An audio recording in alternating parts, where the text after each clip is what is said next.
Recorded Books presents What I Should Have Said by Max Monroe, narrated by C.J. Bloom and Sebastian York. Prologue. Sunday, July 25th. Nora. The bride couldn't remember what her soon-to-be husband looked like, or why she was marrying him in the first place. I stare at my reflection in the bathroom mirror, willing the features of Thomas's smile to come to me, but all I see are black words on a gray page. A New York Times article I once read that compared two types of people: the ones who remember faces and the ones who remember names. For the life of me, I can't recall what the study proved or what it meant to be one or the other, but I do know the premise of the article speaks to me. I've always been a face person. Eye color, nose shape, the depth of a smile, even a tiny, obscure dimple in someone's chin. I see it all so well, the details imprinting on the soft surface of my brain. But a name? I can never remember a name. For 6 months, I thought my round-jawed neighbor's name was Sally, but her name is really Margaret. Her dog, on the other hand, is Sally, and is a Jack Russell Terrier with wiry white hair and a snobby-looking pointy nose. Don't ask me how I found this out. Margaret and Sally running away from me every time I see them is trauma enough. But today, on my wedding day of all days, there's a glitch in my matrix, and I can't remember what the man I'm supposed to marry looks like. I try to picture him in my mind, but all I see is a foggy, blurred-out image of a man with great hair. Thomas, my fiancé, does, in fact, have great hair, but he also has a face, one I've seen many, many times, and yet cannot for the life of me remember. My reflection in the bathroom mirror reveals red splotches covering my chest, and my heart feels like it's doing jumping jacks inside my throat. I wet a paper towel with cold water in an attempt to ease the angry welts down, but it does nothing, because on the inside, I feel like a terrible storm is coming. Flight or fight engaged. Everything inside me wants to seek refuge somewhere else. Anywhere else. I hope the truth will set you free. My eyes dart to the bathroom counter, landing on the manila envelope bullseye. The script on top is feminine and delicate and the exact opposite of the cataclysmic bomb of truth that lies inside. When I walked through the giant doors of St. Patrick's Cathedral today, journalists and photographers from Page 6 were already here, taking pictures of my entrance and wishing me an early congratulations. They don't expect cold feet when you're marrying someone as important as Thomas. And for as much as I can't seem to remember what I ever liked about him right now, neither was I. This cathedral, the very spot I'm supposed to get married, is a New York icon. Mariah Carey got married here in the 90s, and it sits smack dab in the middle of Rockefeller Center and Saks on Fifth Avenue. It screams big money and big dreams and a 1 in a million chance at happiness for a girl from a little bitty town in Vermont. But the contents of that envelope prove it's all just smoke and mirrors to hide the dirty, appalling truth. Because not only do I not know what my fiancé's face looks like today, I don't know who my fiancé is at all. Apparently your whole damn life is a lie, I muttered to myself and braced my hands on the edges of the porcelain sink. In the mirror, my stupid bridal face stares back at me. All thanks to the beauty team my mother hired. My naturally curly, light brown hair is in a perfect chignon, and my makeup is an elegant combination of light pinks and neutral tones that highlight my features. Besides hives, I look good. Beautiful, even. But someone has poked the inside of my chest with a hot branding iron, and the sting is so poignant, I should be a blubbering mess of tears. Instead, I am devoid of feeling. The kind of numb a woman in labor hopes an epidural will make her when a baby the size of a bowling ball is trying to make its grand escape from her uterus.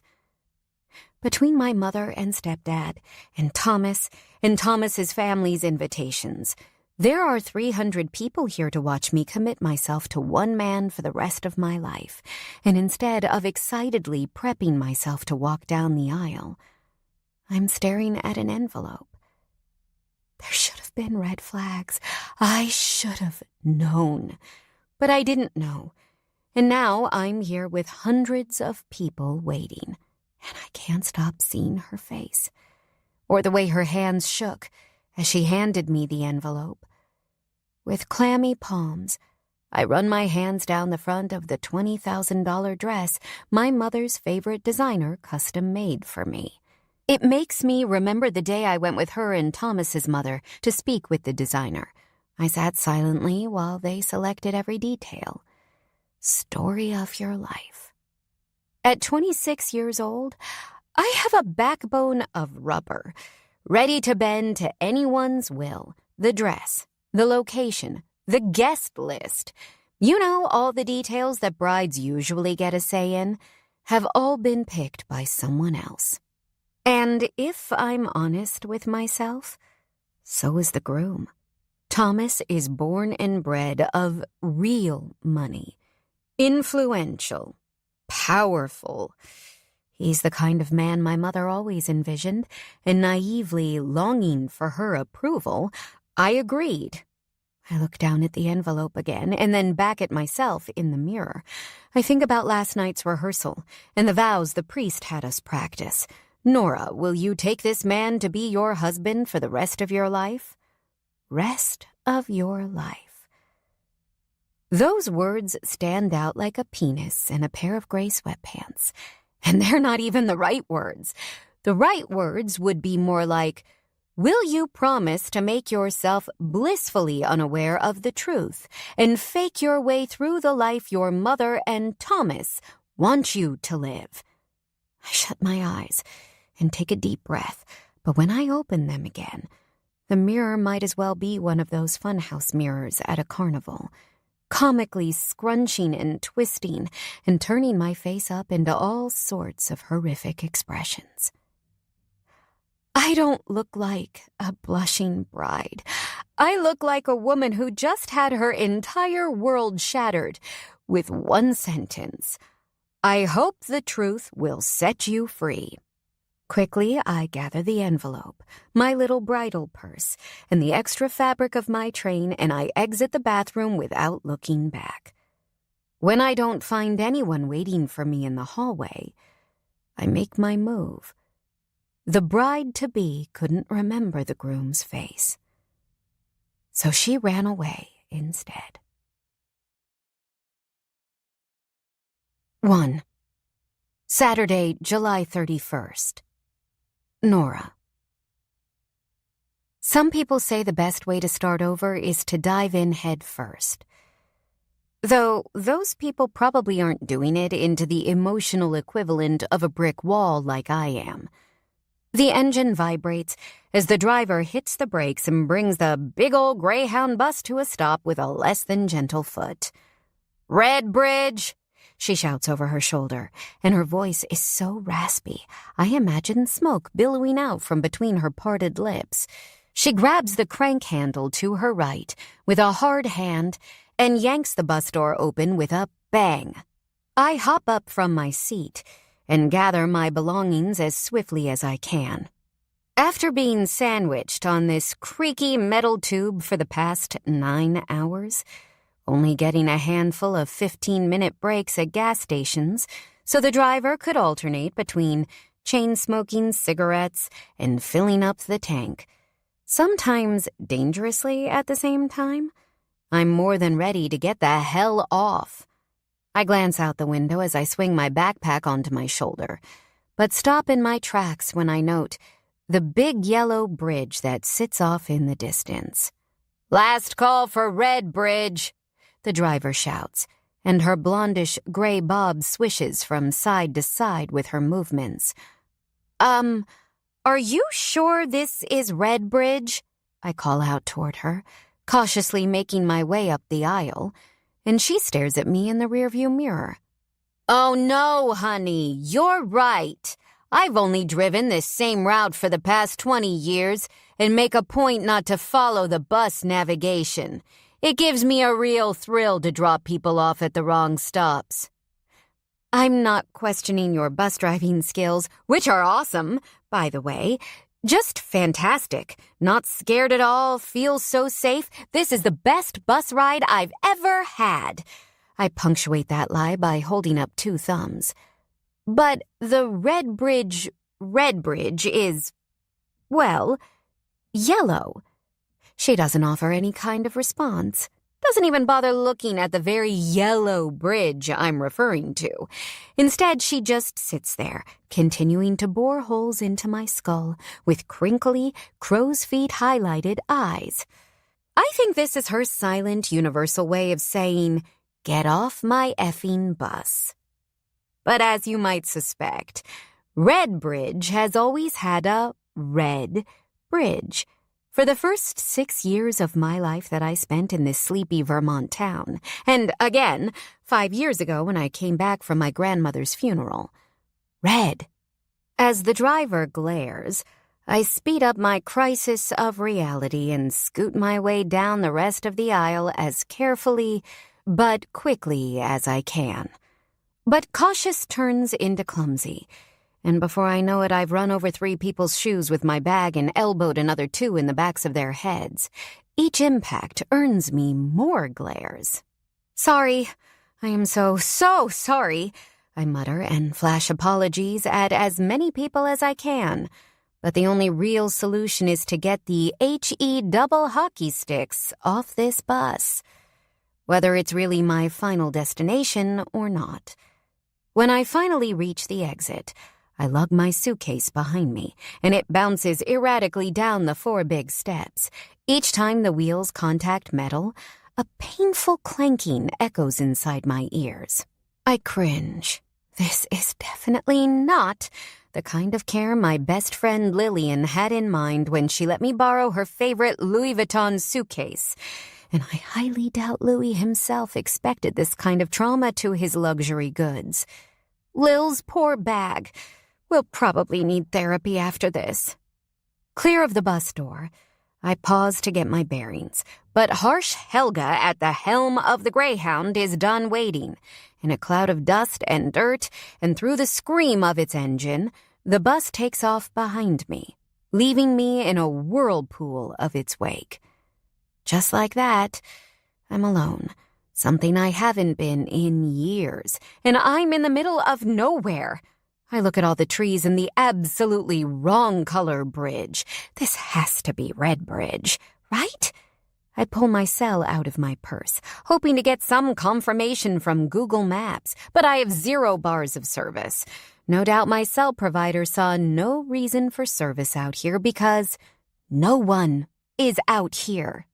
It's been a while since I've been here, and my memories are hazy. But the bridge does look familiar, even though the color isn't right. And if I squint, I swear I can see a small sign sitting beside it that I think reads Red Bridge. With no other option, I haul my suitcase behind me as I head toward the yellow beacon in the distance. Dry dirt kicks up with each step I take, and by the time I reach the bridge, my black boots look brown, and my jeans are thinking about retiring to a Utah ranch. Truthfully, they're my best friend Lillian's black boots and jeans, but that's an issue for another day. Right now, the town sign is transporting my mind straight back to 20 years ago. "Welcome to Red Bridge," it announces in big red letters. The smallest town in Vermont, where everyone is someone and home is right here. Right after my father passed away, after he'd battled an aggressive brain tumor for a year, my mother decided we were going to move away from this small town and start a new life in New York. And that sign is the very last thing I saw the day we left. I could barely read on my own at the time, but I can still hear my 12-year-old sister Josie reading it aloud through her tears. My grandmother Rose wasn't happy about our leaving, but Eleanor Ellis, my mother, has always been a determined kind of woman. Maybe you have to be when you've buried both your youngest daughter and a husband before your 30th birthday. But when Josie turned 18, she finally had a choice. She left New York and moved back here, despite our mother's complaints. To this day, she and our mother aren't on speaking terms. But it was like this town and our history with it were in Josie's blood, like she didn't feel like she belonged anywhere but here. And for the past 14 years, this is where she's been. Or at least, I hope that's still the case, because she's the whole reason I got on that Greyhound and headed here. My whole life was in New York, and I walked away from it, had to walk away from it. I checked my cell again, hoping for enough service to GPS myself to Josie's house. But half a bar isn't enough juice to power anything but the time, so I continue walking, hoping I'll spot civilization at some point. But the more I walk, the farther I feel like I'm going from actual humans. I know the town is small, but where is it? Did they move it? The late July sun beats down on my back, reminding me that even Vermont gets hot, and a small part of me wonders if I'm going to die out here alone, with only a Louis Vuitton suitcase filled with my best friend's clothes beside me. I stop halfway across the bridge to catch my breath and watch the river flowing beneath it. Everything about my life feels trapped in the flowing, bubbling, swirling water, like I don't know where I'm going, but I'm still moving forward at 10 miles per hour. Tires crunch on dirt and rock in the distance, and my head whips around to find the culprit. An old vintage Ford pickup in a pristine shade of baby blue with chrome accents that glitter in the sun drives toward me. Proof of life! Without thinking, I start waving both hands in the air and try to flag down the unknown driver. Yes, I've listened to far too many crime podcasts to engage in this kind of reckless behavior on a normal day, but the boob sweat and 3-inch helmet of frizz that's now sitting atop my curls is anything but standard. As the truck moves closer and closer without slowing, I realize this is a real red wire, blue wire kind of dilemma. The only thing that's going to stop it is a risky move by me. I imagine this is what Bruce Willis felt like when they were trying to defuse the bomb in Armageddon. Time is dwindling.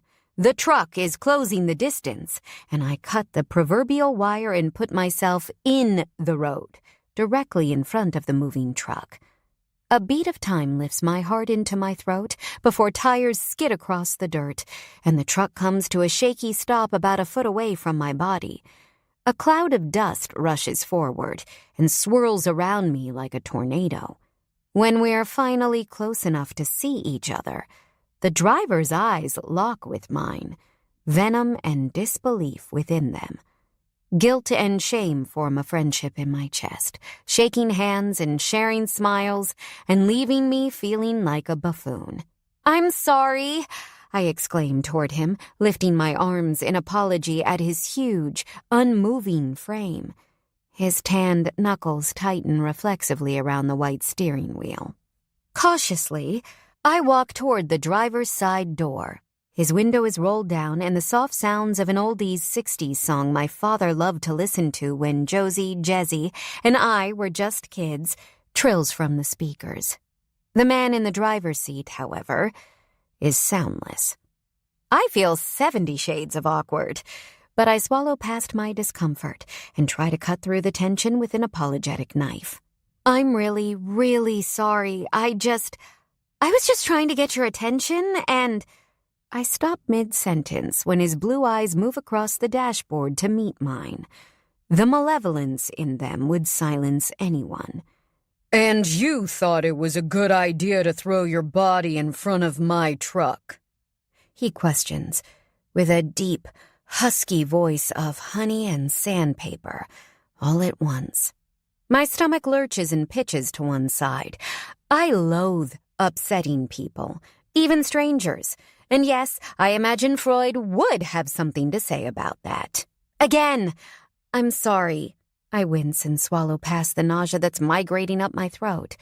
I just got off a 9-hour bus ride where I was sandwiched between two people who found camaraderie in chatting about politics and a driver who must have gotten her license from NASCAR. It's been a bad day, an even worse week, and it's hot. And while I know my methods for trying to get your attention weren't ideal, I'm trying to get into Redbridge. He might as well be made of stone. Again, I sincerely apologize. I continue to try to win him over. I'm not generally this much of a mess. Normally I have it together, I swear. It's just that the bus driver dropped me off out here, and I'm starting to question if they've moved the town. I don't know the logistics that are involved with moving an entire town, no matter if it's the size of a shoebox or not. But I can imagine it would take, like, NASA engineers. And permits. Lots of permits. Everything needs permits these days, you know? I joke and offer an encouraging, go ahead and laugh with me because I'm really funny, right? Kind of laugh. But it comes out all stilted and stroppy because I'm talking 1,000,000 miles a minute, and my lungs are having a hard time keeping up, and I'm starting to wonder if I should be muzzled or sedated. Either would probably work. Get it together, Nora. Do not make this more awkward for this guy than you already have. The man behind the wheel looks to be mid-30s, is definitely attractive, but he's also big and kind of intimidating. A real brute of a man. He could play hockey or football, and certainly gets more than enough protein every day. For all I know, his favorite pastime includes lifting big, heavy things for fun. If we were back in the Stone Age, he'd be the alpha of the tribe, his brow and nose and chin all screaming, marble-cut barbarian. It also looks like he hasn't shaved in at least a month. He has thick brown hair that's showcasing an I just run my fingers through it kind of style, and splatters of pastel-colored paint mar the skin on his hands. Basically, he's attractive in a can make women turn feral kind of way. Still intimidating as all get out, but definitely good looking. I bet he's the type of guy who tears your panties and throws you up against the wall when he wants to make you come. And when he does make you come, you need a ride or what? His question is an abrupt snap of fingers in front of my face. Well, what? I pause and silently pray I heard him correctly. You'll give me a ride? You threw your body in front of my truck, he states without humor. Anyone that desperate gets a lift to the town square at least. Hold the phone. I didn't throw my body in front of anything. I stepped in front of his truck, walked to the middle of the road, calmly made my presence known. But I definitely didn't throw my body in front of his vehicle like some kind of desperate woman being chased by Michael Myers with a chainsaw. Don't get sassy, Nora. Just be polite and accept the damn ride. Thanks. I'll get my bag, I answer, keeping my manners intact. Quickly, I move back around the front of the truck to the side of the road where the dusty Louis sits. I reach for the handle, but a big hand grabs it before I can, the weight of his presence behind me hitting like his truck. Had he not managed to stop? Is he some kind of ninja? I didn't even hear his door open. I have to look up to meet his eyes, and I realize just how tall the macho man is. He has to be well over 6 foot and makes my average 5'4" frame look pint-sized. If this were a rom-com movie, this would be our meet-cute. I'd be the petite damsel in distress, and he'd be the big, strong, and sexy hero ready to save the day. But I'm not Emma Stone. This isn't a movie, and if I go by his tight jawline or furrowed brow, this guy isn't thrilled with his supposed hero role, or me, for that matter. Without a word, he lifts my suitcase and carries it to his truck, tossing it in the bed like it weighs less than a trash bag full of feathers. And then He's back in the driver's seat before I can say thank you. Before I can say or do anything, actually. I guess this is the part where I get inside the truck? 2. Bennett. I glance through my windshield and see the woman just standing in the middle of the road, looking at my truck and not moving. What is she doing? First, she asked me for a ride by playing a game of chicken with my truck, and now that I've agreed and tossed her suitcase in the bed, she's not going to take it. It'd certainly be the smart thing to do. Hitchhiking a ride from a total stranger isn't generally touted as safe. I let out a sigh and reach forward to fiddle with the radio, turning up the volume on the only station available in Redbridge to drown out my growing irritation. I don't know what she's doing out here on the outskirts of Redbridge, but she's not a local.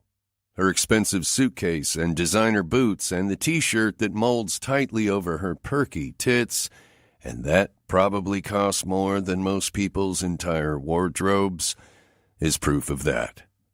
I'd say she's from Boston or Chicago or New York. Yeah, I scoffed to myself. Definitely a New Yorker. I should know. I was born and raised there. And since she doesn't look a day over mid-20s, I'd guess she's the worst kind of New Yorker, a trust fund baby New Yorker. Probably a daughter of some rich asshole who works in tech, or makes a living out of stealing people's money under the guise of investments or some shit. I glance through the windshield again and note that she's still giving her best impression of a statue. My eyes scanned the black letters on her white t-shirt. J'adore Dior. Give me a break. It looks like something my sister Breezy would wear, and she looks like the kind of woman who spends her afternoons on Fifth Avenue contemplating if she should get the Chanel or the Dior handbag to match the cocktail dress she's going to wear to some stupid charity function where the money very rarely goes to charity and serves as one hell of a tax write-off for the wealthy attendees. I know that scene all too well. The posh, I have money, and I can buy anything or anyone I want because of it scene. I lived in it for most of my life. But why this woman chose Redbridge? I haven't a clue.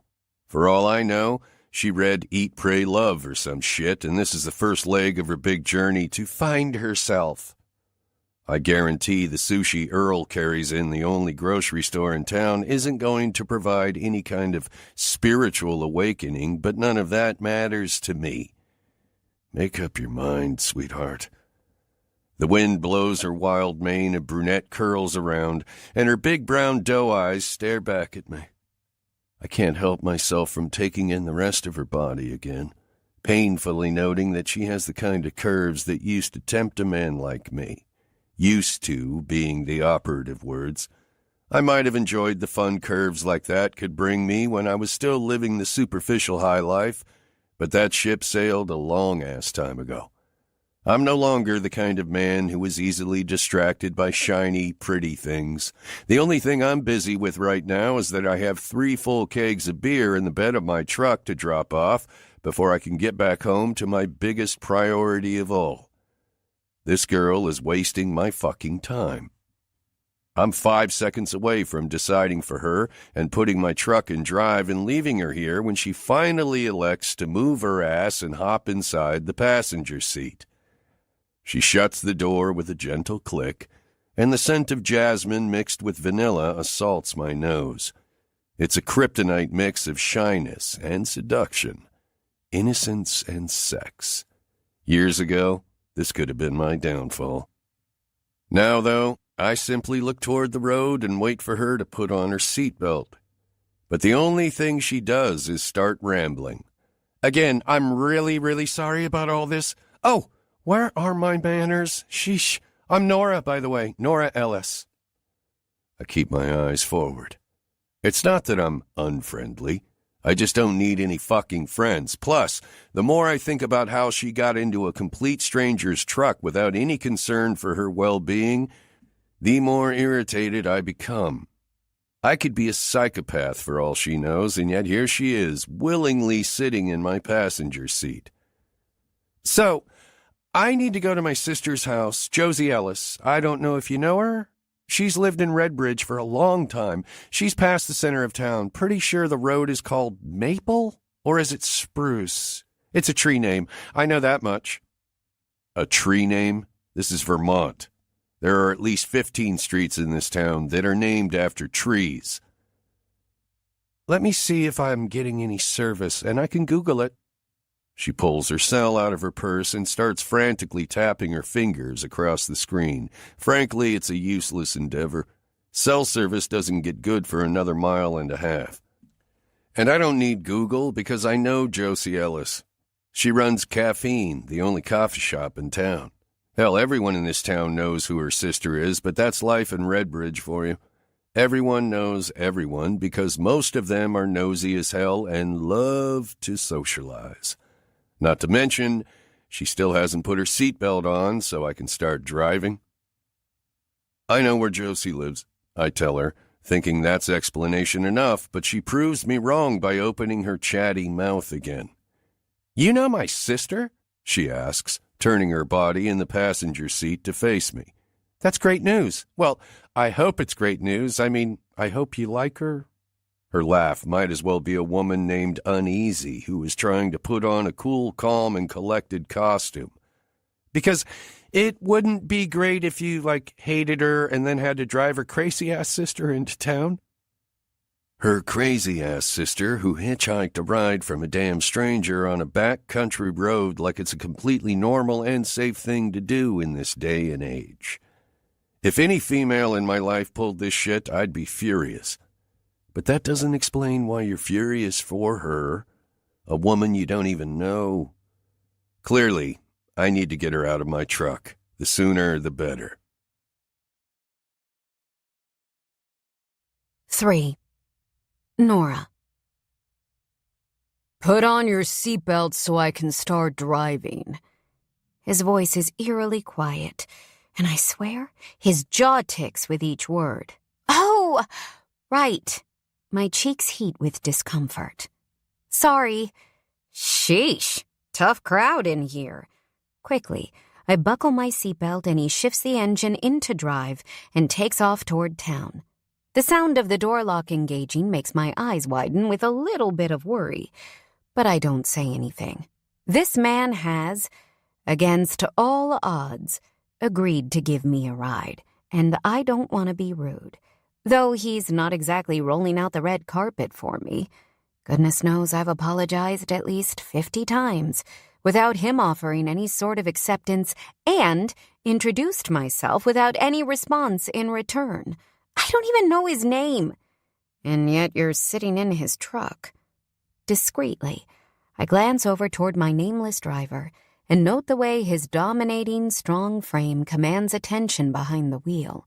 My eyes flit down his prominent biceps, over the veins of his forearms, and they don't stop until they land on where his big hands grip the steering wheel. The splotches of dried pastel-colored paint still mar his skin, but my eyes notice something else that's etched in black ink across the skin of his left ring finger. A tattoo. 3 letters are all I can make out. S-U-M. Some? Or at least, that's what I think it spells out. It's hard to tell without leaning in for a closer look. What in the heck does some mean? Is he obsessed with math? Or is it some kind of secret tattoo for a woman? God bless any woman who would be able to put up with this guy. Curiosity is a near chokehold around my neck, but I promptly clamp my mouth shut. It doesn't take a genius to understand the less I say around him, the better. Plus, it's not like he'd actually respond. He appears to be highly skilled in avoiding conversation or coming across as anything that's remotely close to friendly and amicable. Silence stretches between us like a newborn baby waking up from a nap, and it continues for a good 5 minutes as he drives us toward the center of town, though For all 300 seconds of the silence, my people-pleaser mind won't stop racing with possible things I can say to thaw out the frigid quiet and make him not be so dang surly. I come up with exactly 0 things. And as downtown Redbridge starts to come into view, I notice his shoulders tensing out of the corner of my eye, but I don't allow myself to consider the reasons why he might be feeling so aggressive. I guess you have no sense of self-preservation, huh? My head jerks toward him like a whip. Excuse me? Getting in a truck with a complete stranger and letting him lock you in without even acknowledging it. That's fucking stupid. But you said— I don't care what I said or how desperate you are. You never do this again. You could have wound up dead. Or worse. You understand? I hate being lectured. It reminds me of my mother. Lecturing me about my life decisions is one of her favorite hobbies. Or at least it was, until I turned into a runaway bride and left the man she wanted me to marry at the altar. Did you hear what I said? The macho, lecture-loving grump spits, and his words might as well be the match to my flame. What is this guy's problem? If giving me a ride pissed him off this much, then he shouldn't have done it. It's not like someone was putting a gun to his head. He offered of his own volition. Now is when you confirm you understand hitchhiking a ride is a stupid fucking thing to do, he adds, through a clenched jaw while keeping his eyes on the road. Okay, yeah, I've had enough of this guy's bullshit. Red-hot anger pulsates inside me until it finds its preferred exit out of my body through my big, fat mouth. Listen here, bucko. I don't need a lecture from some random muscle man. I slap both of my hands down onto my thighs. I need a ride to my sister's house, so either give it to me and shut up, or let me out here. On the one hand, I'm proud of myself for standing up to a bully for once. On the other, I wish I would have said just a little less. Not even 10 seconds later, the truck rocks to a hard stop.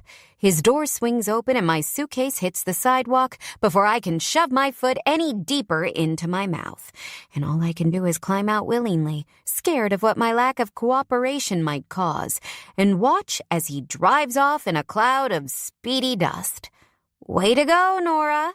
You've officially started this new adventure in Redbridge with a fan. 4. Nora. Apparently, when you combine embarrassment and anxiety and exhaustion and fear, time becomes a vortex. It also doesn't help when an alpha hole in a truck dumps you in the middle of town, a good 4 miles from your actual destination, because you got sassy with his broody, lecture-giving ass. Thankfully, cell service picked up in downtown Redbridge, and I was able to successfully GPS myself to Josie's. I know it took me just over an hour to walk to her house on Oak Street, but I have no idea how long I've been standing here since arriving. I'm drenched in sweat from the unexpected exercise, and Lil's suitcase looks like it's been involved in a hilltop battle with a conscientious cooperator named Desmond Doss. Leaving a man at the altar, followed by a few days of couch time and violent movies with Lil at the Holiday Inn in Midtown. The whole reason I'm able to make a Hacksaw Ridge reference, honestly, and a journey from hell have left me feeling like I'm barely a person. But I'm here now, and that's all that matters. If only I could get myself to lift my hand and knock. I take inventory of my sister's house and yard again, for what has to be the 100th time, but this time it's different. Overwhelming nostalgia hits me square in the chest. I'm in a Lana Del Rey song, and everywhere I look are things that make me feel simultaneously happy and sad. Everything is the same. The yellow shutters, the white brick, the pink door and porch swing. even the little yard ornaments and knickknacks in the form of fairy statues and gnomes and frogs littering the garden beds surrounding the house. This used to be our grandmother Rose's cottage and our father's childhood home. After our grandmother passed away, Josie moved out of the small studio apartment above her coffee shop and started living here. And from the looks of it, the only thing she's done with the place is keep it maintained. Everything else is exactly as it was when we were kids, and that realization settles the smallest sense of relief inside my belly. I feel like I'm where I'm supposed to be. I just hope my sister feels the same way. I know I should have called her before I left New York, should have let her know I was coming. But Josie is stubborn as a mule, and we haven't been on speaking terms since Grandma Rose's funeral.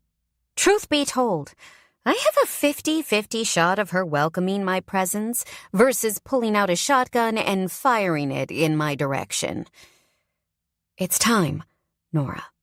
I take a big, deep breath. And just as I'm lifting my suitcase up the front porch steps, my phone dings from my purse. I stop at the top and pull it out, expecting to find more angry texts from Thomas. It's been an onslaught today, but when I see Lillian's name on the screen, I click to open her message. Lil, did you make it to Redbridge? Me. I did. Lillian has been by my side since I was a kid. She was the only girl at the Manhattan private school my mother enrolled me in who didn't care whether my family had money, which at the time, we didn't. We've seen each other through it all. Braces, acne breakouts, high school, relationship breakups, college, Lil's first job at a marketing firm. She is still there and thriving, receiving family trust funds that 20-year-old girls probably shouldn't have access to, weddings that didn't happen, and losing said trust funds. Which, yeah, that one only relates to moi. She's my best friend, and if I miss anything about my life back in New York, it's her. How did Josie take it? I'm currently standing on her front porch, trying to find the courage to knock. She's your sister, Nora. She might be a little mad, but she's not going to shove you out on the street. It's all going to be okay. I snort, but it's not out of humor. Lil doesn't know my sister like I do. Josie had no qualms with cutting our mother out of her life when she turned 18, and it's not like she's been trying to make amends with me for the past 5 years.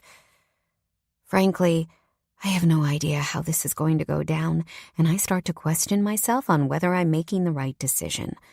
Before I know it, I'm frozen on my sister's front porch, in the middle of an internal crisis and staring down at the screen of my phone as I scroll through text messages with Thomas.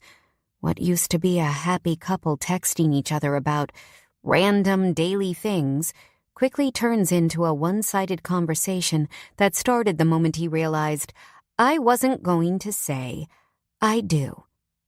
Thomas, Lillian said you left. What the fuck, Nora? What is going on? There are 300 people here ready to watch us get married, and you left? I can't believe this is fucking happening right now. Answer your phone. Call me back. You seriously left me on our wedding day? Do you even realize what you've done? There are journalists here, Nora. Do you have any idea what they're going to say about you? I've given you everything, and this is how you repay me? Do you have any idea how this looks for me, for my family? Nora, call me back.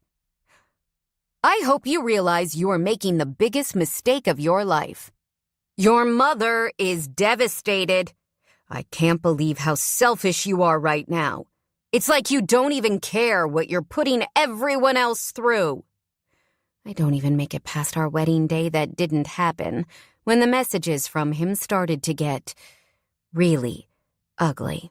My mother's text messages, on the other hand, are a quicker read. There are only 2. Mom, Nora, this behavior is unacceptable. You have embarrassed yourself, your family, Thomas, everyone. You should be ashamed of yourself. Do you have any idea what you've done? What kind of mess you've left us all with? You are being so selfish and stupid. You were lucky to find a man like Thomas, but now you've ruined everything. I will never forgive you for this. Regardless of the things I know about my mother now, the words still sting like a bitch. Being a people pleaser is ingrained in me. Thankfully, they also reinforce one thing. Coming to Redbridge was the right choice. Honestly, it was the only choice.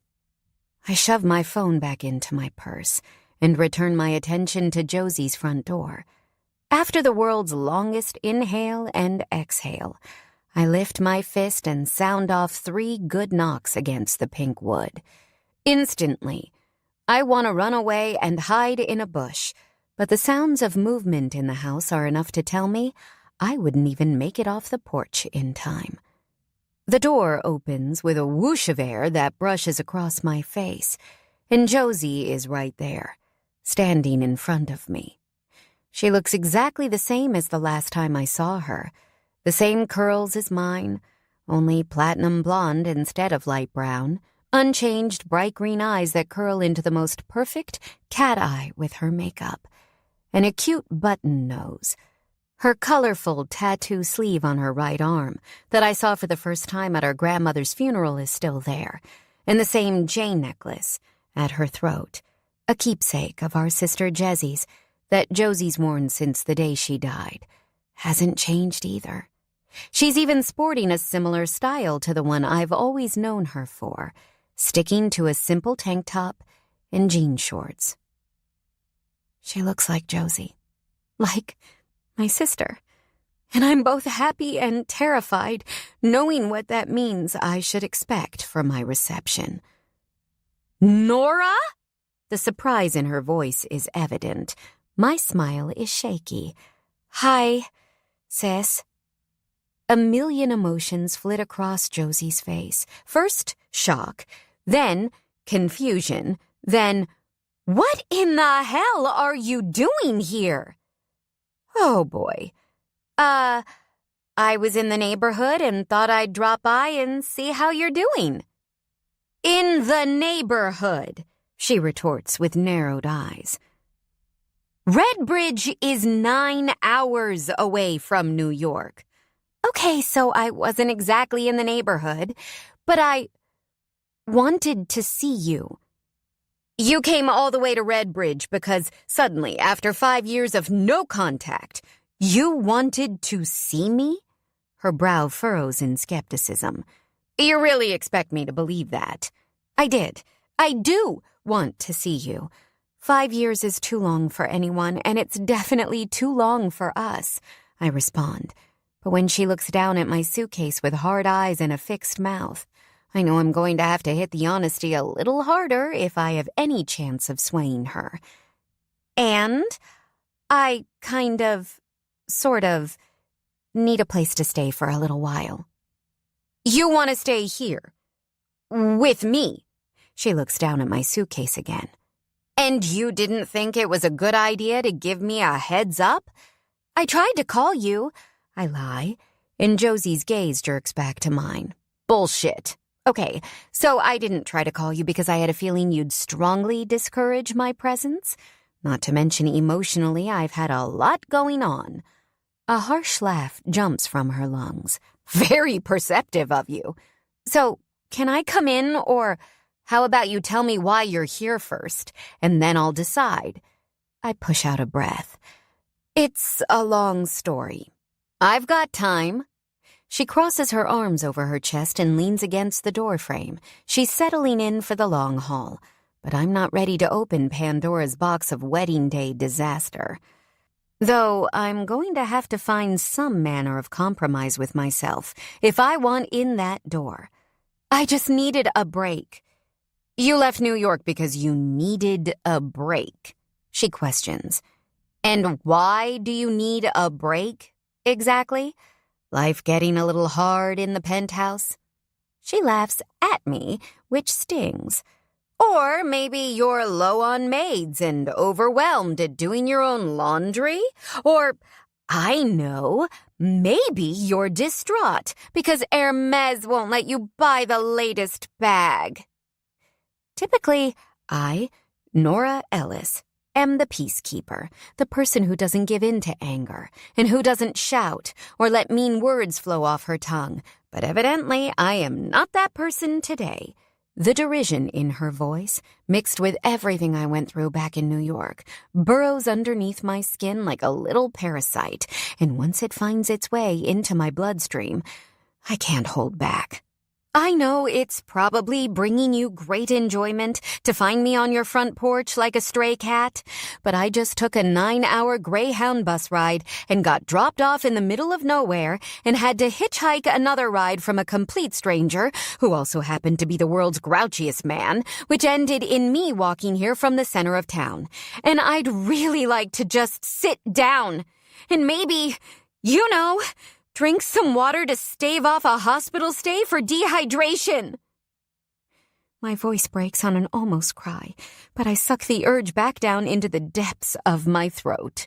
Could you find it somewhere in your apparently cold, dead heart to let me come inside first before we get into all the tragic details of the current state of my life? Josie stares at me, considering. It's the last straw on my delicate hold. Please, I beg, a tear breaking loose. Show your sisters some mercy. It's not bringing me enjoyment to see you cry, she eventually consoles. Not at all. But it's been over 5 years, Nora. And it's not like you were the nicest person to me the last time I saw you. Actually, you were a total bitch. She's referring to our grandmother's funeral, and I know she's right. I was my mother's soldier that day, doling out all the things that brought our relationship to this point. I'm not proud of my behavior back then. But in my defense, I was only 21 and still naive about our mother. Josie, you have to admit that you weren't being nice either. You told Mom to get the fuck out in the middle of a funeral. Actually, you screamed it. In front of everyone. It was quite the scene, if I recall. It's not my fault that Eleanor decided to show up somewhere she was definitely not welcome. Josie! My eyes go wide as old habits of defending our mother die hard. It was Grandma Rose's funeral. Pretty sure that wasn't the time or place to go off on our mother.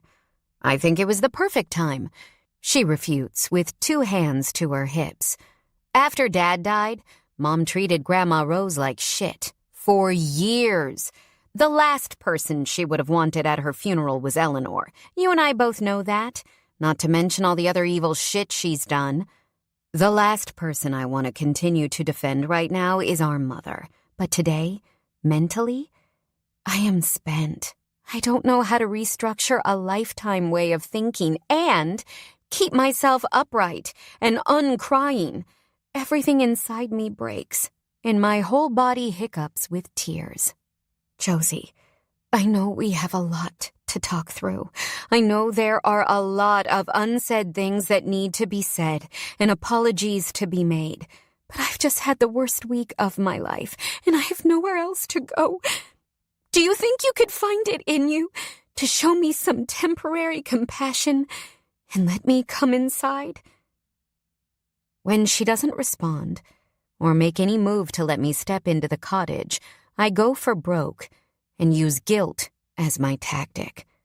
If Grandma Rose were still alive, she'd let me come in. You played dirty, Josie mutters on a sigh.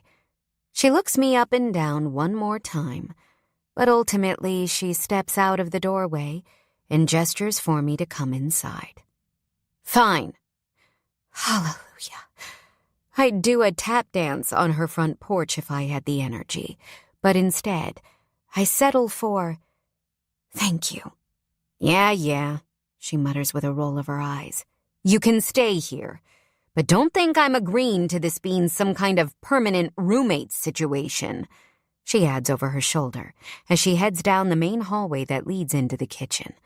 I step inside, dragging my now dusty suitcase behind me, and follow her. This isn't exactly being welcomed with open arms, but it's not being kicked out on the street either. Silver lining? 5. Bennett. I pull up to the alleyway behind the country club, and Clay is already standing there, waiting for me with a pissed-off scowl on his face. I'm not surprised. He's been expecting me to deliver the 3 kegs in the bed of my truck, and all thanks to a chatty woman named Nora, I'm over an hour late. "Hi, honey," I greet with a smirk as I shut the driver's door. "I'm home." "What the hell, man?" He ignores my cheeky greeting and lays right into the nuts and bolts of his irritation.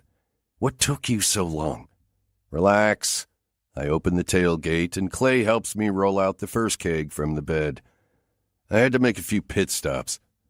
"Pit stops? You said you'd be here over an hour ago," he complains, and we each take one end of the keg and start carrying it toward the back door of his bar. "You do realize I'm here because I'm doing you a favor, right?" I toss back, but it doesn't deter him. "Where were you?" "I had to make sure Josie Ellis's sister made it to her house and get gas." After kicking her ass out of the truck, I drove to the gas station and then back in the direction of her sister's house. She may be a pain in the ass, but she's also got the street instincts of an infant. I was worried if I wasn't watching her, she'd end up getting herself killed by a real psycho.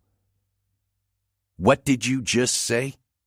He stops his momentum, which means I stop my momentum, and we're just standing there in the middle of the alleyway behind his bar. "You were at Josie's?" "Not really." "Then why did you just say Josie's house?" "Her sister is in town and a complete fucking toddler. I was just making sure she didn't get herself killed." "Her sister is in town and she's a toddler?" Clay lets go of the keg completely, and a grunt escapes my lungs as I muscle the extra weight. "How the hell do you know that? Why do you know that?" "Well, technically she's not a toddler," I say through another grunt because kegs are fucking heavy. "She's a grown-ass woman with a penchant for terrible life choices." Clay makes no move to grab the keg again. Instead, he just stares me down. I've known Clay Harris basically my whole life. We grew up together in New York, went to prep school and college together, and our families, especially our fathers, are thicker than thieves, which is probably why we both hated them as kids.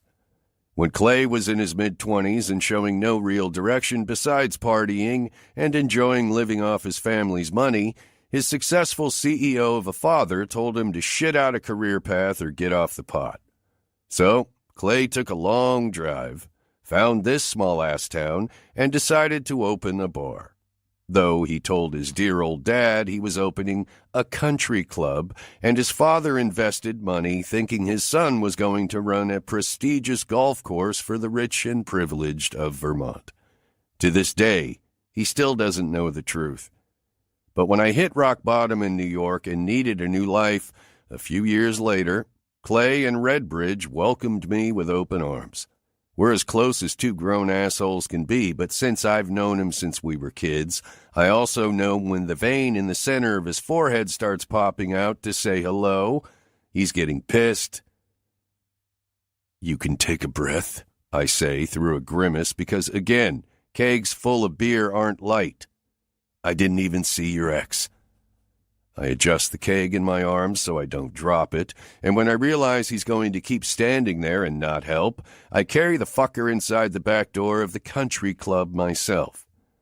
Clay follows me in, probably too busy thinking about his ex-wife Josie Ellis than realizing he's shit at sharing the load of work that shouldn't even be mine. It's his damn bar, I'm just helping out. "But her sister. What happened with her, Ben?" See what I mean? I set the keg down behind the big mahogany bar. On my way back into town, after picking up your kegs, she waved me down for a ride. I don't get into the hole she recklessly dove in front of my truck, or I dropped her off in the middle of the road because she's a pain in the ass parts, because it'll spur more questions from Clay, and well, I don't feel like answering more questions from Clay. I just want to drop off the kegs and head back home. I've got way more important shit to see to than Clay's would-have-been love life. And what did Josie say about her sister being in town? Was she surprised? Angry? He questions. She doesn't have the best relationship with her family. I don't know. What do you mean, you don't know? I didn't hang around for the family reunion. I lie on a sigh. Truthfully, I hung around long enough to see that Josie let her inside her house. Now, are you going to help me move your last 2 kegs out of my truck, or should I just do it myself? You're such a dick sometimes, Ben. Me? I laugh. The guy who drove 40 minutes to pick up your kegs and is currently helping you move them into your bar? The guy who doesn't know shit about anything, even though he was all up in the shit today. I put both hands on my hips and stare back at him. I take it we're still talking about Josie right now? He just groans and gets to work on replacing the old keg with the new. You'd think a relationship that ended in divorce before I even got to Redbridge would be long past the point of affecting Clay, but I guess that's not the case. And since I'm not a nosy asshole, I leave him to stew in whatever it is he's cooking up in his mind and head back to my truck to get another keg. I don't know all the details of the Clay and Josie saga, but I know enough to know he's not quite over it, not over her. I also know that Josie pretty much hates him. But that's love for you. It's a sucker's game, and exactly why women don't spark anything besides apathy from me. Even ones with big brown eyes, wild curls, perky tits, and no sense of self-preservation. I had to cultivate indifference when I came to Redbridge because my life was a dumpster fire, and I needed desperately to put out the flames. Though some might argue that ending up in the back of a cop car in handcuffs for arson qualifies as worse than a dumpster fire. My sister Breezy would certainly agree, but I don't waste my time hanging around in the past. I've moved on from that part of my life, and there isn't anyone or anything that will get in the way of that. My biggest, most important priority makes sure of that. 6. Tuesday, August 3rd. Nora. A dark shadow hovers over me, and every muscle in my body locks on itself as I scream. Shrill and terror-ridden, the sound of my shout could shatter bulletproof glass, but my psychotic sister responds with only a laugh. Chill, it's just me. My breathing is erratic as she shifts to the side and into the moonlight streaming in from the window of her guest room. I'm still drowsy, body heavy with sleep, but the power of her smirk compels me. I sit up quickly, dragging the sheet up over my air-chilled chest. What's wrong? Why are you looking at me like that? Instead of speaking, she moves from the space in front of me, silently, but with purpose. And I instantly know why when the bright overhead light pierces me directly in the eyeballs. An evil sister doesn't warn a person before she gives them an instant migraine. She just does it. I grimace and reach down to pull the comforter over my face. This has to be the worst wake-up call I've ever experienced. Yeah, well, I tried to be gentle, but since you still sleep harder than a bear during hibernation, I had to take a different approach. My sister rebukes without guilt and yanks the comforter away from my face. Rise and shine, Buttercup. You have 15 minutes to get dressed. Dressed for what? A midnight thrill? Even the sun is still sleeping. Camille called off this morning. I need a barista. I blink several times. What are you even saying? I'm saying it's a little after 5, and since I have to get the shop opened by 6, you need to get your ass in gear. You want me to come work at your coffee shop this morning? My jaw nearly unhinges. You tried almost impossibly hard to turn me away 3 days ago, and now you need me? I need a body, and you need a bed to continue whining about waking up in. Seems like a match made in heaven, doesn't it? Caffeine is Josie's life's biggest accomplishment, which begs the question, why would she want me anywhere near it? I always got my coffee from someone other than myself in New York, and let me tell you, there was a reason. Josie, I know nothing about being a barista, and I know nothing about having a squatter in my house. Looks like we're both dealing with some challenges. I can't be a squatter when you invited me in. Invited you? She cackles. You showed up unannounced at my front door with your designer suitcase that's worth more than my car, looking like some vagabond fashionista and begging for a place to stay. Technically, Lillian's suitcase is worth more than her car. I don't have a suitcase. I don't really own anything anymore, truth be told. But I have a feeling now is not the time to get into that. You owe me, big time. And that starts today, with you being my barista. I've only been here a few days, and besides her showing me the guest bedroom and handing me a bowl of leftover fettuccine for dinner on the first night I was here, we've barely spoken 2 words to each other. She's even left the house multiple times without mentioning it to me.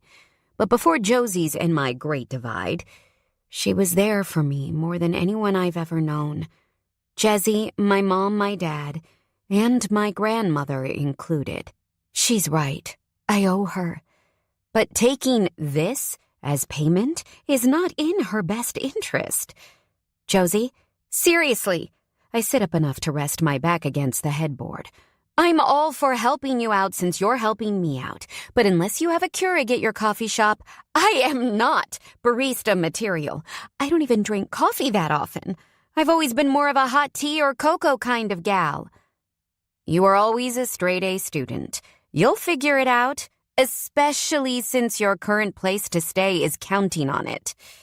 She flashes the kind of fake, overly sweet grin that could serve as a sugar-free substitute for the supposed coffee I'm going to be making and heads back out of the guest bedroom and into the hallway. I run a hand over my face and groan as I snag my phone off the nightstand. It lights up with one tap of my index finger, and text notifications that must have come in last night while I was asleep clutter the screen. Thomas, we are going to talk, Nora. You can't avoid it. The first one I see is more than enough to ruin a mood, and there are at least 20 more where that came from. But I'm not much for being a masochist at 5 a.m. or wasting my time on horrible human beings. So I ignore them and focus on the one message that's from a sender I like. Lillian, I have great news. I am in possession of all of your belongings and currently trying to make arrangements to get them to Redbridge. Thomas is on some kind of business trip, and Donna let me inside. Donna is Thomas's housekeeper, who used to be my housekeeper, until everything turned to shit and I left town. After I walked out on my wedding, but before I left New York, I had to play a shell game of sorts to keep my distance from Thomas and my mother and pretty much everyone other than Lil. Obviously, that made it impossible for me to go back to my Thomas's apartment and get my stuff. So Lillian has been working on it ever since. Lil sent the original message last night, but she gets up before dawn every morning so she can hit the gym before work, so I don't hesitate to reply. Me. I could kiss you right now. Thank you. Lillian. Oh, you'll definitely want to kiss me when you see what else I managed to get for you. What are you talking about? You'll see eventually, winky face. And I'll let you know when I'm able to get a moving truck that's willing to make the trek to Vermont. New York movers are busier than a hooker's asshole this time of year. A moving truck? Yes, a moving truck, because as it turns out, when your ex-fiancé is a piece of shit and your friend is in charge of gathering your belongings while said piece of shit is out of town, you end up with a lot of stuff. Some people might suggest you attempt to purge some things for top dollar, but what do I know? I'm just the woman who spent 10 hours at your ex's place packing a lot of valuable stuff. My stomach turns.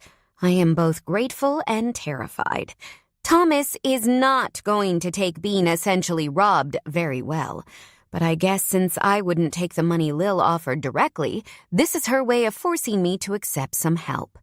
P.S. You can go ahead and send my Best Friend of the Year award in the mail. Queen Lillian, Master of the Universe would be the appropriate engraving. 10 minutes, Nor. My sister's voice fills my ears. Shit. I groan and let my head fall back against the headboard.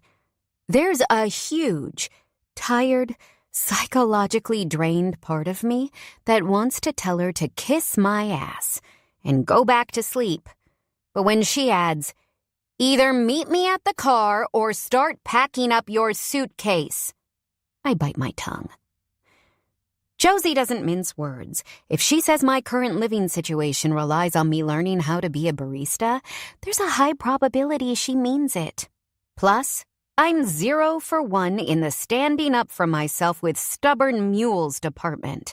And Lillian's shoes have the wear and tear from my walk after getting kicked out of Mr. Macho's truck to prove it. And I can only play the desperate little sister role and utilize guilt as my main talking point for so long. Grandma Rose, may she rest in peace, came through in the emotional manipulation tactic for me on Saturday. But she'd probably have to rise from the grave for that ploy to work on Josie again. My only option is to get dressed and hope to hell I can figure out how to make fancy coffee with a flipping smile on my face. One day, I'll be able to put on my own clothes, but today, I'm going to have to settle for a pair of Lillian's gym shoes, jeans, and a simple black t-shirt that has a Prada label etched inside. I don't know how well Prada goes with coffee making, but looks like I'm about to find out. 7. Nora. For the first time since Josie opened the door at 6, the quaint wood beams and brick walls of caffeine are blissfully empty, and I am exhausted. I don't know the official population of Redbridge, but I'd hedge my bets that the entirety of it has been here this morning.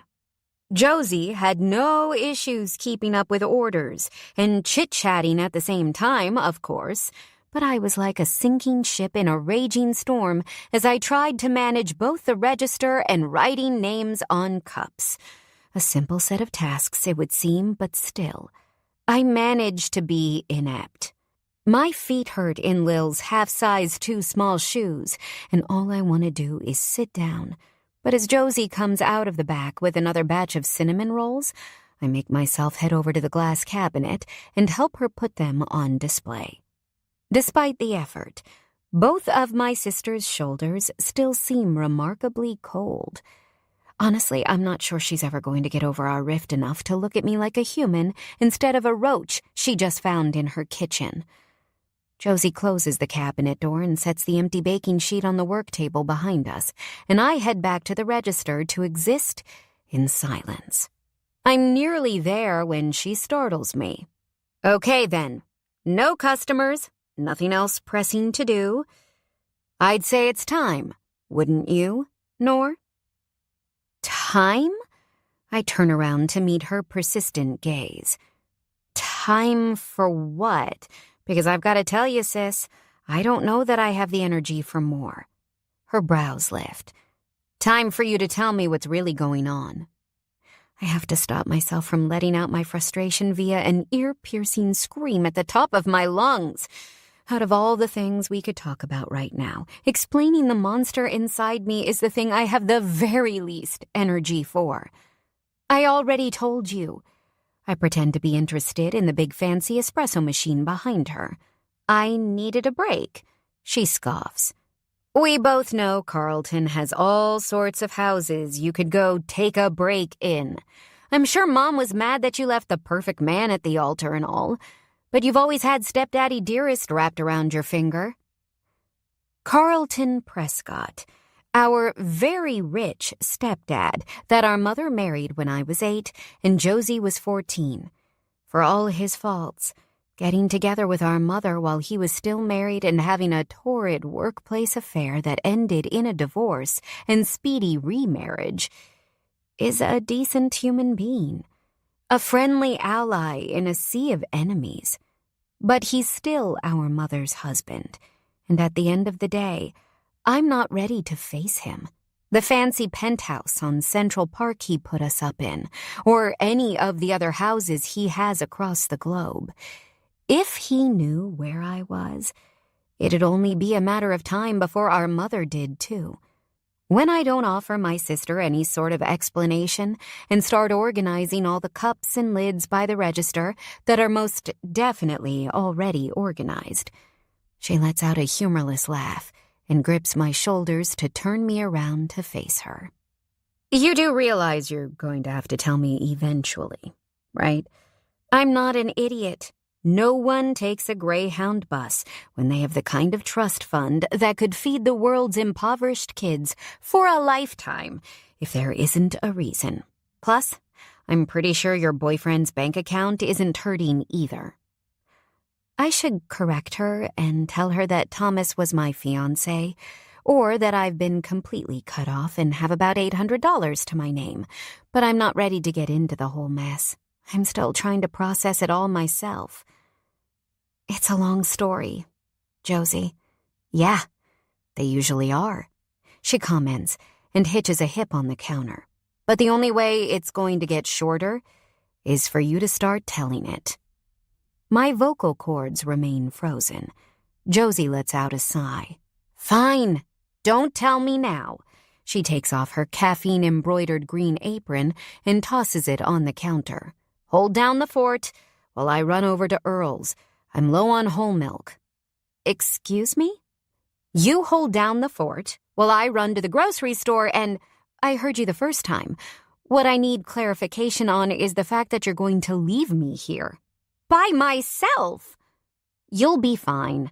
My eyes go wide. I don't know how to make a single thing. Josie looks around the store with a knowing smile. And, lucky for you, there's no one in the shop. Probably won't be until the noon lunch rush. Josie, you cannot leave me here on my own. It took me 2 hours to learn the register. Earl's is right up the street. She continues like I'm not standing here having a nervous breakdown. I won't be long. Josie! You'll be fine. She offers a wave over her shoulder, and the bell above the door punctuates her departure with another jingle. Did she seriously just leave me here to run her freaking coffee shop? By myself? I look around the store with incredulous eyes and confirm that I am the only person inside caffeine. Okay, everything will be okay. I try to reassure myself and offer up a silent prayer that no one will come in here until my sister gets back. I stare at the clock, willing the minutes to pass like seconds. I even try to busy myself with menial tasks, like wiping off the already clean counter and organizing the cups and lids for the 10th time today. But when the bell above the door rings, I instantly want to teleport myself anywhere in the universe but here, because caffeine's newest customer is him. The big, muscular, grumpy, still nameless man who drove me into town and promptly kicked me out of his truck, so I had to walk the rest of the way to Josie's. You have got to be kidding me. Considering downtown Redbridge is so small, it only needs one stop sign and a single traffic light to keep the roads safe. I know the odds of my running into this guy, in this little town, are high. I just don't think it needed to happen right now. Just be cool, Nora. Just be cool. When his eyes meet mine, I know that he recognizes me, and I swallow past the ball of nerves that's lodged itself in my throat and try to go with an affable, customer service approach. "Welcome to caffeine." "What are you doing here?" It's the first thing he says to me when he steps up to the counter. "I work here. Today, anyway." "You work here?" he questions, like it is the most absurd thing he's ever heard, like I have a sign on my chest that reads, "World's Biggest Dumbass." Despite the friendly smile I'm trying to keep on my face, my hackles start to rise beneath the surface. Sure, I don't know jack shit about coffee or making coffee or drinking coffee or practically anything in this entire building. But he doesn't know that yet, so I haven't earned this kind of incredulity. "Yep, I work here," I eventually answer, pleasant smile impossible to keep intact, and nod toward the counter between us. Hence the green apron and the fact that I'm standing on this side of the counter. Usually those are telltale signs of someone's employment. I don't know if it's the fact that Josie left me here by my freaking self, or if it's just this guy in general, but something lights a fire in my belly. A sarcastic as hell fire that has me adding, and I know this might be a hard thing for you to grasp, but I'm standing right here behind this register to take your order. For the briefest of moments, I swear his lips almost twitch into a smile. But before it's there, it's gone. And in its place, a frown the size of Texas. Gaze to gaze, my brown eyes to his blue, I hold his stare and try not to get distracted inside the tempting swirls of gold and green and azure within his irises. But the longer the quiet stretches between us, the more my mouth wants to move. "Just say something," I mentally shout at him. "Anything! You're the one who came in here, so you need to do the talking, not me. I refuse." "I'll take a latte," he finally says, and I want to fist pump my victory into the air. But I don't. Understandably, because that would be weird. Also, I don't know how to make lattes or what a latte even contains, so I'm in serious trouble here and should not in any way be celebrating. Way to go, bravado. Way to go. "A latte?" I ask, my voice completely accusatory as though he's the problem. "Yes," he responds, doing that gruff, "I'm about to lose it on you" voice he did right before I snapped and got kicked out of his truck. "A latte. A drink generally offered at coffee places." I blow out a begrudging breath that makes a few curls move away from my face. So, funny story, but I just started here this morning and I haven't quite learned the art of lattes yet. Is there something else I can get you that's not a latte? "Oh yeah, you work here all right." "Excuse me, what's that supposed to mean?" He shakes his sharp-cut jaw with something that looks awfully close to derision. "I'll take an Americano instead." "An Ameriwhatto?" "An Americano," he repeats, and it still might as well be in another language. 2 shots of espresso in hot water." "Oh, yeah, sure, an Americano. A drink that requires the espresso machine." I nod like I understand, but frown a little when I have to tell him the truth. Another funny story for you, but I haven't quite mastered the espresso machine yet. "You've got to be shitting me." My cheeks heat with a rush of rose-colored embarrassment. He narrows his eyes at me. "What can you make?" Hot tea, cocoa." "Just give me black coffee. Or kill me, if that's easier. But for shit's sake, please release me from this misery." "Look, I'm sorry. I told Josie not to leave me here alone, but she didn't listen." He sighs, audibly tiring of the hysterical girl with no business barista-ing. "Look, Do you want a cookie or something? We've obviously gotten off on the wrong foot, and you can consider it a peace offering, so I'll throw it in for free. Just the coffee. I don't like cookies. Of course you don't like cookies. I muttered to myself. He probably doesn't like rainbows and puppies either. What was that? Nothing. I ring up his order and keep a big-ass friendly smile intact on my lips. That'll be at $1.85. I take the $5 bill from his outstretched hand, and as I start to cash him out, I become downright tickled over the next step in the coffee buying process. His name. Our interactions the other day were both too fast and too one-sided for me to learn it. And with the way he's looking at me this morning, I'm not sure he would give it to me now if he didn't have to. It shouldn't matter, but I feel like a lone reed dancing in the wind out here in small-town Vermont. And nonsensical or not, I have a yearning, burning need to know. Thanks, and I just need your name for the cup. He glances around the shop with just his eyes. Why do you need to write my name on my cup? I'm the only one in here. Yeah, well, anyone could come in at any moment, and as you've seen, I'm still learning the ropes. I'd hate to get yours confused with someone else's. Oh, yeah. It'd be tragic if my black coffee got mixed up with someone else's black coffee. Just give me your name, I snap. Josie told me to get every customer's name, so I need a dang name, okay? Norman Wallace, he finally says, shocking me to the center of my core. He doesn't look like a Norman at all, but I guess my mom doesn't look like an Eleanor either. She's way too ritzy. Oh, okay. Norman, he sighs. What? You have some kind of problem with the name Norman now?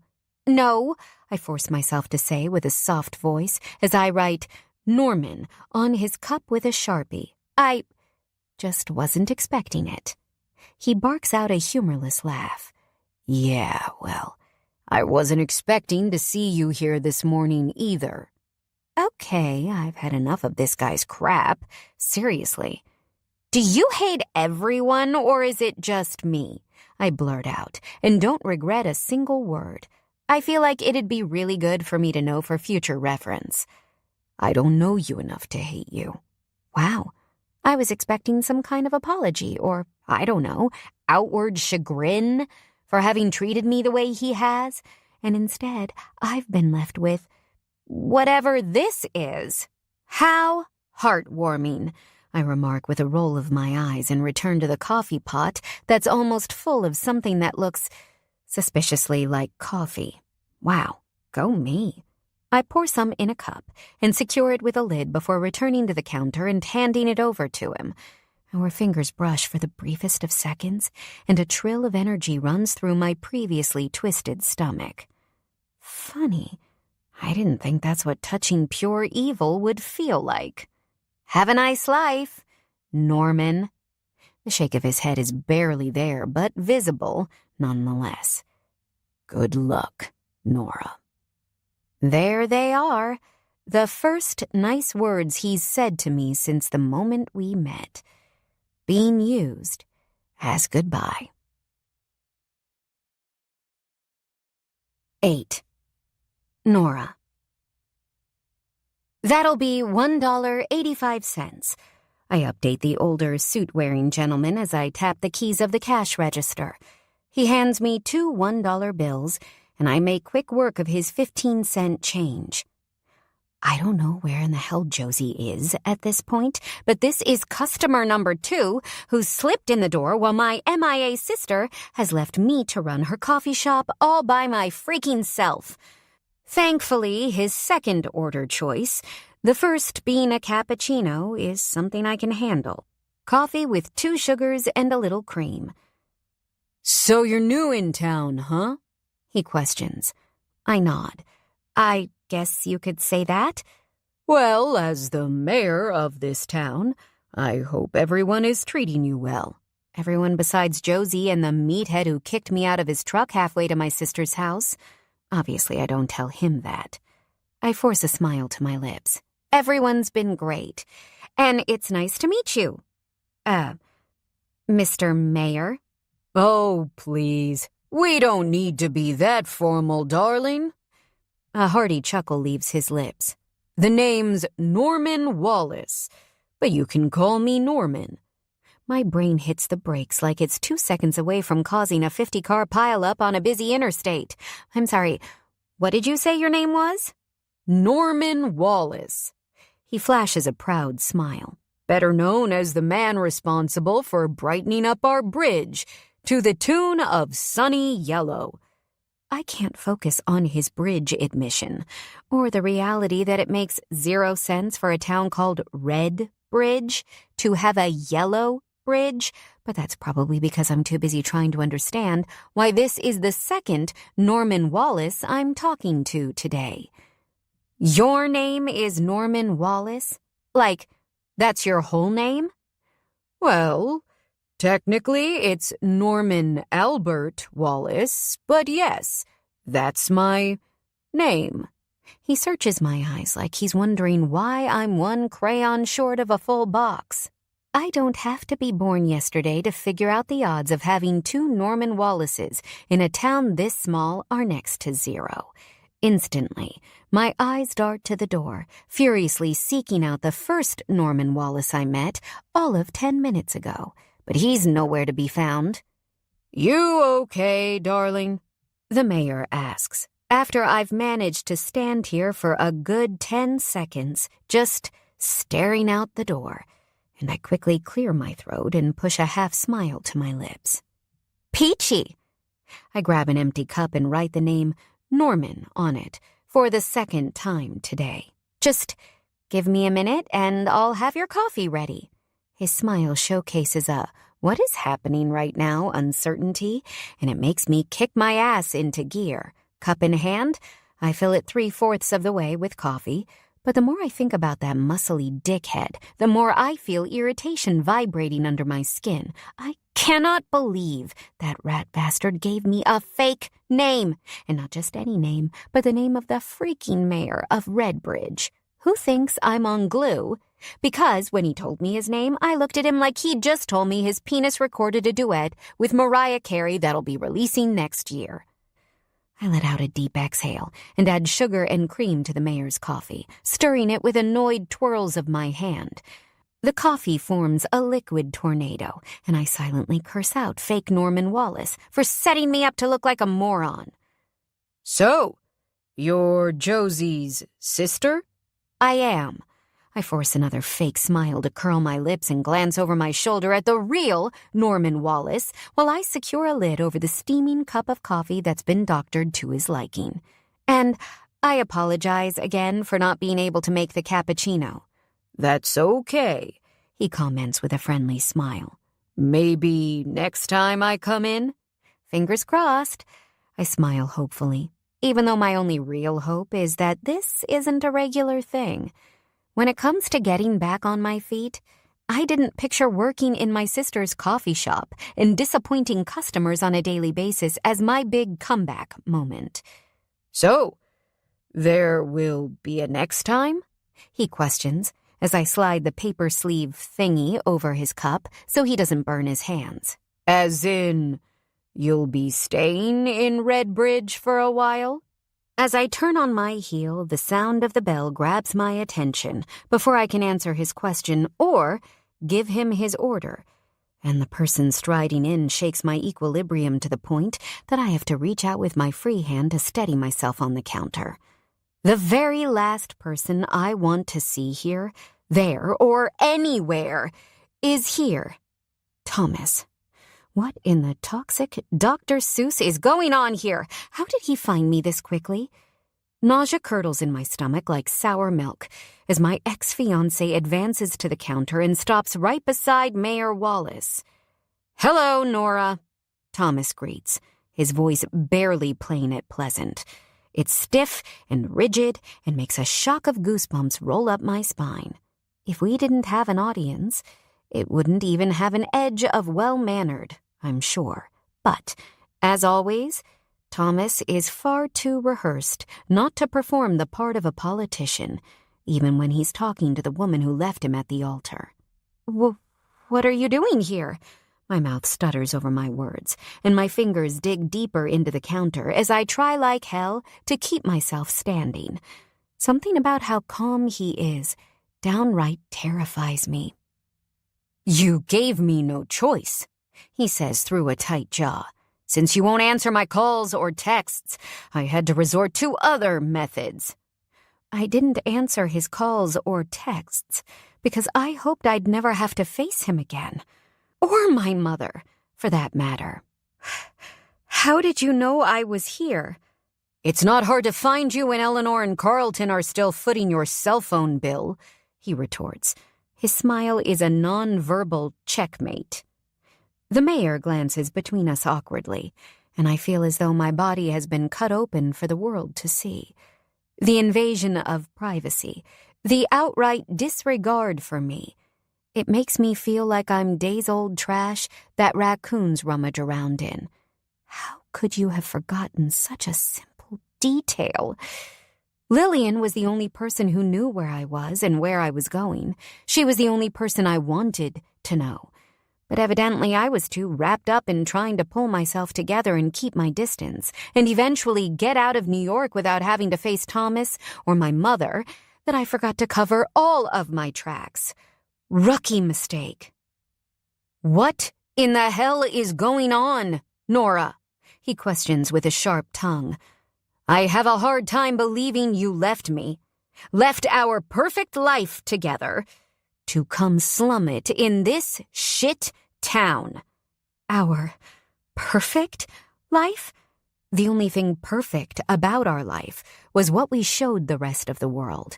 On the inside, only dirty, disgusting, appalling lies were left to fester and rot.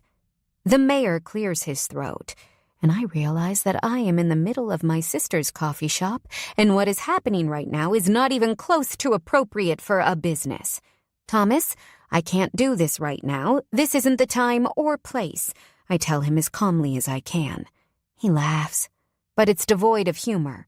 If you think I dropped everything, had my assistant move important meetings and rearrange my schedule to travel all the way to the middle of fucking nowhere to not talk to you, you're wrong. His eyes narrow with anger, and his jaw ticks with a tightness I've never seen before. His carefully crafted facade is slipping. I'm not leaving, Nora. Not until you explain what in the hell is going on with you. The bell above the door jingles lightly with the mayor's unexpected exit, and the panic of being completely on my own fills me with crippling dread. My fingers squeeze around the mayor's forgotten cup of coffee, still in my hand. It collapses under the pressure, and Thomas steps back from the spray of hot liquid with a look of derision, and I'm too terrified to feel it burn my skin as it spills from the busted cup. Somehow, I manage to drop the cup into the small trash can near my feet and wipe my hand on my apron, but the entire time, Thomas's steely gaze continues to bore holes into my skull. There's still a counter between us, thank God, but I am frighteningly, hopelessly alone with my aggressor. I have replayed that day over and over again in my mind. Thought about the weeks leading up to our wedding, and I can't, for the life of me, figure out what in the hell happened, Thomas states, and runs a hand through his already disheveled hair. At the very least, you owe me an explanation. What I should say right now, I can't say. His lawyers made sure the truth was covered with a private settlement and an ironclad NDA, and I won't give him the ammunition to use his own despicable actions to his advantage. Thomas, I have nothing to say to you. I can't do this right now. Are you kidding me? He slams 2 fists down on the counter so hard that it makes me jump back a step. You walked out on our wedding day, and then you just disappeared, and you don't have anything to say? Do you have any idea what you've done? You embarrassed yourself, me, your mother, my family? You ruined everything. Do you even know what it was like for me when you left like that? Everyone was there. Everyone witnessed me looking like a fucking schmuck. How does it always seem to go back to him and what he feels and what he's going through? I should tell him that this isn't about me or what I've done. It's about what he did, what he kept from me, what he lied about, the fact that he's not the man I thought he was. But I refuse to bring this trouble to someone else's door, someone who pushed past their fear and told me the truth, someone everyone else in the world has failed to protect. Fine. You don't want to talk here? Then we'll go to my rental car. Thomas strides around the counter until he's all up in my personal space. Let's go, he says in a stern tone of voice. Now. I'm not going anywhere. Yes, you fucking are, he shouts and grabs my forearm so hard I nearly slip on the spilled coffee in Lillian's black Chanel flats. Thomas, what are you doing? I implore as evenly as I can manage, hoping he'll fall back on decorum and stop scaring me so much. Have you lost your mind? I haven't lost my mind, he retorts, and his fingers dig deeper into my skin. You've lost your mind. You're ruining your life. Can't you see that?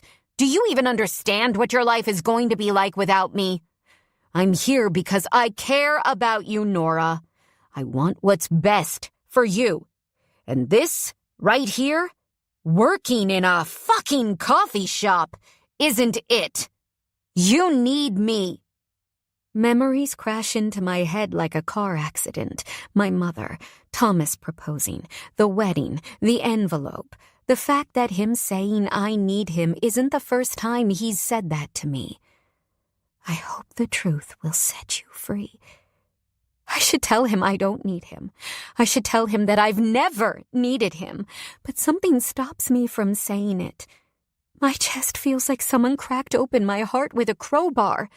Nora, baby, you know you need me, he whispers and moves his face closer to mine. And it's okay.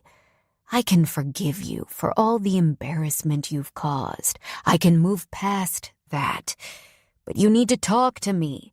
Tell me what is going on. His words make my stomach churn, and I can't even bring myself to look him in the eye. I just want to get away. Stop, Thomas. I yank my arm away from his hold. Just stop. You need to go. I want you to go. I'm not leaving. His jaw tightens as he steps closer and grabs my forearm in his hand again. But this time, his grip is tighter, and his usually light hazel eyes look as dark as a bad thunderstorm cloud on a hot summer day. I'm not fucking leaving here without you, Nora. I've never seen him like this. It freezes my vocal cords, freezes my ability to do anything but stand there. I am ice and he is fire, and any minute I am going to melt under his scorching glare. Normally, Thomas Conrad Michael King III is perfectly groomed in every way, and the skin on his face is baby smooth, and he always has his most charming smile intact. But this version of Thomas is something I've never seen before. His white-collared shirt is wrinkled, his hair is a mess, and he's angry, so angry, in a way that I didn't even know was possible for a guy like him. Thomas never looks unkempt, and he doesn't show any kind of negative emotion, but his fury is right there on the surface and showcased in every harsh line on his face. Get off me, Thomas!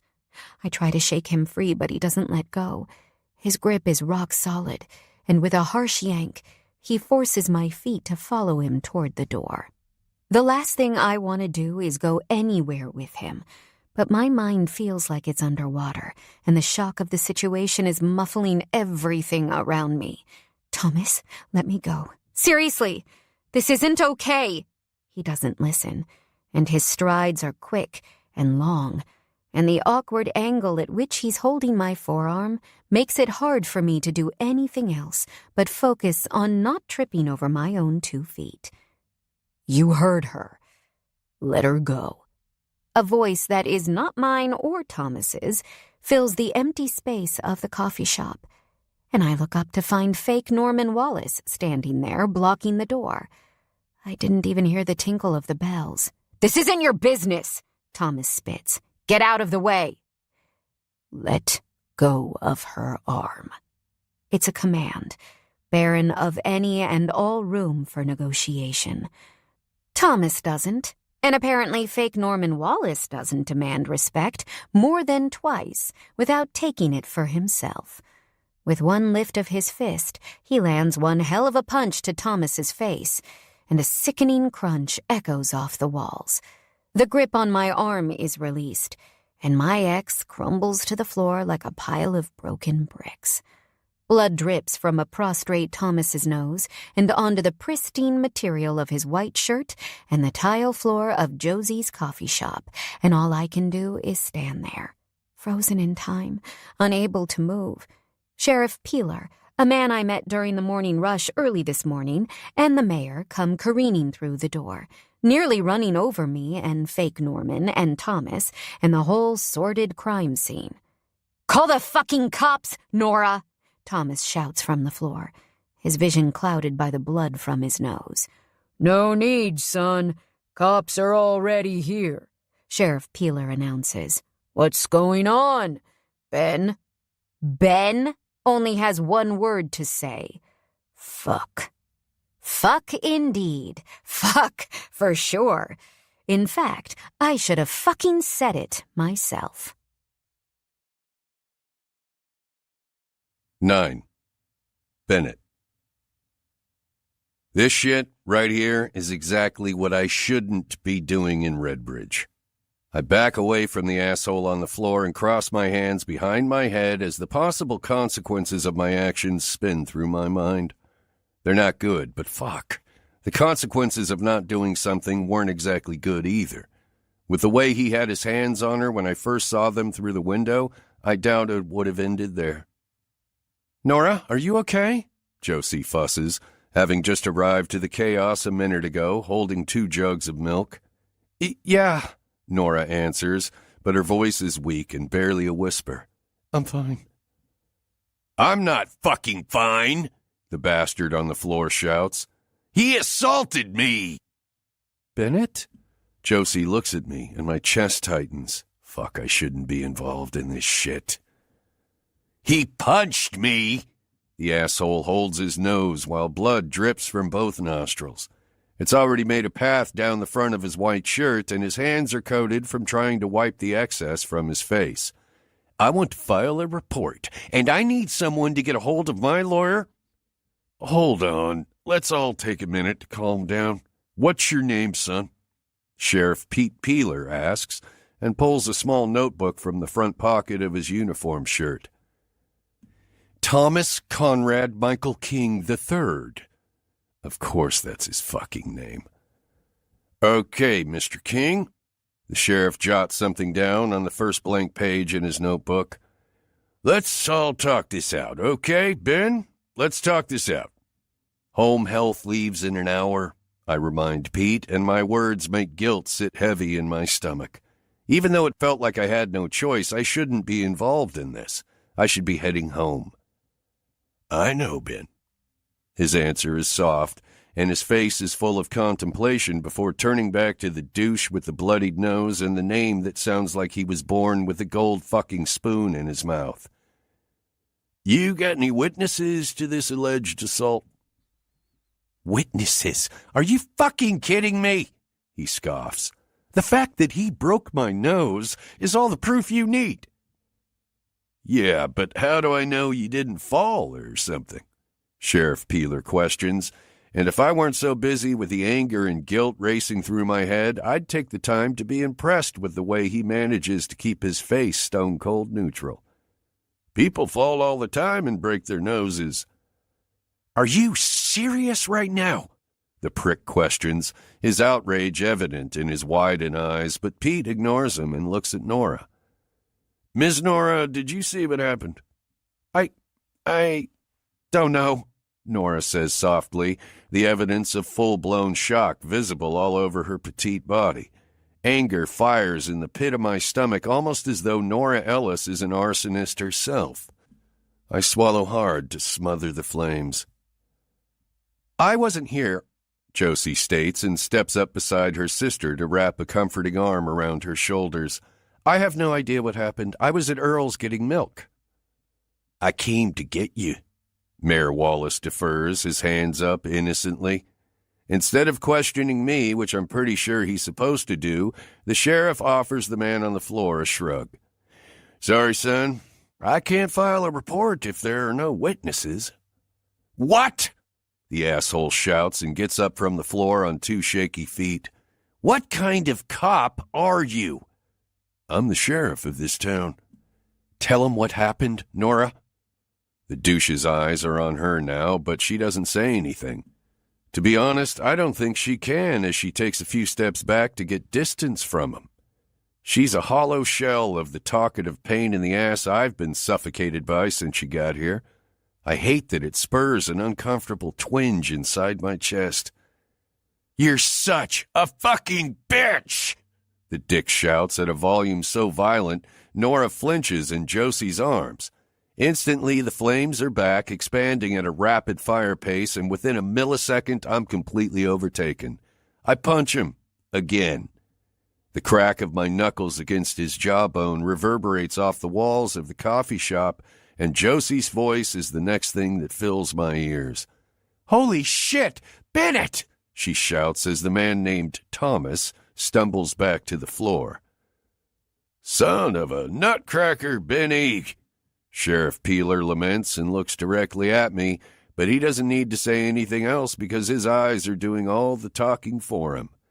I just made him a witness. All of them, really. So much for no report. I am officially, irrevocably involved. 10. Nora. His name is Bennett Bishop, and he punched my ex-fiancé in the face. Twice. I watch as Sheriff Peeler puts him in the back of his cop car in handcuffs, and Officer Felix Rice, his deputy, puts Thomas in the back of his. Thomas has been checked and released by the paramedics, and Bennett has exchanged several conversations with Sheriff Peeler that ended in Pete pulling his personal phone out of his pocket, dialing a number, and holding it to Bennett's ear while he talked. He was too far away for me to hear what was said, but even if he'd been closer, I probably still wouldn't have, because Thomas, a man I've known as nothing but dignified and controlled for the last 5 years, has spent the entirety of the last 30 minutes yelling. At me, at the sheriff, at Bennett. I'm pretty sure he'd shout the whole damn town down if Officer Rice hadn't gotten fed up with him enough to put him in the car. Always, always, always, he is the most important man in the room. And, evidently, in a moment where he wasn't, being decorous and controlled wasn't going to cut it. "Come on," Josie consoles, wrapping her arm around my shoulders as the 2 cruisers pull away. "Bennett gave me his keys so I can take his truck down to the station. You drive my car." God, what a mess. "Josie," I say softly, my voice breaking. "It's going to be okay, Nora." I wish she was right, but nothing about any of this feels okay as I watch the back of Bennett's head get farther and farther away in Sheriff Peeler's cruiser. Bennett Bishop doesn't know me, doesn't even like me. My voice is barely above a whisper. Hell, up until 40 minutes ago I thought his name was Norman. "What?" Josie turns to look at me, her eyes searching mine. I shake my head. It doesn't matter. He can't go to jail for me. Josie's ordinarily sharp face turns soft, and that reaction reminds me of the way she used to be with me when we were kids. It nearly makes me burst into tears. "Don't worry about that, okay? Sheriff Pete's an old goat, but he's not an idiot, nor. He could see what was going on there. Just like the rest of us, he'll manage the situation, and Bennett'll be fine." If he'd only punched Thomas that one time, when no one but I was around, I might agree with her, but he punched him twice. The second occurring in front of the biggest audience that included the sheriff and the freaking mayor.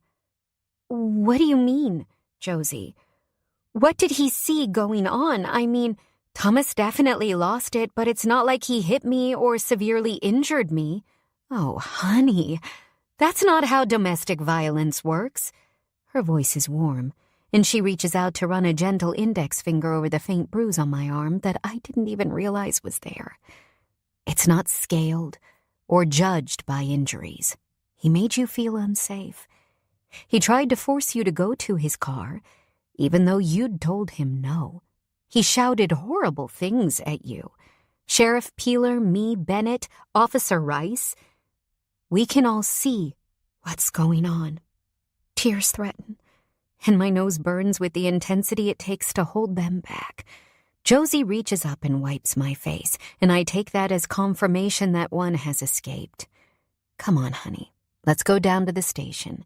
You're going to need to give an official statement, and Ben's going to need his truck.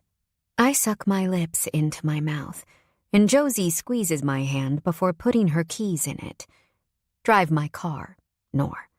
Just follow me. I manage a nod before turning to unlock her SUV and climb inside.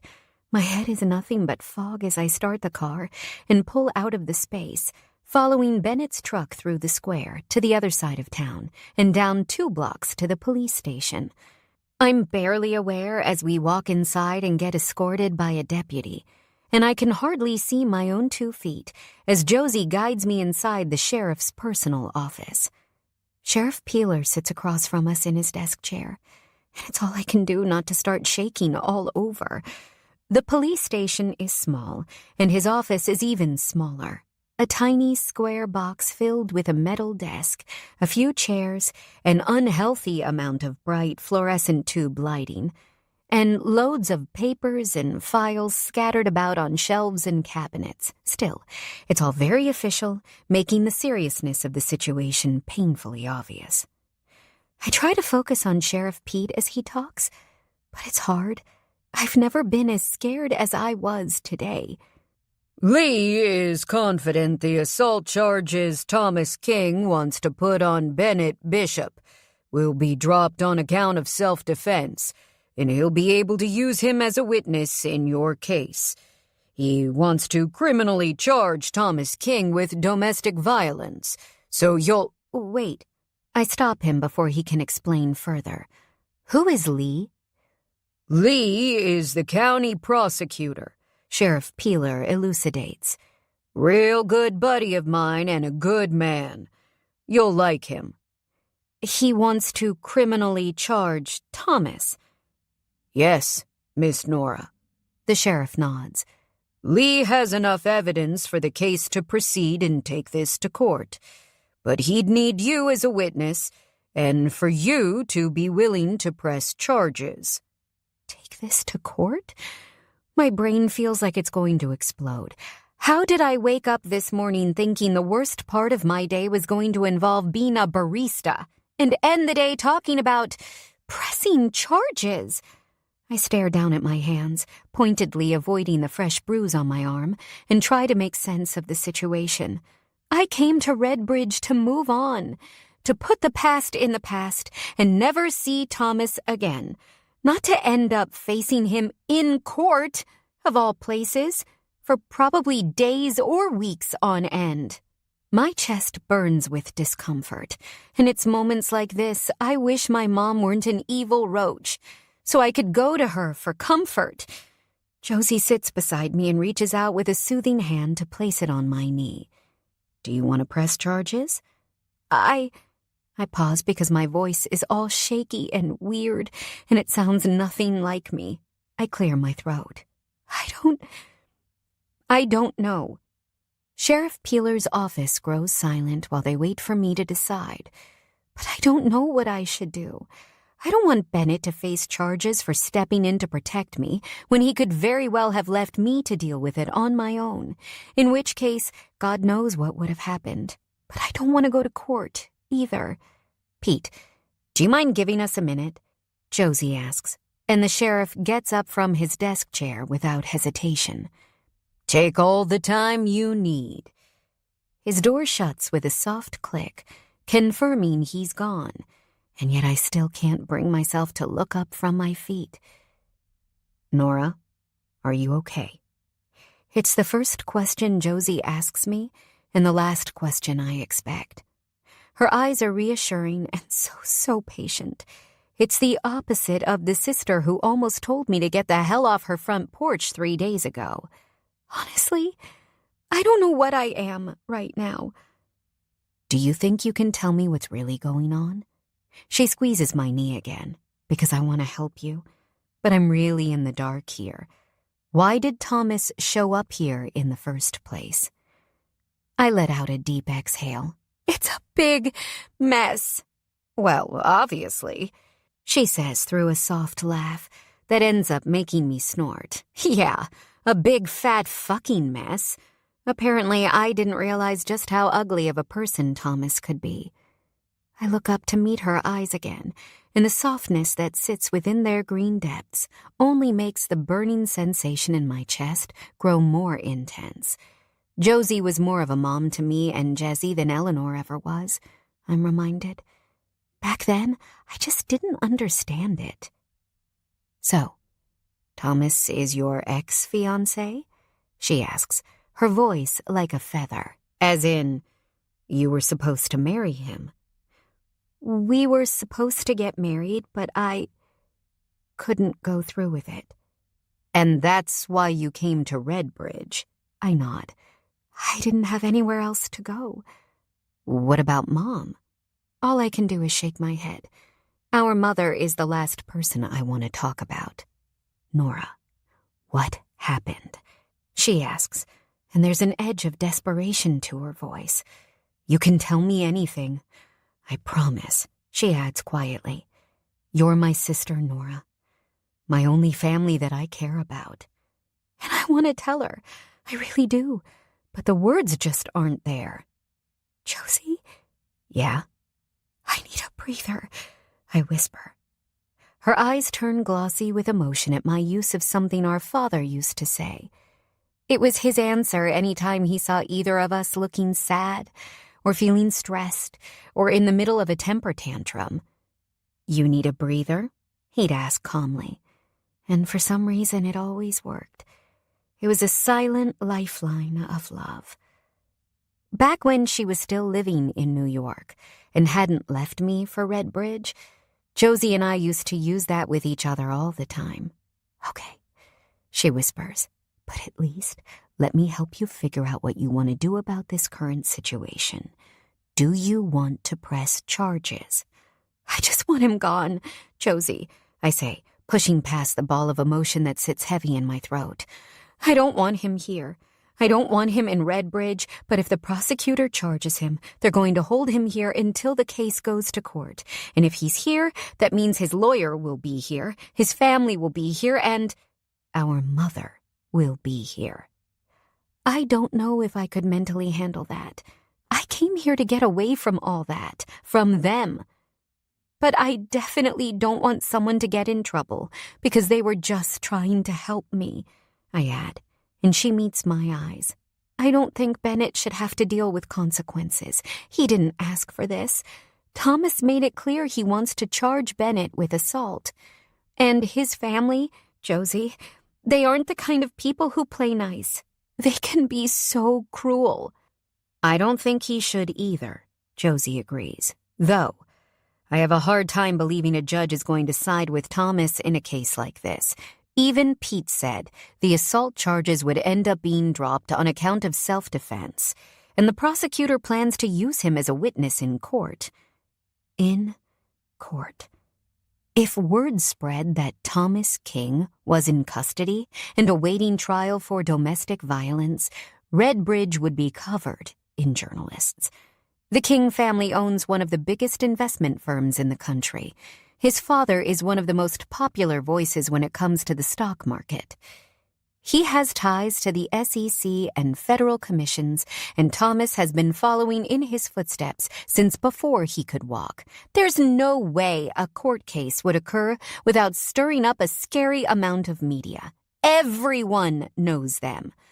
My stomach roils again, but this time it churns itself right into my having to grab the small trash can beside Sheriff Peeler's desk and puke.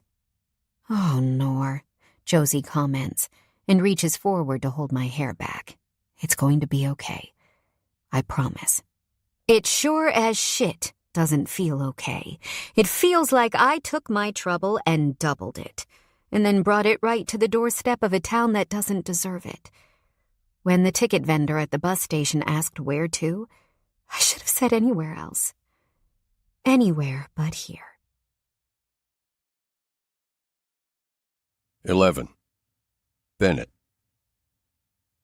I pull out of the police station's parking lot with the intention of heading home, but for some reason I find myself coming to a stop in front of Clay's bar. I cut the engine and just sit there in the driver's seat, warring with myself about what I'm even doing here. Spending the day in lockup and someone who needs me at home should be all the motivation I require to go straight there, and yet, here I am. Phone out of my pocket, I send a quick text. Me. Evening go okay. I might still be a while. Not even a minute later, my phone dings with a response. Charlie. It was a good day, and no worries? No worries. That's not the response I needed to knock some fucking sense into my head. Before I know it, my boots hit the concrete and my door clicks shut behind me. The country club is busy as hell. Live music in the form of banjos and bluegrass filters from the stage at the back. A man who looks like the lead singer of ZZ Top yodels into the mic as a few tipsy people try their hand at line dancing, and Clay is behind the bar serving the patrons of Redbridge all the booze their hearts desire. This is probably a bad idea. I find a stool that is positioned in the middle of two empty seats and sit down. Marty Higgins, one of Clay's bartenders, slides a fresh napkin in front of me. What can I get you, Ben? The strongest bourbon you can find, and make it a double. Marty quirks an eyebrow. Tough day? You have no idea. Thankfully, he doesn't ask for any further explanation and gets to work on pouring a healthy dose of Woodford Reserve into a rocks glass and setting it in front of me. I lift the glass to my lips and take a long drink. I stare down at the now half-empty glass and block out all the commotion behind me. The chatter, the music. It becomes white noise, and my mind becomes a blank canvas to paint with ponderings of repercussions. Fuck. This could have been so bad. For me, for my career, but mostly for... Heard you got into a knife fight with 3 guys who were trying to kidnap Josie's sister. I look up from my drink to find Clay standing in front of me, one elbow resting on the bar. Small-town news travels fast, I comment, although it doesn't travel accurately. What the hell happened? Isn't that the question of the hour? One I'm still trying to figure out the answer to. A woman I have no personal interest in had a problem with a prick from the city who drives a black Audi, and I, somehow, found it a good idea to get involved. You lost control. Nora Ellis's ex is a motherfucker. Put his hands on her when she very clearly didn't want them on her. I intervened with my fist. Clay raises one eyebrow before running a hand through his hair. Damn, dude. You going to have legal ramifications from that? Any kind of legal bullshit is the last thing I need to be involved in. My sister alone would give me enough strife to last a lifetime, but the other things depending on me being let down would kill me. He knows that. There should have been. But the sheriff just called me a little bit ago to let me know Nora convinced the county prosecutor to drop criminal charges on the asshole if he gets the hell out of Redbridge and doesn't press charges against me. And he agreed because of a protection order for Nora. Though I'm not entirely convinced it's over because he doesn't seem like the type to let shit go. If anything, he seems like the kind of dickhead who thinks the world revolves around him. like more important than anyone or anything else, even the law. How could you be charged with assault when you were trying to stop an already bad situation from getting ugly? The first punch, I'd agree with you. I purse my lips and shake my head, but I punched him twice. Sounds to me like he deserved it, Clay comments, and grabs the bottle of Woodford Reserve to pour himself a drink. Cheers, brother. This doesn't feel like a time for celebration, but I clink glasses with his and take another drink anyway. Plus, you can count your blessings because you got here after Eileen Martin left, Clay updates with a knowing smile. Though something tells me you're going to find yourself in the paper tomorrow. That little old lady was fucking amped. Shit, I mutter, and Clay reaches out to pat my shoulder with a hard hand. Don't be such a downer, Ben. From what I can tell, you're going to be painted as the hero of Redbridge, the man who stopped a gang fight and a kidnapping with just his fist alone. My exasperation comes out in the form of a stilted laugh. Great. Publicity and being painted as that fancy-ass woman's hero, just what I need. 12. Nora.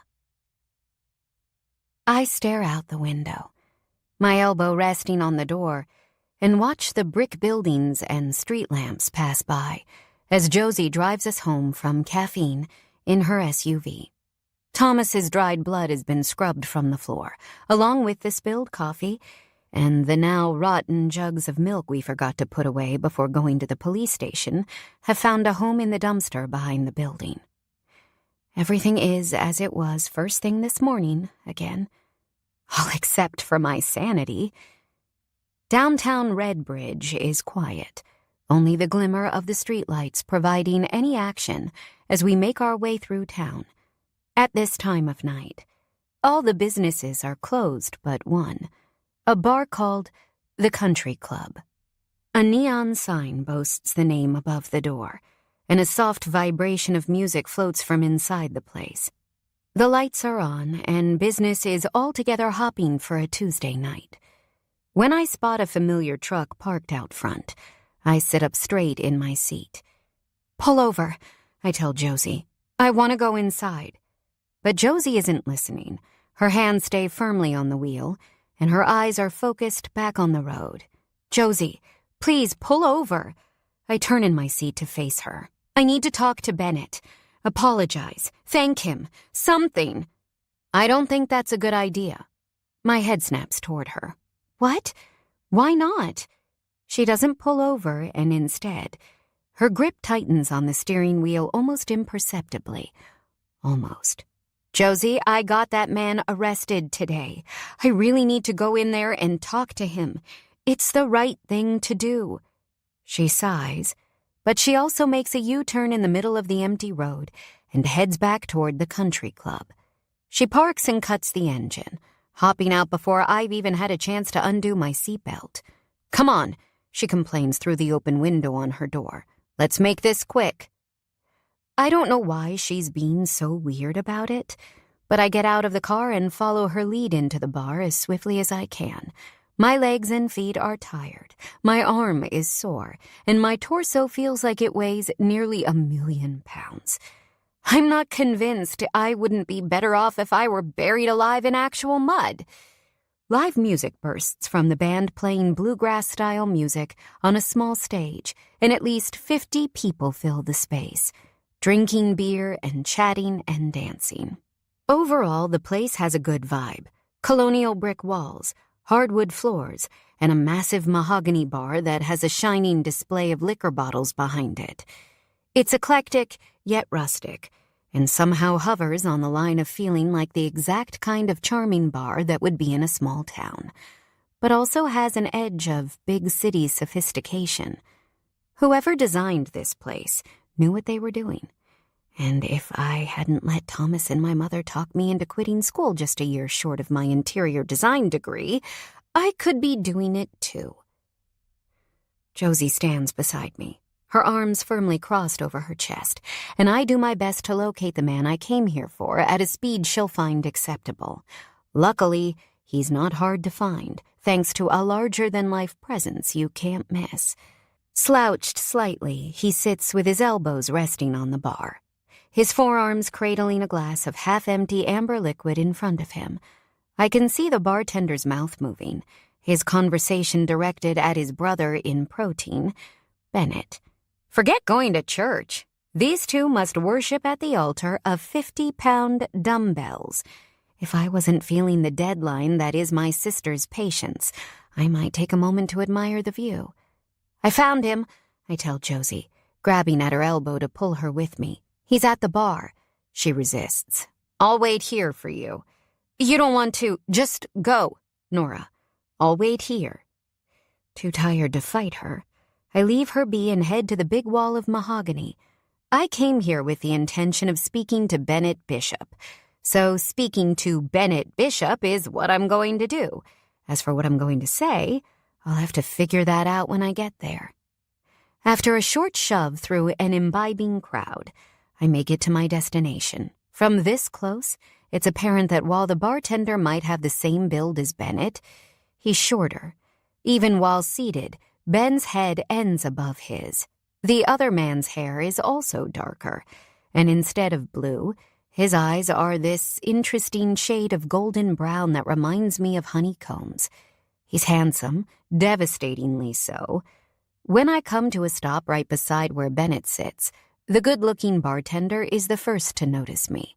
His eyes look once, then twice, then search my face as if he recognizes me, even though I've never seen him in my life.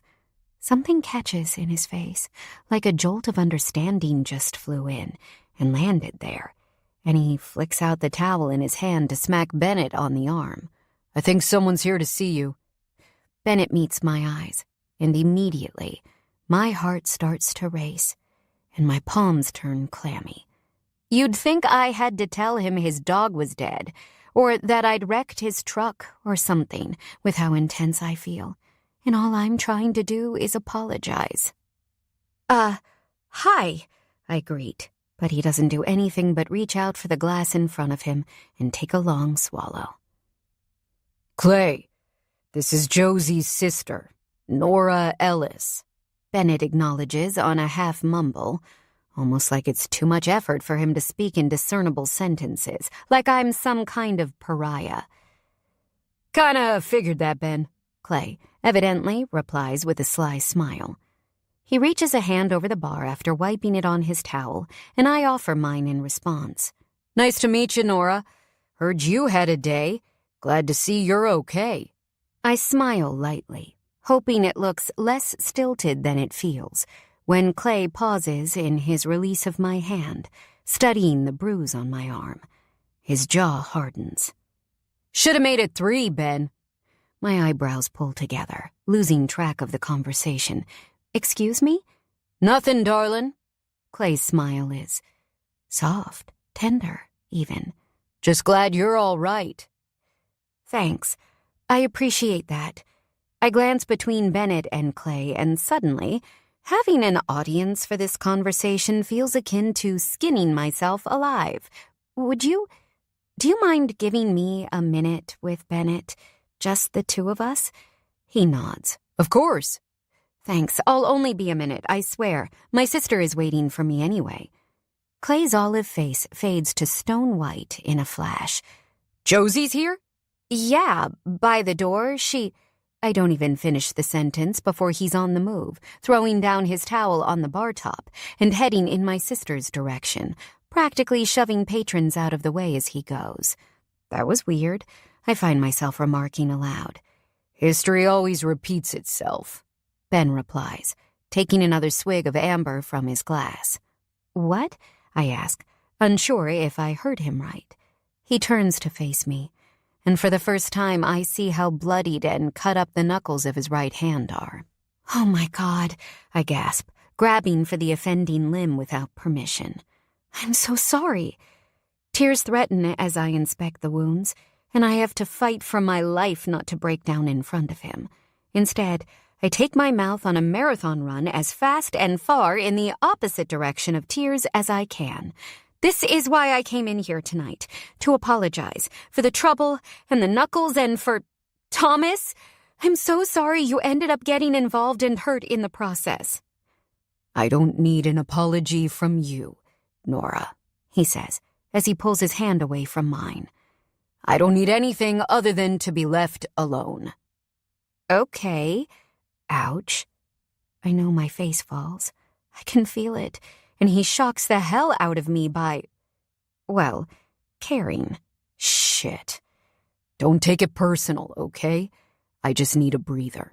Punching assholes in the face is the absolute last thing I should be doing, and still, I did it anyway. I just need a breather. Oh, hell, that certainly hits right in the chest. I fidget on my feet, just standing here awkwardly while I silently try to calm my pounding heart from hearing my dad's words fall from his lips. And he turns back to the bar and shakes his head at himself. Fuck.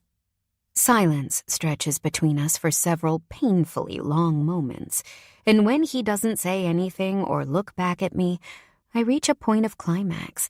I have to do something, say something, anything, or I'll expire right here on the spot. The broken circle breakdown, I blurt out, and his powerful blue gaze returns to me. He has no flipping clue what I'm talking about. The song they're playing. I nod toward the bluegrass band on stage. It's from a movie called The Broken Circle Breakdown. Never seen it. You should, I comment. It's the most beautifully heartbreaking thing you'll ever watch. It will make you feel every possible emotion in the span of 2 hours. He looks at me closely, silently, and I start to feel like the biggest idiot on the planet. What am I even saying right now? He wants nothing to do with me, and I'm trying to give him movie recommendations? I dig my teeth into my bottom lip and silently wish I could just have a normal conversation with this guy. It feels like I'm either apologizing, trying to navigate his gruff demeanor, snapping at him for something he said, or wading in our deep pool of uncomfortable silence. My eyes dart around the bar, mentally seeking something to say that would actually encourage normality. But all I come up with are liquor bottles and beer and drunk townspeople. Not exactly great conversation starters.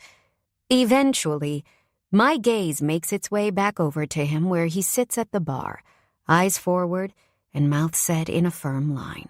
When he lifts his glass of amber-colored liquor to his lips for a drink, I catch sight of the "some" tattoo on his left hand.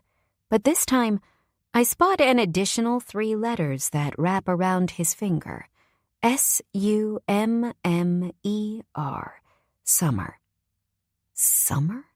Surely this is a woman's name. I mean, a man like Bennett, grumpy, broody, ill-tempered, is most certainly a Winter. Not to mention his tattoo isn't on just any finger. It's on his wedding ring finger. Right then it hits me. His sullen mood, his, I need a breather. I'm such a fool. Is your, I pause and shift a little on my feet. Is your wife mad about today? My wife? He jerks his head back as his eyes meet mine again. I don't have a wife. Oh, then your fiancé? I say, but it's more of a question, and when he furrows his brow, I add, or your, girlfriend? He shakes his head, and his brow line only creases more with confusion. What are you talking about? My gaze makes its way to my shoes. If he doesn't have a wife, or a fiancé, or a girlfriend, then what in the hell is that tattoo for? I have a hard time believing it's because he has an obsession with flip-flops and beach vacations. Is this your way of trying to see if I'm single? He asks, and I swear one corner of his mouth twitches into a smirk, but it can't last more than a split second. Because I'm not interested, sweetheart. What? My jaw gapes open like a fish that just got yanked from the water. I don't date. Ever. Wait, you think I'm interested in you? A shocked laugh jolts from my lungs. No, thank you. I noticed the tattoo on your finger and figured summer was, my tattoo is none of your business. He cuts me off with a gruff snap and pointedly covers that very tattoo with his other hand. Talk about cryptic. Like you should talk, Ms. I came to Redbridge to escape my own secrets. Bennett proceeds to avert his attention from me entirely, and I'm left standing there wondering how every interaction I have with this guy ends up here. If we were in his truck right now, this would be the point in the night when he'd hit the brakes and kick me out. Something inside me wants to find a way to take a detour, to end up at a destination that doesn't end in a crash on Bad Temper Road. Maybe you should try not to be so damn nosy, especially on the same day he ended up in handcuffs because of you. Look, I really wasn't trying to pry. I'm sorry. Sometimes curiosity just gets the best of me. His eyes peer into mine, searching for what, I'm not sure, until he lifts his glass and says, "Water under the bridge," before finishing off the rest of his drink. His response is probably the best-case scenario for a man like him. Honestly, I figured I had a less than 1% chance of him answering me with actual words. Bennett, Nora, we need to go. Josie startles me with a persistent hand gripping my shoulder, her voice a mix of impatience and annoyance. Now! I glance behind her to see Clay heading straight in our direction, or should I say Josie's direction, fire once again, licking at his heels. By the way, Bennett, I really appreciate what you did for my sister today. Thank you. Josie interjects on a rush, not even giving Bennett time to respond before quickly turning back to me. Let's get out of here. Come on, Josie, Clay states as soon as he arrives, his golden brown eyes locked on my sister. Just talk to me for a minute. No, that's all she says. You're in my bar, babe, he comments with a little smile. And you never come into my bar. I'm only here because of my sister, not you. Are you sure about that? Clay questions and places two hands to his hips. If I recall, you said you'd never step foot in this bar again. Not for any fucking reason. Sometimes we have to make exceptions and do things we absolutely don't want to do because it's for the people we love. Josie retorts and grabs my hand. Let's go, Nora. Between 1 second and the next, we're on our way out the door. Bennett Bishop and bartender Clay, nothing more than a memory. Well, seems to me I might not be the only one keeping secrets in this family. Or in Redbridge, for that matter. 13. Saturday, August 7th. Bennett. 9-inch nails pounds from the speakers hung discreetly around my studio, and Trent Reznor sings about how nothing really matters anymore. I wish I could agree with him. I push and pull my brush across the wall-sized canvas before stepping back to get a vision of the piece as a whole. An abstract vision of yellows and blues and reds and greens stares back at me. The work is undefinable, but at the same time recognizable. It's exactly what it should be. I've never been the kind of artist who stays boxed into a certain style. I've dabbled in impressionism and surrealist-style portraits with a raw edge. I even spent a year doing purely conceptual art that was meant to shock my audience. But for the past 2 years, I've been immersed in the abstract, my intention focused on creating a picture, a painting, that I haven't planned. That might seem arbitrary and even a little destructive, and truthfully it is. But what it isn't is predetermined, because life isn't either. The beauty in this, I'm finding, is that even though nothing I'm creating is preset or even visually something tangible, the human brain will still want to associate it with something we're already familiar with because it craves logic and comfort. I inspect the edges and the center, and I run my fingers across a part where I know the paint has yet to dry. Indentations that mirror the size and shape of my thumb and index finger imprint themselves into the wet paint, serving as a signature that I was here. 3 weeks of work, finally done. My sister Breezy will want to sell it to the highest bidder. I kind of want to burn it. My oldest brother Logan used to call my destructive impulse with my creations madness, but he'd also light the match and watch it burn with me. Looking back, that's probably a good metaphor for why our relationship ended up the way it has. I turn my back on the canvas and head over to the sink to wash my hands. When I turn around, it's still there, staring back at me, a talisman of my demons. Maybe a bonfire is a good idea tonight. Disgusted with my own predictability, I shut off the music and head out of my studio and back into the main house to distract myself with coffee. Unfortunately, my cell phone rings before I can even make it inside. There are only a handful of people who utilize this number, who even have this number, and I already know who the caller will be before I answer. I finished a painting, and somehow she knows it. I swear she's got to have a hidden camera in my studio at this point. "What do you want, Breezy?" I questioned the instant I put the phone to my ear. "A simple hello, how are you, sis, would be nice, you know?" She lets out a sarcastic laugh. "But I guess I should just be thankful you at least answered your damn phone." "To what do I owe the pleasure of this call, sis?" I ask, cutting to the chase. I may be an asshole who doesn't answer, but Breezy doesn't call without business. "You know, I read the most interesting article today in a small-town newspaper. It showcased a hero of sorts, a hero who apparently punched some guy in the face and ended up in handcuffs a few days ago." Fucking Eileen Martin. Clay made sure he stopped by my place the day the article came out in the Red Bridge newspaper. Although only first names of the people involved were published, Eileen made sure she got a good photo of me in the back of Sheriff Peeler's car. "Sounds like an interesting read," I comment as I step into the kitchen. Cold coffee from this morning still in the pot.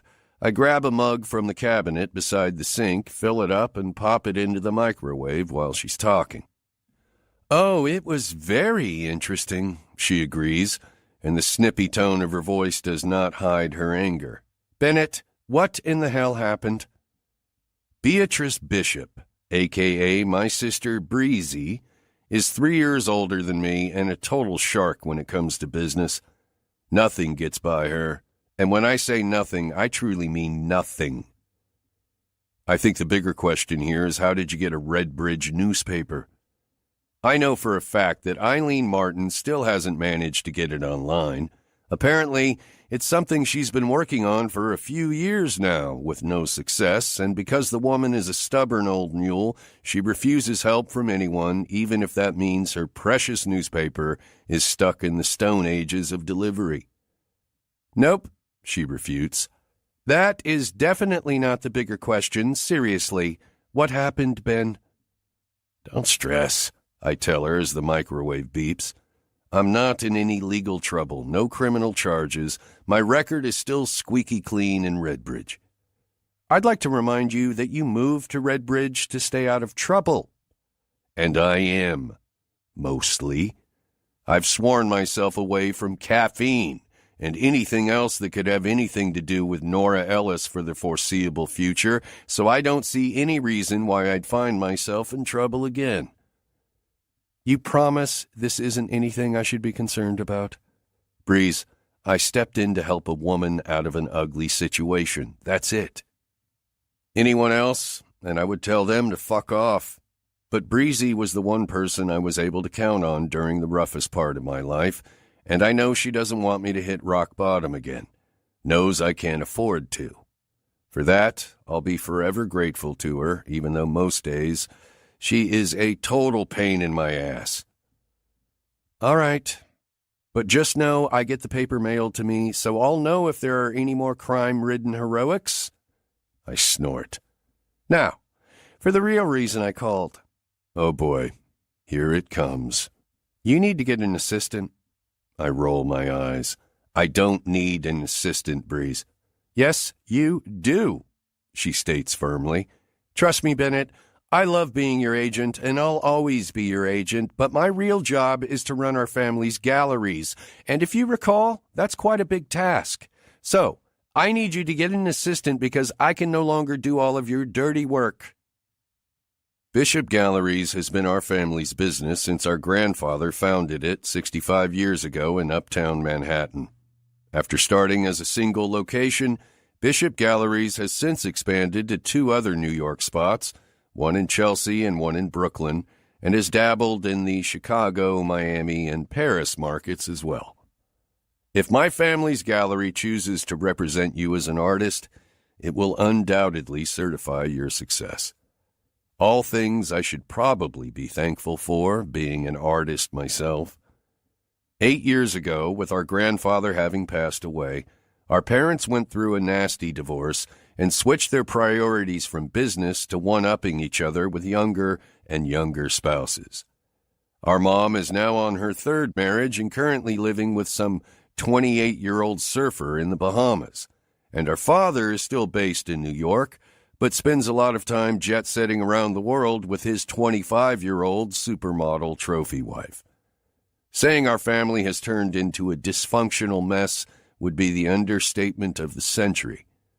Knowing there was a desperate need for actual leadership, Breezy took over. If I do recall, you're the one who wanted to be my agent, I interject. And I also recall you making a shitload of money in commission doing it. But that was when our parents were still capable of running the galleries and you were willing to sell your art, she claps back. You haven't sold a piece for over 2 years, Ben. At this point, I'm doing my job for free. I start to open my mouth to remind her that my priorities are way more important than selling fucking paintings to rich assholes, but her voice is in my ear again. And so are you. Breezy, I know you're going to say you don't need the money, but you do, she says gently, interrupting me. The medical bills pile up every month. Your savings and investments are getting smaller by the day, and your insurance stopped covering home health 6 months ago. Breezy, my finances are fine. Sort of. Ben, you know as well as I do that now is the time to get as much financial security as you possibly can, or else what? I question. I will never let her be put in some fucking facility, and neither will I, you idiot, Breezy chastises. I would never even think about letting that happen, and you know it. But I am suggesting that you sell a painting or two. It's not like you don't spend every waking moment, besides the ones you spend with Summer and mysteriously rescuing women in trouble, in your studio. Get paid for it. And hire a damn assistant. I've been trying to find one, I hedge. This assistant conversation started a year ago, and I sort of attempted to follow through, though I wouldn't say I've kept up any sort of effort since. It's not my fault everyone I interviewed was insufferable. Putting up some stupid flyer and making people go through the strangest interview process I've ever heard of doesn't count as trying, she counters on a sigh. You and I both know you haven't hired anyone because you don't want to. Which is why you don't have to do anything now because I'm sending you someone, fully vetted, ready to go. What? His name is Paul. He's a graduate from Harvard and has his master's in art history. He is the perfect candidate. I furrow my brow. He sounds boring. Well, you're not going to be paying him to entertain you. He's there to do all of your boring work shit that I no longer have time to do. Sounds like a match made in heaven to me. She continues championing Paul like he's some kind of golden assistant man boy. Plus, he's willing to move to Redbridge. No, that is not going to work. I'm not having some bumbling stranger lurking around my house around summer. No way. I'm not sure if you know this, but in order for an assistant to assist you, they have to be with you. I don't give a shit. It's not happening, Breeze. Find another solution. There are no other options. You need an assistant. You need someone who can handle all the daily calls that come in related to your work, someone who can manage your email, someone who can continue your online presence. What online presence? Your website and Instagram and what the fuck? I have an Instagram? God, you are so clueless, she sighs. Thankfully, Paul isn't. He'll be there. Nope. I cut her off before she can try to finalize this crazy bullshit. Not happening. If you're so hell-bent on me having an assistant, then I'll hire one myself. We already tried that route. Yeah, well, we're going to try it again. The line goes quiet. Do not send anyone here, Breezy, I add. I mean it. I won't play nice. You are so frustrating, she bellows on a groan. Tell me something I don't already know.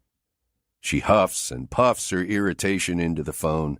Fine, but this is on a short timeline, and if nothing happens, I'm sending Paul. Breezy, enough. There's a small pause, just long enough for her to consider my tone of voice and the seriousness in it before moving on. Yesterday, I had a phone call with the curator for MoMA. They want to showcase some of your pieces, but they need your permission. Well, they're not going to get it. Bennett, she sighs again. You can't spend the rest of your life creating art that you don't show to anyone. Says who? Says everyone, she responds with a tight edge to her voice. Every day, I'm fielding calls from people who are desperate to get a Bennett Bishop hanging on their wall, and yet I can't sell them anything, even though our gallery represents you, because you're on some kind of small-town sabbatical and have become absolutely impossible. A sabbatical insinuates that I'm planning to come back, and I am. I just need time. She lets out an irritated breath. Are you really going to sit here and tell me to tell the curator from MoMA that you refuse permission to showcase your art in one of the world's most coveted museums? Yes. Plus, I'd like to remind you they already have some of my pieces on display, I answer. Now, if you don't mind, I have errands to run, shit to do. This is exactly why you need an assistant. Breeze, if I'm going to hire an assistant, I'm going to find someone who can challenge me, someone who can provide an edge, someone who can be a true asset to my creativity, someone I can trust. What I don't need is some gopher to get my groceries and make me coffee. I can handle that shit on my own. I'm not telling the curator from MoMA no. You want me to tell him? No, I want you to get your head out of your ass and realize you're being stupid. Bye, Breezy. Bennett, don't you dare... I hang up the phone before she can say anything else. Though I'm not surprised when two texts chime in a few seconds later. Breezy, you are impossible. Breezy, and since you're rude as hell and ended the call before I was able to tell you everything, Logan called me this morning.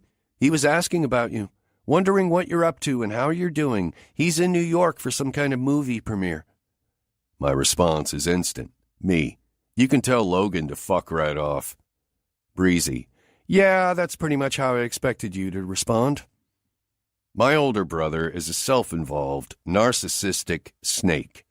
He's also a pretty popular Hollywood actor, and the only thing we have in common is our last name, and that we slept with the same woman, who just so happened to be my girlfriend at the time. Out of nowhere, I hear the words Josie told Clay Tuesday night at the bar. Sometimes we have to make exceptions and do things we absolutely don't want to do because it's for the people we love. Words I know I need to hear myself, for Summer and for Breezy. Before I can overthink it, I type a text onto the screen and hit send. Me. I have a finished painting you can sell. Large, abstract. I'll send you a photo by the end of today. And you can tell MoMA yes. Ready to think about something else, anything else. I shove that conversation out of my head. At the same time, I shove my phone into my jeans pocket and start looking inside my fridge to see what else I might need from Earl's. It just so happens the front of the grocery store is where the town keeps the board for employment ads. I can get groceries and take the first step to finding someone other than fucking Paul. Sometimes, small-town life isn't so bad. 14. Nora. With guilt hanging over me like a poncho since the incident, I've been trying my best to make up for the clusterfuck of an arrival I made to Redbridge. I wake myself up before Josie's alarm even goes off, get ready for work, and pack a little snack bag for Josie along with my own every day. When we get to caffeine, I try my best to watch and listen and learn everything I can, but I'm sad to report it's still not going well. Wednesday, I forgot about the cookies in the oven and nearly smoked out the coffee shop. Sheriff Pete called the volunteer fire department and made us evacuate the building until they arrived. Thursday, I tried my hand at the espresso machine, only to cause a death rattle even the manufacturer isn't sure how to fix. It still works, technically, but it's much slower, causing even Josie, Todd, and Camila, who are all experienced baristas, to turn down making some drinks when customers request them. Friday, I didn't break anything, but I forgot to put the lid on the trash cans behind the building, and we came in this morning to an alley full of raccoons chomping on leftover muffins and expired fruit. Which is why I'm currently cleaning up soggy trash. I blow my hair out of my face and pick up the final scraps of mangled fruit. I toss them into the third trash bag I've filled since Josie put me on cleanup duty, set the bag in the garbage, and secure the lid. You know, like I should have done last night. As I head through the back doors, I snap off the elbow-high yellow rubber gloves and toss them into the sink to clean later. Once I give my hands a good wash and scrub, I make my way to the front of the coffee shop and find Josie rearranging the glass cabinet with fresh cookies and muffins. "Do you need me to do anything?" Her answer comes quicker than a sprinter out of the blocks. "Nope." It doesn't take a genius to deduce why less and less is being required of me as minutes tick by.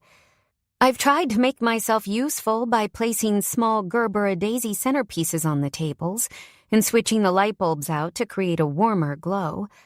But I'm getting the overwhelming sense that while not annoying to my sister, per se, these actions still feel like an encroachment on her personal space, which I get. Working together all day and living together at night is not for the faint of heart. Needless to say, I'm going to need to find a job soon, one that pays me actual money so I can contribute to living costs and eventually find my own place. I haven't heard from Thomas since he left town, thank God, and I'm hoping with the help of the protection order against him, it'll stay that way. I also got a new phone number and plan at the only cell provider in town, keeping the same phone because, help me, I'm poor, and at some point in the distant future, I'm hoping I might actually go long enough without causing a disaster that I can make some friends. Lord knows at this point, my sister and I both are emotionally locked up tighter than a billionaire's vault. I need someone to gab and share feelings with. Josie comes over by me, putting some tip money in the tip slot of the cash drawer and closing it up, clearly intending to get back to the real work. But something about the moment makes me blurt out words I've been wanting to say since Tuesday night. "All right, I have to know. How do you know that bartender, Clay? The exhale she lets out could be its own wind turbine and power half the town." "He's the owner, actually, of the country club. Before last week, I hadn't been there in a long-ass time." "Okay, but how do you know him?" I push with a teasing lilt. "Ex-lovers?" She sighs, looks over at me before her eyes become fixated on the floor, and another sigh escapes her lungs. "He's my ex-husband." A bomb may as well have exploded above us. "What? He's your ex-husband?" The shock I feel is so consuming that I slap both of my hands down on the cash register and it starts flipping out, ringing and clinking and even spinning the numbers on its old-fashioned dial. With wide eyes, I step back with my hands up and Josie jumps in, slapping the noisy thing like it's an angry alligator. I'm sorry, I shout over the chaos, feeling so small you could fit me in your pocket. When am I going to stop messing crap up? Still, this is huge. Are you telling me you were married? I scream, just as the cash register stops wigging out and shuts up completely. Camila and Todd both suck their lips into their mouths and tiptoe into the kitchen and away from us. Yes, Josie answers, her patience for me already depleted. I was married, and now I'm divorced. Can we move on? My brain wants to self-implode. You got married? My voice rises with each word. You got married! I gesticulate my hands wildly in front of me, and Josie puts herself between me and the glass counter defensively. My sister got married, and then she went through a divorce, and I didn't know anything about it. Why, Josie? Why didn't you tell me? I don't know, Nora. She places 2 hands on her hips. Probably for the same reasons I don't know anything about your ex, other than his propensity for bleeding. In fact, why are you in Redbridge at all? Why did he come looking for you? What exactly is going on? Well, shit. This conversation took a hard left into a place I am not equipped to handle. You know what? I'm going to run down to Earl's for a bit. I'll be back shortly, I redirect, taking off my apron and trying not to get trapped in Josie's now smugger-than-smug smile. Uh-huh. That's what I thought, she says. And even though I'm not looking at her, as I grab my purse and keys, I can hear her checkmate smile in her voice. We need whole milk again, so you might as well make yourself useful and grab 2 gallons. Oh, and while you're there, get a gallon of oat, almond, and 2% too. Aye, aye, Captain. I salute her like a diligent soldier and slip through the front door faster than a cat on the nip. She's obviously not ready to air out all of her dirty laundry, and quite frankly, neither am I. Our secrets will live to see another day. I keep my head down on the short walk across the square, lest I draw some kind of unwanted attention from townspeople after the article about my ex-fiancé's grand visit to Redbridge in the paper this past week, and pull my hair over my earbuds to make a curtain around my face. The automatic doors to Earl's grocery open, and I step inside with Carly Simon reverberating through my ears. She sings about some guy and how vain he is, and I almost hate how much I can relate to this song and the fact that it makes me think of Thomas. There's a large, far too curious part of me that wonders how things went for him after he left Redbridge with a protection order to leave me the hell alone. A man like Thomas King is used to getting what he wants and things going his way all the time. His experience in this small town was the complete opposite of that. It goes without saying that it got under his skin, but the consequences of that? I don't know. Did he tell his father? Does my mother know about what happened? Is he actually going to leave me alone? So many questions that I wish I didn't have. I pull my cell phone out of my pocket and purposefully change the song from Carly Simon to Leslie Gore and some lyrics with the empowering vibe I need. No one owns me. Not Thomas, not my mother, no one. And no one is going to tell me what to do or say or think or feel. I am my own woman, damn it, and I'm going to create my own life where I get to make all the decisions and live the way I want. Leslie is the perfect wing woman, and I stroll through the grocery store mentally singing along with her. The refrigerator section is in the back, and I take my time getting there, winding through the aisles, and even stopping in the magazine aisle to peruse a little. It's going extremely well. Until it isn't. Right there, on the tabloid next to People magazine, is the only face I've ever been able to forget, except now it's noticeably bruised. I snatch the shiny paper off the shelf, turn to the page it suggests, and start reading.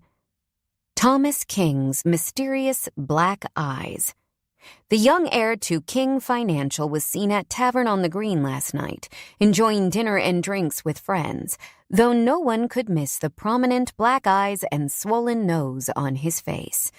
Which leaves all of us wondering, what happened to Thomas King?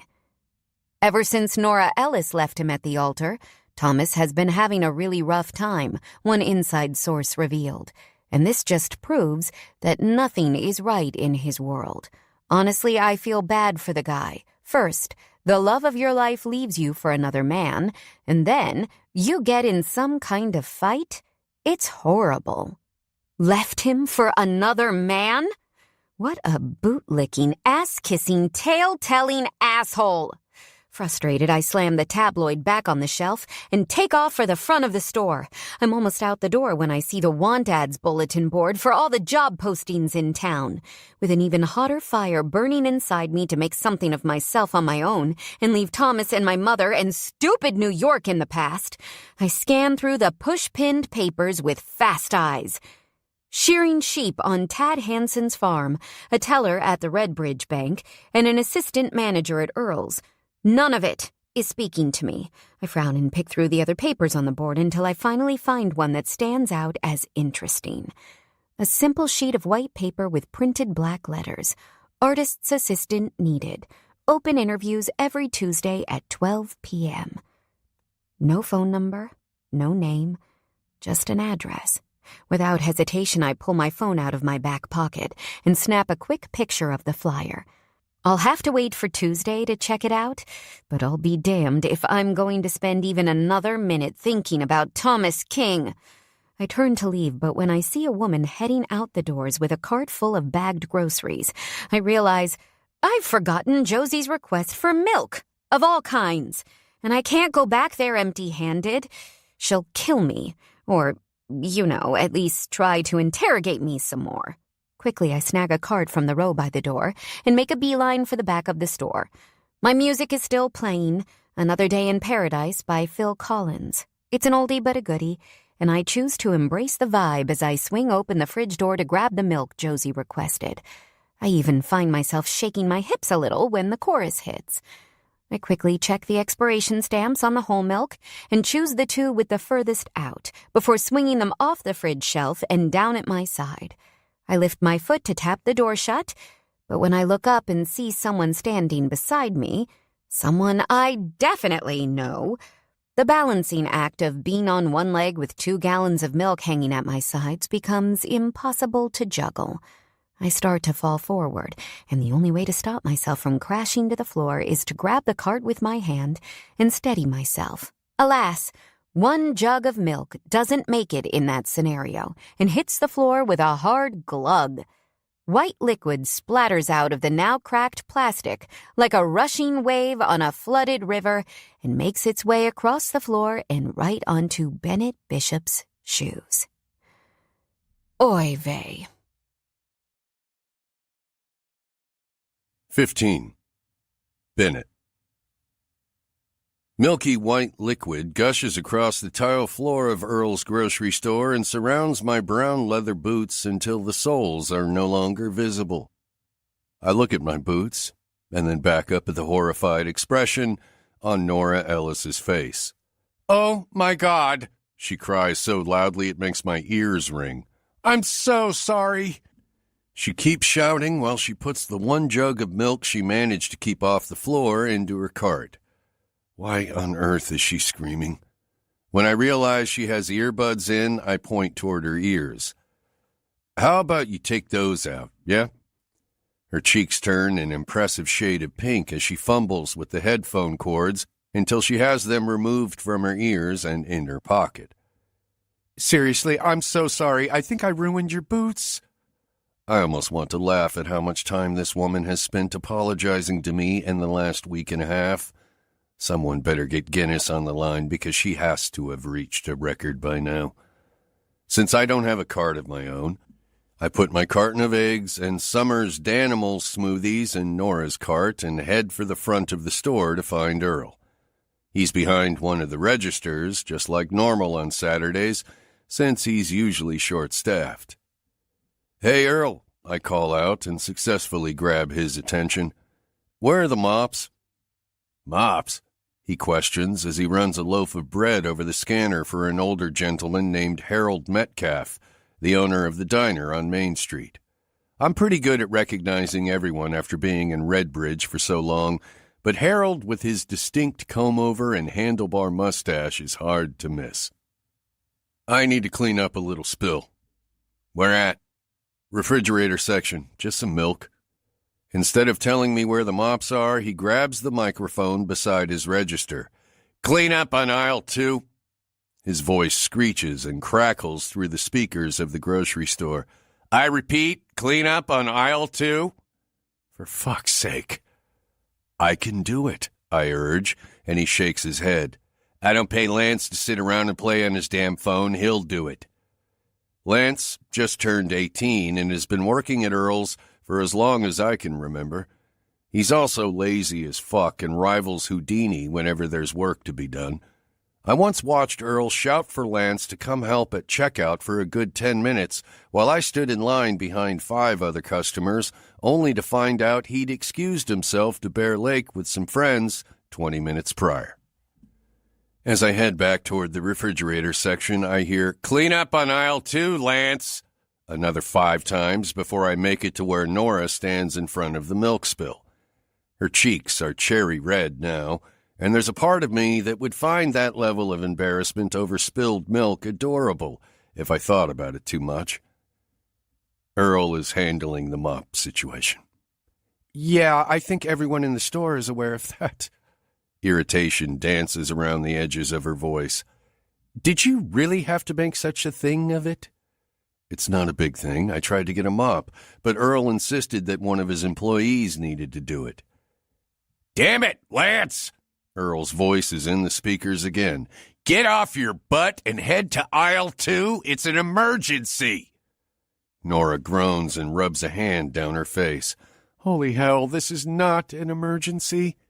It's no big deal, I tell her, and she looks up at me with narrowed eyes. Everyone in the store is looking. I glance over my shoulder and see that she's not wrong. At least 6 people have walked toward the fridge section to see what all the aisle 2 fuss is about. Lance, aisle 2, now! Emergency! Her true emotions are on full display now, and she flashes a glare in my direction. Because of you, the Redbridge firemen are going to end up getting called out again. Because of me? I question on a humorless laugh. Yeah, you, the mop emergency alarm sounder. Sweetheart, I'm not the one who dropped an entire gallon of milk on the floor just trying to turn around. If you're going to point fingers at someone, you'd better do it at yourself. Narrowed eyes whip back to my face and her pretty mouth parts in disgust. Maybe you shouldn't be such a grumpy jerk, you know? She glances down at my stuff in her cart and scoffs. What kind of grown-ass man buys Danimals anyway? Lance chooses that exact time to show up, sleep in his eyes and a mop not much skinnier than him in his lanky hand, saving me from having to make up some line of bullshit. What happened back here? He grumbles, his voice raspy like he just woke up from a nap. I accidentally dropped the milk, Nora admits. I'm really sorry. This is a mess, Lance complains, and her cheeks go back to that pinkish red hue again. If it were me, I would tell Lance to fuck right off, but that's not what Nora does. I know. She grimaces and holds her hands together like she's praying. I'm so sorry. She's back to the apologies, back to polite. I can't stop myself from poking at the flaw. You think I should line up everyone in the grocery store so you can start your apology tour? I ask, and Nora's gaze swings back toward me. Probably will make it easier for you to get through them, you know. Excuse me? Apologizing. It's your thing, I answer with a shrug. Figured I could save you some time by rallying everyone up while Lance finishes mopping. Her mouth drops open so far I can see all of her pearly white teeth. What? I question. You can't deny it's your thing. Miss apologies. Even when it's not your fault, you say sorry for it. And whenever I think you'll get tired of always apologizing, another assurance slips from your mouth. She is appalled. I can't believe you just said that to me. Well, I did. I offer one nonchalant lift of my shoulder. You know why? Because it's the truth. Her eyes narrow like they have the power to crush me in the process. You know what your thing is? What's that? Being the world's biggest dick, she snaps, finally showing some backbone again. Having the biggest dick or being the biggest dick? I question with a smirk. Just want to clarify, since I've heard the first on more than one occasion. You know, one moment I think you might actually be a nice guy beneath that cold, hard, grouchy surface of yours, but then you prove me wrong by being an asshole. And a dick. Don't hold back on my account, sweetheart, please. Tell me what else I am, since you seem to know so much about me. She opens her mouth to say something, but then quickly closes it. She even does that 2 more times before she lets out a deep exhale of air and turns back to Lance. I'm really sorry about this. Thank you for cleaning it up. Whatever, the teenage grocery employee mutters as he half-heartedly finishes mopping. $10 as the next person through this aisle eats it. Without another word or glance in my direction, Nora finishes grabbing several more gallons of varying milks, carefully puts them in her cart, and heads for the front of the store like I never existed, my eggs and Danimals going with her. I guess it's safe to say I pissed her off. Whatever. I don't have the time or energy to let myself care. I have way more important stuff to worry about. Quickly, since I'm starting over, I go back to my list and gather the things I need before stopping at the pharmacy to pick up Summer's prescription and heading for the checkout myself. Earl blathers about this year's high school football team, and I pretend to listen as he scans my stuff and bags it for me. Later, Earl, I call as I move through the automatic front door and head in the direction of my truck. The sun is strong and bright today, and I can barely see for the reflection of light coming off the pavement. That's probably why I make it all the way to my truck and unlock the driver's side door before realizing I'm being accosted again. What the hell is your problem? Nora yells from the passenger side of my truck, and I groan. Good grief, you're like mold. You know that? I can't seem to get rid of you. God, you are so infuriating! She slaps her palms against the sides of her thighs. When I realized I bought your groceries, I stayed in an effort to mend fences. I thought you might need them, but maybe I'll just egg your truck instead. You do that and you're going to find yourself in a whole shitload of trouble, sweetheart, I growl, rounding the truck to snag the bag from her before she can follow through. I grab at the plastic, and she pulls it back, devolving us into a ridiculous game of grocery bag tug-of-war. When I inevitably win, her fists ball up at her sides in anger, and then suddenly, without any warning, the flat of her palm lands on my cheek in a cracking blow. When she lifts her hand again, clearly ready to give me another strike, I step forward to grab her by the arms to calm her down and stop my racing heart while I'm at it, but for some dumb, inconceivable reason, my lips end up on hers. I kiss her, and she kisses me right back. I take and taste and delve my tongue along the side of hers, and she lets out a needy little gasp into my open mouth. I slide my hands into the soft waves of her hair, and the movement presses our bodies tight against each other. I'm breathing heavily, and so is she, and I'm no more than 2.5 seconds away from ripping our clothes off and pushing our bodies together in a way I know we would fit. Call it intuition from years of stupidity, but this is the kind of passion I fucking know would translate into the bedroom. It takes every ounce of control I have left, but so did starting my life over. I can do this. I set her away punitively. as though she's the one to blame, even though we both know that's not the case. But my eyes home in on her mouth. It's pink and swollen from the kiss, and I witness her top teeth dig into the plush flesh of her bottom lip. Her brown eyes are huge as they stare up and into mine. Big and beautiful and fucking tempting me to make them fall closed again. I want to hear the way her breath escapes her lungs on a needy gasp again. I want to feel the way her lips meld perfectly to mine. I want to dive my tongue back into her mouth and taste her. I want to feel all of her perfect curves with my big hands. I want to know what Nora Ellis looks like when she really comes undone. I want to know what she feels like, sounds like, when she's too busy chasing her pleasure to run that rambling little mouth of hers. Fuck!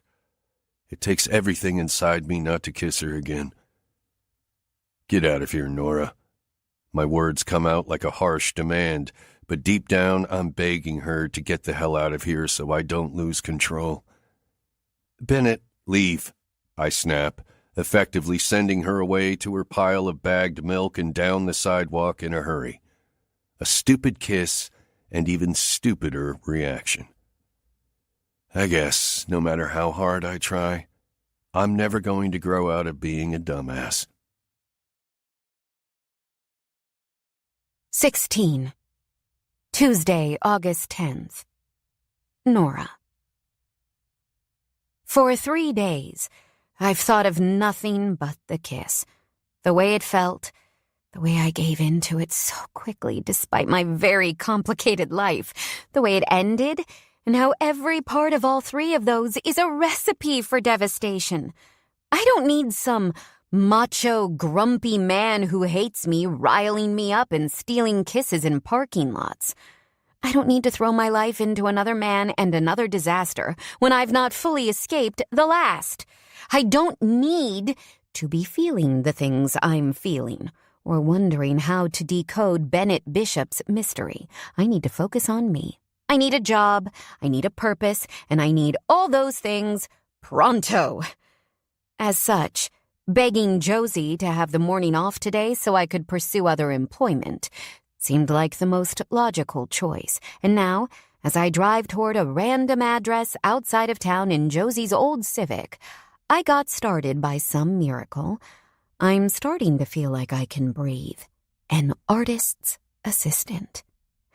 It's the perfect outlet for my creativity and design, and much better than bagging groceries at Earl's or shearing sheep for the supposedly hot farmer Tad, as Josie refers to him, or even breaking all of my sister's hard-earned equipment at Caffeine.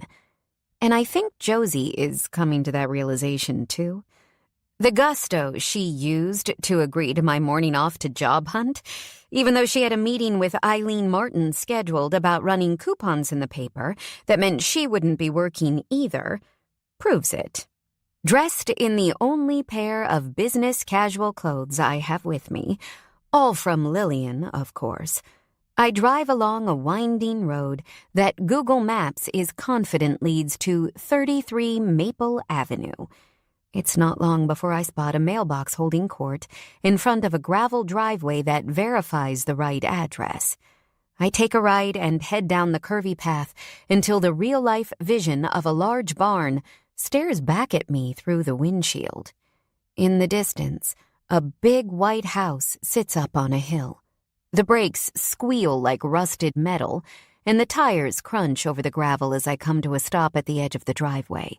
I cut the engine and start to look around at my surroundings. Open grass fields highlighted by lush forest and a white barn with 2 large red doors. It's no man's land, the opposite of New York City. As a self-proclaimed fancy girl who's used to urban hustle and bustle, I can't believe how good it feels. I check my hair and makeup one last time in the visor mirror and step out of the driver's side door at 11:58 a.m., 2 minutes to spare, before the interview starts. I'm so proud of myself for managing my time well enough, even the extra 15 minutes it took to get the Civic running, not to be late. Now, all I need to do is nail this interview and I'll be well on my way. New life, here I come. The walk to the barn is a real test on my heels, but I managed to trudge through the grass without breaking a stiletto or falling on my face. Maybe business casual wasn't the way to go, but on the off chance the person interviewing me has, I don't know, seen me in the paper, or happens to be a member of the volunteer fire department, I wanted to bolster my chances of convincing them I'm a professional. I look around for a bell or something to announce my arrival by the red doors, but with nothing in sight, I settle for knocking on the weather-roughened entrance. When there's no response, I increase my knock to a closed fist pound and calmly call out, "Hello? I'm here for the interview." Nothing. Carefully, I tug on one of the big brass handles. The right barn door squeaks and groans as it cracks a smidge, and I have to use a decent amount of muscle to get it to open wide enough for me to step inside. "Hello?" I call out as the big barn door slams shut behind me. The barn is completely empty. 4 massive white walls and a dirt floor with scraps of hay belie the existence of an artist at all. How long has it been since they painted anything in here? Hesitantly creeping into the room a little farther, I check for secret doors or passages or any signs of psycho activity. You know, saws, chains, machetes, hidden jail cells, that kind of thing. "Hello?" I call again as I reach the center of the room and spin in a circle of confusion. It's only then that I spot something else in the shadows, in the very corner of the room where one white wall meets the other. Cans of paint and a clear plastic bin with paintbrushes inside pique every fiber of my curiosity. Quickly, I shuffle to the corner and look it over, finding a handwritten note sitting on top of one of the paint cans. "Paint the wall." Besides leaving a little spot to write my name and phone number down, that's all it says. Paint the wall. I scrunch up my nose. This is the interview? No person to impress? No questions to be answered? No judgment on my etiquette? Just some cans of paint and a blank wall. It's either the most brilliant, freedom-giving interview I've ever seen, or the beginning of an episode of Dateline. I choose to believe the first because, to be honest, I'm running out of other options. Shedding Lillian's Chanel jacket and setting it aside carefully, I roll up the hem of my pants as much as I can and kick off Lil's Versace heels, too. They're not the kind of clothes you paint in, especially if you're only wearing them on loan. Now physically ready, I stand in front of the empty wall and try to wrap my mind around how to get mentally ready. So, paint the wall? Right. Come on, Nora, just paint the shit out of this thing. Each can's lid has a small swatch of the color that's inside, and I have no shortage of colors to choose from. White, black, blue, hues of yellow and gold, pastel pink, army green, prison jumpsuit orange, and shades of purple and brown. There must be at least 30 colors here, obviously more if I mix them. I choose one color, a soft pinkish and orangish peach that reminds me of the kind of red bridge sunsets I used to witness when I was a kid. And I paint the wall, blending in yellow and even red closer to the top and bottom. At first, I start with a little paintbrush, but when I realize it will take me hours upon hours to paint this entire wall, I locate a paint roller that only requires a little setup and allows me to reach the top without getting on a ladder. After that, my pace speeds up tenfold. After a few hours of mind-quieting activity, I put the last coat on the bottom corner and step back to admire my work. It's pretty and makes me feel good, but I have no clue if it's what the artist is looking for. All I can do is give myself the permission to be okay if it's not. This doesn't have the stain of my failure to recognize the evil in people or the unyielding need to please someone who doesn't care anything about me. This is me. starting over at 26. And surprisingly enough, I think I'm okay with it. Glancing down at the mess of brushes and paint cans, it occurs to me that cleaning up after myself might be part of the interview. Like, that's what I'd be looking for if I were an artist needing an assistant. Without delay, I seal back up the paint cans I used and gather my brushes and roller to take outside. I'm not sure where, but I imagine there has to be a water spigot somewhere that I can use to clean and rinse them. Walking cautiously on bare feet, I circle the barn all the way to the back before finding what I'm looking for. A standing spigot with a blue handle about halfway up toward the house on the property, in the middle of a pasture. The sun warms my shoulders thanks to the tank top I chose to wear under Lil's jacket, and butterflies flutter on floral grass. It's like a scene out of a movie or a storybook, and I find myself tipping my face up into the warm sunlight as I walk. Growing up in New York, I felt like my life was the equivalent of running full speed on a treadmill.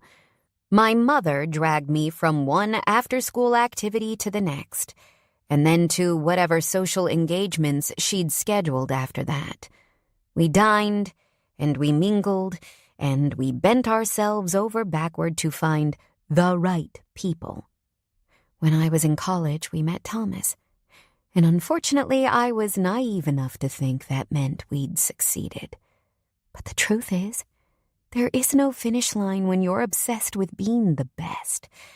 Out here like this, I feel like I can hear myself think, like there is no world outside of whatever I choose to create for myself, no goal to be achieved. Rather, it's this and these little perfect moments that are worth striving for. And even better than that, there's no finish at all, just infinite opportunity. Fingers crossed that all of that opportunity starts with me getting the job. 17. Wednesday, August 11th. Bennett. Geez, Daddy, hurry up! A sigh follows that mouthful of sass, leaving the lips of the most beautiful girl I've ever laid eyes on. Even though she's rarely ever on her own 2 feet, she's a tiny thing, standing at only 3'5". She loves girly stuff and sparkles and reality television. Her birth certificate reads Summer Beatrice Bishop, but to me, she'll always be my Sumblebee. This little girl right here was love at first sight for me. And the past 7 years have only made me love her more than I love myself. I'm moving as fast as I can, bossy pants. I roll my eyes at the annoyed purse of her lips, but I laugh a little at the same time as I unclick her custom-made mobility seat from her wheelchair and lift her up with the carefulness I'd use to carry around an egg made of glass. God, I hate that she feels lighter in my arms than she did a few weeks ago. As I walk us from the living room toward the front door, I never once take my eyes off her face, watching like a hawk for the first sign of discomfort. Once we're on the porch, the warm wind brushes through her blonde ringlets, and her bright blue eyes stare up at me. A cute little pirate smile follows, crinkling her nose, and my heart expands inside my chest. "You're a total slow-mo today, Daddy," she teases, her sweet melodic voice filling my ears as I reach the golf cart I parked near the bottom of the porch. "I'm a slow-mo?" I question on a chuckle. "Yeah," she giggles. "You're taking forever." With cautious movements, I set Summer down into the passenger seat of the golf cart, clicking her into the specially made apparatus I had installed a few years ago. She rolls her pretty little eyes at me when I double and triple check her safety straps, but it only makes me smile. "You all set?" I ask, gently kissing her on the forehead. "Actually, no," she responds, and dramatically blinks her eyelashes toward me. "You see anything we're missing?" When I stare down at her, confused, she adds, "Perhaps a pair of the prettiest sunglasses you have ever seen in your whole life?" Shit. Seeing as those are one of Summer's favorite belongings and something she rarely gets the chance to wear, this is a huge dad fail. Sit tight, honey, I tell her, and head back into the house on a jog. It only takes a minute for me to locate them on the dresser in her room and another minute for me to get back to the golf cart and set them gently on her face. Looking good, Sumblebee. Immediately, a little girl with her favorite pair of heart-shaped pink sunglasses looks up at me with a smile and a giggle. Thanks, Daddy. The sunglasses are still too big for her face, but Summer doesn't care. She's been in love with these lenses since she saw them in a magazine and begged me to get her a pair. And since she's had me wrapped around her finger since the moment I held her in my arms, I scoured the internet for hours until I found an exact replica. Now are we all set? Or do you want me to run back in the house? No, she exclaims. Let's go. Without delay and before receiving any more eye rolls from Sassafras, I round the golf cart to climb in on the other side. Once I hit the gas, my ears are blessed with the sounds of her excited giggles as we slowly take off. There is nothing I love more than the sound of her laughter. Away from the main house, I drive us toward the barn on the other side of the pasture. Summer's face is the picture of peace and joy, everything I'd want it to be, but I'm terrified like never before. Yesterday, we went to Burlington for her monthly scans. It's an important part of her treatment and care, but it is undoubtedly the single most devastating day of the month for me. That's why I always did the assistant interviews on Tuesdays. I knew we'd be gone, and I knew we'd need something to look forward to on the day after. It's been over a year since someone's attempted to apply for the job, but the sentiments are the same. Summer and I need cheering up.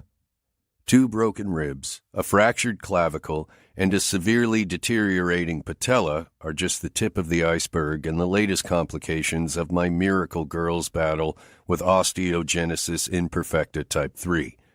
For weeks, she hasn't even left the damned house. She's also been tired and in pain, and I swear it's getting harder and harder for her to breathe. Just like the season, my sweet summer is starting to dim. The doctors have been preparing me for so long, reminding me the time would come, but even the thought of it really happening makes my heart feel like it's ripping in two. You okay, Sumblebee? I ask, even though I already know the answer. For me, knowing how rough these rides are on her body, every time we venture on the golf cart, I'm tortured. For Summer, it's her joy. This is the best ever, she shouts into the wind, her only way of expressing herself since her limbs are all secured. Despite my misery, I smile. Guess what, baby girl? I have a surprise for you. A surprise? Her eyes widen even further with joy. What is it? Tell me. Mr. Doug said someone came and painted the barn yesterday, so I thought we'd go see it. Every week, my groundskeeper, Doug, checks the barn and lets me know if anyone has come. It's been a long time since they actually have.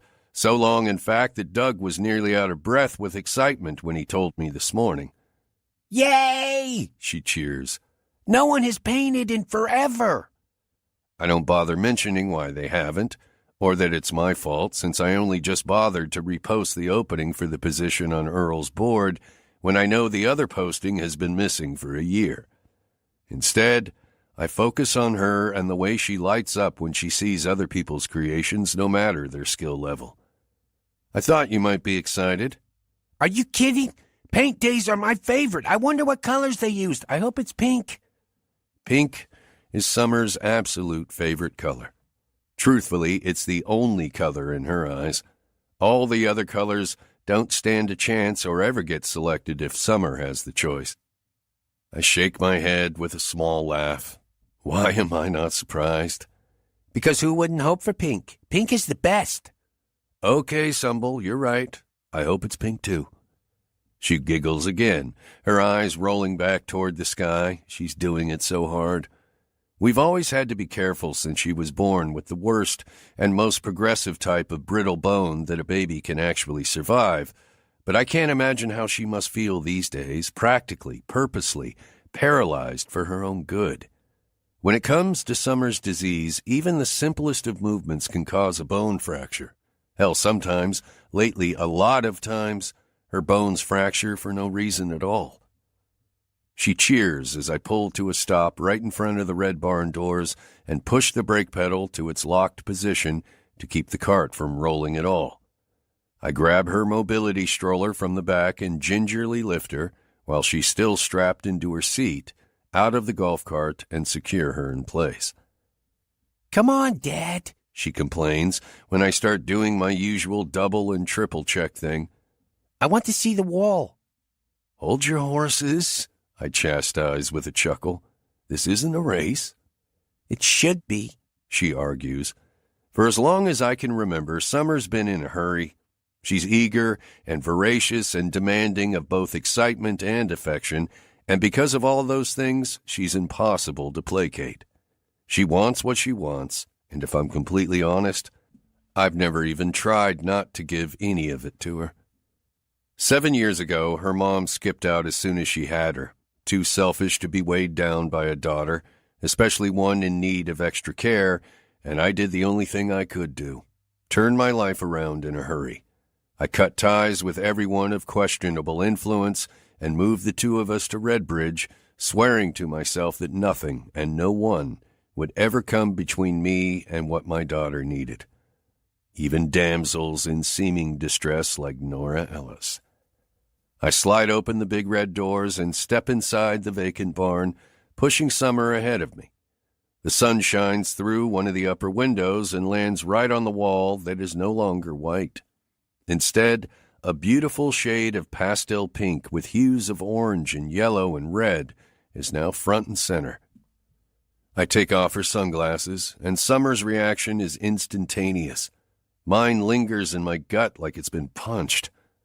Oh my gosh, Daddy, I love it so much. This is the one. It looks just like the sunset we saw last week on the back porch, right? It does. I wasn't sure Summer would notice, but now that she has, my stomach churns 10 times harder. Every sunset we share together feels like one fewer is left. Leaving Summer there to admire the wall with excitement, I walk over to the neatly sorted paint cans and clean brushes to see if the paper is there.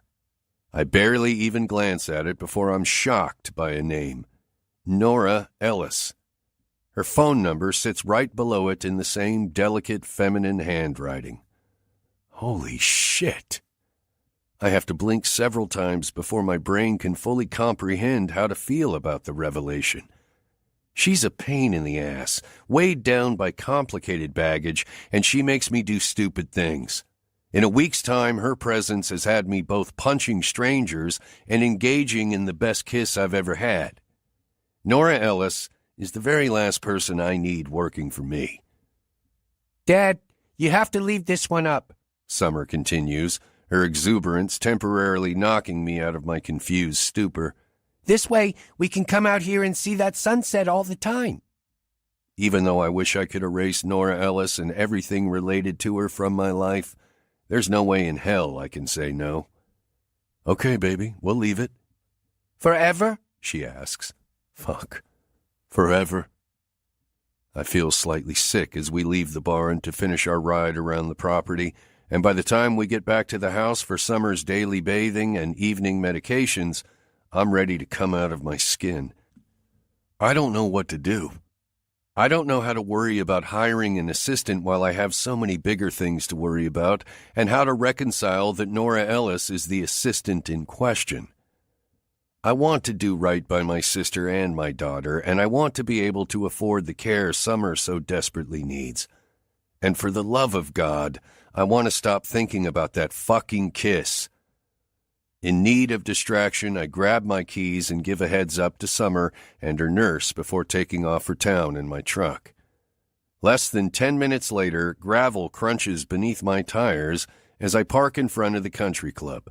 It's not busy, thank fuck, so I know I'll have immediate access to a stool and a glass of bourbon. Unfortunately, since this is the only bar in town, I'll also have a nosy-ass Clay getting in my business. But since I don't keep booze in my house anymore, if I want to drink, this is what I have to do. Hawkeye's engaged. The busybody spots me the second I step through his door and makes a dramatic showing of stepping away from the customer and setting his hands on his hips. My God, what in the world's going on? Bennett Bishop in my bar on a Wednesday evening? Must be the apocalypse. I roll my eyes and take my seat on a stool at the far end of the bar where no one else is sitting, and Clay doesn't waste any time trotting over to me. I swear he is such a pain in the ass sometimes. Well, howdy there, good buddy. What brings you in this time? Get in another shootout with some out-of-towner and spend the day in holding? Give me a glass of bourbon, Clay. I reply, rather than dignifying his stupid shit. Wowee, okay then. Not in the mood for teasing, I see. I breathe deeply, and he stands there, waiting. Clay, bourbon, please. Then I'll consider talking. Finally motivated, he obliges, setting a glass in front of me and filling it nearly to the brim with ice and amber liquid. I take one sip, and then another, and that gives me a reason to blame the burn in my throat on something other than Nora Ellis. Clay is uncharacteristically quiet as I indulge some more, and for some reason the new strategy proves effective. I start to talk. Breezy's been on my ass about finding an assistant again. Says the bills are piling up and I need to start selling shit so I can keep Summer at home and give her the care she needs. Clay nods just once. So I put that old ad up at Earl's again, and someone actually found the damn thing and came to paint the barn yesterday. Summer and I took a ride down there to see it, and for once, someone actually did something worthwhile. Great. Yeah, I scoff, except the someone is Nora fucking Ellis. And? We've had a lot of shit between us in the short time she's been here, Clay, and not one piece of it is good. You think it's a good idea I hire her, make her a permanent fixture in my life, in summers? I shake my head. It's the worst fucking idea I've ever heard, especially because there was something good, something explosive in that stupid-as-shit kiss I have no intention of sharing with Clay if the town hasn't been yapping about it already. He considers me for long moments that cross into minutes, and I consider nothing but my glass, the condensation that was quick to form on the outside, and the taste of the liquor inside. Visuals of that stupid barn wall and the way Summer's face lit up when she first saw it dance inside my head. She begged me to keep it forever, and I felt like my heart was cracked in two because of what it symbolized for me. There's nothing I want more than to give her everything she wants, and there's nothing I want less than to feel like I have to because time is running out. Truth is, some days, I can barely breathe. You're afraid Summer is going to like her, aren't you? Clay finally asks, cutting me so deep it bleeds. I roll my eyes before admitting, Are you kidding? All that fanciness, she'll fall in love. Maybe. I don't know, Ben, Clay says as softly and as gently as he can in a loud bar. Maybe that's not a bad thing, you know? Maybe a little Nora Ellis in your lives is exactly what you need. My stomach burns, and my throat feels like it's closing in on itself. Maybe a little Nora Ellis in your lives is exactly what you need. That's what I'm afraid of. 18. Tuesday, August 17th. Nora. Another week of working at caffeine and messing up everything I touch. Another week of depending on Josie for simple necessities and a place to stay. Another week of feeling like I'm in limbo, waiting for the world to crash down around me. And one full week of waiting to hear about the interview with nothing to show for it. And unfortunately, I really got my hopes up. Agitation stirs inside me as Josie cleans the used grinds out of the espresso machine that she finally got working again and makes 2 customers' drinks all at once. The whole scene makes the writing on the wall more obvious. I'm useless here, and that stark reality only makes me think more about the one and only interview I attempted. Sure, it was entirely strange, and I didn't actually talk to anyone, but painting that wall made me feel more like myself than I have in, well, forever. Decorum tells me I should let it go. Try something else. Interview to shear sheep for Tad, or settle for bagging groceries at Earl's. But I've spent my whole life being the perfect little girl who does what other people expect of her, and now every burning sensation in my body is rebelling against being that girl. I watch Josie juggle 2 more orders and decide I can't watch anymore. I can't sit by and let life happen to me. It's time I make life happen for me. Screw this. I'm getting that job. On a huff, I shove away from the counter, unwrap the tie on my green apron, and slam it down on the counter. The aggressive display causes several customers to look in my direction, all pairs of eyes wide and confused. And I'm not surprised that my unhinged, unexplained outburst has Josie scowling toward me. Shit. Sorry. I pick up the apron with apology in my eyes, and Josie goes back to making whatever fancy drink has her spraying a mound of whipped cream on top of cold coffee. I hesitate for a long moment. A small part of me tempted to ask her if she knows anything about the mystery artist I still have no information on. But I decide I'm too vulnerable for that. I can't risk other people's opinions or the possibility that my only current hope balloon might get popped.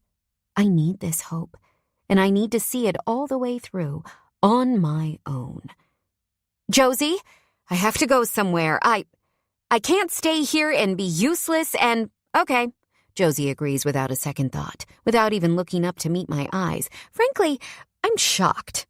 I figured she'd ask me questions, interrogate me about where I needed to go. Something. Okay? Okay, she nods. Just do me a favor, Hulk, and go easy on the equipment on your way out.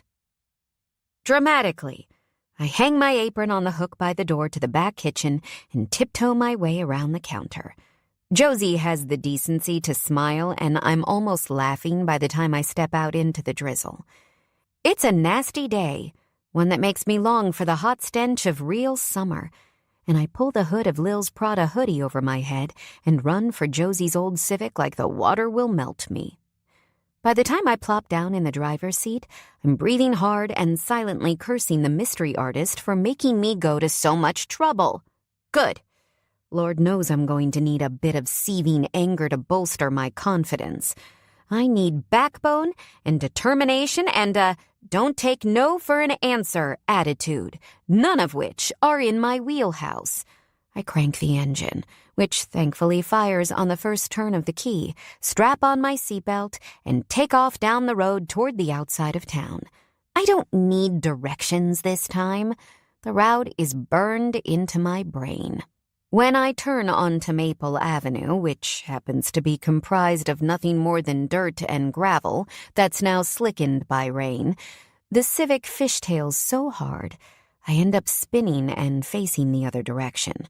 My heart throbs inside my rib cage, a mix of fear and resolve elevating my adrenaline to an 11 out of 10. It's raining harder now, coming in driving sheets that move from right to left instead of straight down. But I'm so far gone with determination, not even that can stop me.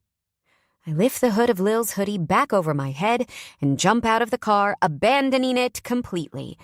In the distance, the big white house sits up on the hill, and I run the rest of the way to it, past the barn and up the drive until I reach the door. I don't wait to catch my breath, and I don't even consider the fact that I have no idea who's going to be on the other side. I need answers, and I need them now. I want this job. Badly. Scratch that. I need it. I'm not walking away from this with no as an answer. I can't. Fully soaked and shaking with the chill, I lift my hand to knock on the front door and pound until the light comes on in the hall. I can't see anything clearly, thanks to the thin white curtains in the sidelight windows, but I know someone's home. Mustering every fiber of bravery I have, I knock harder, willing myself to take breaths as pounding footsteps sound on the other side of the deep blue door. They're getting closer and harsher, and holy shit, what if it's an angry, scary man on the other side? Immediately, I pull my knuckles away, and my throat seizes around a ball of panic. Gah! Nora, way to think this through. My legs twist on themselves as I turn to leave, but it's too late. I can tell by the sound of the door whipping open behind me. What in the hell is going... Nora? For as scary a scenario as I pictured of a stranger with a gun, or a knife, or a will to kill, the voice I hear behind me is infinitely more terrifying. Oh my God, don't tell me that voice belongs to who I think it belongs to. Slowly, I turn around, trying to catch my breath as I do. But it doesn't get any better when I see his grumpy, gorgeous face. Bennett stands there, staring at me with bewilderment in his eyes and irritation on his lips. "Hi, Bennett," I say with forced dignity, like I'm not at all surprised to find him here, like I'm not utterly floored that he's the mystery artist. "Sorry to bother you at home," I steady myself, refusing to shake my head at my stupid apology. "But I was wondering if you could find a minute to tell me whether I got the job or not."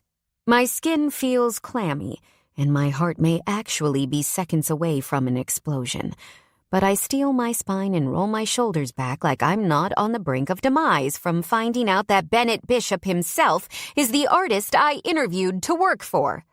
I know you're a busy guy and all, but I'm kind of trying to get my life started over here, and in order to start starting over, I need to know if I got the job. So do I have the job, or don't I? He stares at me for what feels like an eternity. Seriously? I fear I might reach my deathbed before he responds, but then he runs a harsh hand through his hair, lets out a deep sigh, and shocks the ever-loving shit out of me. "You're hired." Evidently, I've lost it, because I swear I just heard Bennett say I'm hired even though I'm standing on his doorstep uninvited, demanding answers while looking like a wet sewer rat.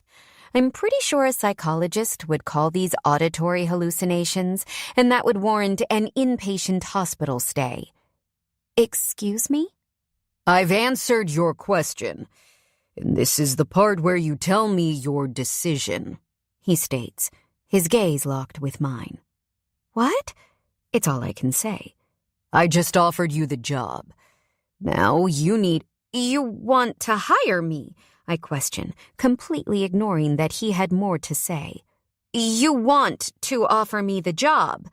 He sighs again, but he also nods. A silent yes, but still a yes. But why? I don't even think he likes me. And I know today's behavior is completely outside of what he's looking for more of in his life. But he's offering me a job where he'll have to see me every day? I don't get it.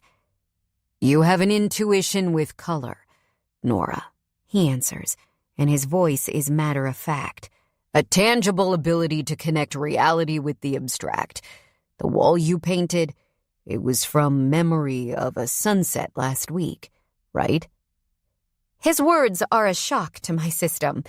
They are a 1,000-piece puzzle, and I feel like I'm missing half of the pieces. How do you know that? His answering smile isn't happy. It's edgy. I wish I understood it. I wish I understood Bennett Bishop at all.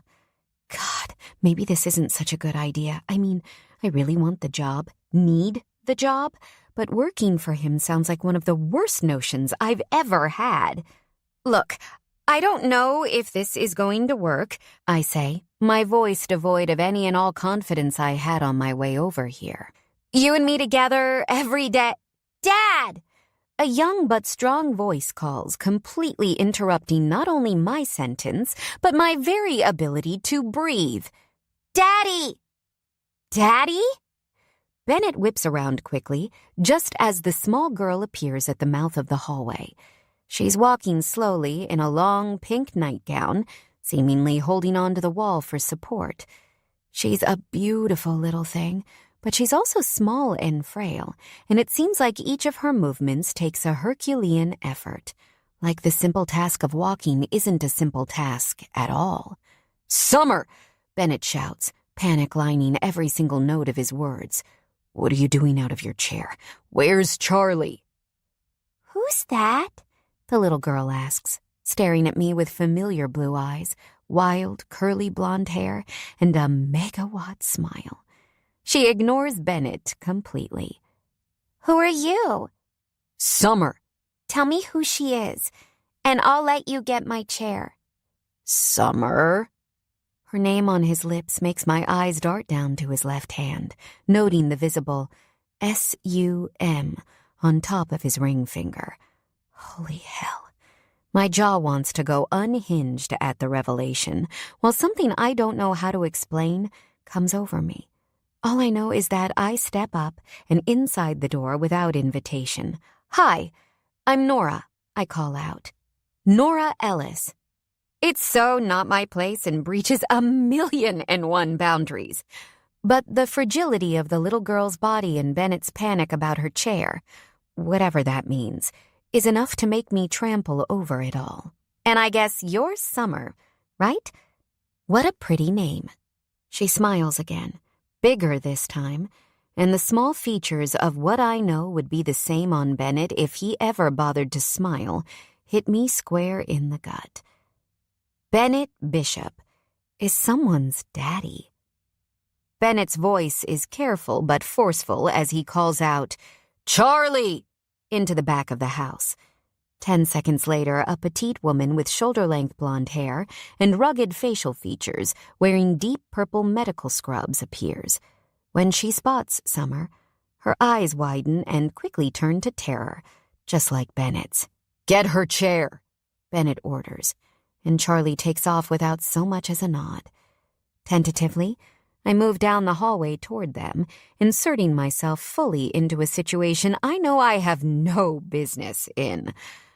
I don't say anything, though, because for as gentle as Bennett is being on the outside, I can tell he's a loaded powder keg on the inside. Charlie returns with a small wheelchair in no time, and Bennett stands at Summer's side as she lowers herself into the seat and places her feet on the footrests. He doesn't, I note with some curiosity, touch her at all.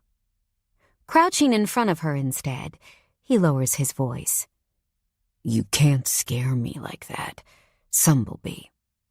Sumblebee. His gentle voice and the tenderness in his eyes urge a ball of emotion to fill my throat.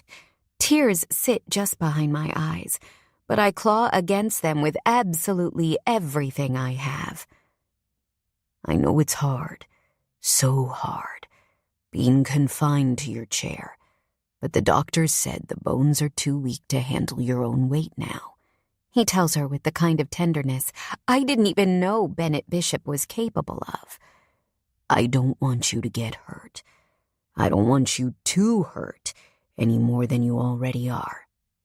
"I know, Daddy, but Charlie was in the bathroom and I heard someone's voice out here, and I wanted to see who it was." Her eyes move to me. "Nora, are you a friend of my dad's?" Bennett's head turns to me, and I try not to shrivel under the glare.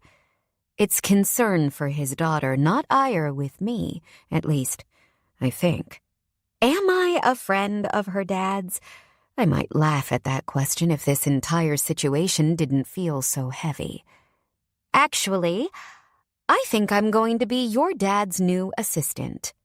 The words just fall out of my mouth before I think them through. "You painted the sunset?" she asks excitedly, the corners of her mouth shooting up again. I nod. I did. "Oh my gosh, I loved it. Dad wasn't crazy about all the pink at first, but he's a boy, you know?" I smile conspiratorially. I can imagine that pink wouldn't be a macho, tough guy like Bennett's favorite color. Though, I suppose he is an artist, so it's at least got to be somewhere in his palette. "Boys," I say with a roll of my eyes and a little laugh that makes her giggle. Come on, Summer, sweetheart. Charlie cuts in gently. Let's go do your bath, okay? Summer agrees with a nod but shoots a grimace in my direction that makes me have to swallow a laugh to avoid exposing myself. I'm more than certain Bennett is not in the mood for me to cut it up with his kid right now. When Summer and Charlie are out of earshot, I ask what I think is the only obvious question. So, does the job offer still stand? I know better than anyone that privacy is precious, and unknowingly, I just battered through his with a ram. His home, his career, his daughter. He's obviously kept them all a secret for a reason, and by showing up here uninvited, I completely robbed him of his right to keep it that way. I don't need to ask questions about his life, though I am obviously curious in every way. I need to ask if he can forgive me enough to still consider the offer valid. The salary is $75,000 a year, he replies, and his tone is surprisingly neutral. Instantly, my stomach turns over in shock at both the offer still being on the table and the number that accompanies it. I've never really made any money on my own, and he's offering me that much right out of the gate? $75,000 a year? Fine, he shrugs. Make it 80. $80,000 a year? I was just hoping for a job that paid minimum wage. I think I'm going to faint. And you can start tomorrow. Be here at 9 a.m. sharp.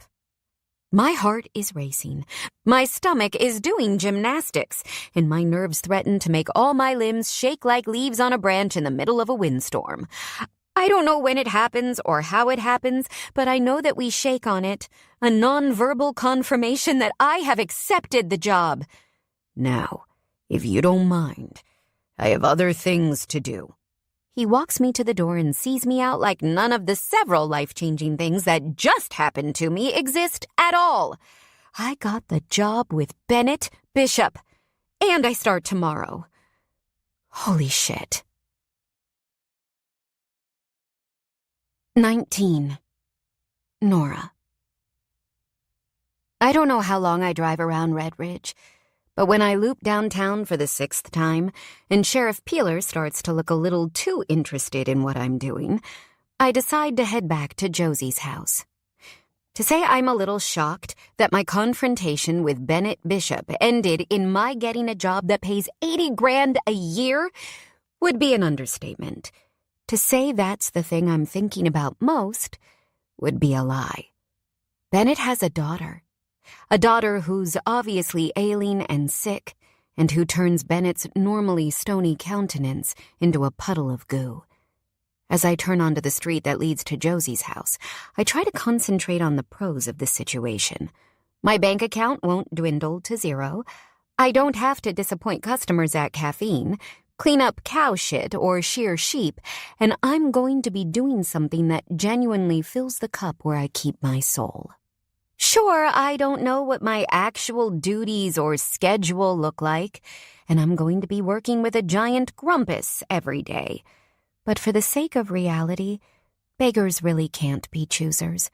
I came here with nothing, because for my whole life, I've been a nothing. But from now on, I'm actually going to have something that feels like me, something I actively chose. This is a good thing, I hope. My head is still spinning like a top when I close the distance to Josie's house, but the situation that's currently playing out pulls all my attention in a flash. Oh no, of course this had to happen today. My sister stands on the front porch, her arms crossed over her chest and her mouth set in a tight line. Moving boxes surround her, and more moving boxes are being unloaded by two big guys from a truck that's parked in her gravel driveway and has New York Moves emblazoned on the side. Looks like Lil's efforts have finally arrived. I cringe, put the Civic in park, and hide my face behind the steering wheel. I can see you, Nora! Josie's voice is loud enough to break through the barrier of the window. You can get out of the car now and explain what in the hell is going on. Slowly, oh so slowly, I get out and make my way to the front porch. It's not that I'm intentionally being slow. It's more that I'm hoping by the time I get there, the moving truck will be gone and Josie won't look so pissed off. Obviously, it doesn't work. So, there's a moving company here, Josie announces the obvious. and they're unloading boxes for a Miss Nora Ellis. Evidently, this is her final destination. That's pretty wild. I respond with a nervous laugh and avert my eyes from my sister and to the two men moving the boxes. Every dang box has Nora Ellis written on it, so it's not like I can pretend there's been a big mix-up. It is wild, Josie retorts, because it looks like they're moving a 3-bedroom house for a family of 5. Nora? I force myself to meet her eyes. See, my best friend Lillian was able to get my stuff out of Thomas's apartment, plus some of his, if I'm honest, and she had to send everything somewhere, and since I'm here... You had her send it all to my house. Precisely. I cringe again. I didn't think it would be this much, but Lil wanted me to have options. For selling, bartering, whatever. I had no idea she was including the sofa. Josie shakes her head on a sigh. There are already 2 others inside. You're kidding me. Josie's expression says that she is very much not kidding me. Desperate, I search for a reason to flip the switch from hopeless to hopeful. Is now the right time to tell you that I got a job? I question. I mean, I can't be sure, but that feels like good news right about now. She tilts her head to the side. You got a job, and it pays really well. I explain through several nods of my head. So, you know, me being your roomie might not have to be such a permanent thing. Call me crazy, but I don't remember ever agreeing to it being a permanent thing. She comments on a laugh that is equal parts exasperated and amused. So, what is it? I have a hard time believing Earl is giving more than minimum wage. And I know Melba Dancer wasn't even offering $7 an hour to work at her bakery. The only other opening I saw was shearing sheep with Tad. And he's a tightwad if I've ever known one. It's a position I interviewed for last week. What position? An artist's assistant position. An artist's assistant? She looks puzzled at first, but then she puts those puzzle pieces together. Wait a minute, she shouts so loud it startles one of the moving guys. You're going to work for Bennett Bishop? She questions, and her eyes dance with too much information. Clearly, I was the only Ellis who didn't know who the artist in town was. Don't even start. I point one index finger at her. Don't say a damn thing. It's just a job. That's it. Her smile is mischievous. I didn't say anything. Well, you were thinking it. It's written all over your face. How much is he paying you? She challenges with a little slant of her head. Enough that I can save up money to rent an apartment and get out of your hair. How much, Nor? $80,000 a year? I whisper. She hears me anyway. What the hell? 80 G's? Her jaw goes slack. What exactly does Bennett plan to have you doing? I don't really know. But, like, assistant things, I assume? Wow. You got a job working for Bennett Bishop. Her smirk is aggravating, and she doesn't even know about the stupid kiss. Somehow everyone in town managed to be somewhere other than Earl's parking lot that day. Josie, it's just a job. She nods. Uh-huh. Just a job. With the guy who rescues you from scary exes, and it is just a job. Yeah, I know. I frown. You implied differently. She laughs. Can I assume you'll start contributing to groceries while you're living here, since you're a billionaire now? I snort. Shut up. She grins, but then her mouth straightens in a slightly serious way. Listen, I don't want to ruin the mood, But there's something else I think I need to tell you. Immediate dread settles in my stomach. What? Mom called me today, she states bluntly, her gaze holding steady on mine. Mom called you? She called Caffeine, actually. She wanted to know where you were. Oh, hell. What did you tell her? I told her I didn't know. Josie answers without hesitation. From where I stand, it's none of her business where you are or what you're doing. Instantly, my breaths start to get easier. Did she say anything else? It's Eleanor. Of course she said other shit. Josie shrugs. Doesn't mean I listened or believe her. Did she mention anything about Thomas coming to Redbridge and Bennett hitting him? Josie just nods but doesn't give me anything else. I can only imagine my mother's point of view on the whole Thomas debacle. Surely it's all my fault, and the golden boy didn't do anything wrong. He might not be her biological child, but they're two peas in a self-involved, narcissistic pod. So I take it she had some not-so-nice things to say about me, then? Don't take it personally, Josie responds with a gentle smile. Eleanor Ellis is the most judgmental woman on the face of the planet.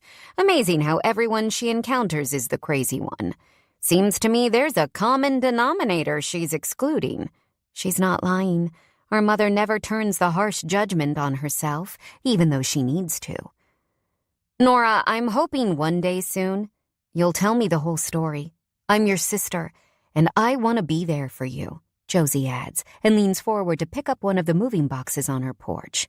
Now, let's start helping these guys get all these boxes inside so they're not here until midnight. She doesn't push any further. Instead, she carries one of my boxes into the house, and I follow her lead, picking up another box and carrying it inside. When I catch up with her, I ask one more question, though it doesn't have anything to do with our mother. Hey, Josie? Yeah? Did you know Bennett has a daughter? Her face softens, making it instantaneously clear that she did. Yeah. He tell you about her? I met her. Her eyebrows shoot to her hairline. You met her? Yeah. She shakes her head. Wow. I'm surprised. Frown lines sink into the skin of the corners of my mouth. Well, it's not like I gave him much choice. I just showed up at his house demanding to know about the job. I just needed an answer. To be fair, I had no idea he was the artist, though. Tread carefully there, okay? She says then, surprising me. What do you mean? She shakes her head and purses her lips before letting out a sigh. Forget it. Bennett's a good guy, and it sounds like he's going to pay you handsomely. The job will be great. Her cryptic warning would normally put me on edge, but today, I have to admit, I'm too tired to care. I got a good job that's going to pay me well, and I don't want to taint it with anything else. And just think, all you need to do is find a way to work for Bennett Bishop without it ending in disaster. I still can't believe he's the mystery artist. I figured he did something that required sweat and brute strength, but an artist? Color me shocked. And incredibly curious. Scrambling to my bedroom, I ignore the mess of moving boxes, drop the box in my hands on the bed, and pull out my phone. I'm pulling up Google not even a minute later and typing my new boss's name into the search bar. In an instant, millions of results come up. A Wikipedia page, New York Times articles, interviews, gallery reviews, auction houses like Sotheby's and Christie's. Bennett Bishop is, in fact, an artist. A very successful artist with a very famous past. I tap on his Wikipedia page and scan the first few paragraphs. Who is Bennett Bishop? Bennett Bishop is an American artist and son of Henry Bishop, owner of Bishop Galleries, and grandson of the late Harold Bishop, founder of Bishop Galleries.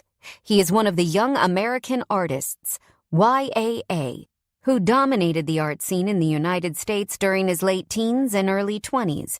At age 25, he was reportedly one of the United States' richest living artists. Bennett Bishop is best known for defying rules within the art world. He has been nicknamed the chameleon by American art critics, and European art critics have been known to call him the bad boy of the art world because he doesn't follow rules. He is one of only a few artists who has been able to span different art genres with great success. Life and death tends to be a central theme in Bishop's works.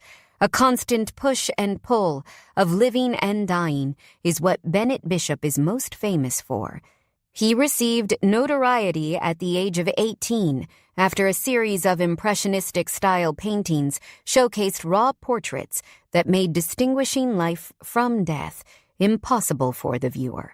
5 years into his career, he sold an abstract painting called The Morning After for a record-breaking $10.4 million. I don't even reach the end of the Wikipedia page before I come to a halting stop. Bad boy of the art world? $10.4 million for one freaking painting? And he's been famous since he was 18? None of this adds up with the man in the pickup truck and faded jeans who set me out in the dirt on my way into Redbridge. Or the man who stepped into caffeine and punched Thomas in the face. Twice. Or the grumpy bastard who seems to enjoy pissing me off to the point where I slapped him in the face. Or the mental case who kissed me after I did. The article doesn't say anything about Summer. To be honest, it's lacking any and all information on Bennett for the last 10 or so years. Who Bennett Bishop used to be is what the title should have said. I, for one, want to know who he is now. And since I start working for him tomorrow, I guess maybe, just maybe, I'll get to find out. 20. Friday, August 20th. Bennett. Nora Ellis has been working for me for 3 days, and it already feels like a mistake. Not because she's dumb or because she hasn't done something I've asked or hasn't been prepared. Honestly, her work performance has been the exact opposite. She's been on time, on task, thinks ahead, and has made my ability to focus on painting and nothing else 10 times easier. She's 100 times better at this than she is at making coffee. But she's also got a laugh that'll cut through even my deepest concentration, wild curly hair I can't stop imagining sinking my hands into, and is already in so deep with my daughter that Summer refuses to hang out anywhere but the studio anymore. Breezy was right that I needed an assistant, but I should have gone with fucking Paul. Nora! Summer shouts excitedly from her chair. Stop! Her laughter comes and peals, her breathing nearly ragged as Nora flicks another tiny droplet of water onto her leg from the slop sink. I step back from my canvas, examining the reds and maroons that fade into brown around the edges. It's a soft brown, one with a creamy center and flecks of golden speckle. I pretend it has nothing to do with my new assistant's eyes. Nora, I call, raising my voice enough to break through the cackling. I need a new brush, a damp sponge, and the one brown color. I search my mind for the name of it, but she beats me to the punch. The Mauve on Marin? Yes. On it, she chirps happily, scooting around Summer with a smile and a wink and grabbing the paint from the closet in the back. After dropping that off, she grabs a sponge and a brush from the shelf, wets the sponge on the way, and sets them on my cart behind me while I pry open the top of this new can. After doing that, she heads straight for Summer's chair, turning it gently so that she can see the almost finished canvas hanging on the wall. Wow, Daddy, that looks cool. A little fatherly pride swells my chest. Funny how the approval of my 7-year-old means more than the experts at MoMA. You like it, Sumblebee? I'd like it more if it was pink, but the red and brown is cool too. I laugh. They can't all be pink, baby. Nora's gaze jerks toward me suddenly, but when she notices I see her, she turns away. What? I ask, completely uncomfortable not knowing what she's thinking. An entirely new concept for me. Oh, me? No, nothing. It's nothing. Nora, what? She starts so softly, I almost can't hear her. I've just never really heard you laugh before. Isn't it the best? Summer interjects excitedly, making Nora smile, if hesitantly. What do you think of the painting? I ask Nora, avoiding the other subject completely. I think it's really interesting. She steps closer to the canvas to inspect it. I've never seen anything like it, never seen colors like those together in that way. What does it make you feel? I ask the most important question of all. Something becomes art when it makes you feel. It doesn't matter the emotion, but it has to evoke something from inside you, a memory, a feeling, a fear, a desire. Well, she glances over her shoulder at me. You'll have to give me a little grace because I don't know a lot about art or even have the ability to fully understand pieces like this, but when I look at it, I feel like I really want to keep looking at it, but something is telling me to look away at the same time. Like half of my body is being wrapped up in a cozy blanket while the other half is being burned at the stake. Her response nails me to the floor. She's a lot better at this than she gives herself credit for. It's almost as if she can see inside your damn head. That probably sounds crazy, huh? She digs her teeth into her bottom lip. Just ignore me. Seriously, No. I cut her off with a shake of my head. It's not crazy at all. If anything, it's spot fucking on. Nora sounds just like you, Daddy. Summer chimes in on a giggle. When you're talking about art with Aunt Breezy. But do you think she likes it? I ask, glancing between the two of them. Because I can't decide. I do. I swear. I think it's really great. Nora jumps in, her face turning a shade of pink Summer probably loves. Really, really great. I honestly think it's going to surprise people, but I think that's a good thing. I nod. That's good. I need to make some money. And the sooner I sell it, the sooner I can forget what I used as inspiration for it. A quick glance at the clock tells me Summer is due for her bath and meds, plus the therapy she refused to leave the studio for earlier today, but years of experience as her father also tell me she's not going anywhere as long as Nora is still here. All right, ladies, I think it's about quitting time for today. We'll pick back up next week. Already? Summer whines. It's getting late, Sum. You need a bath and meds, and I'm sure Nora's ready to go home since it's Friday night. I turn to Nora directly. If you'll just wash out all the brushes and sponges and make sure everything's sealed, you can take off when you're done. Nora nods. Of course. That's great, thanks. Perfect, actually. I hate that I do it, but I can't stop myself from asking, big plans for tonight? Big? No. She answers through a little snort. I wouldn't say big, but I'm thinking Josie and I might grab a bite or something. You know, celebrate my transition from being a freeloader and all. Good. I allow myself a half smile. And I did talk to Breezy a couple of days ago, so she's got you on the payroll. Probably won't get a check until next Friday, though, if that's okay. Just the way the pay schedule works. She waves me off with a chuckle and a shrug. That's fine. I'm used to having no money. Surprisingly, that makes me feel bad. Having no money is not how I read Nora Ellis the day I met her. Not at all. Maybe when I go up to the house, I can text Breezy and see if this first check can be fast-tracked. It's certainly worth a shot. I start to head over to the sink to wash my hands, but Nora's voice grabs my attention before I get there. Bennett? I turn to face her. I just wanted to say thanks for the job, she says, and her eyes soften to the warmest shade of brown. Truly, I so appreciate you taking a chance on me. This is the best thing I've ever done and the happiest I've ever felt. Seriously. You're the best, Summer interjects, saving me from having to say anything I might get a little too carried away with. For as good of an assistant as Nora is turning out to be, she's still a terrible idea in every other way. I've changed my life too much to consider any other possibility. The old Bennett was pathetically loose with women. I spent a lot of time in bars, clubs, and fast cars, and my primary goals were booze and hot sex. It was an ugly look, to be honest, and in no way works with my priorities now. There's a reason I avoid women, Nora included, and it's the same as why I avoid my old life and have practically removed myself from the art scene. Maybe it's a part of my creative psyche, but when I let things in, I tend to let them consume me. The beautiful Nora Ellis wouldn't leave any scraps. After a quick wash of my hands in the slop sink, I spin Summer's chair to the door as she shouts her goodbyes to Nora.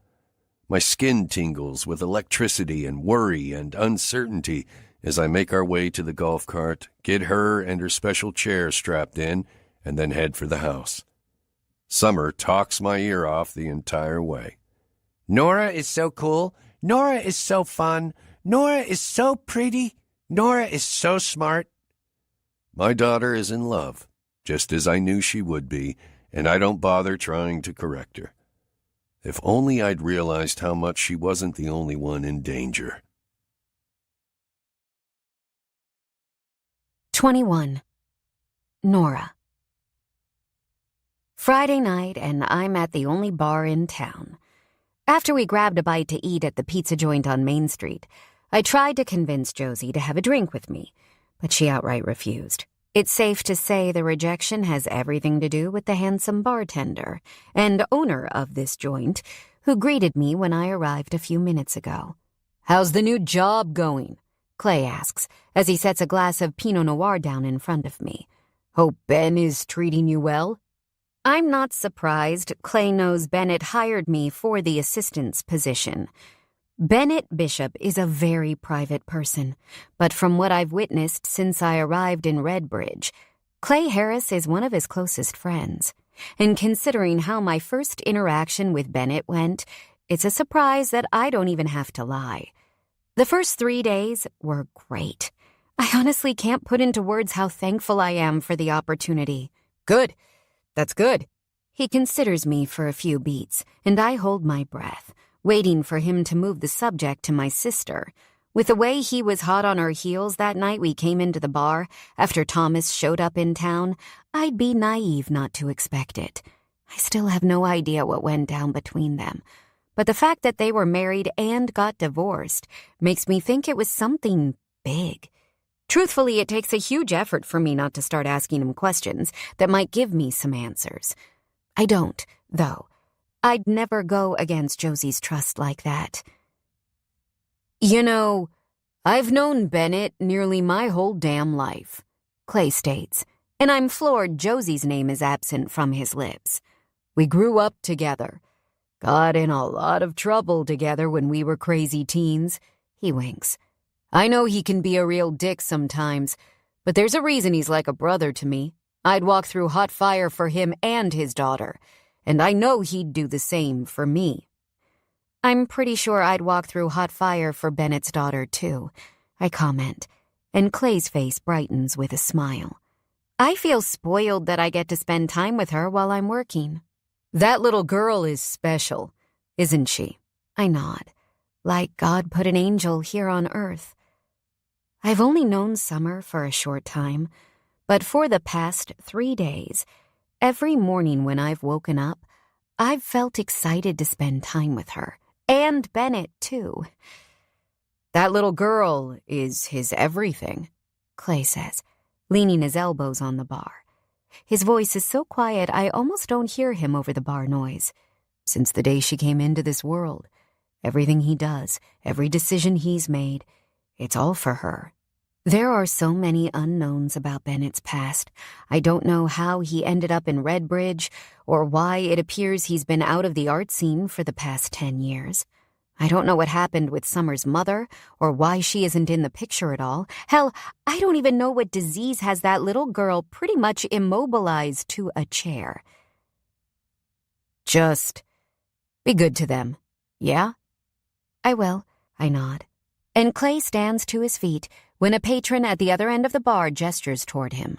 But before he goes, he leans toward me and says one last thing. If you happen to fall in love with them, just know they're more than worth it. They're everything. And then he walks away like he didn't just drop a bomb of truth into my lap. Well, shit. What in the heck am I supposed to do with that? Come to terms with the fact that seeing yourself falling in love with Bennett in summer doesn't feel like such a hard task. If anything, it feels easier than breathing. I try not to focus on those thoughts, or the reasons they're there in the first place. Instead, I turn on my bar stool and face the crowd behind me. The country club is jam-packed with what feels like half the town, and Earl is on stage giving his best impression of a karaoke star. He belts out the lyrics to Take Me Home, Country Roads, and I'm certain if John Denver were still alive, he wouldn't be upset he missed the show. And when Earl's voice cracks on the chorus and causes a horrible screeching sound to echo from the microphone, I turn back toward the bar and try to hide the cringe on my face. But when I attempt to discreetly plug one of my fingers into my ear to shield myself from the pain, someone bumps my elbow from behind, and I nearly poke myself in the eye instead. Shit, I'm sorry. A husky male voice fills my ears, and a gentle hand touching my shoulder follows. You okay? I'm fine. I turn to face him. No worries, I add, and I have to lift my eyes upward to meet his chocolate-brown gaze. You sure? He questions with an apologetic, but also very striking smile. This guy, for all intents and purposes, is attractive. He's tall with a slender build, and his jaw appears strong beneath his light brown beard. Positive, I nod. It's crowded in here tonight. Surely a few bumps and jolts are expected. I don't think we've met before. His smile grows as he offers his hand. I take it. I'm Tad Hansen. So, this is the hot farmer Josie told me about. Nice to meet you. I'm Nora Ellis. Ellis? As in, you're Josie's sister? He asks, and I confirm with a little nod. So you're the new girl working at Caffeine that I keep hearing so much about. Uh-oh. I can only imagine what was being said. I'm pretty much the world's worst barista.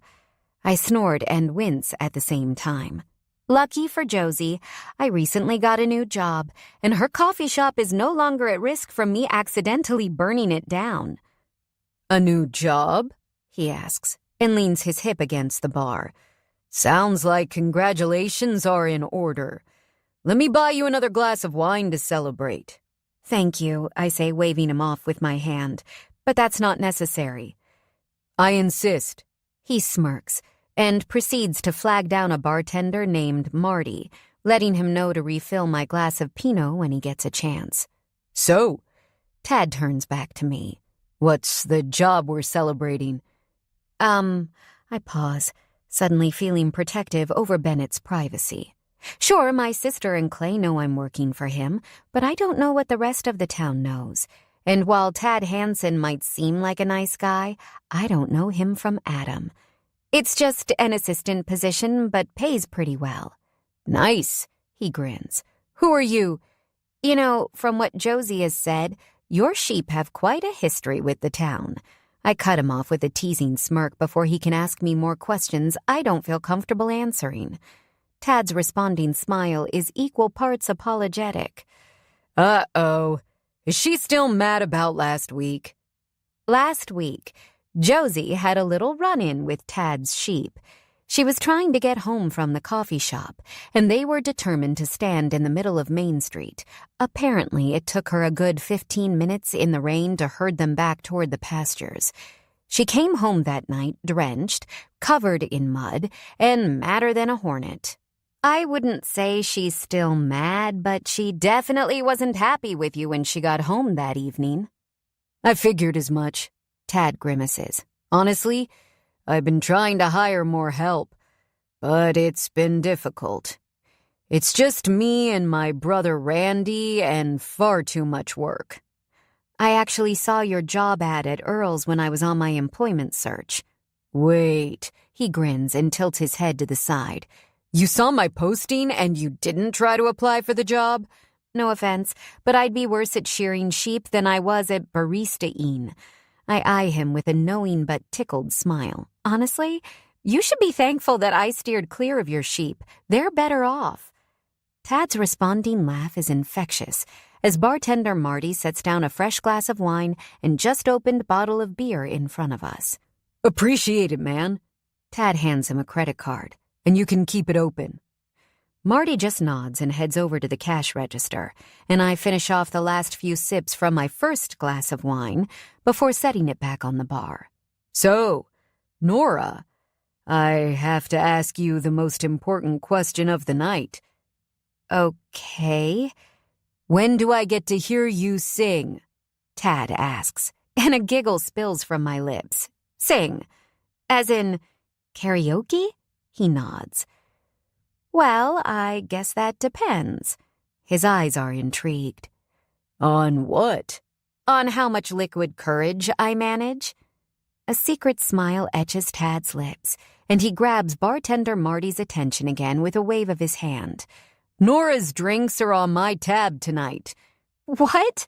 I laugh, outright. Are you trying to get me drunk, Tad Hansen? No, I'm not trying to get you drunk. He winks at me. I'm just trying to make sure a beautiful woman has a good time tonight. Is it just me, or am I being sweet-talked by a hot sheep farmer right now? It feels good to be flirted with.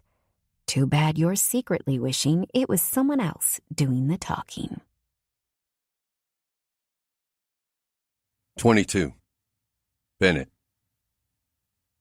After Nora left and Summer and I had dinner, Charlie took her to get settled in bed before the night shift nurse took over. And I don't know why, but I took a shower, got dressed, and drove to the country club. It's just after 9, and normally this is the last place on the planet I would come on a Friday night. People are drunk, the music is loud and slightly off-key, and I have to be careful letting myself get comfortable with booze. But my mind is a clusterfuck, and in a town this small, I'm struggling to find anywhere else to try to sort it out. The odd timing of my presence makes Clay do a double-take.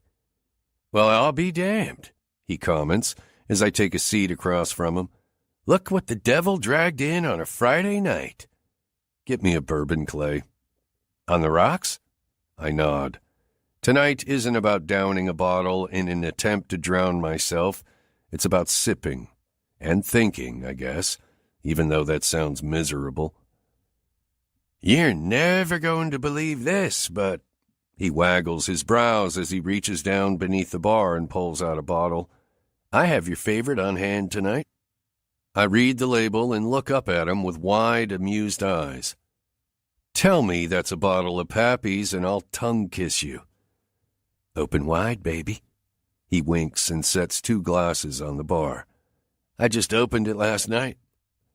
Pappy Van Winkle is the holy grail of bourbon, and it's hard as hell to get, not to mention expensive. Only 85,000 bottles of the best bourbon that will ever touch your lips are produced each year. When we were wild and crazy teenage assholes, Clay and I used to steal this bourbon from his dad's home bar. And when I was the old Bennett Bishop who lived life in the fast lane of New York, this was all my pretentious ass would drink. He slides 1 glass to me and keeps 1 for himself. "Cheers, Ben." "Cheers." I clink my glass against his and savor the first drink of Pappy's I've had in over 7 years. Smooth as silk, yet still holds that delicious sting down my throat. It's fucking perfect. Damn, that's good.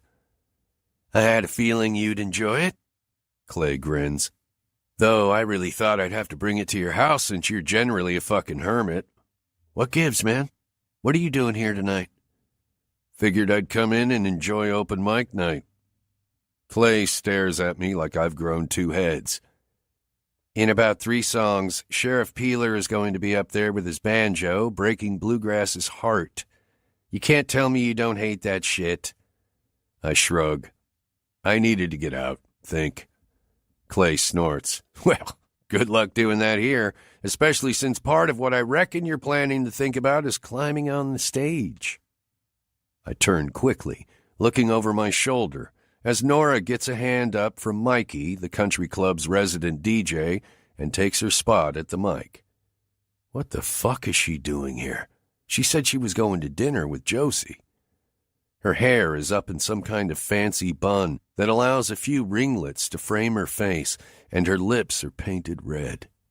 She's wearing a little summer dress and a pair of heels, and she's laughing at something someone in the crowd in front of her said. It doesn't take much scrutiny to find out who it is. Fucking Tad Hansen. She looks beautiful. Dude, Clay comments in a low, amused voice. Stare any harder, and I think she might combust. I turn back to meet his eyes. Shut up. I thought it'd take a little longer before you gave in and fucked her, Clay remarks instead. I reach out to punch him in the shoulder. Ow, fuck, Ben. It's not like that.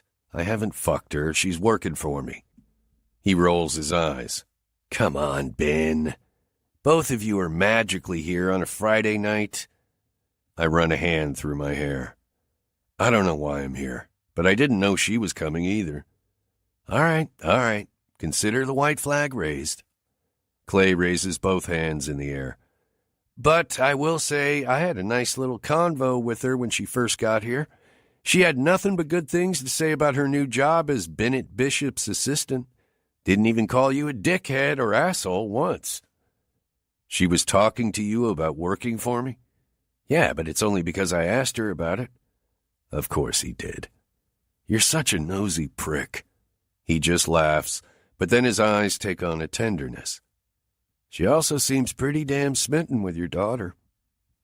That revelation, along with the fact that Summer couldn't stop waxing poetic about Nora today, might as well be a sucker punch square in the nose.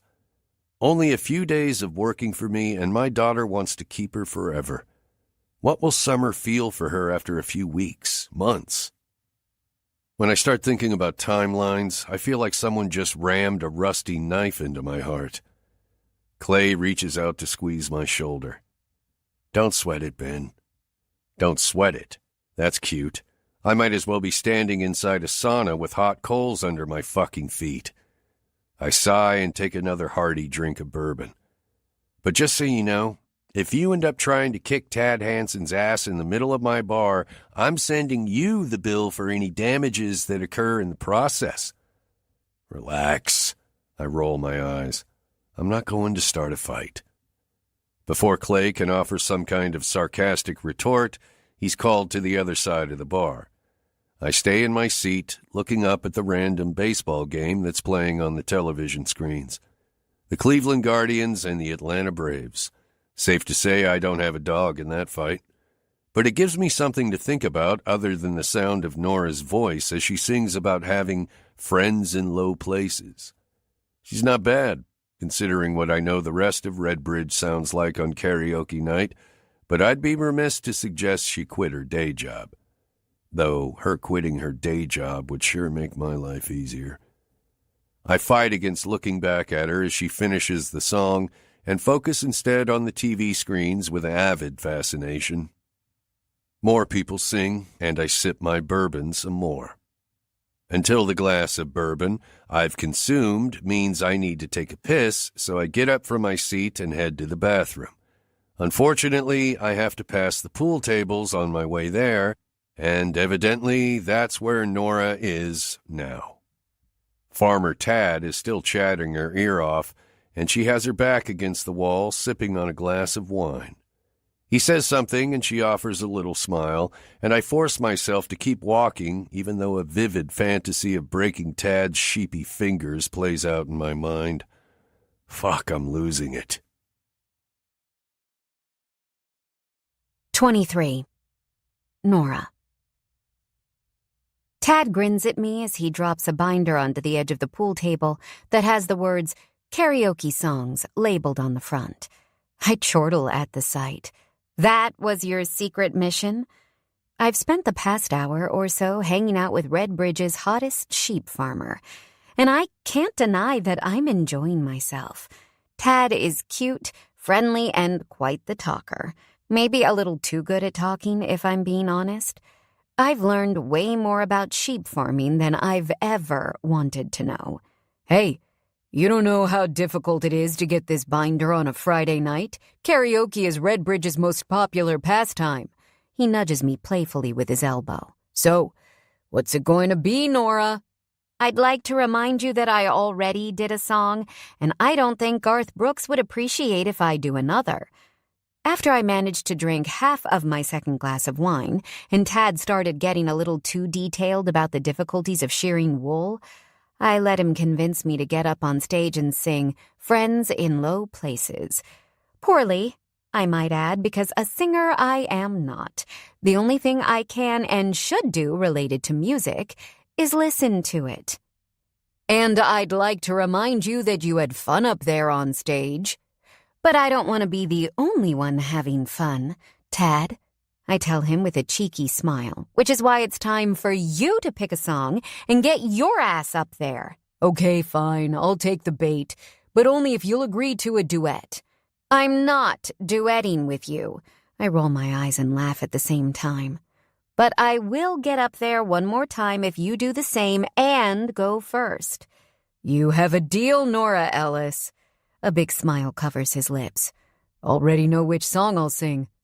Great. I snort and finish off the rest of my second glass of wine with a hearty chug. I set the empty glass on a high-top table against the wall. Now, if you don't mind, I'm going to run to the ladies' room real quick before I have to follow through.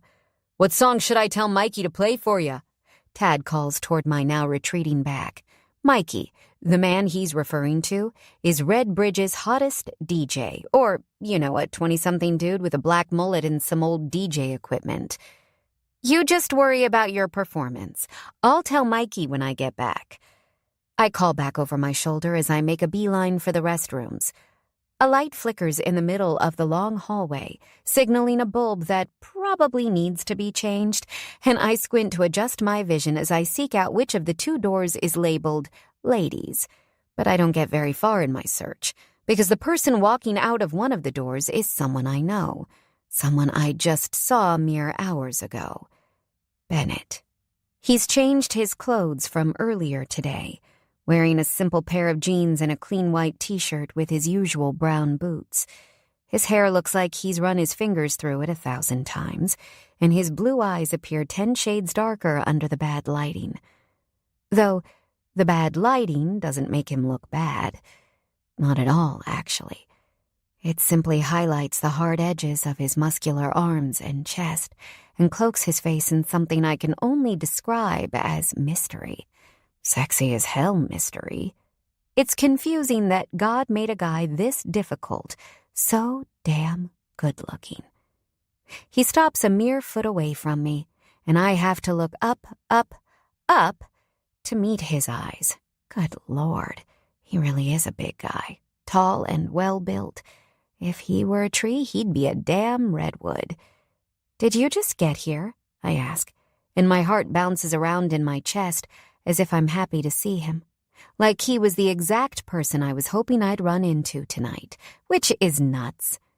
Been here for a bit. His voice is doing that honey and sandpaper thing I've come to know so well. Oh, really?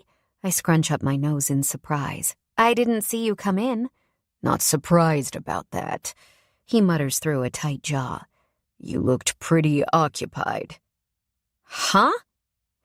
Is it just me, or does it feel like I'm the last person Bennett Bishop wants to be around right now? After my 3 days of working for him and actually getting along with him, his current stone-faced demeanor is giving me whiplash. I mean, I was just in his studio with him and Summer this afternoon, and everything felt good. It felt relaxed. But this feels loaded. He doesn't give my brain time to catch up before he's tossing a question at me. How much have you had?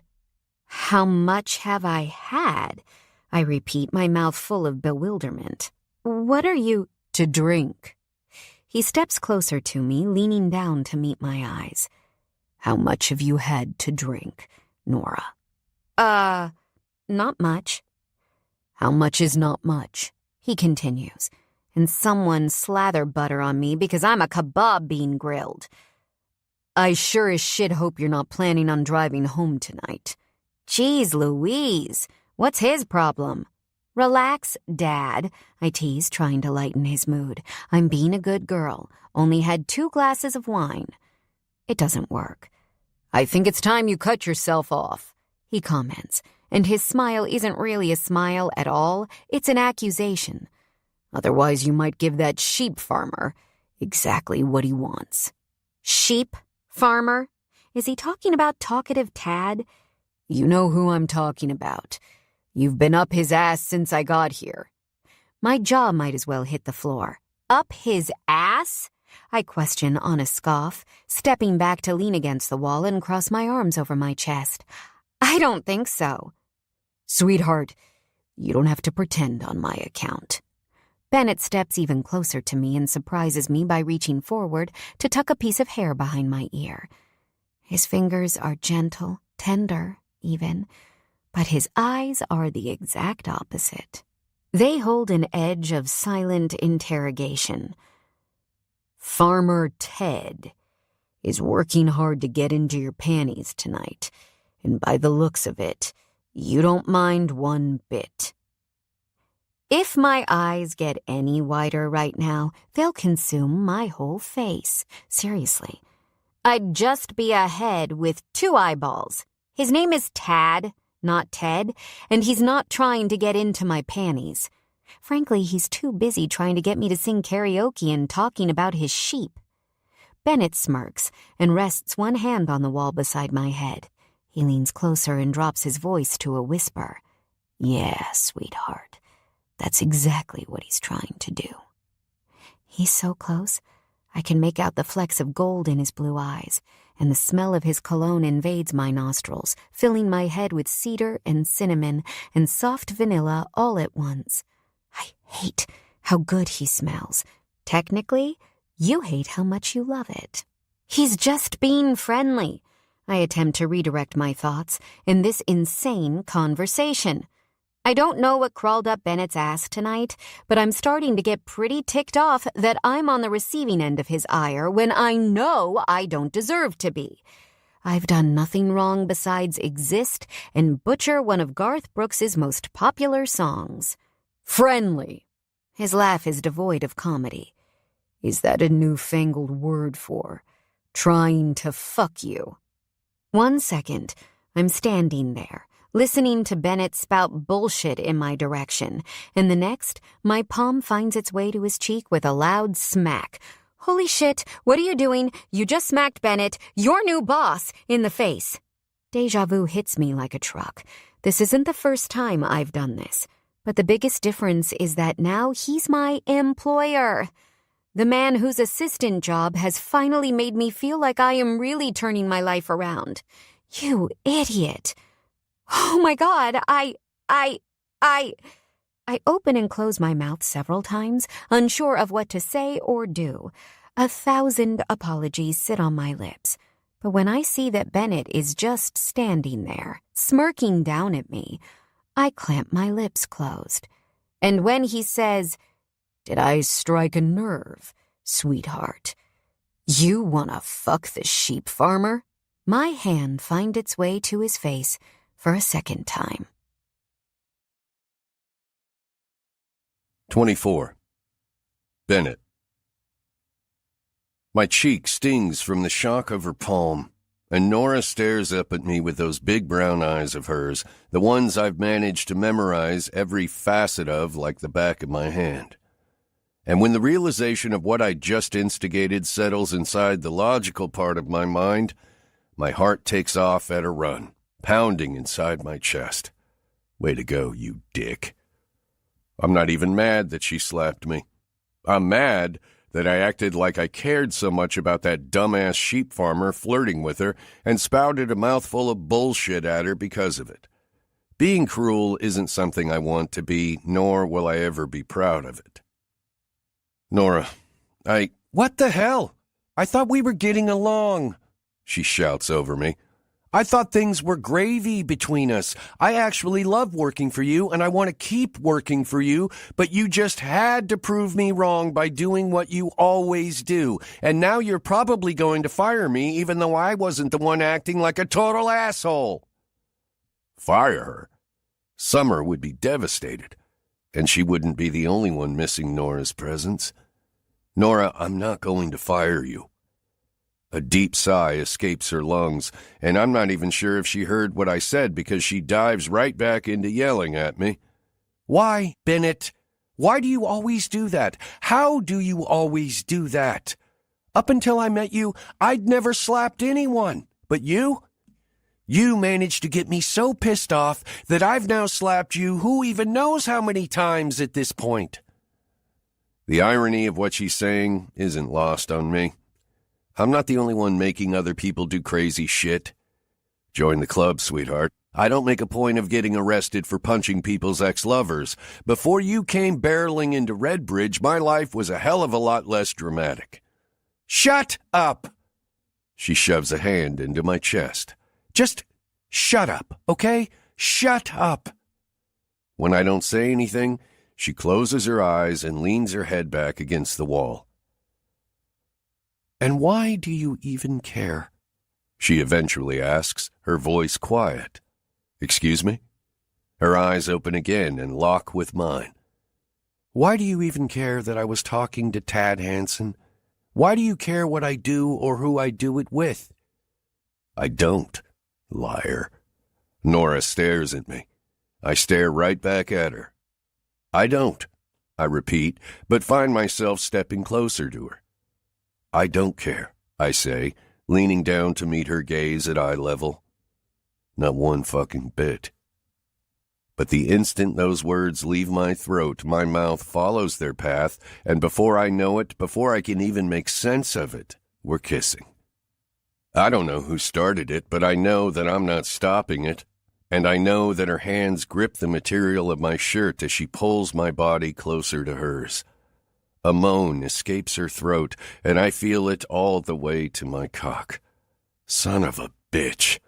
This right here is the last thing I should be doing. But she tastes so good. I wrap my arms around her body, sliding my hands down the small of her back and over her ass until my fingers grip the flesh of her thigh and lift it up to my hip. The silk material of her dress brushes against my skin, and a greedy little groan jumps from her mouth and into mine. I should stop this. She presses her hips against me, rubbing herself against my already hard cock through the material of our clothes. But she feels too good. Her breasts are pressed tight against me, and I feel them every time she takes a breath against my chest. Hell, I can feel the hardness of her nipples beneath her dress. I need to stop this. But you don't want to stop it. You want to slide your hand farther up her thigh until your fingers are underneath her panties. She kisses me deeper, and her hands find their way into my hair. Her hips vibrate with need, pulsing her body against my still-clothed but hard-as-steel cock in rhythmic, needy waves. All the while, her tongue plays an erotic game of tug-of-war with mine. Stop this now. We shouldn't be doing this, I say, still kissing her, and I'm not sure if it's more for her or for me. I know, she whispers back, her persistent lips still working against mine. We should stop. Yeah. We don't stop. If anything, it feels a lot like we're only getting closer to me ripping her fucking panties off and sliding my cock inside her. Oh, what you'd give right now to be able to fill her with your cum. To be able to slide yourself inside her as far as you can go and stay there until you feel her climax wet your dick. Oh my gosh, I'm sorry. A completely unfamiliar voice fills my ears, startling both me and Nora to finally fucking stop. In an instant, we go from melded together like a second skin to junior high dance appropriate distance from each other. I look down the dark hall, back toward the bar, to find Sheila, Marty Higgins' wife, standing there with big eyes. I didn't see anything, I swear. Promptly, she covers both eyes with her hands, adding, Sorry, before hurriedly spinning on her heels and heading back to where the crowd imbibes booze. So much for getting some control. Nora's cheeks are flushed, and her lips are swollen from kissing. She nervously clears her throat and runs her hands down the front of her dress. I'm going to go to the bathroom. I'll see you later. she whispers, before scooting herself the rest of the way down the hall and through the door labeled ladies. Time to get the fuck out of here. I run a hand through my hair before I head back to the bar to close out my tab. I knew it wasn't a good idea to come here in the first place, and after witnessing Nora get cozy with Farmer Tad before kissing her again near the fucking bathrooms, it's even worse than before.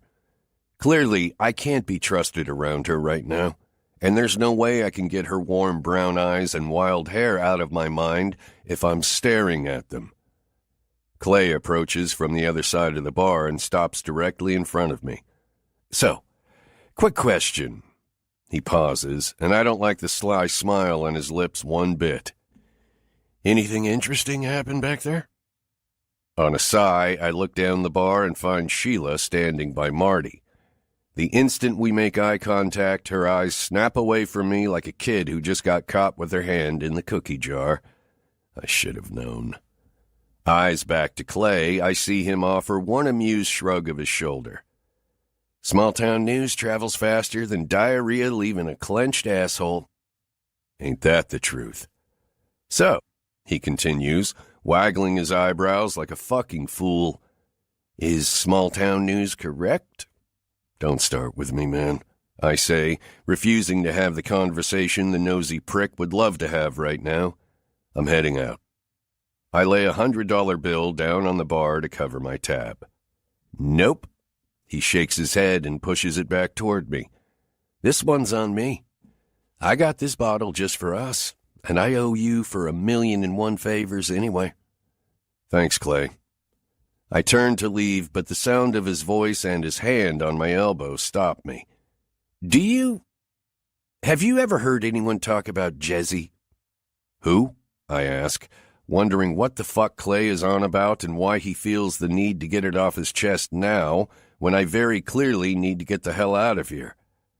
Jesse Ellis, Josie and Nora's baby sister. I should be pissed at him for trying to keep the one woman I'm trying not to think about front and center in my mind, but instead I'm too intrigued not to respond. They've got another one?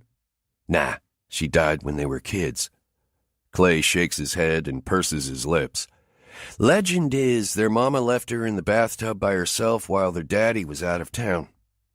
The fuck? You've got to be shitting me. Well, the thing is, it's only legend. Autopsy was inconclusive and their mother was never charged, but I know from Josie telling it, that's probably what happened. They left town when their dad Danny died because there was no more shield against her being a town pariah. Damn. No wonder Josie cut ties with that woman as soon as she could. Tell me about it, he comments with a frown. The point of me telling you this is because Nora didn't cut ties with her mother, not back then anyway. And the way I hear it, no one knows the whole story now, not even Nora. Okay. Ben, I can see you're struggling here because it's complicated, but fuck, we're all more complicated than anyone knows. That's the point. You've got a past, and so does she. Letting her in? Seeing where it goes? What's the worst that could happen? You and Summer fall in love with her? We've both got pasts, but you're forgetting she's also got a present, Clay. I comment on a sigh. A fuckwad ex-fiancé with a fancy car and even fancier lawyers. There's a lot more to this than falling in love with her. Plus, if she ever found out the truth about what happened to her sister, I'd be more worried about her falling in love with us, with Summer. It'll end her. Clay purses his lips. Falling in love with Summer is what's going to end all of us, Ben. But I guarantee you, it'll be worth it, even then. 25. Monday, August 23rd. Nora. One thing I loved about New York was Central Park. Every morning, no matter what day of the week, you could find a bustle of runners, joggers, bikers, walkers, dogs, and dog owners enjoying the small slice of nature within the otherwise overcrowded, congested city. And most days, I was in that group. No, don't get me wrong. I'm not some avid runner training for a marathon. Not even close. I'm more of I'm going to move my legs in a running motion until my legs don't feel like doing that, and then I'll just walk kind of gal. Rain or shine, snow or summer heat, I put on a pair of sneakers and let my feet hit the pavement for 30 minutes or so. I let my lungs inhale the fresh air, and my eyes take in the sight of my fellow city dwellers, trying to get a little morning exercise. It was my thing, and over the years it had become one of the very few things I did for myself. That I chose for myself. It's no wonder, as I try to find my way again inside a town the size of a sardine can, that I'm internally restless for more things like that. Mundane, sure, but equally important. That's not the only reason you're restless. Okay, fine. What happened Friday night at the country club might also be a driving force for my need to run. There's nothing like some arguing turned slapping turned hot and heavy kissing with your new boss to make any woman feel discombobulated. And hot and heavy kissing it was. Pretty sure you were, no, not going there. Needless to say, I haven't seen Bennett since shit went down, but my stupid brain hasn't given me a break from constantly thinking about it. Hell, I couldn't even bring myself to hang around the bar after I saw Bennett leave. I didn't follow through with my promise to Tad to do another karaoke song, didn't even stay to watch him give his best rendition of Baby Got Back. My head was spinning too fast with thoughts of Bennett and the implications of that insane moment to do anything but go home. And now, before heading off to work another day at a job I'm hoping I still have, I've decided to get back to my roots and go for a run. Well, a walk jog, if you will. Surely it will help with the nervous energy that is rooted inside my belly since Friday night. Fingers and toes crossed, this will give me the endorphin boost I need to survive whatever is going to happen when I show up to his house this morning. Now, Red Bridge doesn't have a central park, but there is a quaint hiking trail that runs along the outside of the town. Apparently the loop is about 4 miles, but you can easily detour straight back into the center of town without any issues. At least, that's what the map at the start of the trail leads you to believe. I pause at the entrance and snort when I note the actual name of the trail. Happy Trail, as in, this name could go 2 ways, either a serious sexual innuendo or completely innocent to the point of naive that no one picked up on the double entendre. In this town, the motivation is a toss-up. When my phone starts ringing inside the side pocket of my leggings, I pull it out to find incoming call Lillian flashing on the screen. "Hey, stranger," I answer by the second ring, and I'm surprised that my cell service appears intact.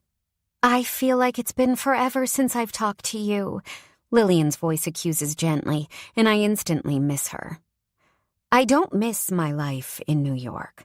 I don't miss the fake friends I acquired because of my relationship with Thomas. I don't miss constantly having to appease my mother by going to functions I didn't care about or doing things because they made her happy. And I certainly don't miss my ex. But I do miss Lillian. We haven't been able to talk much since I've been here, but I've managed to keep her updated on most of the highlights.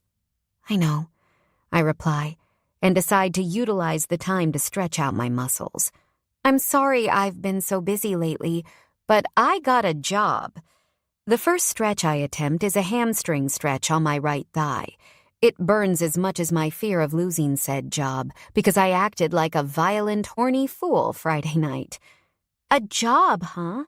Not going to lie, I'm happy for you, but I'm also kind of disappointed," she answers on a little laugh. "Obviously, I want the best for you, but there was a part of me that hoped you'd have to come back to New York." "You and I both know that's not an option." "Yeah, well, a girl who misses her bestie can dream, you know." One thing I've always loved about Lillian is that she's amusing to watch in conversation because she's so theatrical. I can picture her now, flashing some sort of jazz hand or drawing a bubble above her head with a finger. I know, Lil. I'm sorry, but I can't come back.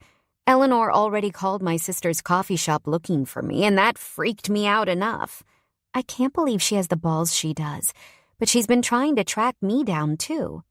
Eleanor has never been lacking in ego.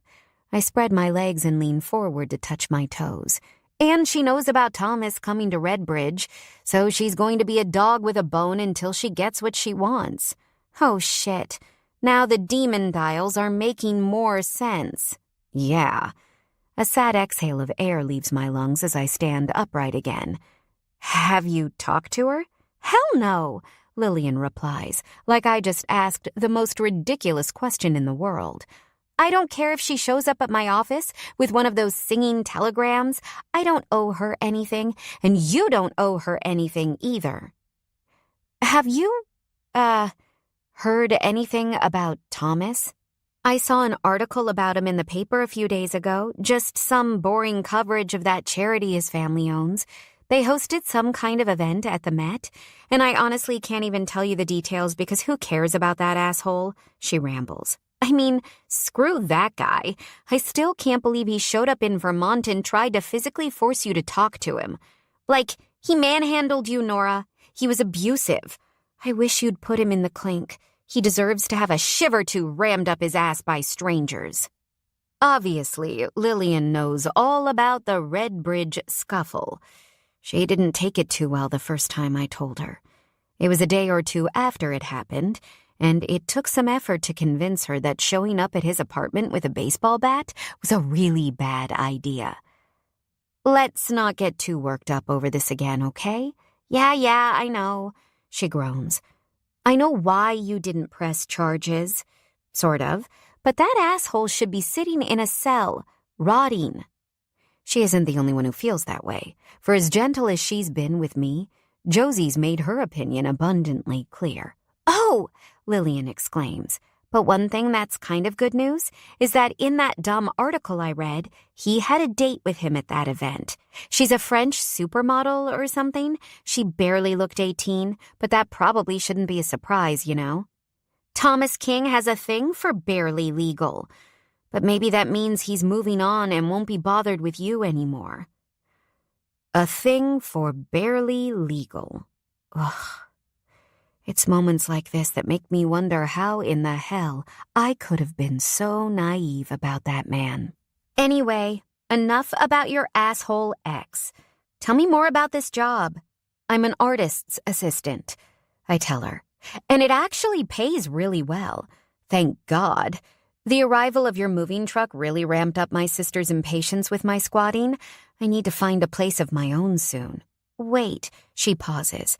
An artist's assistant. Who is the artist? Don't tell me you have someone famous hiding in that tiny town up there. I mash my lips together and pop them open with uncertainty. Nora, I swear to baby Jesus, if you're keeping something from me, I sigh. The artist is Bennett Bishop. Bennett Bishop? As in the broody, Rudy, grumpy-ass macho man who punched Thomas and kissed you in a grocery store parking lot? That's the one. I sigh again, mulling over whether I should give her the latest updates. Unfortunately for me, she sniffs out my hesitancy like a dog. Why do I get the sense there's more to this story? Because there probably is. Nora! It's quite possible that something of a similar nature happened Friday night. At a bar? I shut my eyes and force myself to ramble out the rest as quick as my mouth will let me.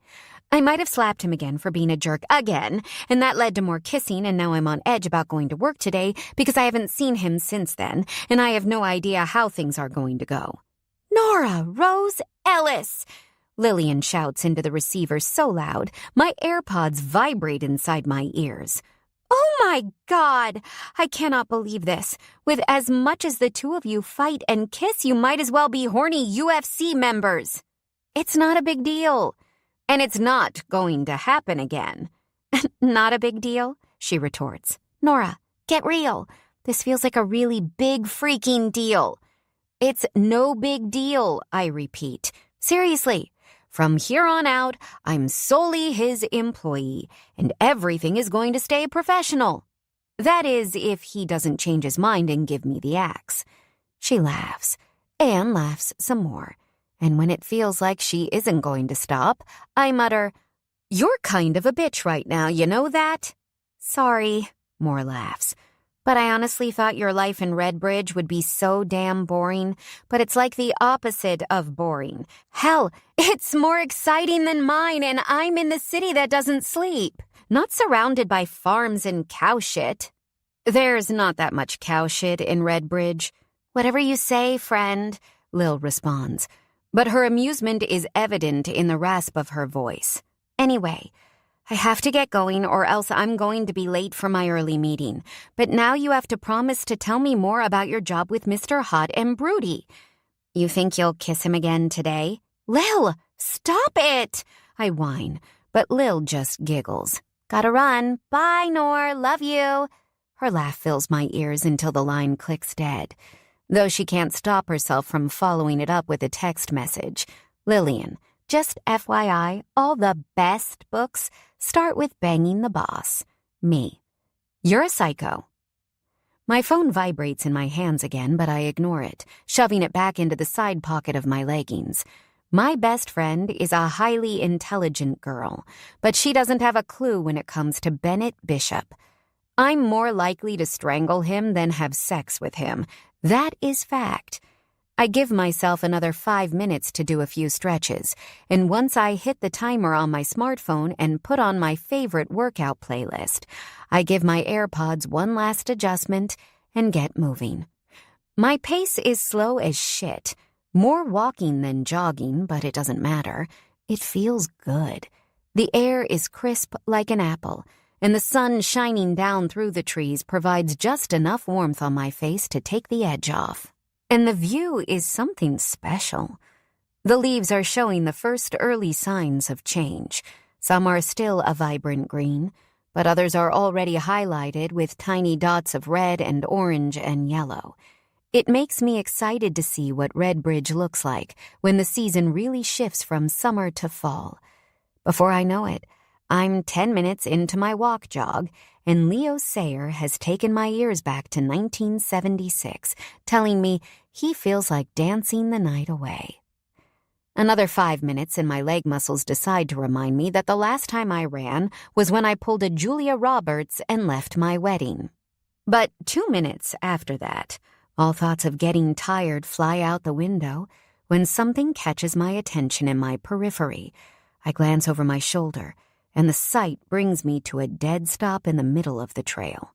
It also makes me scream. "What the hell?"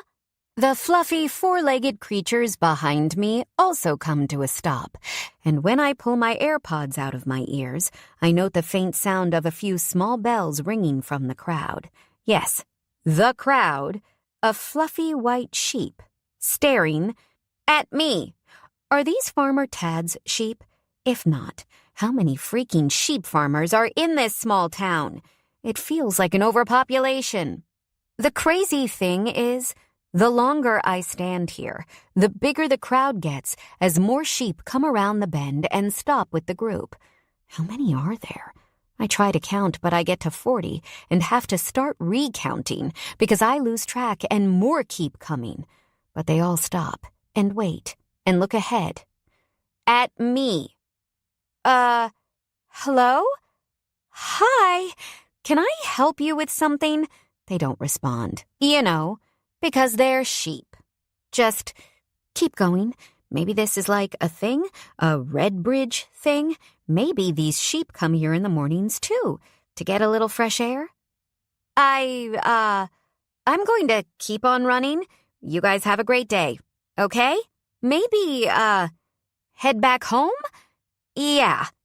But when I turn on my heel and start to run down the path again, I steal a quick glance over my shoulder and note they are now moving with me. It's like they're following me down the trail. I stop. They stop. I look at them. They look at me. Bah!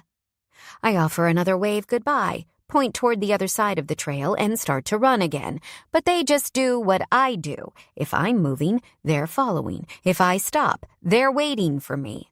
Listen, what is happening right now? I ask them. Bah!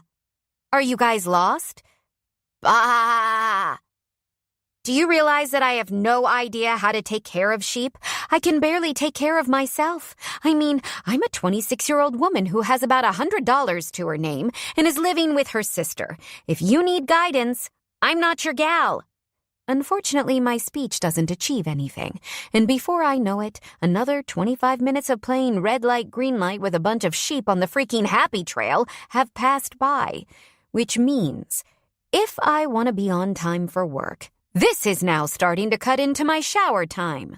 Listen, I have to get to work, guys, I tell them, but they're not all that fussed about it. Hell, some of the sheep are busying themselves with munching on grass, occasionally glancing up to see my whereabouts. It's a complicated situation, and I don't know if you know who Bennett Bishop is, but let me tell you, he's not going to want me to bring buddies along. You know? I'm supposed to be there to work. And after Friday night, things aren't exactly easy-peasy between us. The last thing I need to do is bring, 100 sheep with me because they're my new friends. Don't get me wrong, you're my friends. You guys are great. But I can't do that. You know? I'm trying to keep my job, not lose it. Bah! Eventually, I decide to phone a friend. My friend, besides these sheep, being my sister. It takes 4 rings twice over on 2 different calls for her to answer, but when she does, I don't bother with pleasantries. I have a problem. Okay. I decided to go for a run this morning before work, and now I have about 100 sheep following me. I expect shock, maybe horror, but Josie doesn't give me either. She's all business, so much so, it makes me wonder if she's in the sheep business. Are they marked? What do you mean, marked? Farmers around here mark their sheep and cattle with paint. Usually a little strip down their back or on one side. I step closer to my new sheep pals and note a bright orange strip of paint on their left sides. Yes, orange paint. Tad Hansen's sheep have latched on to you because he's apparently incapable of keeping them in his pasture. Latched on to me? What does that mean? That means they're lost, like always. And you're their temporary mother until you get them home. Get them home? I shout, and the sheep beside me lets out a bleating noise. Josie, I'm supposed to be at work in 40 minutes. Well, unless Bennett is okay with you bringing along sheep for the day, I'd say you better get your little ass moving toward Tad's farm. Like I even know where Tad's farm is. I've spoken to Tad once in my life, and that's only because you refused to come to the bar with me after dinner. And for as chatty as he was on Friday night, he didn't get around to telling me where he lived. Nora, you know I don't go there, so just get over it. Get over it? I protest on a shout. I'm in it! I spend one night talking to Tad, and now his sheep are stage 5 clingers. Where are you? On the happy trail. You're not too far from Tad's, and lucky for you, Bennett's place and Tad's farm are right next door to each other. I sigh. That doesn't feel lucky. I was planning on taking a shower and getting ready for work like a normal human being, not putting in 2 hours of herding sheep before starting my day. Josie just laughs and gives me directions to Tad Hansen's farm from where I'm at on the happy trail. And as I try to run these sheep home, I realize just how right Josie is about Bennett and Tad being next door to each other. They're so close, in fact. I'm cutting through my new boss's property to get to Tad's. I recognize the front of his large house and can just barely make out the small building behind it that he utilizes as his studio. Me and 100 damn sheep traipsing through his freaking yard. Could this be any more outrageous? I think not. Please don't let him see this. Please don't let him see this. I repeat those words to myself 50 times as I sprint across the grass, but they do the exact opposite. Right on cue, as if he could hear my internal thoughts, Bennett steps out onto his front porch and narrows his eyes toward me and my flock of sheep as we haul ass across his yard. I try not to make eye contact, but let's be real, it's impossible. How can you not make eye contact in a situation as ridiculous as this? I am a train wreck in progress, and Bennett Bishop can't look away. 26. Nora. Of all the ways to start today off, being the leader of a flock of sheep in the middle of Bennett's yard wasn't one of the options I mulled over. A clear-the-air chat, just act like nothing happened avoidance. Those were more on par with what I'd pictured. But this? Yeah. Epitome of awkward. And now that I've been spotted, keeping this very embarrassing moment a secret is no longer an option. Bennett crosses his arms over his chest and leans into the post at the front of his porch. His eyes are locked on me and my flock, and bells and baas sound at my back as I approach him. He's silent, as expected, but his face says more than enough for a full-blown rebuttal to trigger in my head and shoot off my mouth in a ramble. So, weird story, but I started this morning on a run/walk, thinking I could get back on track in the area of physical fitness, and now I'm kind of like the head of this herd of sheep. Josie says they're Tads because they have orange paint on them, so I've been trying to get them to go home. I heard he lives next to you, so, well, here I am with a herd of sheep in your yard. When he doesn't say anything, I take a deep breath and continue. I know things are a little weird between us because of Friday, and I know this is inconvenient and I'm undoubtedly going to be late for work now, but I've tried cajoling them, complimenting them, and insulting them for going on an hour now, and none of it has seemed to help get rid of them. That's because they're sheep. Right! Well, that pretty much leaves me with walking them the rest of the way to Tad's, so that maybe when they see him, they'll get over me. At the mention of Tad's name, his lip turns down in an almost frown, a state in which I'm completely used to seeing his handsome face. I don't know what he has against the sheep farmer, but I do know that this is our M.O. I mean, I'm almost always annoying or disappointing him. Though I am surprised when he simply responds with, "I'll take the sheep to Tad's." I don't know what I expected, but I take it as a good sign. He hasn't said the word fired once. Maybe things won't be weird between us. Maybe we're both just going to forget Friday night even happened. Really? You'll take the sheep to Tad's? Really? He affirms, shoving away from the post and coming down the steps toward me. Summer's so excited to see you. She's already in the studio. I wasn't quite ready, but she made Charlie go ahead with her, so she'd be there when you got there. My chest warms so much it almost feels fuzzy.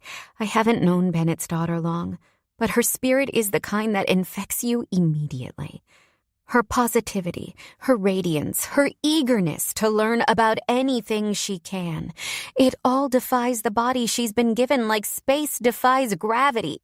She might only be a 7-year-old little girl, but there's something special about her. It's like she's wise beyond her years. It pains me to think that her daily battle with her disease has made her grow up faster than any little girl should. And the thought of her waiting for me to arrive in the studio trumps any and all vague notions I had about running home and taking a shower. I refuse to make her wait anymore. Okay, if you think you guys can bear the smell of sheep on me all day, I'll go ahead and head to the studio now and save my shower for after work. Bennett's face contorts again, and then he jerks his chin back toward the house.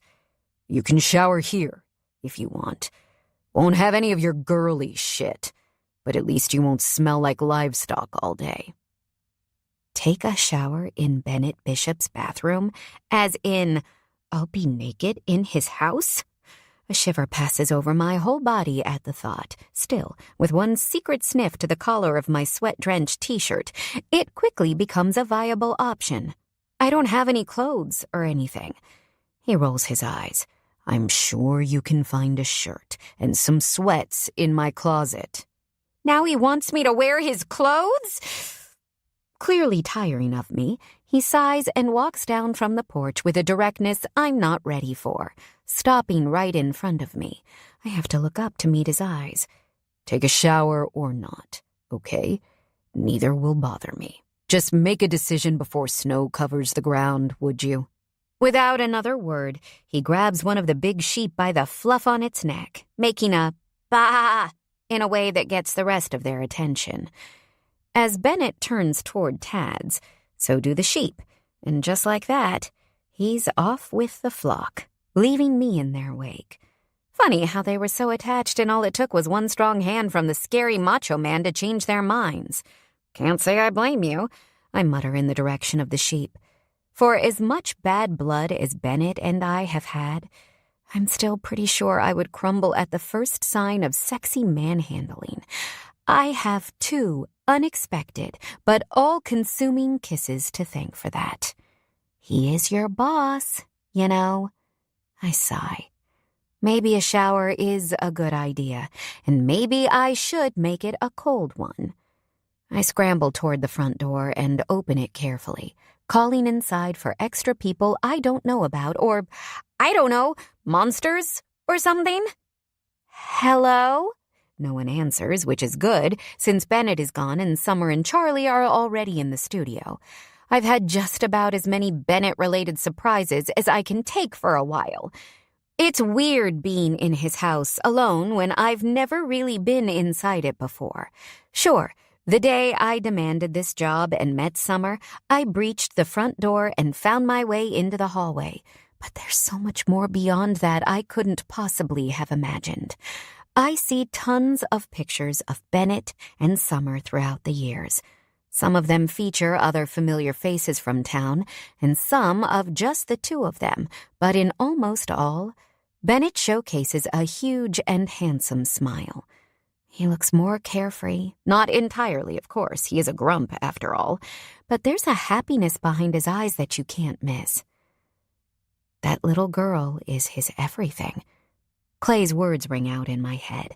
I choose not to dally too long on the photos and tiptoe across the rug in the living room, heading down the back hallway. I look in open doors, searching for a bedroom that looks like it belongs to the protein lover, and I finally find it at the very end. It's both clean and tidy, and almost impressively nondescript. There is no color, no touch of rugged bachelor, no personality whatsoever, just white walls, a black metal bed frame, and white linens.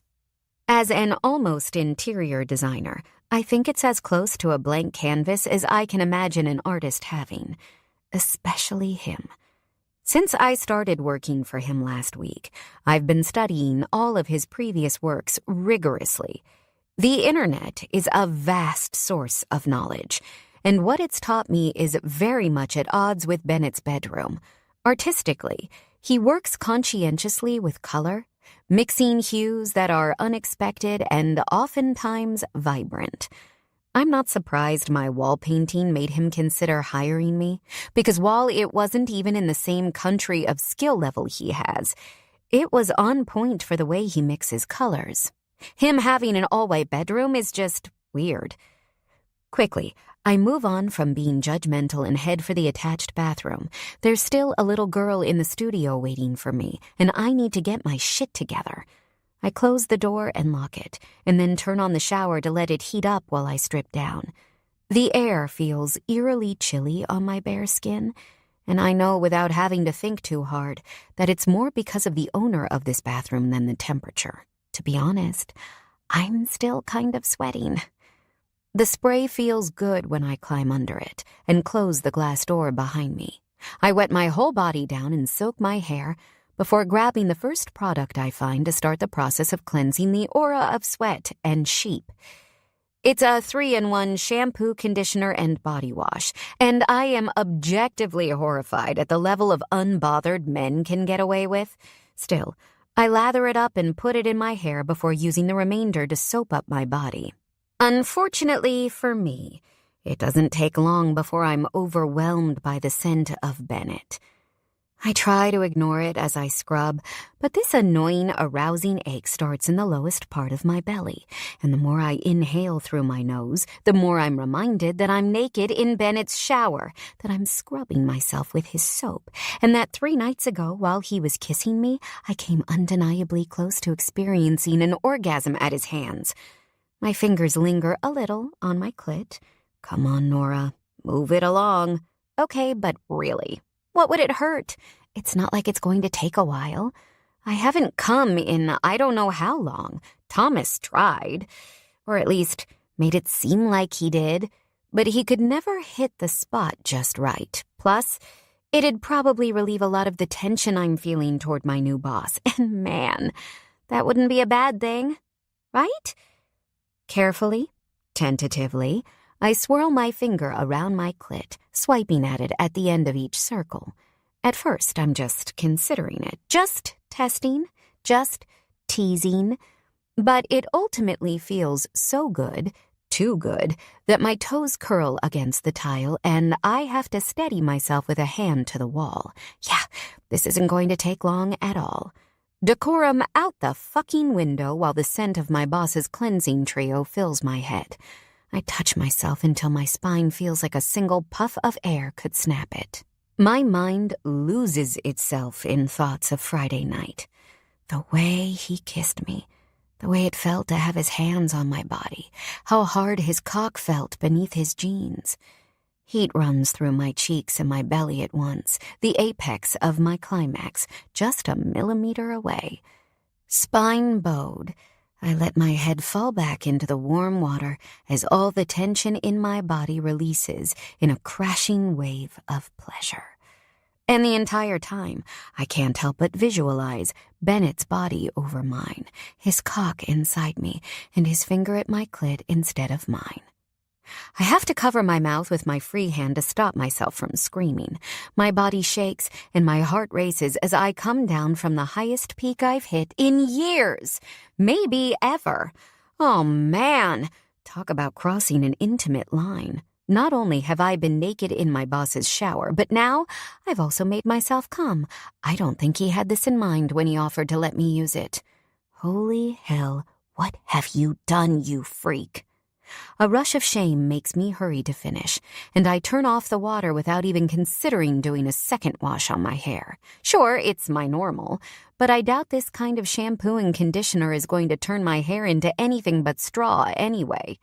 Not to mention, it's that very product that led me to masturbation lane. I towel off and twist my wet hair into a ponytail before putting my underwear and bra back on and running into Bennett's closet to grab something to wear.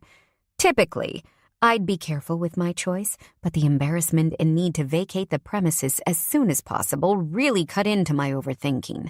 I grab the first shirt and sweatpants I come to, throw them on, and roll them up until they fit, and then flee the scene like I've just completed a heist. By the time I make it to the studio, I'm nearly out of breath, and Summer and Bennett are there. Charlie is gone. I'm here. I blather dramatically as I jog in. I'm sorry I took so long, but I'm getting to work right this minute. Social media, emails, website, phone calls. I'm ready to tackle it all. When I look up, I see I am unavoidably the center of attention, and not just because I'm late. Bennett and Summer both stare at me with mouths agape, their focus on my borrowed clothes. I look down at what I've thrown on and freeze. What am I wearing? Bennett, astonishingly, laughs.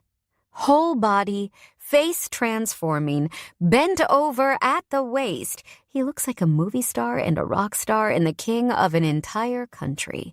He is regal in his humor, and it's the most amazing thing I've seen in at least a decade. So much so, I almost don't even hear him when he speaks. That'd be my Halloween costume from 2 years ago. Summer giggles. I wanted to be Anna. You know, from Frozen. Dad was Kristoff. I guess that explains why I look like a Norwegian boy. Bennett's laugh has faded to a smile now, but I swear it's just as good. Big and bright and so genuine, I would never have dreamed it possible. Summer laughs again, but what starts out as endearing quickly turns into a cough.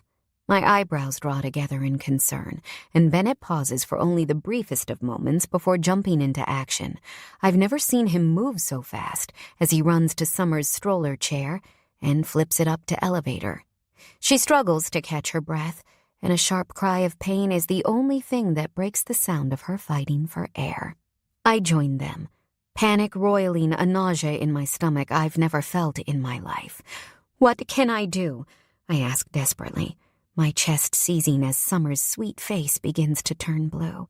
We have to take her out of the seat, Bennett commands, undoing one side of the buckles with swiftness I've never seen such a large frame exhibit. Just be careful, he says in a quiet rush when I start undoing the padded straps on my side. She has brittle bone. Even the slightest touch can cause fractures and breaks. My mind registers his words, while my heart feels like it's been put in a vice. A simple touch can break this little girl's bones? Oh, my God.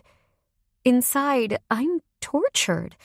But on the outside, I will my fingers to work efficiently. I've just managed the last strap when Bennett swoops her into his arms with a gentleness I can't even begin to describe. It's okay, Sum, I coach pitifully, hoping my words will bring her even an ounce of comfort, as Bennett takes off at a run toward the house. I follow frantically, churning my legs so hard to keep up that they burn like fire. One of his steps is two of mine, but I'll be damned if I'm not going to keep up with him. Somehow, I manage the speed I need, opening the door to his truck for him when he gets to it, and climbing in beside Summer's delicate body when he runs around to the other side. Carefully, I hold her close, with as little pressure as I can manage, and try to straighten her body enough to get some air into her lungs. When Bennett climbs in, fires it up, and takes off, I ask a question with a calm I am in no way feeling. Truth be told, the word composed isn't even on the same planet as me right now. What's happening, Bennett? His voice is soft and tortured as he responds. I think her ribs are collapsing. I have to suck my lips into my mouth to fight off a sob, but I do it. I'm the very last person in this truck who needs to be breaking down. Summer is fighting for her life, literally. And emotionally, I know Bennett is fighting with every ounce of strength for his. 27. Nora. Today, without a shadow of a doubt, has been the longest, hardest day of my life. I thought finding out everything I did on the day of my wedding was the worst thing I would experience in my lifetime. But this, watching Bennett's agony and Summer's pain, has surpassed everything that day was, and more, 10 times over. After we arrived at the local hospital just outside of Redbridge, and they managed to stabilize Summer's breathing, a life flight helicopter arrived to take her to Burlington, where her normal staff of doctors practices. Bennett had to talk fast, but they let him on the helicopter with her. I have a feeling the combination of his desperation and the underlying sense that he would literally kill anyone who stood in his way played a large role in getting him on board. I procured his keys to follow with his truck. Now, after a day of tests and hushed conversations between doctors in the hall, Summer is finally resting comfortably while Bennett sits at her bedside. She looks so small here, in the harsh lighting of the hospital, and I'm still fighting with everything I have not to break down and cry. As soon as I'm out of here, though, my face will be the newest hotspot on Niagara Falls. Bennett, I call softly, barely rapping my knuckles on the wood door as I do. He looks up, and I can't help but notice the red rimming his eyes. I want to apologize, to make myself small in this really huge moment, but I don't. He wouldn't want me to. Can I talk to you in the hall for a second? He nods, leaning down to kiss the back of Summer's hand before he releases it.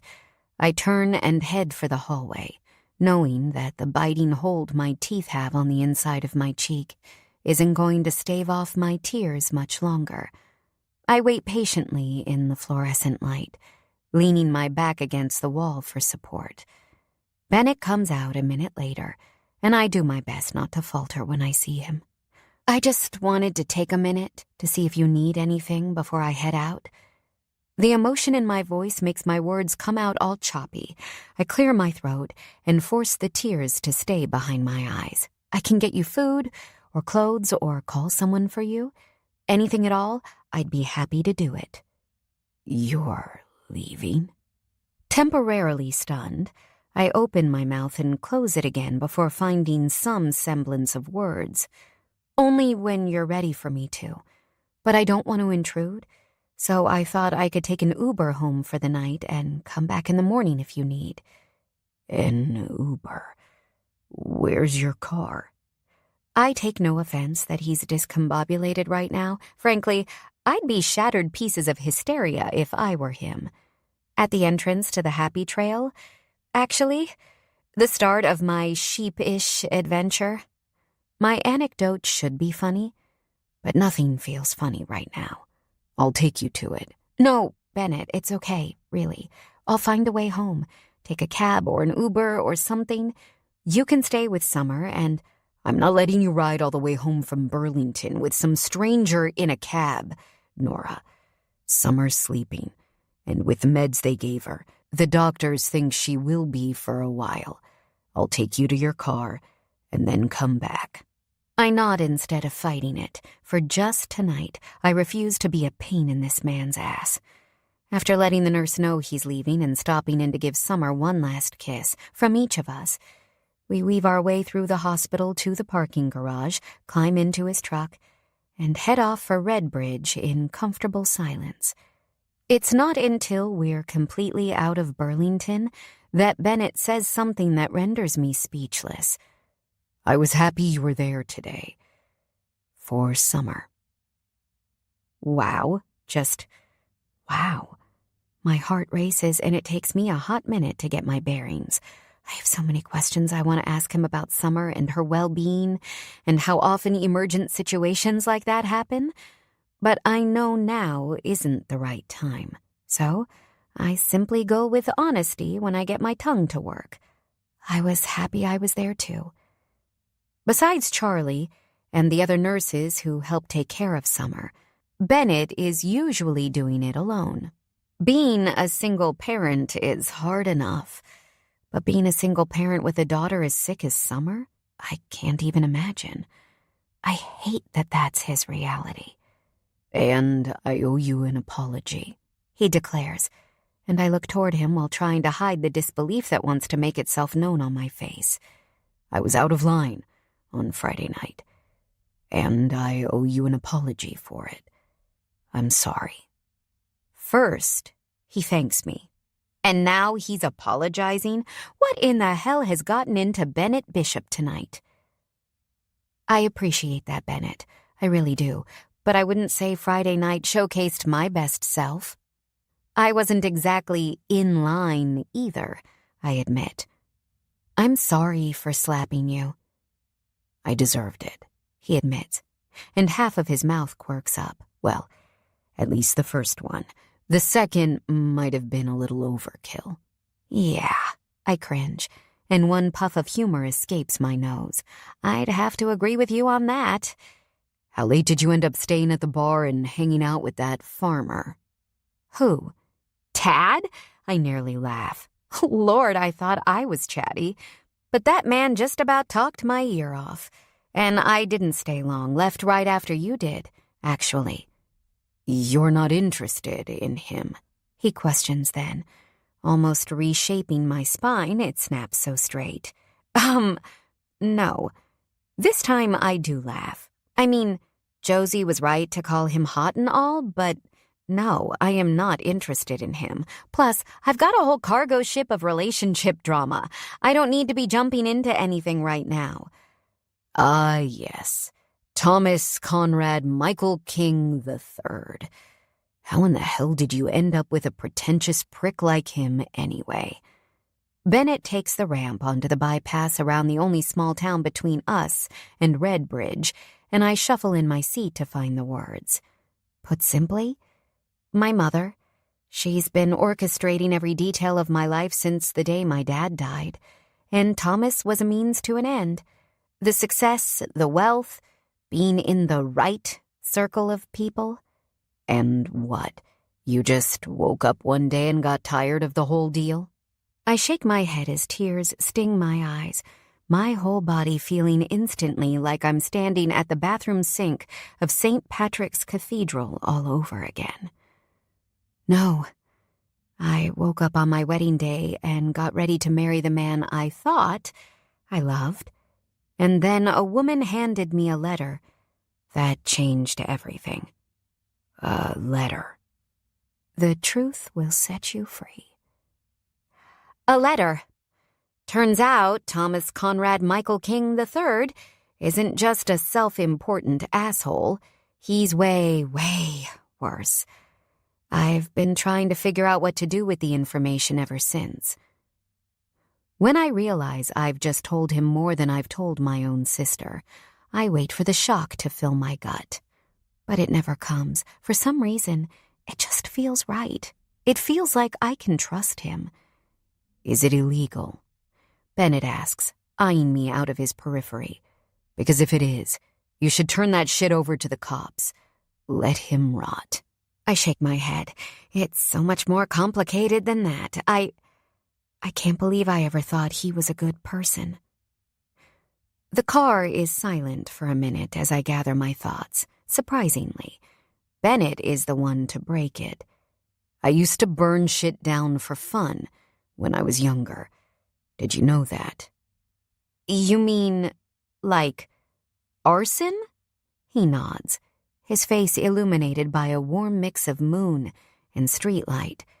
My brother Logan and I were firebugs, and just like Thomas Fuckwad III, we had more money than we knew what to do with.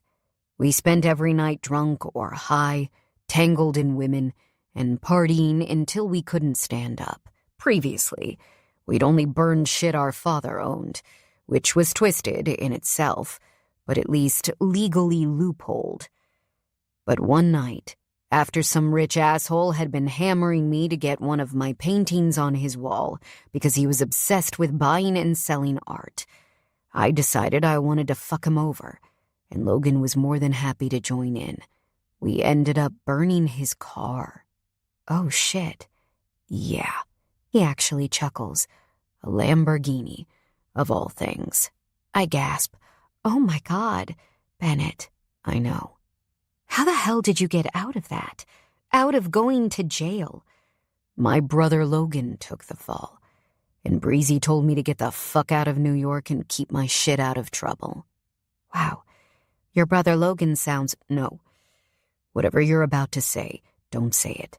My brother is no fucking martyr. He took the fall for the price of $10 million from my father, only spent 30 days in jail, and then helped himself to my girlfriend as a bonus.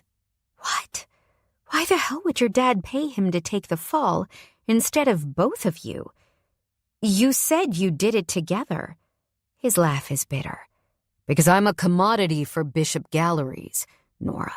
My going to prison wouldn't make financial sense, of course. But my point is that you're not a bad person for not recognizing how shitty someone else was. You got fucked over, plain and simple. I am a bad person. At least, I was. I suck on my lips for a long moment to work up the courage, and then finally ask, So, how did you... The you are now, I mean, and Summer come out of all of this? Your life now is completely different, and Summer is... My voice crawls to a stop. He knows what Summer is, the absolute best of us. He grunts a little as he clears his throat, and I do him the courtesy of pretending not to notice. "The girlfriend I mentioned," I nod. "She was pregnant with Summer, though I didn't know it. I only found out when she put me on the birth certificate and took off right after she was born." She took off? I nearly shout. "She said she couldn't handle a broken baby. That's what she called her when she was born with osteogenesis imperfecta." A broken baby. A mother saying that about her own child hits me straight in the gut. It's callous, it's cruel, it's pure evil. My eyes make a bid to climb right out of my head as anger burns the lining of my throat. And that's the only time I've been back to New York. To get Summer and bring her here, he adds. It's been the two of us ever since. Bennett pulls to a stop in the Happy Trail parking lot, right next to Josie's old Civic, with a crunch of gravel and a small squeal from his brakes, and I sit in the seat, unmoving for what has to be an entire minute. "Bennett, Nora." When we finally speak, we do it at the same time. I laugh, prepared to focus on our faux pas, but Bennett grabs me by the waist of his sweatpants I'm still wearing and pulls me toward him, sealing our lips in a kiss, soft but still eager. His mouth works at mine until a small gasp creates an opening for his tongue. I moan and scoot my body toward him more, going so far as to climb onto his lap to straddle him when his tongue flicks at the tip of mine. Bennett presses his fingertips into the skin of my hips, just beneath my waistband, and I roll my torso toward him involuntarily. I gasp again when my hair tie disappears unexpectedly, releasing a forest of wild curls around my face. Bennett shoves his hands in both sides and tugs, just slightly. Holy shit, this might be the hottest moment of my entire life. Forehead to forehead, Bennett and I breathe hard as he pulls back just enough to whisper, "Fuck, Nora." "Bennett, what are we doing?" I ask, my voice shaking with adrenaline. "I don't know, but I'm tired of fighting everything all the time. Tired of fighting whatever this is between us." "I am too," I whisper, and he kisses me deep again, his lips and tongue persistent against mine to the point of madness. I swear I'm nearly 3 sheets to the wind, drunk off this kiss. "I want you," he says, and he slides his big hands to my chest, gripping my breasts through the material of my shirt. "Fuck, do I want you?" God, I want him to. Badly. My breathing is ragged, and my body is already primed and ready for whatever action he can give, and I'm so close to giving in to the craving I have for him, so close to finally learning what it feels like to have his cock inside me. But somewhere in the deep recesses of my brain, I'm reminded of what he's been through today. If there's any place he should be right now, it's back at the hospital with Summer. Plus, I went off birth control right after the wedding to save money, figuring the next dick I saw would be at the age of 85. I don't have a condom, and little Norwegian boy is hardly my sexiest look. I want you too, Ben, but... Oh, fuck. He leans his forehead against mine again. Trust me. I know. Bookmark this, so we can resume it another time? I ask, offering a little smile as I do. I swear, I'll remember what page we're on. I won't forget what page we're on either. Bennett gives me a soft, nearly delicate kiss. One that starts at my lips, but doesn't finish making me tingle until it reaches my toes. Carefully, he helps me climb off his lap and out of the truck, and then tucks me into the driver's seat of the Civic with the utmost care. We kiss again, this time in goodbye, and I remind him to call me if he and Summer need anything at all. He's still standing there when I drive away, and as I look at his tall, muscular frame in the rear view. I can't help but think, this might be the end of a long, horrible day and night, but it sure feels like the start of something else.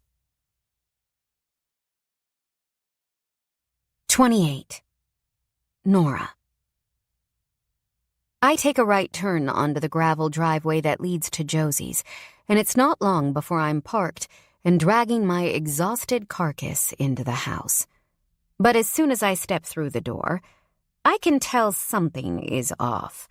The lights are still on in both the living room and the hallway, despite the late hour, and Josie's bedroom door is visibly open at the end. I put my keys and phone down on the counter, realizing only then, of course, that I forgot to send her any more updates after I'd texted her that Summer had been safely transported to Burlington. Hell, I haven't even checked my phone in several hours. She must be worried sick. Josie, you awake? I call out more quiet than loud to test the waters. Her answer comes from the living room. In here. I'm sorry I didn't update you or let you know I'd be this late, I say as I walk out of the kitchen. Summer is stable but admitted at Burlington, and God, Josie, it was so scary. I stop mid-sentence when I find her on the sofa. But it's not her presence that shocks me. It's the manila envelope in her lap and the handwritten letter in her hands. I hope the truth will set you free. I didn't mean to, she says in a quiet rush, but I was trying to get some of those damn boxes unpacked so we can actually move around the house without tripping over shit, and I found this envelope and then I was just looking inside and Nora, she whispers, is this true? I don't know what to say. All I know is that my heart is racing over the thought of my sister reading through the ugliness that's inside that letter. All I can manage is a nod. All of Alexis's claims are backed up by other things, documents, a USB stick, and other forms of proof that came inside the envelope. This is awful. She looks at me. Her eyes look soft, but it's with sadness. A deep, disappointed sadness. I always hoped that you got to see a different side of our mother. I always hoped that she was good to you, but this... She doesn't even have to say it. In her eyes, this proves that Eleanor is Eleanor. The corners of my mouth quiver as my lips slip down into a frown. She said you were always kind to her, Josie comments, nodding down toward the letter. Was she a friend of yours? No, not really. I shake my head. To me, she was just a young girl from one of the many charities that Eleanor went to galas and events for. She had been in and out of foster care most of her life and had dealt with a lot of abusive situations throughout her childhood. I guess you could say our mother was mentoring her, and I got to know her a little because she worked for Thomas. Wait, our mother mentors young girls? Josie's eyes make a bid for her forehead. What does that even mean? I have a hard time believing Eleanor was doing shit like that out of the goodness of her own heart. She would just help them, buy them new wardrobes, find them jobs. I shrugged. In Alexis's case, she took her under her wing, helped her secure finances for college and get an internship at King Financial as Thomas's assistant. My sister lets out an exasperated breath, like she can't believe our mother would do anything to benefit another human being. Jose, I don't know, I whisper, and nausea makes my mouth fill with too much saliva. I have to fight hard to swallow against it. I feel like there's something big I'm missing here, like there's more to this than just Alexis. Josie's eyebrows draw together. What makes you say that? The way she ended the letter. What do you mean? She glances between me and the letter. I just read it and I didn't... I know. Neither did I. Not the first time or even the first 7 times I read it. But Josie, read it again. She shuffles the papers in her lap, looks down, and starts to read again. Dear Nora, I don't know how to begin this letter. I don't even really know what to say. Truthfully, I wasn't going to say anything at all. I was going to stay silent and hide in the shadows and keep the truth to myself. But I saw your wedding announcement in the newspaper. Then I saw an article about you and Thomas and your happy life. It was an interview you did for Page 6. The photo of you and him gave the appearance that everything was bliss, and the journalist went on and on about what a beautiful couple the two of you are, and how successful Thomas is, and what a great man he is, and how sweet and devoted you are to him. I felt sick after reading it, and I just couldn't keep the truth to myself. I guess what makes this letter so hard is that you were always so kind to me, and what I did to you, whether you knew or not, was terrible. What I'm about to tell you is going to make you feel awful and betrayed, and probably a whole bunch of other emotions that you don't deserve to feel. God, Nora, I'm so sorry for what you're about to read. About 3 months into my position as Thomas's assistant, we started an affair. And it was a fully involved affair. It lasted for months. We slept together at the office, at your apartment when you were out of town on a girls' trip. A few times I even went on his business trips with him for the sole intention of continuing our affair. He told me he loved me. He told me he wanted to marry me. He told me he was going to call things off with you soon. He told me a lot of things. But the day I found out I was pregnant with his child, everything changed. When I told him about the baby, he became a different man. At one point, when I mentioned the possibility of telling you about the pregnancy, he got violent. I look back on things now and realize how wrong I was about him, how wrong I was about myself, how wrong I was in what I did to you. The day after I told Thomas I was pregnant, people showed up at my front door to talk to me. It was Thomas's lawyer, your mother, and her lawyer. They were pretending to be nice, but kept referring to the baby as the situation that we need to deal with. This living, growing child inside my body was a situation to them, not a human, not a baby, but a problem they needed to fix. In the moment, I didn't fully comprehend that.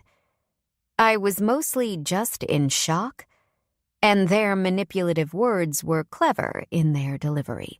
They made me feel bad about myself. They made me feel like I was the one who created this problem. They even went as far as to tell me that the pregnancy would ruin my life, that I had so much potential, and if I stopped my life and career to raise a child, all of that potential would be lost. My life would be lost. They verbalized all the insecurities I was already having about being pregnant. It goes without saying that an 18-year-old girl who spent most of her life in and out of foster care is already thinking about those kinds of things, and it didn't help that I trusted your mother so much. I mean, she had helped me with so many things, helped me in ways that no one in my life had ever done before. I was scared and worried, and I didn't know if I could even handle raising a baby on my own.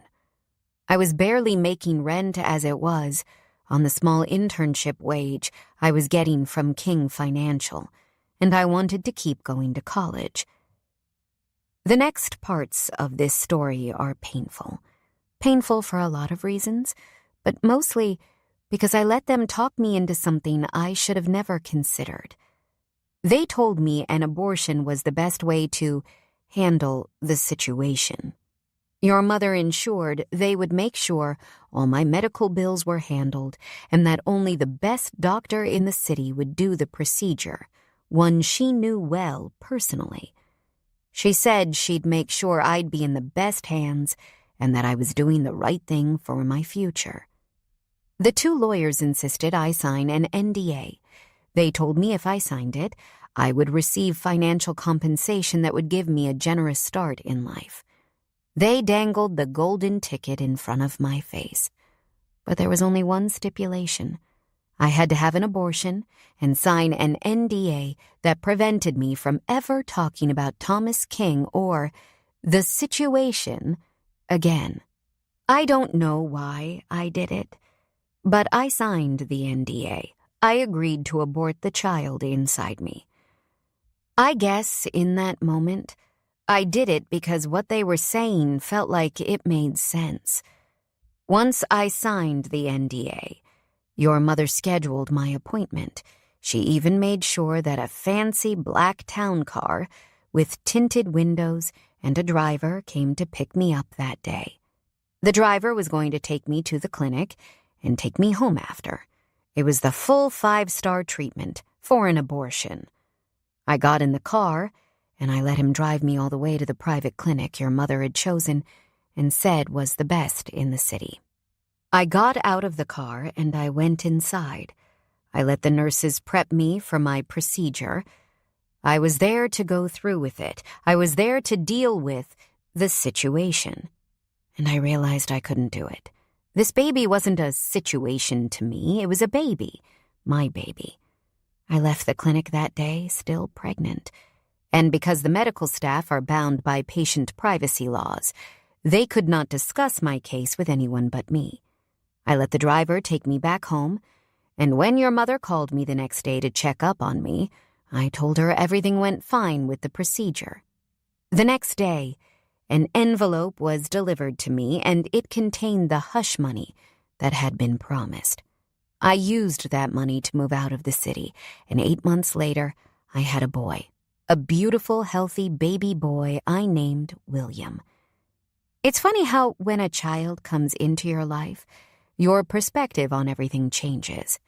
I don't regret my child, but I regret what I did to you. I regret that I never once told you the truth. I am so incredibly sorry. I don't expect you to forgive me. I don't even know if you should. I don't know that I deserve any more kindness from you.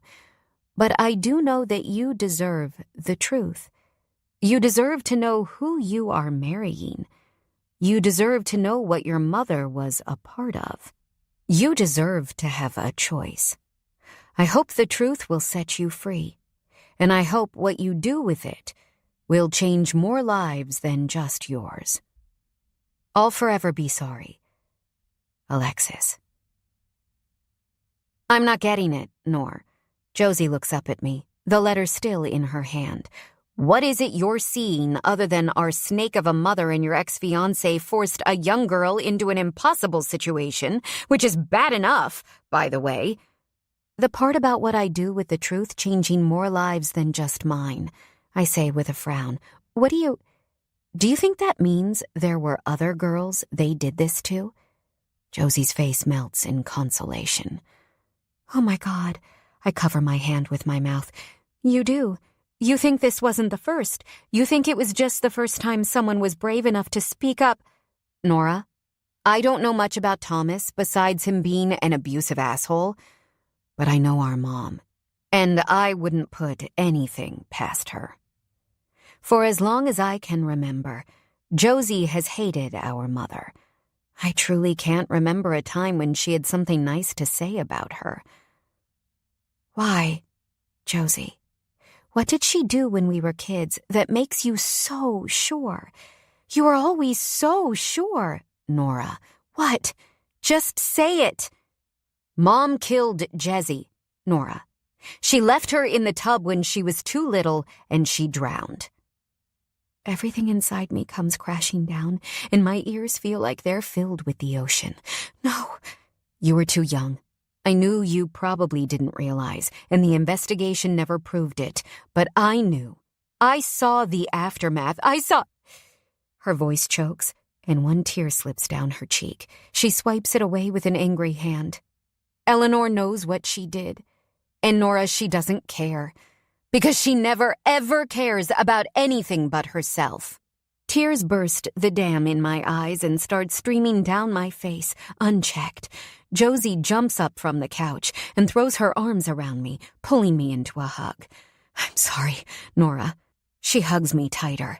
I'm so sorry, because I know how hard this must be to hear, but Eleanor Ellis is a vapid narcissist, capable of the worst kind of behavior in every situation if she's desperate enough. She whispers directly into my hair, even when the victims are her daughters. We stay like that for a long moment, my mind reeling with thoughts of Summer and Jessie and Alexis. The past 24 hours are a heavy weight on my shoulders, and coming home to this, to Josie reading that letter, has only awakened the nagging ache I've had since I walked out on my wedding day. So what am I supposed to do now? I whisper. I don't think I can ignore this awful feeling that there's more to this whole thing any longer. That it's possible there are more women who have been hurt by Thomas, by our mother. You move on, we plan, we investigate, and eventually, hopefully, we put Eleanor Ellis and your asshole ex in the kind of place where none of us will hear from them again. I step back out of her embrace incredulously. Are you suggesting we murder them? Hey, if the shoe fits. Josie, maybe I should have said, but I'm morally opposed to that particular sin. My ridiculous sister laughs. The maniac. All right, then. We'll come up with another plan, one that sets you, me, and whoever else needs to be free from our mother and your asshole ex. 29. Tuesday, August 24th. Bennett. Summer's chest moves up and down as she sleeps, the oxygen tubing in her nose assuring she's getting the breath she needs. She's still sleeping, and thanks to the pain meds, her face is relaxed. I hold her hand gently and lean my head into the bed beside her, trying to find a way to get in touch with God, something, admittedly, I haven't done in a long time. Please, I beg, help my baby girl. Take her pain and replace it with happiness. My eyes feel wet as I lift my head from Summer's side, and I startle when I find Nora standing in the door to her room. I hope I'm not intruding, she whispers, tucking the wild curls of her unbound hair behind her ears. I shake my head and stand, leaning down to kiss Summer's hand once more before letting it go. Nora turns for the hallway, and I follow her out. She looks absolutely beautiful today, though her eyes are tired and surrounded by big dark circles, and the memory of her mouth on mine last night has yet to fade. She smiles in a way that's sad around the edges, and she rushes into my body to hug me when I make it outside the door. I don't think twice about it. I don't hesitate at all. I wrap my arms around her waist and breathe her in, embracing the wave of comfort that comes with the contact. When she pulls back, I feel a distinct chill. I hope you don't mind that I came without calling, but I wanted to make sure you both had everything you needed, and see Summer if she was awake. She glances down at her shirt, a small grin turning her cheeks blushed. I wore pink for her today, and, well, I stopped at your house to get her sunglasses. I hope that's okay? Of course it's okay. I'm glad you came. Her eyes meet mine, a silent question of yeah inside them, and I pull her in for another hug before placing a gentle kiss to her forehead. And I know Summer will be glad you're here too. Has she been awake at all this morning? No. I shake my head. But she's comfortable, and she's gotten a lot of rest, which her body desperately needed.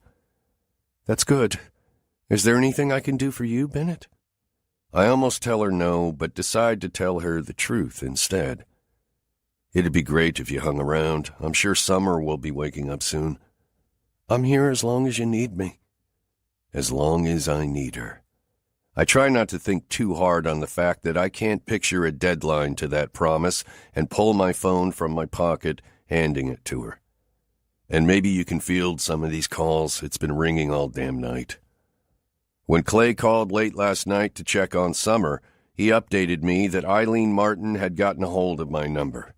From the number of calls I've received in the last few hours alone, I'm pretty sure she's passed it around to the whole damn town. I appreciate that Redbridge is a tight-knit community, and there's not a single member of it who doesn't care, but I can't talk to one more person without losing it. She slides my phone into the pocket of her jean shorts.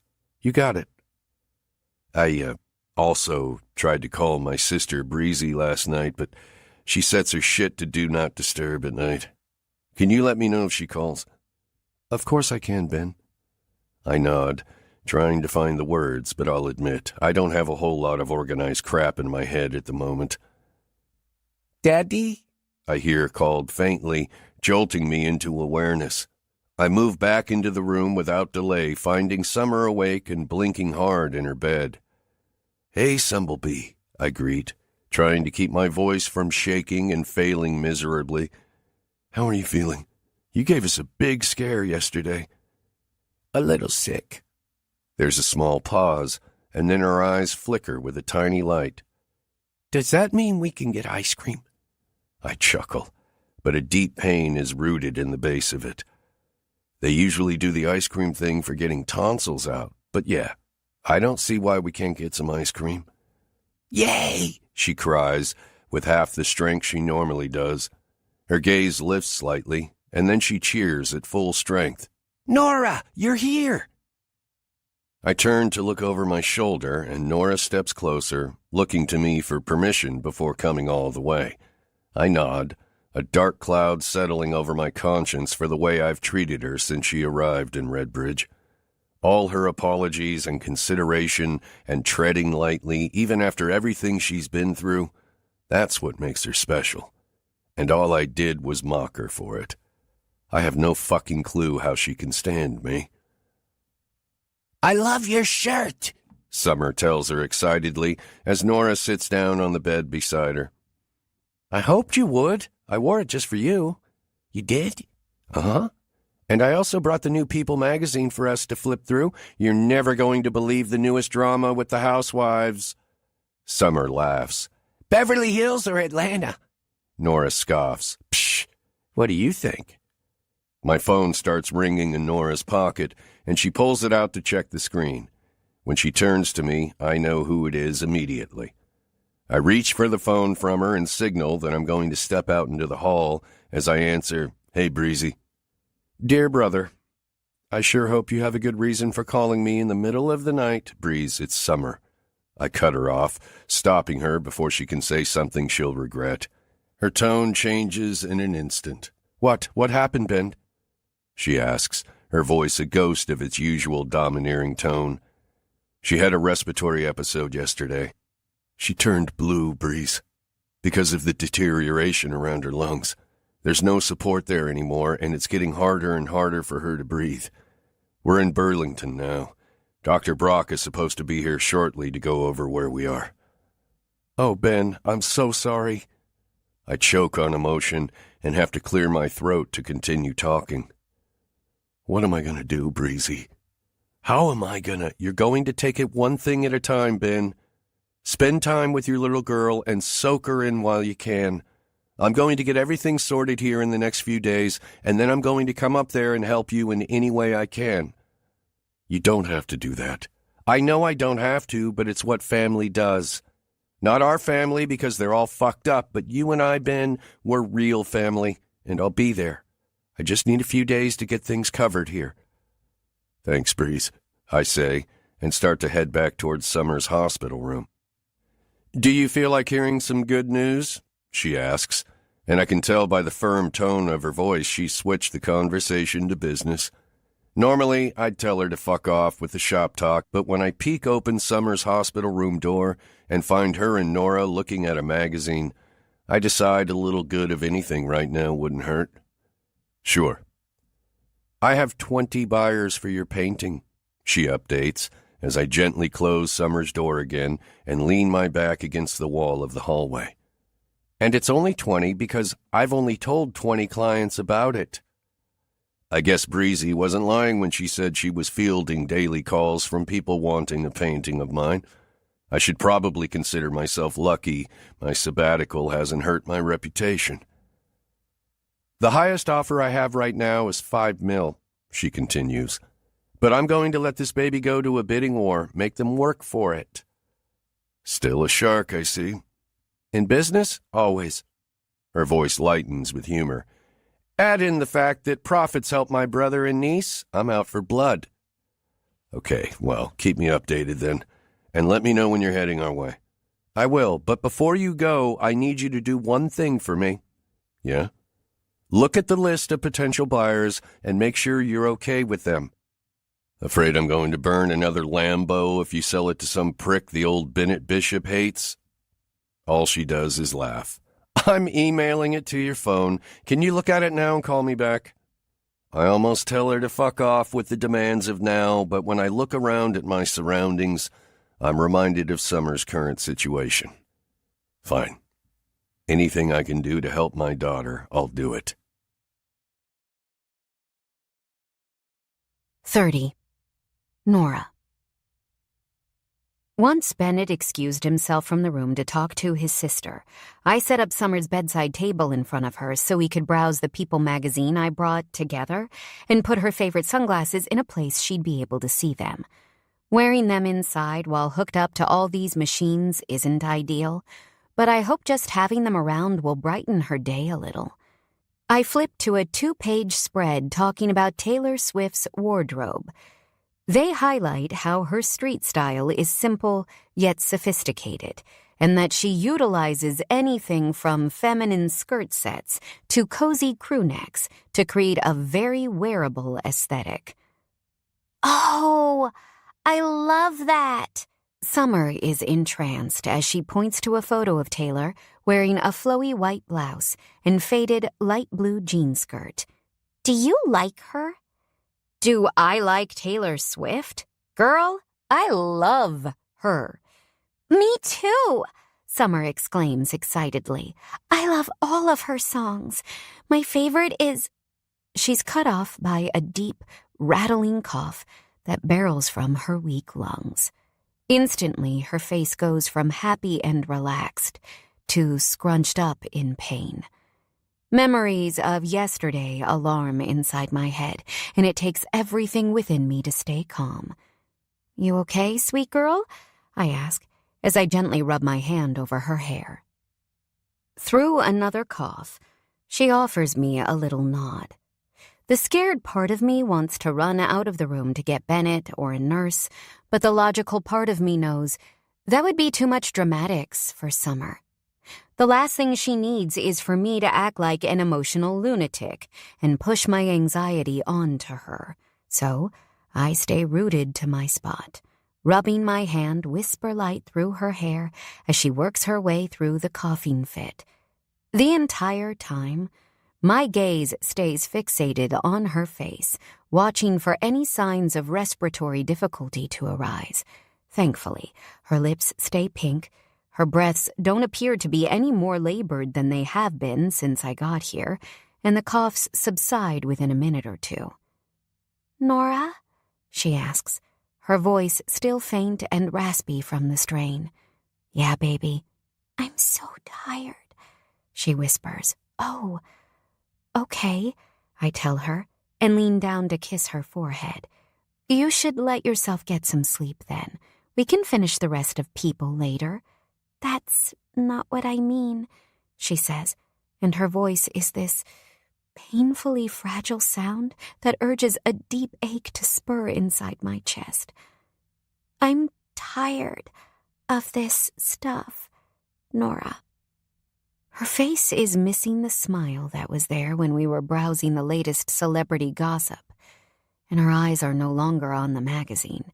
Instead, they're staring down at where her small, frail body lies secured to the bed, with padded contraptions immobilizing her limbs. Do you want me to get your dad? She shakes her head. Not yet. I pull the chair Bennett was using earlier back over to her bedside and sit down, leaning my elbows on the edge of her bed and gently taking her hand into mine. Is there something you want to talk about? I ask her softly. Because I promise you can tell me anything. I'm a really good listener. Slowly, her eyes lift to meet mine. what do you think heaven is like? Her question catches me off guard. Hell, it makes my knees want to give out, and I'm sitting down. I'm sure it's normal for kids to ask questions about heaven, but it feels heavier when a little girl in a hospital bed is asking you those questions. A little girl who has a disease that makes it possible for her bones to break with just a simple touch. A hurricane of emotion floods my throat, and I bite the inside of my cheek so hard to keep it in check that the faint taste of blood touches my tongue. Well, I pause, trying to find the right words. I think heaven. My bottom lip starts to quiver, and I suck it into my mouth to make it quit. I think heaven is like being around all the things that make you happy, but in one place. You think you can watch sunsets in heaven? Yeah, baby, I do. I nod and tenderly rub her hand, careful not to squeeze. And I even think if you want the sunsets to be pink, they'll be pink. Pink sunsets are the best, she says, and her mouth just barely lifts into a smile. When I don't have to stay inside the house, Dad and I watch the sunsets together. I really hate when I have to miss them because I'm too sick to go outside. How fucking awful. I never make a point to be angry at God, but it's hard when I think about Summer and the many obstacles she's had to overcome in her short life. Her disease has prevented her from having a normal childhood. It's made her face more pain than most people will ever face in their lifetime. I wouldn't wish this on my worst enemy, and yet this little girl, this special, beautiful little creature, with the sweetest soul I've ever come in contact with, has been carrying this burden since the day she was born. I bet you can run in heaven, as fast and as far as you want, she whispers, a smile cresting her lips as her eyes start to fall closed. I bet you can play at the playground. I bet your bones stay strong. And you can hug people as many times as you want. And they can hug you right back all the time. I bet you can too, I whisper back, one stupid tear slipping down my cheek. Don't tell my dad I asked you that. It might make him sad, she says. But her eyes stay closed, and her voice is thick with fatigue. Before I can even answer, she's asleep. It's all nearly too much. Through quiet inhales and exhales of my lungs, I work to get myself together. And the entire time, I try really hard not to think about why a little girl in her condition would be asking me about heaven, or why she doesn't want me to tell her dad about it. Once I'm certain she's deep in sleep, and I don't feel like I'm going to bawl like a baby, I make my way out of Summer's hospital room, tiptoeing as I pull the door gently closed behind me. Bennett stands on the other side of the hall, his back against the wall, and his phone to his ear. It's not even 10 seconds before he hangs up, though, saying, "Bye, Breezy," into the receiver. She fell asleep, I update him, as he shoves his phone into his pocket. He nods and pushes away from the wall to meet me by her door. I figured she wouldn't be up for long, with all the stuff they've got pumping in her right now. I try to smile softly, but after the conversation I just had with his daughter, it's hard. "You okay?" he asks, searching my face as he lifts one hand to brush a few strands of hair behind my ear. "I know you got back late last night, but you look a little more than tired." I try to smile again, but it feels like it's creased with lies. "What's going on?" he pushes delicately, and my mind wars with itself on what to say.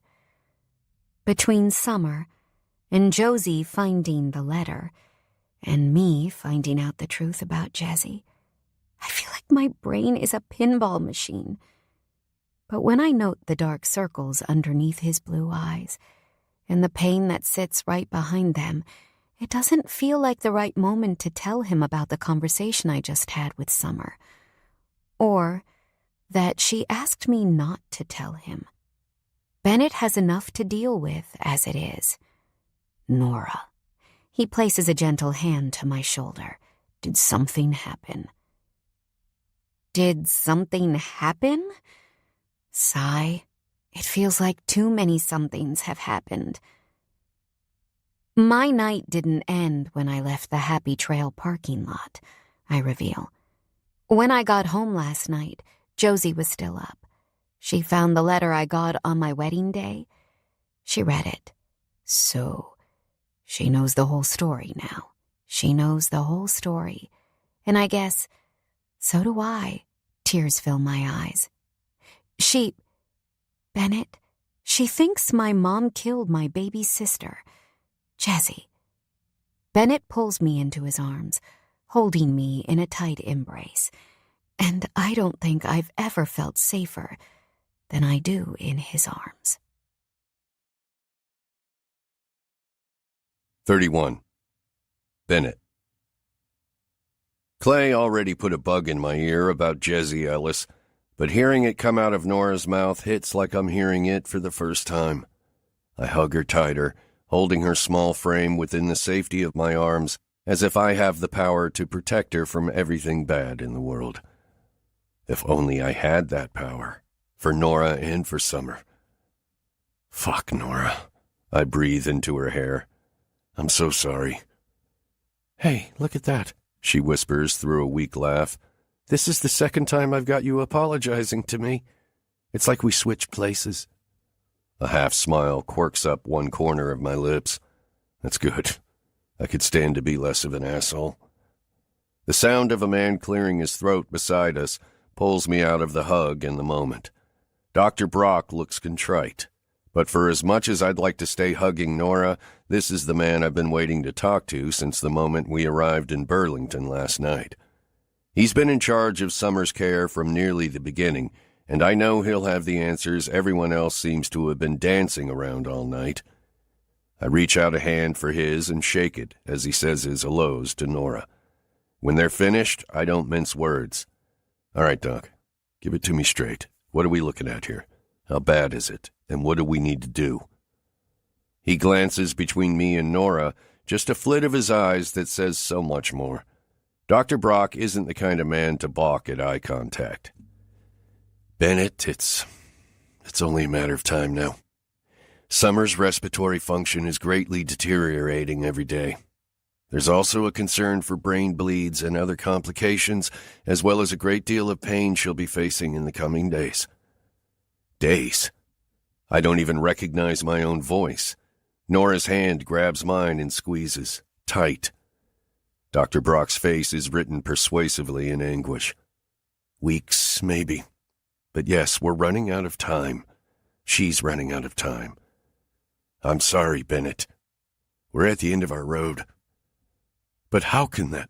How? 2 months ago she seemed like she was... Dr. Brock interrupts me, a gentle hand settling on my shoulder. Bennett, she's hurting. Every day now, she's hurting. Tears start deep in my chest, seizing and stealing the air from my lungs. My knees give out, and before I know it, my ass is on the cold tile of the hallway floor and Nora's body is behind mine, her knees just barely holding my back off the floor too.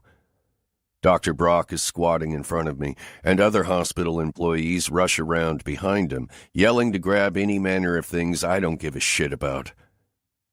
He steadies my shoulders enough that he and Nora manage to prop me up against the wall.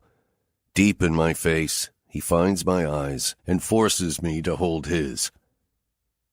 You let yourself feel this, Bennett, okay? You take your time, and we'll be here while you do.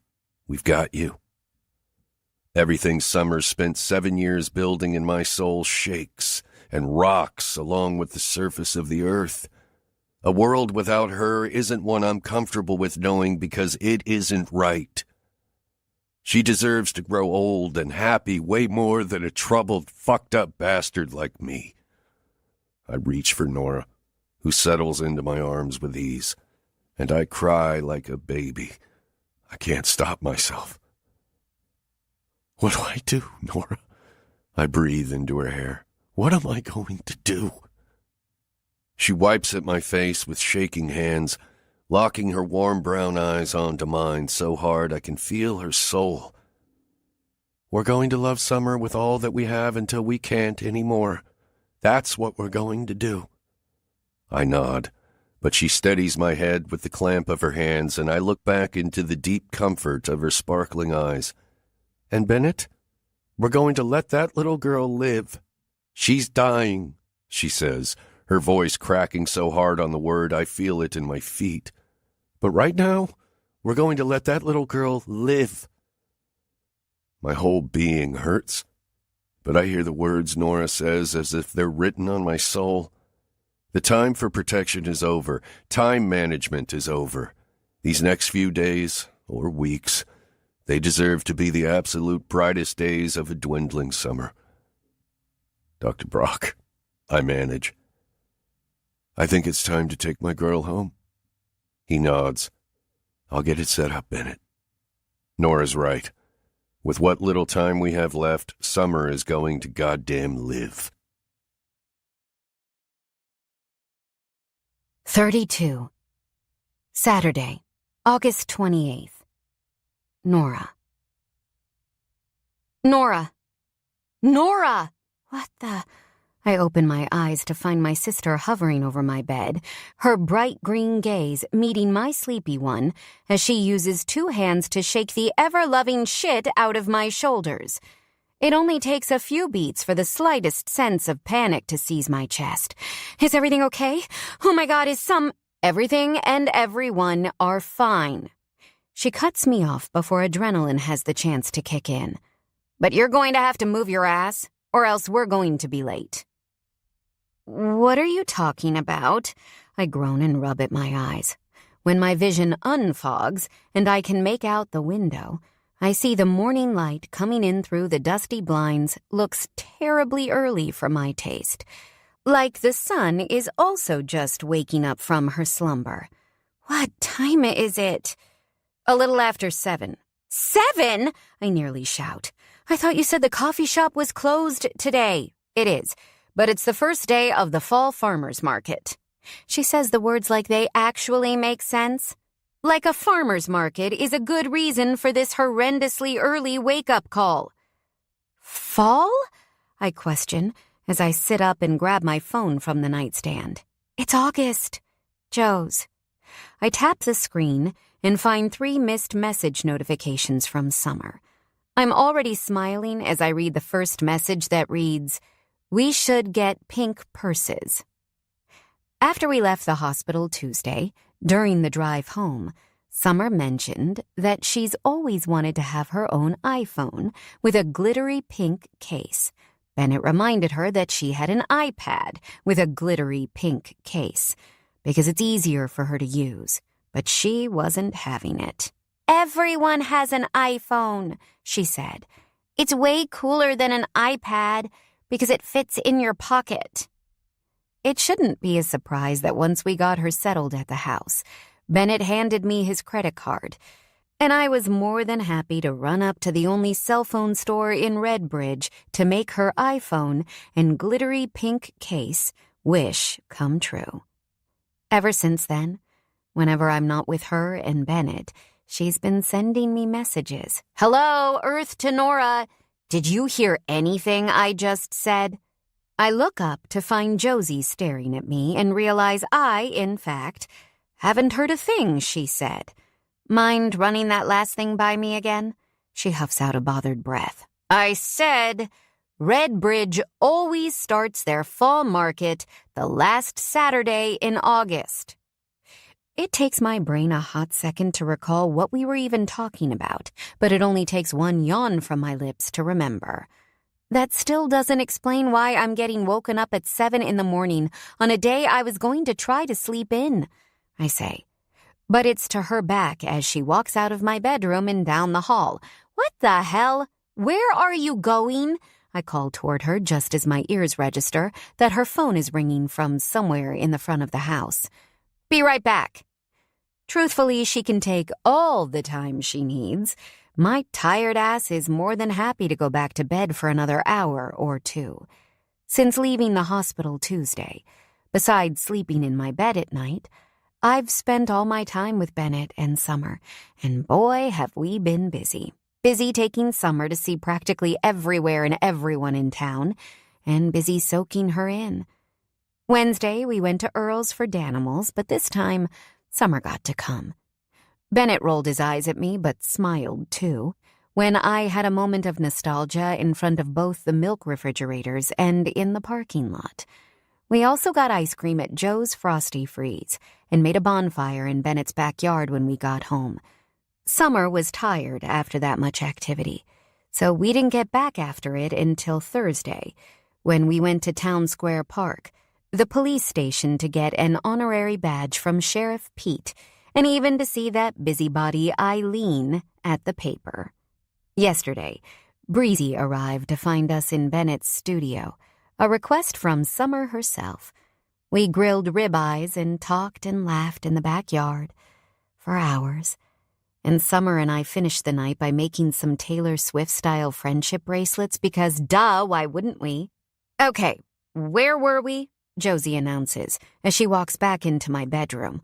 Oh, right. She snaps her fingers. You need to get your ass out of bed because I need your help. Help? I furrow my brow. With what? There are still 100 candles that need labels. Not to mention we have to pack up the car and get to the town square by 9. We're going to be lucky if we're there for the early birds at this rate. Candles? I question and blink 1,000 times. Grandma Rose's candles that have now become my candles because I made a promise to her. She huffs out and turns for the door. They're one of Red Bridge Farmers Market's hottest commodities. Since when did Grandma Rose sell candles? Josie, you're going to have to elaborate a little more on the whole candle thing. I call out toward her retreating back. Just get dressed and meet me in the shed. She's nuts if she thinks I'm actually getting out of bed right now. I roll my eyes and lean my back against the headboard to read through Summer's last 2 messages. Summer. Pink buddies forever. Tell my dad we should do something fun today.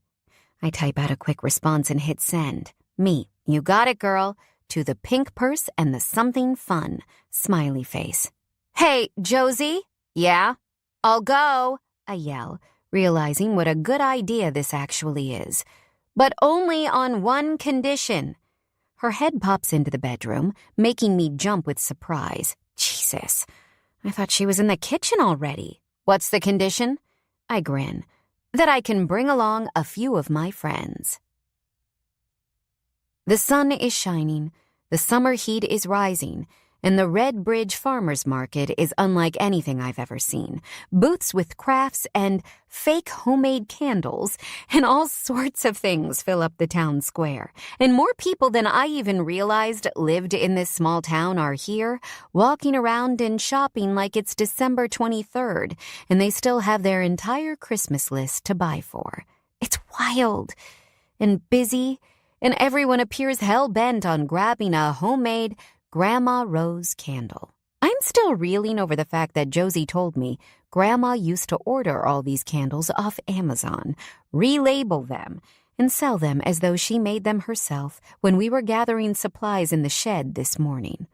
Oh, Josie, I'm so happy I got to your booth before you sold out. Our latest customer gushes. I needed my candle fix. Word on the street is that if you like to buy in bulk, Amazon can hook you up. Aw, Darlene, you're such a doll. My sister smiles and hands the older woman her bag filled with 3 homemade candles.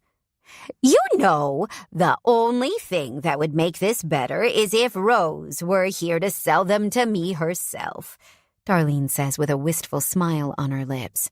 I'm sure she's proud of you for continuing her legacy. Her legacy? Ha! By the way, Darlene continues, how long does it usually take you to make all these candles, Josie? It depends on the scents I'm utilizing, but it can take anywhere from 2 weeks to an entire month for 100. I have to bite my lip to fight my laughter. An entire month? We just packed up 100 of these things in 2 hours. Oh my goodness! I'm so thankful for all the time and hard work you put into these. Do you think you'll have enough in stock for Christmas this year? Last year you sold out pretty quick, and I was hoping to get a candle for each of my sisters and cousins. I'm definitely going to try. Darlene looks at me with a soft smile. Nora, you are so lucky to be on the inside of Rose's homemade candles now. I begged her for years to show me, but she only let Josie in on the family secret. I force a smile to my lips. Josie is still being pretty top secret about Grandma Rose's candles. She's only been letting me put the labels on them, but I'm hoping she'll show me how to make them soon.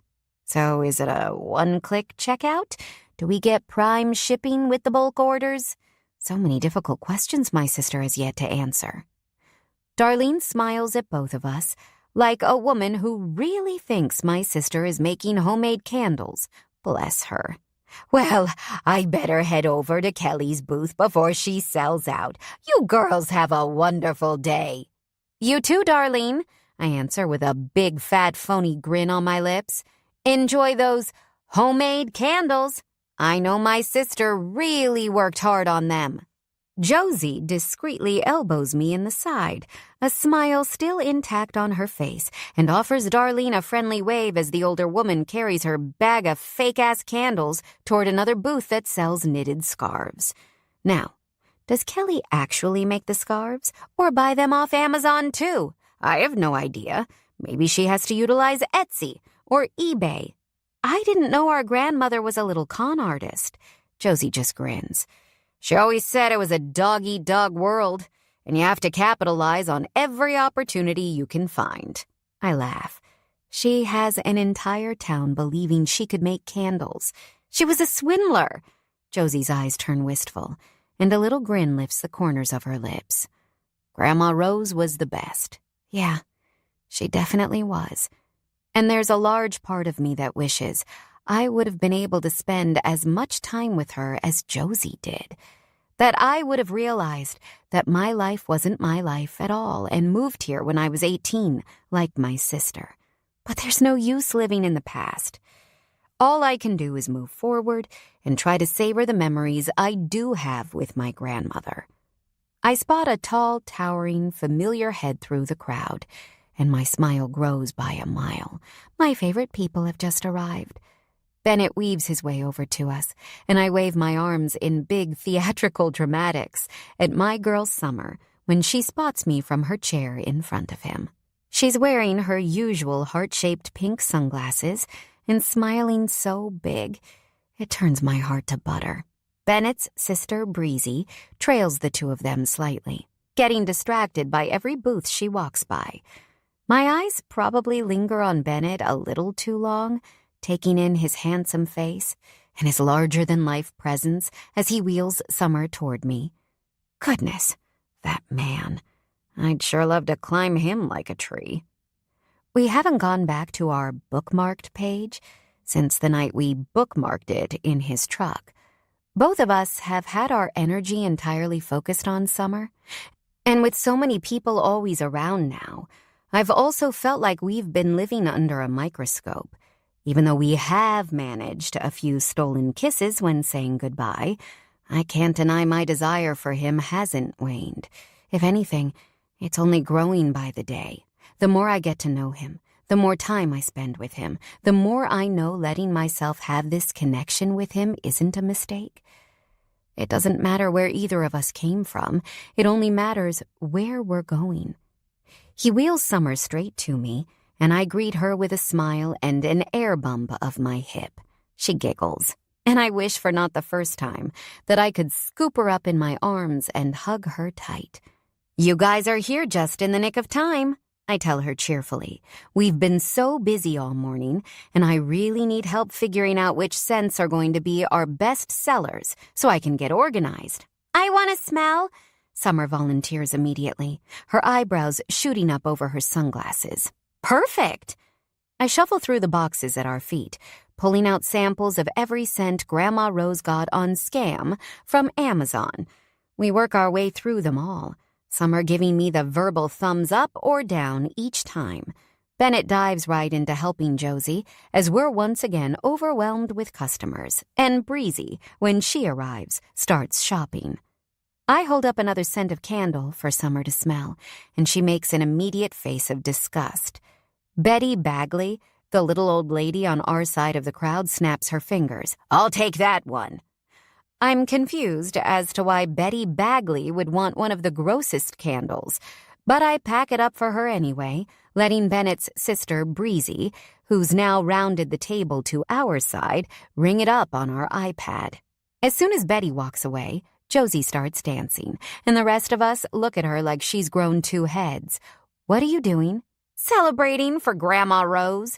The fact that Betty herself came over here and bought a candle means she's officially stuck it to her. We're the most popular booth at the market today, and Betty is shitting herself." Grandma had beef with Betty Bagley? Betty Bagley is about 5 foot tall and weighs all of 90 pounds. She's a tiny little thing, and I find it hard to believe anyone could have a problem with her. "Oh, you have no idea," Josie retorts on a hoot. "Betty Bagley might look all sweet and innocent, but she can be mean as a snake. Her competitiveness rivals Olympic athletes, and she spent a healthy amount of time tossing shade at Grandma Rose when she was still alive." "Damn, I would have never suspected that. She's a wolf in little old lady's clothing." "Pie Lady Betty?" Bennett asks incredulously, making Josie and Summer both laugh. Josie nods. "Oh, you have no idea." "Maybe she was just upset that Grandma Rose was involved in a candle Ponzi scheme?" I mutter under my breath. Josie shoots me a glare. I hold up both of my hands. An innocent lady, after all. "What do you want to do tonight, Sum?" I ask, as Josie gets back to helping the next customer in a long line. Bennett squeezes around Breezy at the iPad to join us. "Do you want some lemonade?" he asks, looking at Summer first, but then glancing to me, too.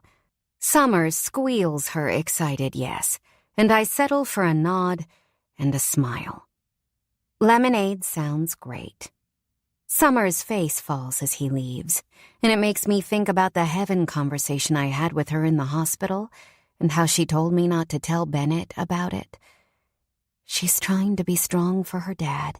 She's trying to hide her pain. My nose stings with unshed tears as I realize she knows. She knows what's coming, but she's putting on a brave face for Bennett every second she can. "You okay, Summer?" I ask softly, squatting down so she can look me directly in the eye without having to work for it. She hums, "Just thinking of what I'd really like to see." "Did you come up with anything?" Her smile is slow and soft, like a gentle rain on a steamy summer day. "A shooting star? I've never been outside at night, at least.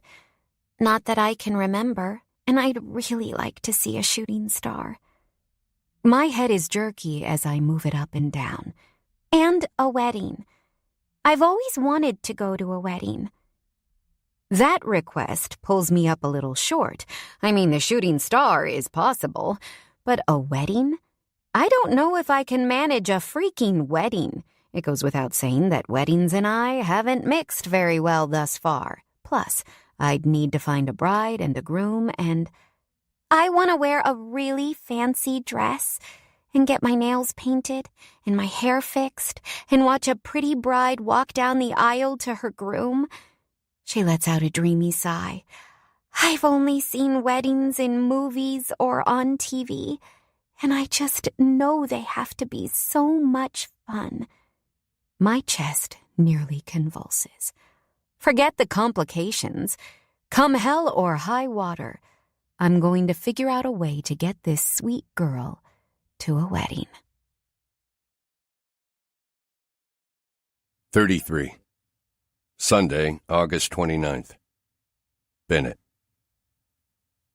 Summer blinks awake in her bed as I run my fingers ever so gently through her hair, but her eyes struggle to stay open.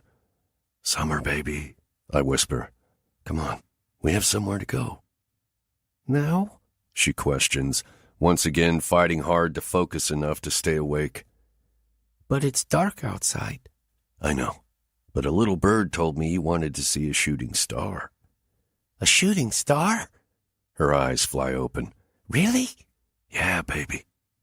I smile down at her, my mind taking a mental picture of this moment. The way her heart is in her eyes, the way her lips are fixed in my favorite smile, I never want to forget it. The emotion in my throat is hard to clear, but I manage. Tonight isn't about me, it's about her. "It's clear skies and perfect for looking at the stars," I tell her. "I've got it all set up." Let's go, she chants, trying to sit up on her own and failing. She hasn't been able to do much in years, but with the way her breathing is now, she's weaker than ever. I put my arms behind her back and knees and lift her as gently as I can, careful of the oxygen line that runs to the tank behind her. I set her in her wheelchair, strap the tank to the back, and slowly wheel my giggling girl down the hallway from her bedroom and out the side door where the chair ramp is to awaiting Nora.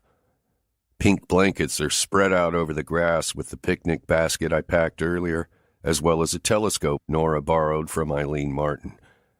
It's just the three of us tonight. Breezy is busy in town with nearly everyone else we know, setting up for tomorrow's surprise. I'm still not convinced we're going to be able to pull it off, but Nora was insistent that Summer get this wish. And I don't have the energy to fight anything but my own demons at the moment. "Daddy, look!" Summer yells, finally seeing Nora in the setup. "Nora's here!" I chuckle. "I know, baby. She planned tonight, so I felt like I had to invite her." Summer scoffs at my joke. Come on, hurry up, Dad." I push a little faster, and she starts to squeal as the cooler night air hits her in the face. Nora helps me lock the chair into place when we get to her, and then grabs the tank when I scoop Summer into my arms and lay her flat on the blanket. She groans, in a way that I know all this shuffling must be hurting her, but she never stops smiling. Nora grabs another blanket from the edge of the one spread on the ground and gently covers Summer's body up to her neck. She's only in her nightgown, so with the unpredictability of how long it'll take to see a shooting star or two, she's bound to get chilly. Once Summer's settled, Nora lies down next to her, her curly hair splaying out on the blanket and her hands resting on her stomach. I jog back to the house to turn off all the lights I left on to make it easier to get out here, and I walk my way back to them as my eyes adjust to the newfound darkness. The sky is black, save the bright spots of stars and swooping softness of the Milky Way, but the sound is vibrant. Nora and Summer together, gabbing and laughing nearly as loudly as the pounding in my chest. "What's so funny?" I ask as I return, lying down on the other side of Summer and pointing my eyes to the sky. "Nora was just telling me about Casso." She pauses and glances at Nora. "What's her name again?" "Cassiopeia," Nora answers with a smile. "Right, her. She said she was a queen who was like a total diva, so She pauses again, looking at Nora for another confirmation. "Poseidon?" "Yeah, that guy," Summer continues, and I chuckle a little in my head. "He punished her by putting her in the heavens on her throne upside down and with her skirt around her head." She finishes the story, nearly snorting more than once. She's so tickled. "You know a lot about astronomy, Nora?" I ask. "Only what John Cusack told me." Now, that makes me laugh. John Cusack, as in the actor? Nora chortles. "Yep." I don't think I understand. "Then you obviously haven't seen the movie Serendipity," she replies. I can hear her smile. "No, can't say that I have." She hums. "Oh, man, it's a good one. You're missing out." "I want to watch it," Summer interjects, her voice growing a little sleepy. "If we're going to have a chance of her staying awake to see a shooting star, we're going to have to keep her talking." I'll find out where we can rent it or stream it, Nora offers. Are you watching the sky some? I ask. You've got to stare at it, okay? Or you might miss the stars. They go fast.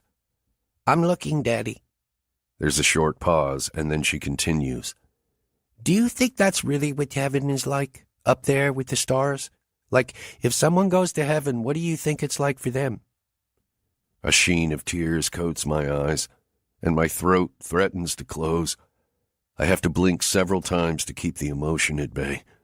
I reach out to grab her hand, but end up grabbing Nora's instead, and the three of us stay there, our hands in a stack of sorts. I think heaven is whatever you want it to be, Sumble, I whisper. Whatever your happiest place is, that's what it's like. That's like what Nora said, too, she says, and I can feel Nora's eyes dart to my face. I meet her gaze, and her lips turn down in a frown. She feels guilty, but she has no damn reason to. I shake my head at her, silently saying it's okay. Because it is okay. It's more than okay. Nora has been nothing but good to my daughter. Nothing but kind and caring and maternal to a little girl who has never had a mother figure in her life. I can't be anything but grateful for her. Maybe heaven will be just like here, Summer whispers, with you and Nora and the stars up in the sky, except I think maybe I won't hurt like this.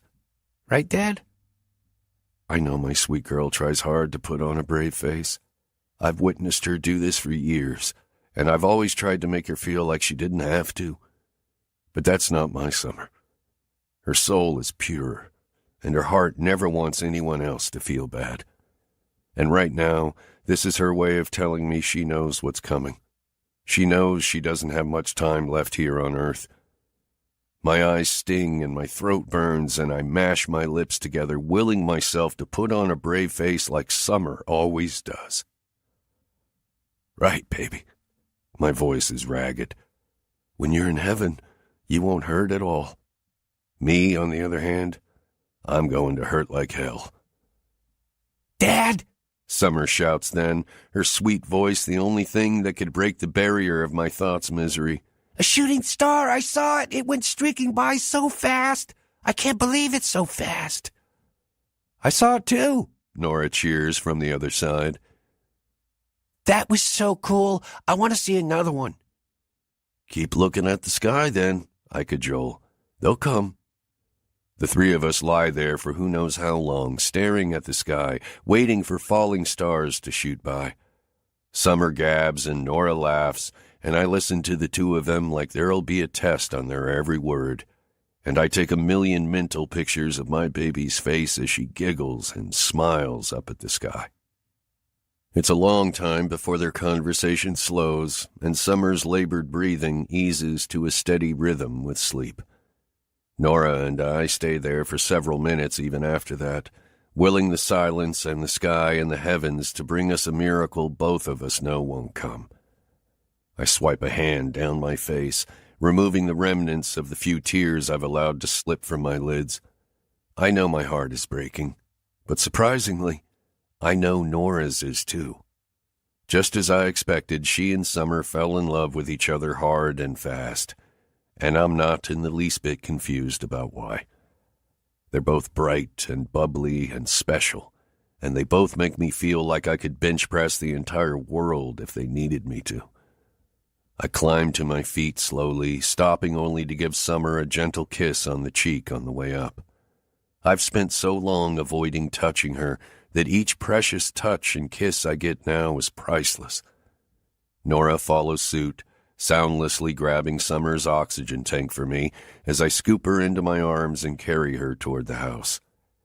We walk all the way instead of getting her chair, hoping she'll be able to stay asleep until she reaches the comfort of her bed. Her body feels unbearably light, and her skin is growing paler and paler by the day. With her curly blonde hair, blue eyes, and white gown, she looks truly angelic. Like she already belongs in heaven with a halo over her head. I fucking hate it.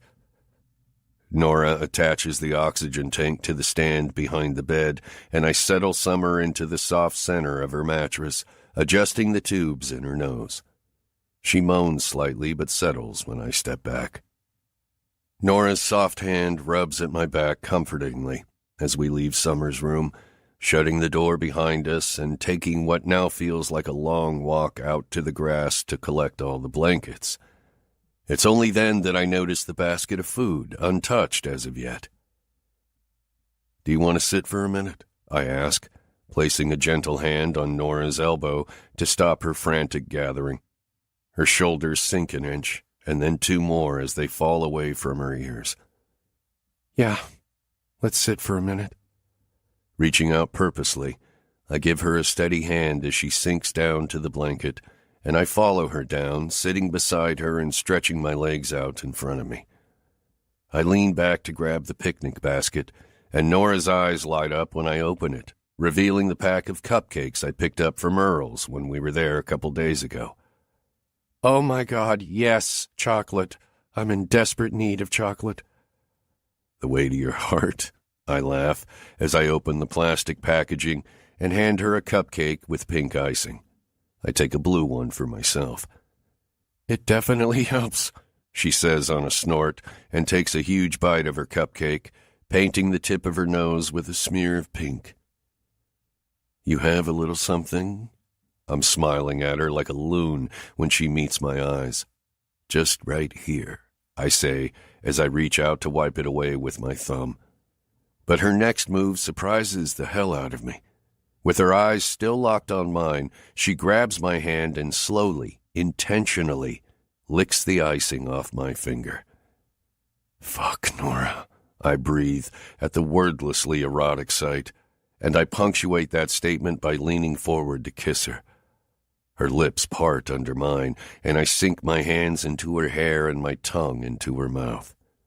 She moans, and I take her back down to the blanket, my body half on top of hers, our cupcakes long forgotten. We're both looking for comfort. That's undeniable, but I can tell by the grip of her fingers on my neck and the pounding of her heart echoed in my own chest that it's more than that, too. This isn't a mindless romp between two desperate people. This is a connection that's been at war with the two of us since the moment we met. She digs her teeth into her bottom lip, and I have the urge to run my tongue along the seam of her mouth. She moves her hands to my shoulders, and both of my hands are on her hips. I cover her body entirely with my own, and she opens her legs, winding them around my hips and clenching her ankles together until her heels dig into the top of my ass. I growl and roll my hips toward hers, my hard cock aching to feel her wrapped around me. It all feels so good, so right. She whimpers, and my hands find the hem of her pink shirt, lifting it to get a feel of skin. When I pull back slightly, searching her eyes for permission, a swirl of steam wafts between us. The warmth of our breath, the heat of our skin, and the cool of night mixing together to make clouds.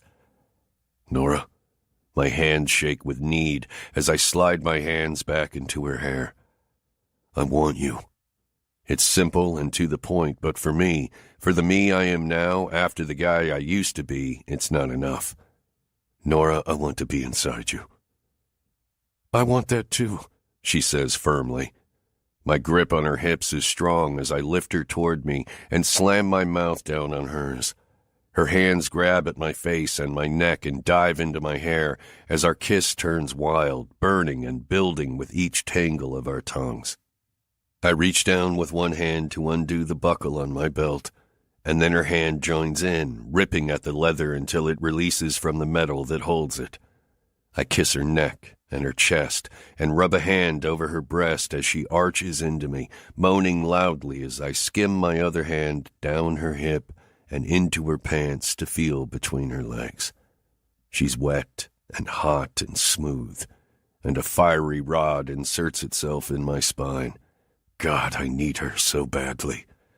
Frantic for more skin-to-skin contact, she grabs for the hem of her shirt and starts to lift it over her head, only to freeze when a flash of headlights passes over the house to our right.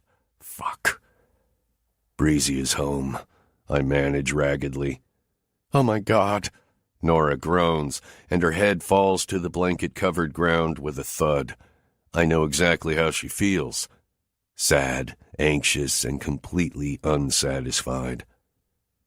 Bennett, I'm running out of bookmarks, she whispers as I help her cover up, and a quiet laugh finds its way out of my lungs. Tell me about it, sweetheart. Once we're both dressed and finished cleaning up, I look up to Cassiopeia and pray for a good day tomorrow. If all is to go well, we're going to need a cooperative friends and family, good weather, a good day for summer, and if I press my luck, maybe I'll get to see someone else's skirt around her shoulders. 34. Tuesday, August 31st. Nora. Nora, I mean this with the most love I can muster. But what in the fuck were you thinking? Josie's hands shake, and her chest is a tie-dyed mess of mottled red. When I woke her up this morning to get her help with final touches for the big wedding, I kept one of the most obvious details to myself. Josie Ellis, you see, is the bride-to-be in this whole shindig. As it turns out, a wedding is one of those events that's hard to just throw. You need a bride and a groom and guests. I briefly considered having Bennett and me pretend to be the ones completing our nuptials, but the implications of a dying girl's father getting married to a woman he just met pushed my moral envelope just a little too far.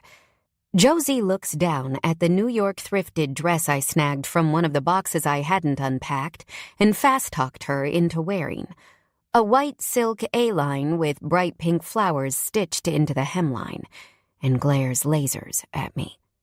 I suppose, maybe, that when we left the house this morning, she thought she'd be attending as a guest, like the rest of us. I was thinking that there's a sad, scared, sick little girl who wants with all of her heart to see a wedding take place today, even if it's fake. And I hardly know anyone here, so I figured you could play the bride. Oh, I see. You just thought I could play the bride to Clay's groom? Are you insane? I wince. Well, technically, Bennett and I did not confer on our choices for bride and groom. But now that it's happening, I suppose it makes sense, given their friendship and all. This afternoon, when I saw Clay wearing the groom tux I rented, I realized my faux pas. But seeing as I've got a crowd of people and an excited summer all dressed up and waiting for this wedding to start, it's a little too late to fix it. I already married that man once, and it didn't end well, Josie snaps. I'd have to be round the actual Ben to do it again. It's not real, Jose, I try to reassure her. Breezy found some fake officiant on the internet. It's not like you're actually marrying him. This is no more serious than a young girl playing dress-up in her closet. Josie growls and stomps a foot. I stand there waiting, my eyes wide, hoping she doesn't punch me in the face. Thankfully, her anger is channeled into ripping the bouquet donated by Fran's Florals from my hands. You owe me so big. So big. I can't even think of the size right now. But it's going to be huge. Bigger than this whole damn continent. Do you hear me? I nod, soundlessly, afraid any other strategy will end in my death. I still don't know what happened between her and Clay, but I sure as shit know now isn't the time to try to find out. This is damage control time, and my only priority is getting this fake bride down the aisle without her scratching my eyes out in the process. Let's get this over with, she grumbles then, turning to face the aisle and shooing me out from behind the curtain of the tent Breezy and Earl set up last night in the town square. Thanks to her shove, I trip on the material and end up wheeling and winding into the aisle like a drunk Jack Sparrow. Luckily, I find my feet without kicking off this wedding by starring as the bridesmaid in the pink dress who faceplants the ground. I smile and nod at the crowd of townspeople as I make my way to the front of the aisle where Summer is waiting in her chair.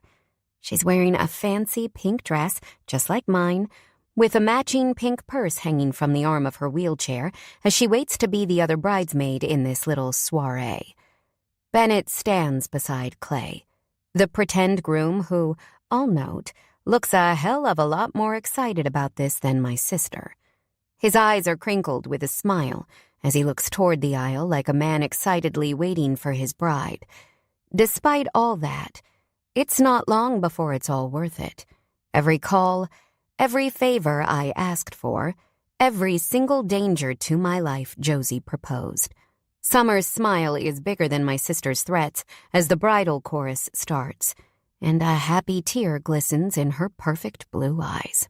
The guests rise, and Josie walks down the aisle, her face in a painfully forced grin.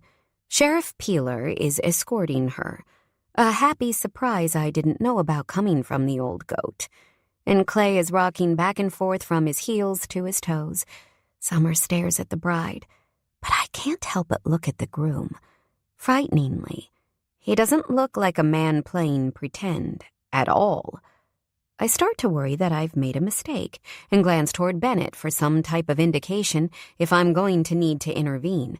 But when he meets my eyes and holds them, the heat of everything we didn't get to finish last night right there on the surface of his brooding expression, I forget about the possible problem and swoon a little. Today, here at this wedding he helped me throw just to fulfill a wish to his sweet daughter, he's never looked more handsome. His eyes sparkle, and his mouth is upturned in a fixed smile, with an all-black suit and a matching black shirt and black tie. He looks downright suave. Yeah, I still want to climb that man like a tree. It's tough, but I drag my eyes away as the bridal chorus ends, and Sheriff Pete passes Josie off to Clay. My sister pauses for a long moment before sighing heavily and putting her hand in Clay's outstretched one. He helps her step up onto the platform, and I turn Summer's chair and back it up so she can watch their interaction from a spot where she can see their faces. The fake officiant Breezy hired starts his speech as expected with a broad, warm sentiment of thanks for everyone being there, and then works his way into the details. Josie, do you take Clay to be your husband, to have and to hold, to love, honor, and cherish, in sickness and in health, for as long as you both shall live? Silence overwhelms us as Josie grits her teeth and swings her head to look at me. I look anywhere but at her, the ground, the sky, to a bird that's flying by, and then to Summer, whose smile has nearly eclipsed her entire face. Please, Josie, just say I do. I mentally chant as the seconds tick by, and I stare at my pink heels the whole time. After an entire minute and throat clears from the officiant, Clay, and Bennett, Josie finally responds, "Fine, yes, I do, whatever." It's low and it's agonized, but it's enough to move this fake wedding along. Thank everything. I have to suck my lips into my mouth to stop myself from laughing, but Eileen Martin doesn't bother. I can hear her peals of squeals all the way from her spot in the back row. And do you, Clay, take Josie to be your wife, to have and to hold, to love, honor, and cherish, in sickness and in health, for as long as you both shall live?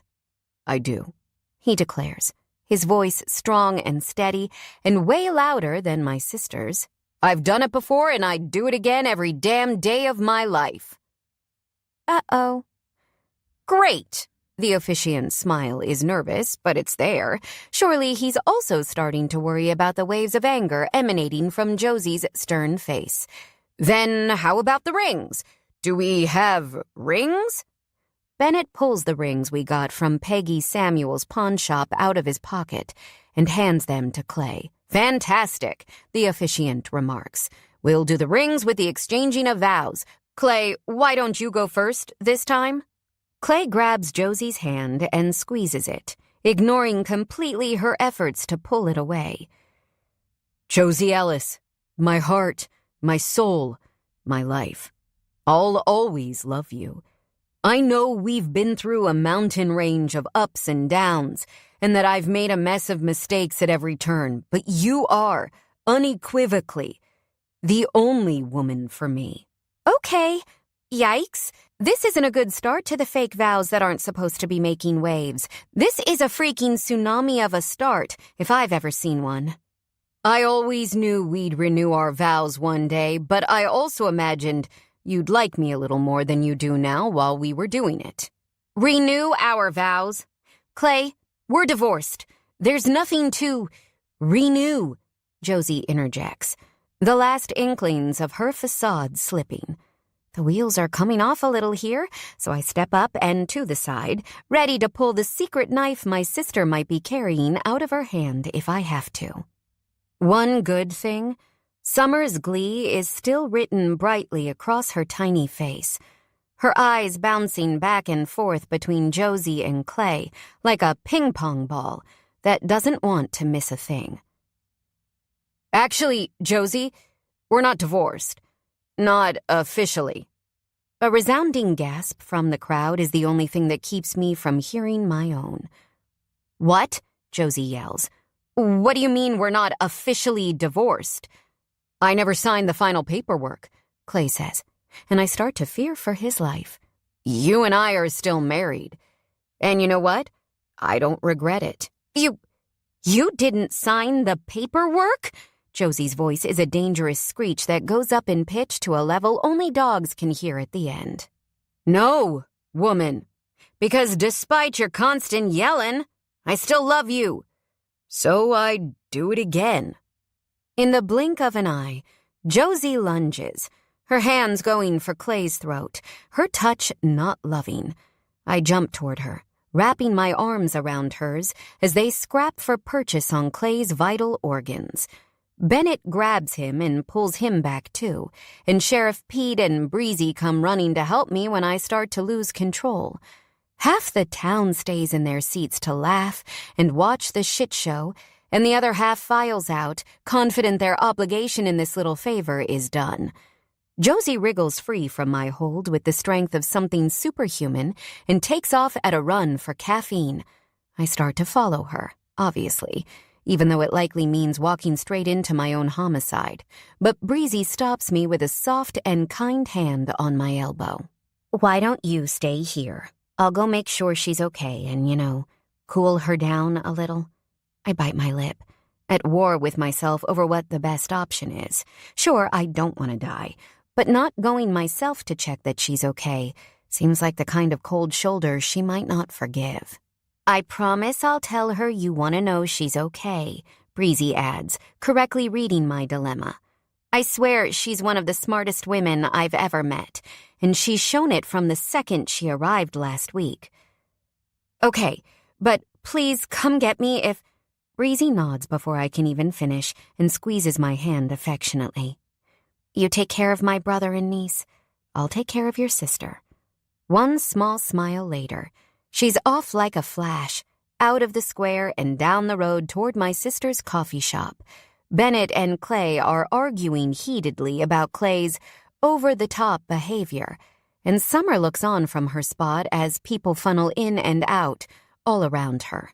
I check on Summer first since she's basically helpless in the middle of the chaos, but I'm shocked to find she's more than okay.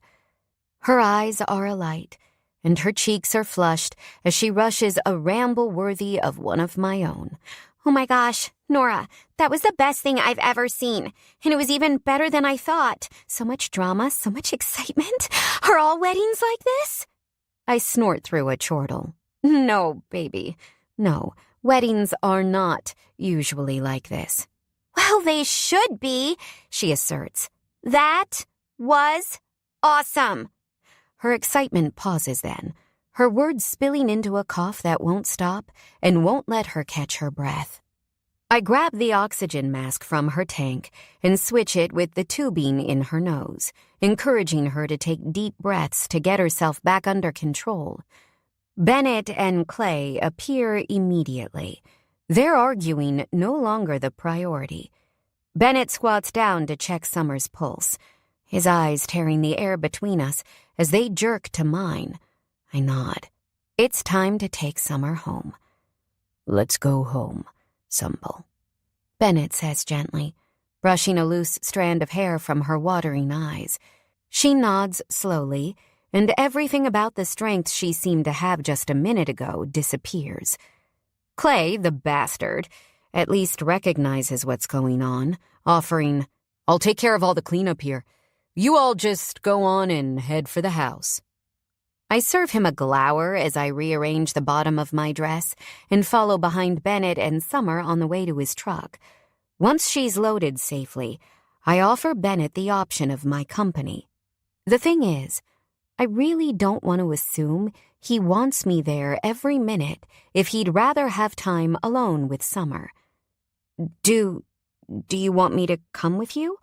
I'll follow in my car, of course, but I can also stay here and help Clay if you'd rather. "No, I want you to come," Bennett interrupts. "I want you to come, and I'm sure Summer does too." I just don't want to overstep here, Ben. I can... "Nora, get in the damn car." Argument forgotten, along with our very public location, I get up on my toes and press a single kiss to his lips. Brief, soft, just a whisper. But the feel of his fingertips as they dig into my hip is enough to tell me he appreciates it. I hustle to the Civic on the other side of his truck as he climbs in and starts his engine. When he's sure I'm ready to follow, he takes off, and I pull out of the space after him. In tandem, we make the 10-minute drive to his house, and by the time we arrive, Summer is fast asleep.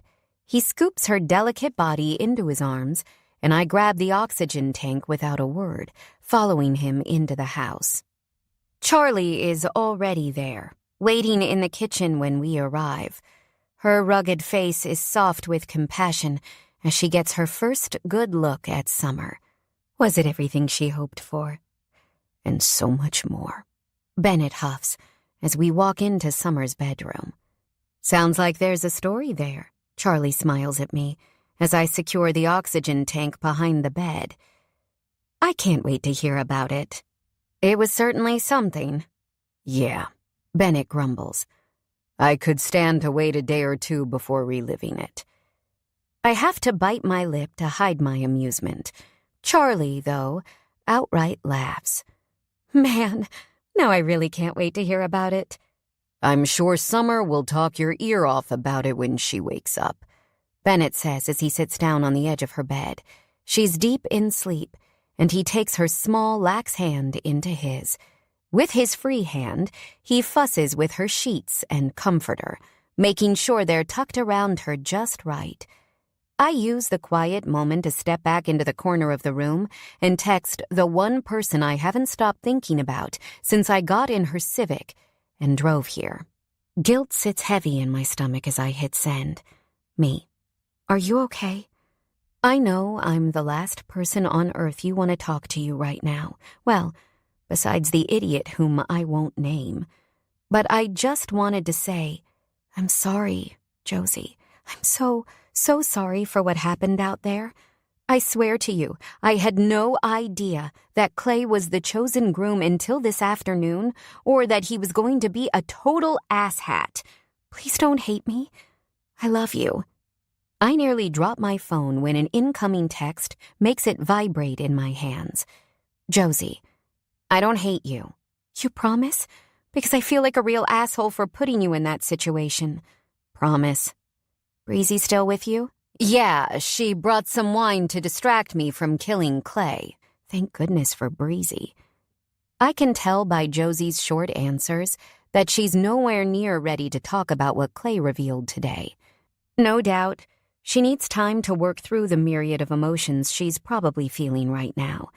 And I'm sure there's a part of her that's still pissed at me. But that's okay.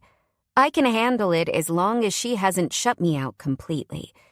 We've done that once, for far too many years, and I never want to do it again. Josie means too much to me. She's the only family I have now, besides Bennett and Summer. Funny enough, That thought doesn't even scare me. It only makes me send my sister one more message. Just so you know, you made Summer's day. I don't know if I've ever seen that little girl so excited. She said, and I quote, "It was the best thing I've ever seen." I'm glad at least something good came out of it. Give her a kiss for me. I will. Charlie's voice grabs my attention again when she offers, "Ben, how about I sit with her while she sleeps? I'll let you know if there's any changes or if she wakes up." Bennett nods in agreement, kissing Summer's hand and cheek one more time before rising to his feet. I follow suit when he's gone, giving her 2 kisses to her forehead and brushing her hair out of her face as I do. Sleep well, sweet girl. Charlie takes a seat in the chair next to Summer's bed, and Bennett and I step out into the hall, pulling the door shut behind us. I'm happy to be here, but there's a part of me that wishes I would have gone home to shower and change first. Wordlessly, Bennett takes my hand and walks us down the hall. I expect him to go to the kitchen or the living room or even outside for some fresh air, but instead, we walk deeper into his old farmhouse, straight to his white bedroom. Bennett, what are we? I don't know about you, but I want to shower more than just about anything. A small puff of surprised air leaves my nose. Yeah, a shower does sound nice. Do you want to go first, or do you want me to? I want us to go together. He interrupts, pulling me into his arms, and then walking us backward to shut and lock his bedroom door. Ben, I don't want to be alone, but even more than that, I want to be with you. I want to be with you too. I don't know how long I've ached and longed and dreamed about what it would be like to be truly with Bennett Bishop.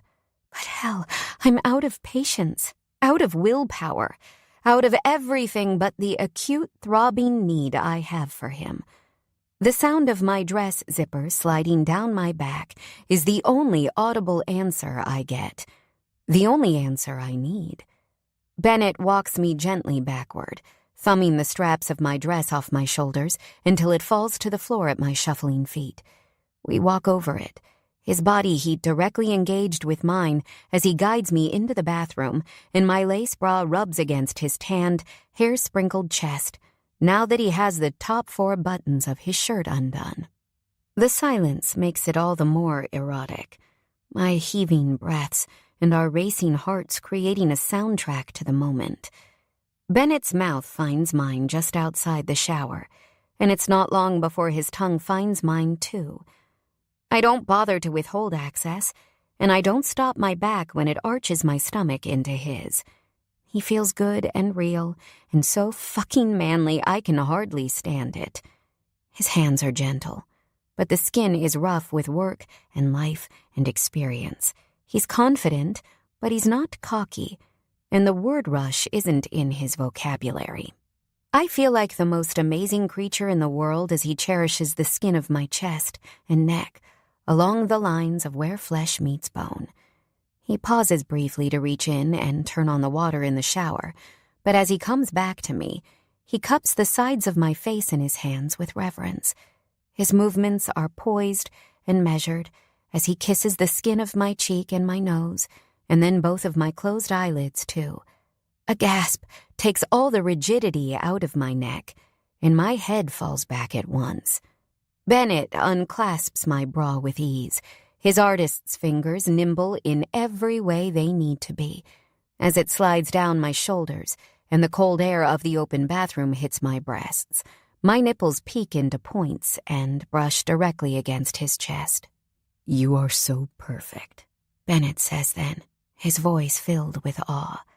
I think he's talking about my body, given the nature of his timing, but when he keeps going, his true meaning hits me square in the chest.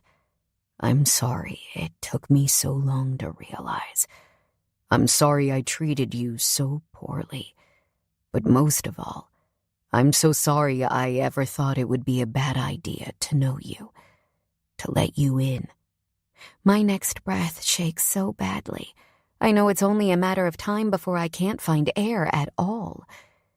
"You've changed our lives, Nora. You've changed them so much, for the better. My voice is a whisper. It's all I can manage. I feel the same way about you. The things I thought mattered before, they don't matter at all. All the things I should have said, I'm going to make sure I say them now.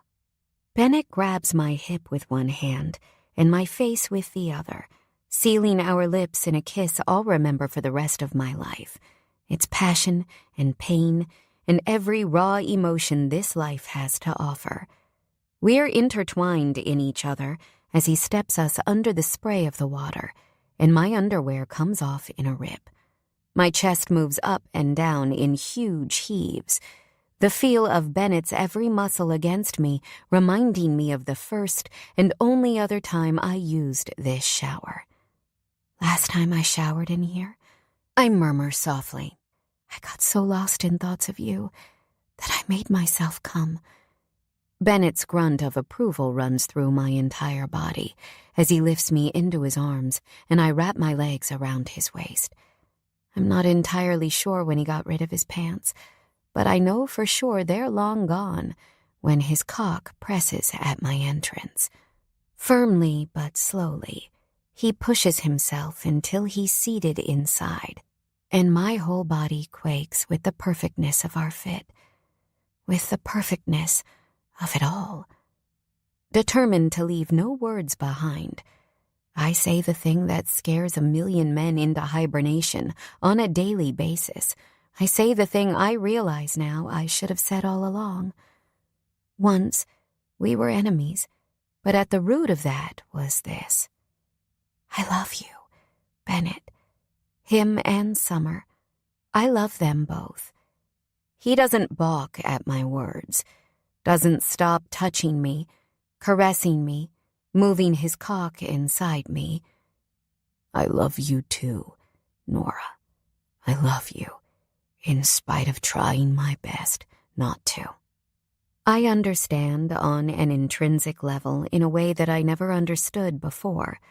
I couldn't see Thomas's face on my wedding day, not because of his personality or the letter or any of the other obvious reasons there are. I couldn't see his face because searching for it in my mind was the first mistake. When it's right, you don't have to search. You don't find love. Love finds you.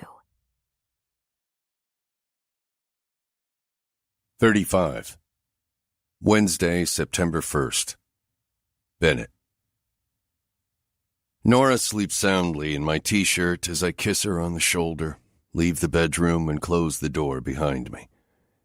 The morning sun bounces rays of light off the hardwood floor of the hallway as I walk to Summer's room first.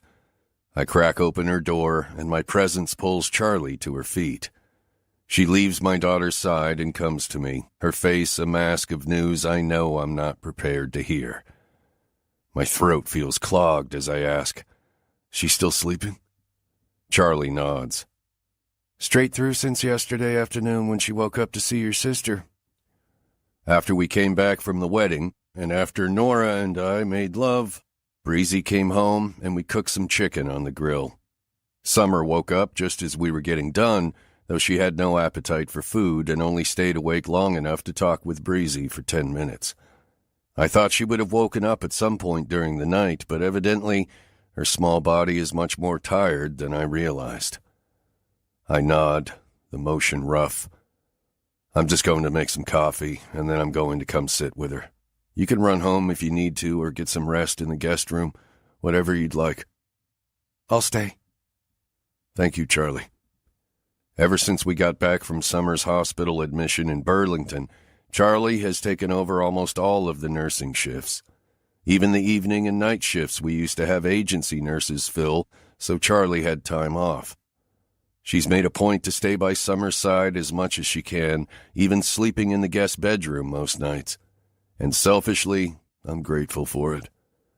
Charlie squeezes my arm before heading back to Summer's bedside, and I move into the kitchen with my mind set on coffee. I'm both frazzled and at ease, and I know the latter is because of the woman in my bed.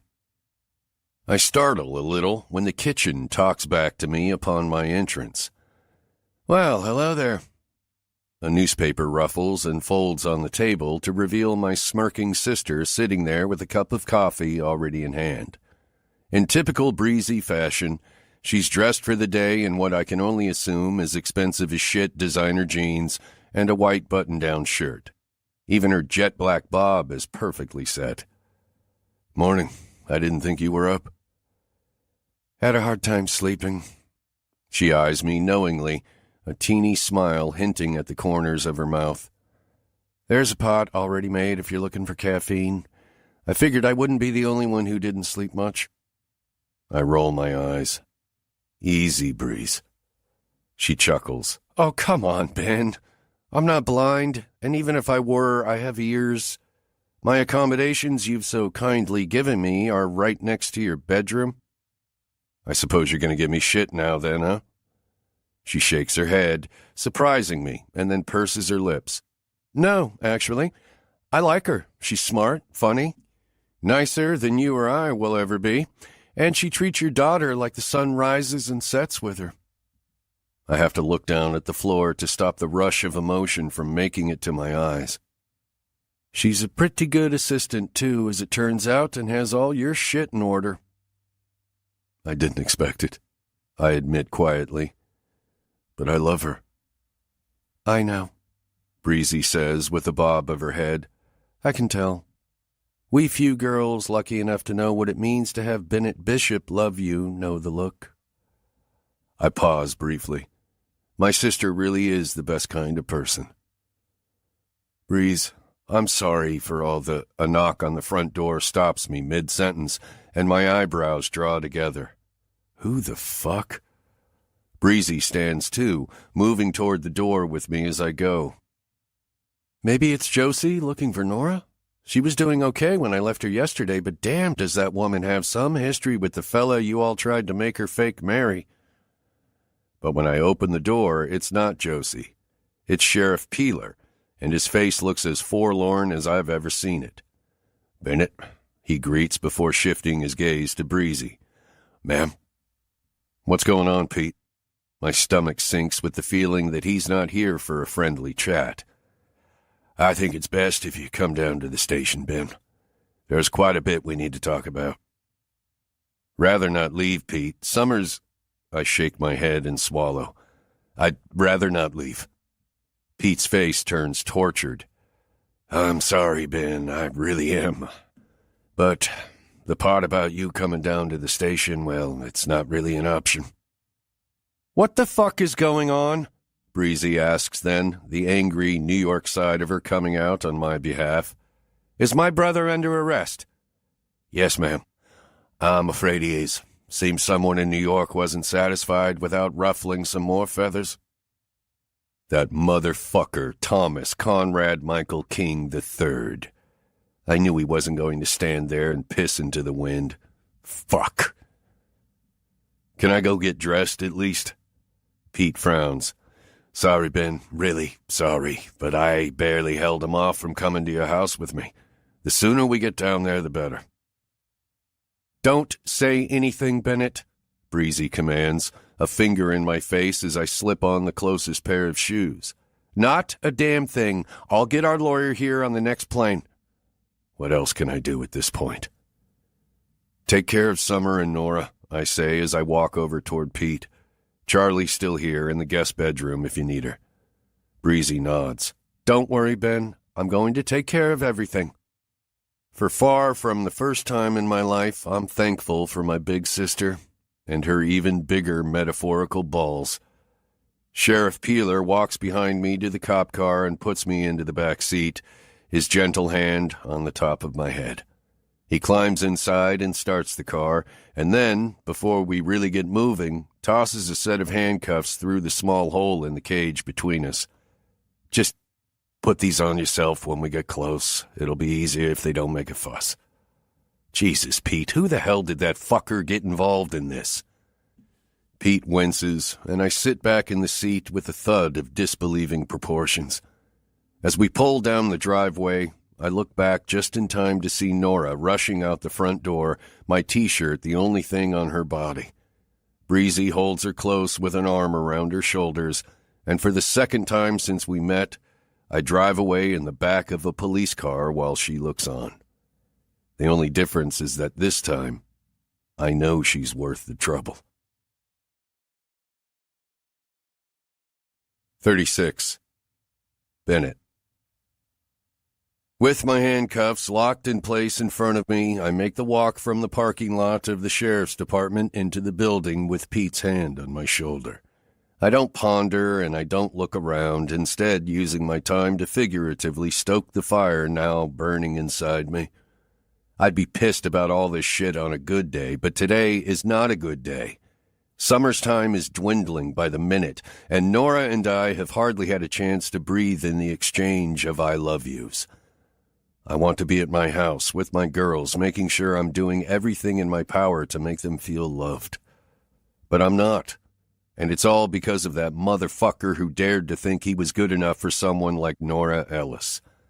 Stomach hot and throat tight, I make my way through the main lobby of the station and around into the small bullpen with the sheriff, where I instantly recognize the back of Thomas Conrad Michael King III. Black slacks and a finely pressed gray check shirt camouflage his altogether slimy character, but I know what he is, and I know it well. The truth is, I used to be a version of him, rich, conceited, careless with other people and their well-being, but I'm not anymore. I left that man behind a long time ago, and these days I wouldn't even recognize those parts of myself. A primly dressed woman with an overbearing but small stature stands next to him, her red-nail-tipped fingers draped over his shoulder proudly. There's a commotion as they turn in excitement to see my march of shame, but when they finally get turned around, I understand who she is right away. The similarity of looks is undeniable, even with the sour expression on her face. It's Eleanor Ellis, Nora and Josie's mother, and it's a real mystery how two women as amazing as them came from something as snaky as her. Figuring I don't have a hell of a lot to lose, I open my mouth to ask Thomas if he's here to get his ass clocked again, but Sheriff Peeler stops me with a hard nudge to the shoulder and a shake of his head. "Be smart, Ben," he whispers then. I don't want to be fucking smart. I want to let loose on these assholes with everything I've got. Generally, I would never even consider hitting a lady, but Eleanor Ellis, with the history I've heard, is so far removed from that title it's not even funny. I sigh heavily, but comply, keeping my mouth shut in the interest of getting back to my daughter as soon as possible. Being robbed of these final moments with her is worse than any hit to my ego could be. Sheriff Peeler keeps walking past Thomas and Eleanor straight to his office, surprising the shit out of me. I was expecting some kind of confrontation, or at the very least, for the duo to attempt to put their 2 cents of jabs in. But for all intents and purposes, they're left behind with their dicks in their hands. Pete opens the door to his office, instantly revealing the back of a blonde woman and a man in a suit. The man, whom I don't recognize, stands at the side of me and then taps the woman on the shoulder to get her attention. The first glimpse of her face knocks my world on its side. No fucking way. Jessica? She shakes her head as she looks at me, her mouth turning up in disgust. Well, Ben, you sure have changed. You tight on money these days or something? My anger flares. I should ask you the same thing, Jess, because that has to be why you're here, to beg for more. What's the matter? The first $25 million I gave you wasn't enough? Her eyes sparkle, her gaze jumping from me to the fancy suit guy and back again. So you admit it? You bribed me to leave our daughter behind? Ben, don't answer that, Pete advises, before taking a seat behind his desk and staring the two of them down. Now, I've done what you've asked and brought him in, but we're not trying this thing like it's a court of law. If you've got something to accuse this man of, you can do it through the proper channels and take it to trial. My whole body shakes as I try to control the rage inside me. Nora's mother and her motherfucking ex, had the nerve to dig up Jessica from whatever hole she's been hiding in and convince her it'd be a good idea to fleece me for more money, or whatever the hell this is, just so they could have the upper hand. Fuck that. They don't have it, no matter how much they think they do. And I sure as shit know someone who has the ultimate upper hand over them. Pete, I say, steeling my voice to keep it from thundering. Call Nora, please. Tell her I need her to come down here with her letter. Tell her I need her to do it now. And tell her I'm sorry. Ben, just do it, Pete. The sheriff picks up the phone on his desk, scans through some of the phone numbers written on his calendar, and then starts to dial. While I wait, the reality of what I'm asking of Nora sits heavy on my shoulders. I know I shouldn't ask her to do this. I hate that I'm asking her to do this. My stomach churns over the fact that I'm robbing Nora of her choice, something that's been done to her whole life, but when it comes to summer, I don't have one either. I don't have time to mess around. I don't have time to fight this any other way. I need to be with my girl, and I need these assholes gone. Nora, honey, it's Pete. Uh-huh. Listen, I need you to come down to the station. Ben says you got some sort of letter he needs you to bring. Yep. Okay, darling, see you soon. As he hangs up, Jessica's face turns bitter. Who's that? Your newest whore? Ben, don't say it. Sheriff Peeler stands up and throws a finger toward me, already anticipating the worst. I close my mouth and sigh again. Evidently, Pete is bound and determined to keep my foot out of my mouth today. I'll have to remember to thank him later. Look, the man in the suit says, speaking for the first time, we're here because my client was coerced, bribed, and extorted into signing away her parental rights so that Mr. Bishop could have full custody. My client was desperate at the time, but she's had time to consider how wronged she was and further has shared with me that Mr. Bishop is not, in fact, the biological father. We move to submit for DNA testing immediate bullshit, I snap, Sheriff Peeler's advice wearing off in a blink. Summer is my daughter. Ben, calm down. Pete coaches, rounding the desk to put a hand on my chest. I glance through the glass on the top half of his door as he spins me around and find Thomas and Eleanor smiling. You getting riled up is exactly what they're after.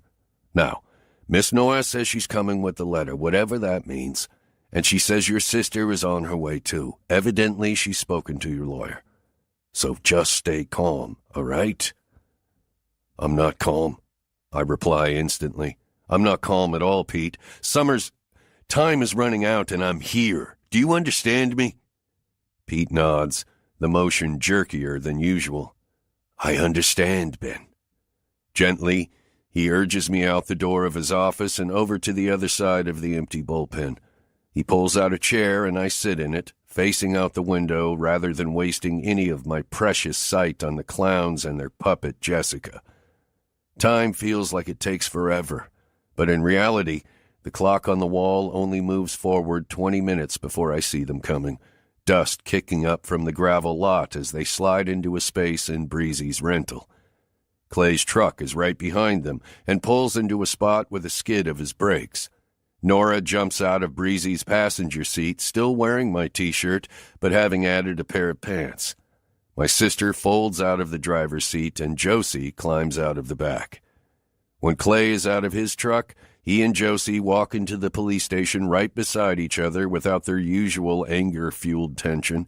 If anything, the four of them appear to be a single unit, ready to come to my rescue together. I guess my being taken into the police station brings even the most unlikely together. Spinning my chair, I stand and walk toward Thomas and Eleanor, concerned for Nora when she sees them my primary concern. Thomas's eyes widen at my approach, and he scrambles back, bumping first into a desk and then into an empty chair. I smile at his fear. "Sheriff," Eleanor yells, pulling Thomas to her side. "Your prisoner is approaching us." Pete actually laughs. "I can see that, Mrs. Ellis." "Well, then do something about it. And It's Mrs. Ellis Prescott. She smirks like that means something to Pete, but New York society last names mean fuck all in Redbridge. Pete just shrugs. Ben, step back, would you? I sigh and step back a foot or two just as my crowd of protectors comes barreling into the bullpen. Breezy is first in line, her face a harsh mask of New York fuck you. What the hell is going on here? Thomas? Mom? Nora cries as soon as she sees them. This is your doing? Clay comes to my side. You okay, man? I nod. Just want to get home. Clay slaps me on the shoulder and nods. I know. You've truly lost your mind, Eleanor. Josie spits unchecked. Siding with an abuser? Eleanor snorts. Thomas is hardly an abuser, Josie. Be serious. I am serious, Josie snaps back. He put his hands on Nora and left a mark, nearly dragged her out of my shop, and would have if Bennett here hadn't stopped him. He's a piece of shit, and everyone here knows it. Folks, Pete tries to interject, but the train has already left the station. He's a lot more than that, Nora cuts in, pulling a manila envelope from under her arm. Her voice is shaky and nervous, and I hate that I'm the reason for it. I have evidence here of blackmail and coercion and a pretty good feeling that there have been multiple girls the two of you have forced into abortions and other things. Thomas's voice is seething. Where the hell did you get that? Nora shakes her head. It doesn't matter where I got it. What matters is that I have it, and I'm going to pursue it to the fullest extent of the law, even if that means a long, drawn-out trial against you. Josie wraps an arm around Nora's shoulders in comfort. It doesn't take a rocket scientist to see that this is the very last thing Nora wants to do. As the commotion picks up, Jessica and her lawyer come out of the sheriff's office, and as soon as Breezy spots her, her eyes go round. What the hell is she doing here? I'm here for my daughter. Josie and Clay gasp. Nora turns tearful eyes to me. Breezy, though, she's not having any of it. Don't give me that bullshit, Jessica Folger. That girl is not your daughter. Your role was giving birth, and that was the extent of it. Because he paid me to leave, she shouts. He paid you a generous sum of money, yes, but you didn't need any convincing to leave, Jess. You and I both know you didn't want anything to do with that baby. She's saying I'm not the biological father. I choke out somehow, causing another round of gasps that suck almost all the air out of the station.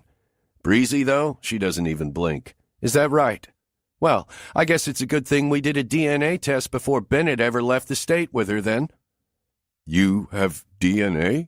The lawyer bumbles, an instant fool. Yes, my sister declares.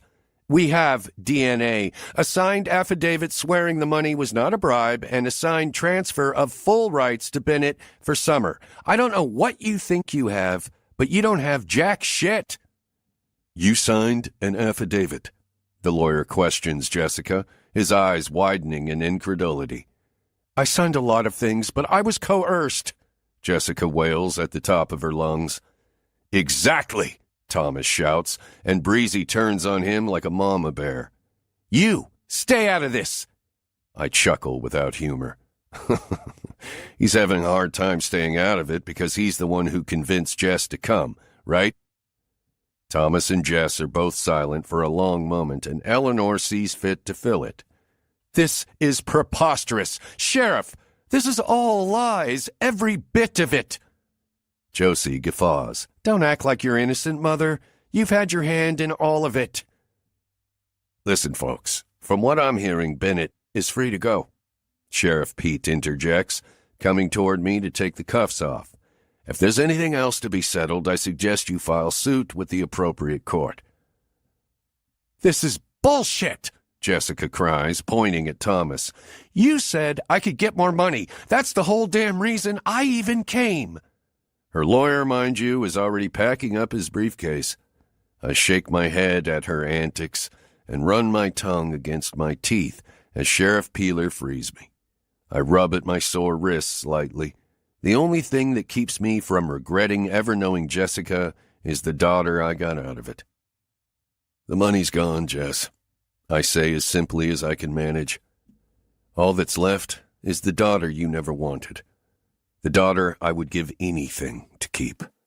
So I suggest you go back to wherever you've been, because the only place you're going in the company of this guy is prison.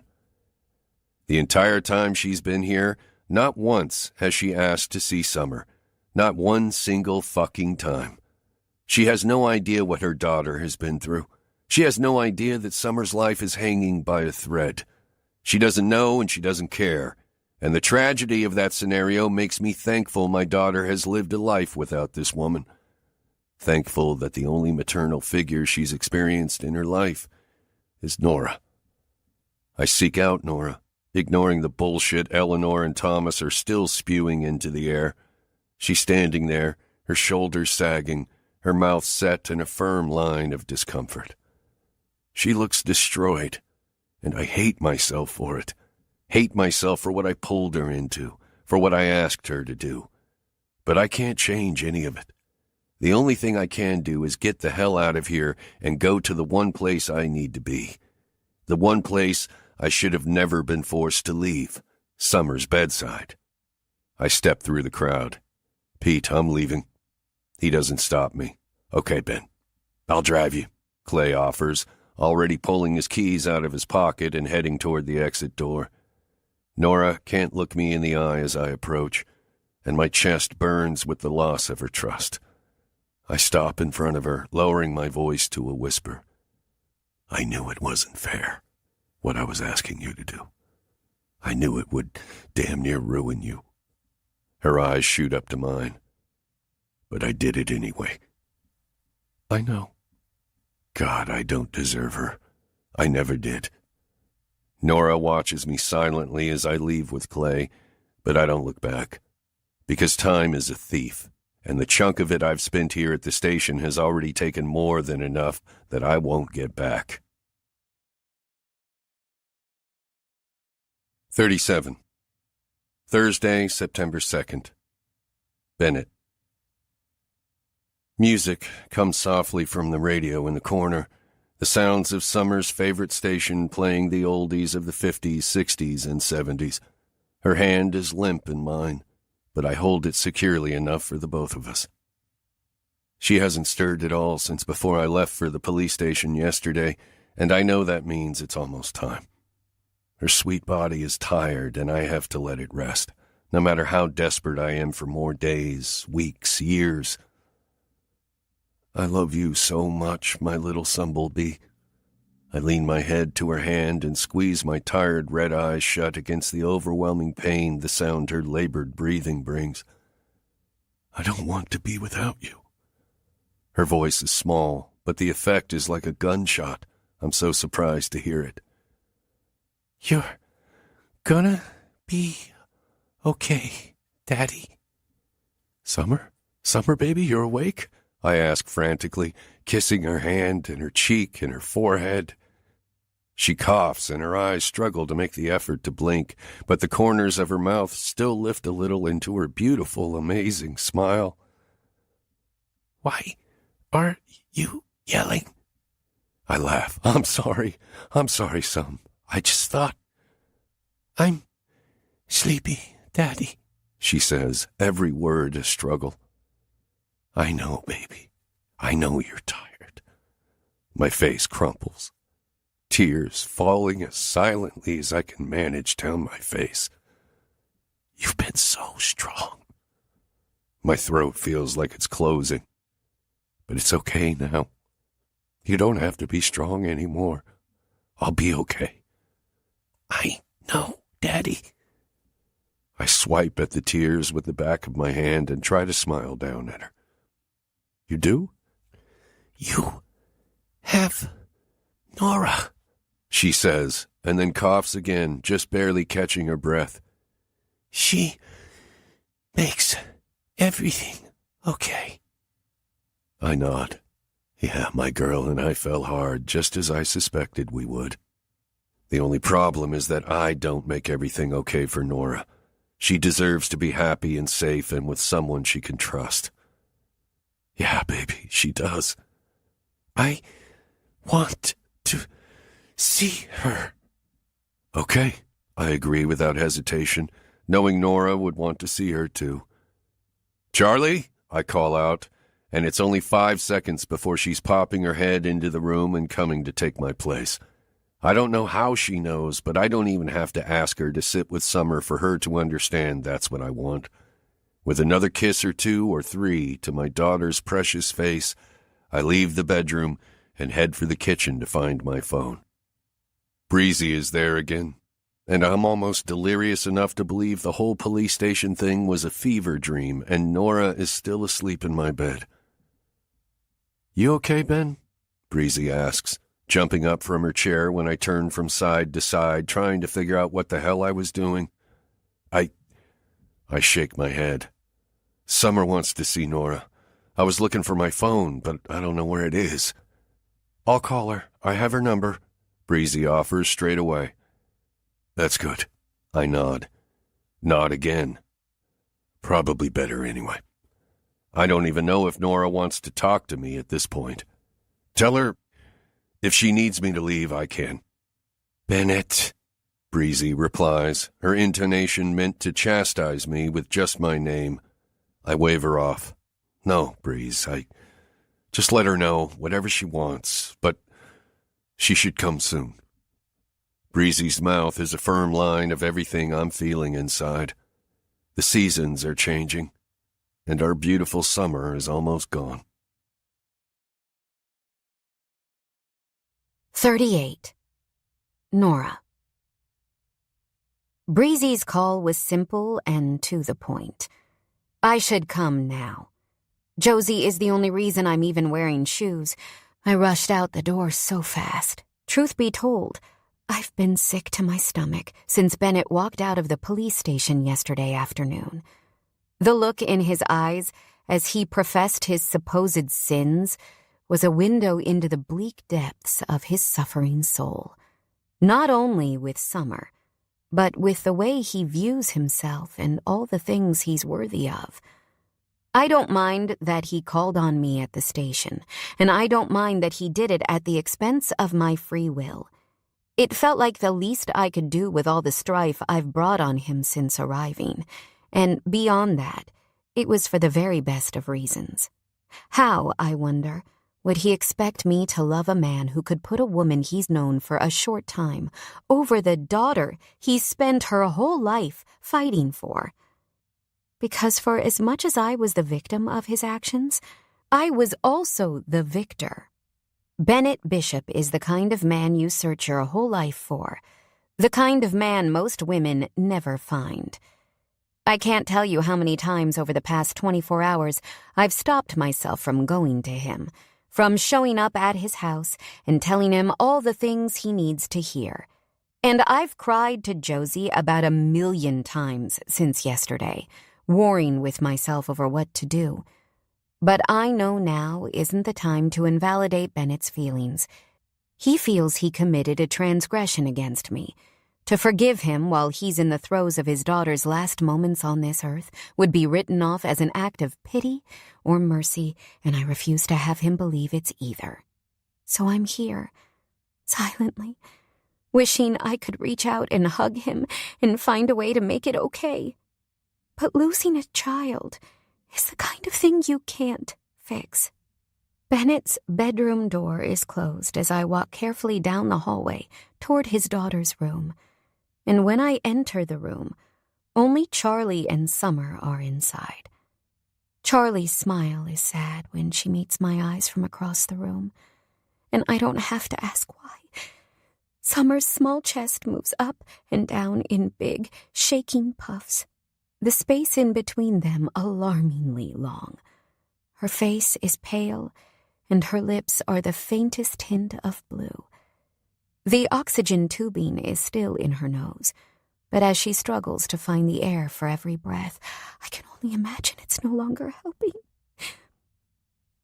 Charlie clears her throat as I sit down at her bedside and grab onto Summer's hand, willing her body to fight a little harder. I know it's not right to ask of her, but I'm not ready to let her go. Charlie clears her throat once more, and this time I force myself to look up. She's holding out a folded piece of paper and Summer's pink heart sunglasses, and her eyes are a watery mess. She asked me to write down her thoughts for you while we were waiting for you to get here. It's pretty hard for her to talk right now, and honestly, I don't know if she was confident she'd be able to talk at all. Charlie, I whisper, my whole heart breaking. I know, doll, but you should read the note. Maybe even read it aloud, and then tell her what you think. She'll hear you. I nod swiftly then, wiping at the rivers streaming a path down my cheeks. I can't stop them now, and can't control the speed of them either. I open the paper and turn to Summer, and Charlie steps outside the door to the bedroom, pulling it closed, lightly, so as to assure I'm not hurting her. I dust my fingers over the skin of Summer's closest arm, hoping she can feel me. Hey, Nora, I read aloud, working my lips over my teeth in between words until they feel raw. I've only known you for a little bit, but I love you so much, and I'm so glad I got the chance to meet you, and even more glad for my dad. You're a special person, and my dad needs special. He can be grumpy and loud, and he can even be annoying, but he's the best dad there is. So I know he's the best guy there is. I know he's going to miss me, but I'm going to miss him more. I need you to be there for him when he needs you, and even when he thinks he doesn't, okay? I'll think of you every time I see a sunset from heaven, and I'm really hoping I get to say hi to Cassiopeia. An unexpected sob bucks my back, but I swallow the sound down into the depths of my despair so Summer won't hear me. I'm pretty tired now, but thanks for everything. Tell my dad I love him, and then tell him you do too. Pink buddies forever. Love, Summer. P.S. Keep my pink sunglasses safe.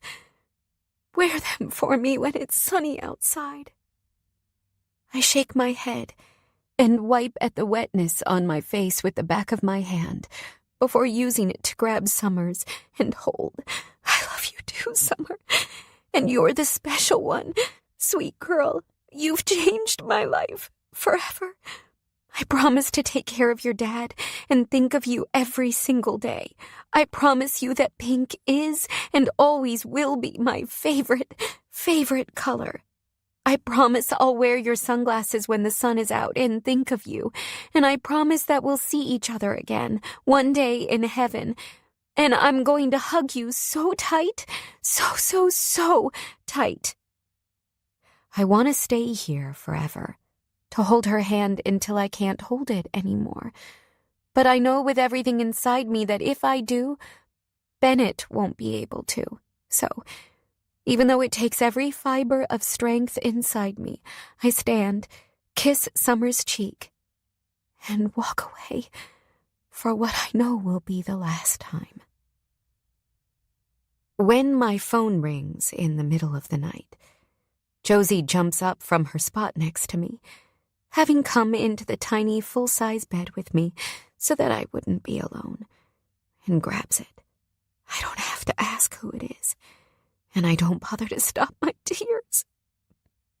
It's Breezy, Josie says, a soft hand on my hip. I nod into the pillow, a sob of agony ripping all the way through me. Summer's pain has finally stopped, and because of that, the rest of us know a hurt that'll never end. 39. Bennett. Let me do it, Charlie. She looks up from where she stands at Summer's bedside. Her eyes implore mine. She's uncertain about my request, and I know that's because the instant my daughter took her last breath, the moment her soul left her body, I cried harder than I've ever cried in my life. Head bowed and her tiny hands clutched in mine, I stay at her bedside for hours. I caressed her hair, then kissed her fingers and gazed down at her sweet, angelic face, selfishly hoping that a miracle was still possible, that she hadn't really left me, that I hadn't just lost half of my fucking heart. I don't know how long Charlie and Breezy let me stay like that, but eventually they found a way to get me to walk out of Summer's bedroom just as Dr. Brock had arrived to make the official pronouncement of death. Bennett, why don't you just pull up a chair and sit by her bed while I... No. I shake my head again. I need to do this. She's still hesitant. I could tell by the way she slowly steps back to let me take over, but I know with every cell of my body, with every ounce of love I have for my daughter, I need to be the one to do this. I need to be the last one to give my sweet Summer a bath. I take the washcloth from Charlie's outstretched hand, and I start the process of preparing my baby for her final rest. I wash her arms and her hands, taking extra time to gaze at her small fingers. I wash her shoulders and her belly, her legs and her feet, smiling through my tears when I see the glittery pink nail polish on her toes. I wash her hair, and when I need to reach her back, Charlie helps me gently turn her on her side. I dry her skin with a fresh towel, and Charlie helps me put a new gown on her body. Once I'm done, once my Summer is clean, I climb into the bed beside her.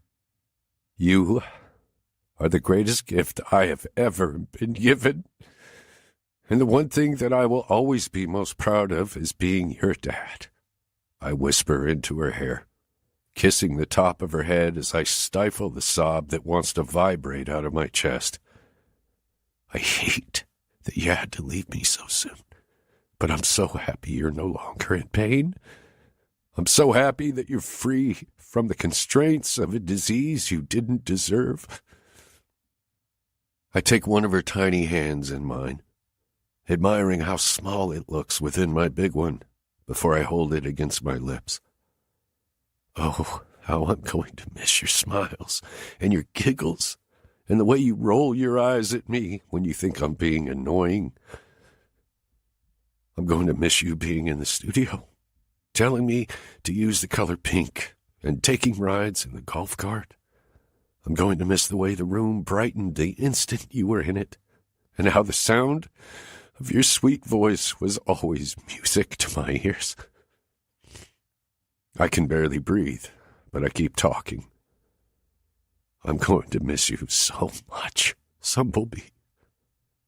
My voice chokes on a sob as it barrels out of my lungs, and when tears start to flow unchecked down my face, I wrap Summer into my arms, and I hug her.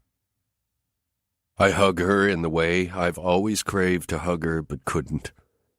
I hug her like this hug will make up for all of the hugs we missed out on. I hug her like it's the first and the last hug I'll ever give her. Because it is. My Summer is gone. But by the grace of God, so is her pain. 40. Friday, September 10th. Nora. Mayor Wallace and Sheriff Peeler carry the back of the casket, while Bennett and Clay carry the front. The whole town gathered together to put one of the best people I've ever known to rest. There are so many people here, if I listed them off, I'd be doing it until next week. Even Lillian is here from New York, rearranging her schedule to come as soon as I told her about the arrangements. Starkly missing, however, are Bennett's parents and brother, Logan. I suppose, given his history with all of them, it's probably a good thing. But in my heart of hearts, I cannot imagine being so callous toward my son or brother. The wind carries a frigid chill, and it's just as I imagined a summerless world would feel. I pull my black cardigan around my body tighter, and Josie steps closer to wrap an arm around my shoulders. "You okay?" she whispers. I shake my head. I've never been less okay in my life. After allowing myself a deep breath first, I steel my spine and lock my knees to keep them from collapsing. Bennett's face is sallow. It's so sunken, and the tips of his fingers are white with the painful grip he has on the casket. His hurt only confounds my own, and I have to look away when they set the wooden box on the lift that will lower it into the ground, because it takes him more than a long moment to let go. Clay and Sheriff Peeler stay with him until he forces his legs to move, to the side and away, only to take a seat in the front row across from me and right beside Breezy. Choosing to stay standing, Josie and I shuffle to the side as Clay and the sheriff squeeze in next to us. I haven't seen or spoken to Bennett in a week, but it's not for a lack of trying. I've called and texted and even showed up at his house one day, but all of my efforts have gone unanswered. I don't blame him, though, and Breezy has done a beautiful job of keeping in touch with me, despite his reluctance. He's in a dark place, one I can't even begin to fathom. I only wish he would let me sit in it with him. A cloud falls across the sun, casting us in shadow as Reverend Bob, the pastor at the only church in town, begins the formal graveside ceremony. Welcome, everyone. I'll start by thanking you all for being here on this momentously difficult day. We're here to pay our respects to sweet Summer Bishop, taken from our earthly world far too soon. Bennett looks down at his hands, his head sinking below his shoulders like a cement block tossed into the ocean. I stare, because I can't do anything else, willing some measure of comfort to teleport across the space to him. We are all suffering, but we must take solace in the fact that Summer is not. Her impact will be felt by all of us for the rest of our lives, and for our time with her, we are thankful, because in that time, we were privileged to learn the value of seeking and living in joy. Summer took her misfortune and turned it around, finding pleasure in the simplest of gestures, a cookout at the church, a wedding in the square, a day with friends at the town festival. Over the years, I've personally had the occasion to laugh with Summer more than a dozen times, even, I'll admit, when my own mood was sour. She was a vibrant embodiment of our most innocent happiness, and I will miss her most dearly. But I know heaven will welcome her with an open gate and even warmer arms, and I know that God, my compassionate, loving God, will give her an afterlife free of pain and full of happiness, an existence she more than earned. Bennett's body shakes, and Josie has to grab me by the elbow to keep me from diving across the damn casket to get to him. Breezy's eyes find mine, while her hand finds his and squeezes. Just as she's told me every time we've spoken, she's got him. For now, she will bear his burden. She will walk it with him until he's ready for me to be there for him again. Pastor Bob places his Bible on the casket, and his hand on top of that as he bows his head and prays directly for Summer. Your life, we honor. Your departure, we accept. Your memory, we cherish. Although we are filled with grief today, tomorrow, and the rest of our days, we will be grateful for your life and the privilege of having shared it with you. Rest now, sweet Summer, and live on in both God and the hearts of those who love you. Blessed we are to have known you. In Jesus' name, Amen. Amen. The world is a broken collective of a tortured crowd and a hope for everything the pastor said, all at once. I inhale a shaky breath, and Josie rubs at my back, and across the space, Breezy pulls Bennett in for a hug. He goes willingly, and I look on as his body shakes with the overwhelming physicality of his grief. I invite you now to say your goodbyes to Summer's corporeal body, and to facilitate the passing of her spirit to heaven by placing a pink rose on the top of her casket.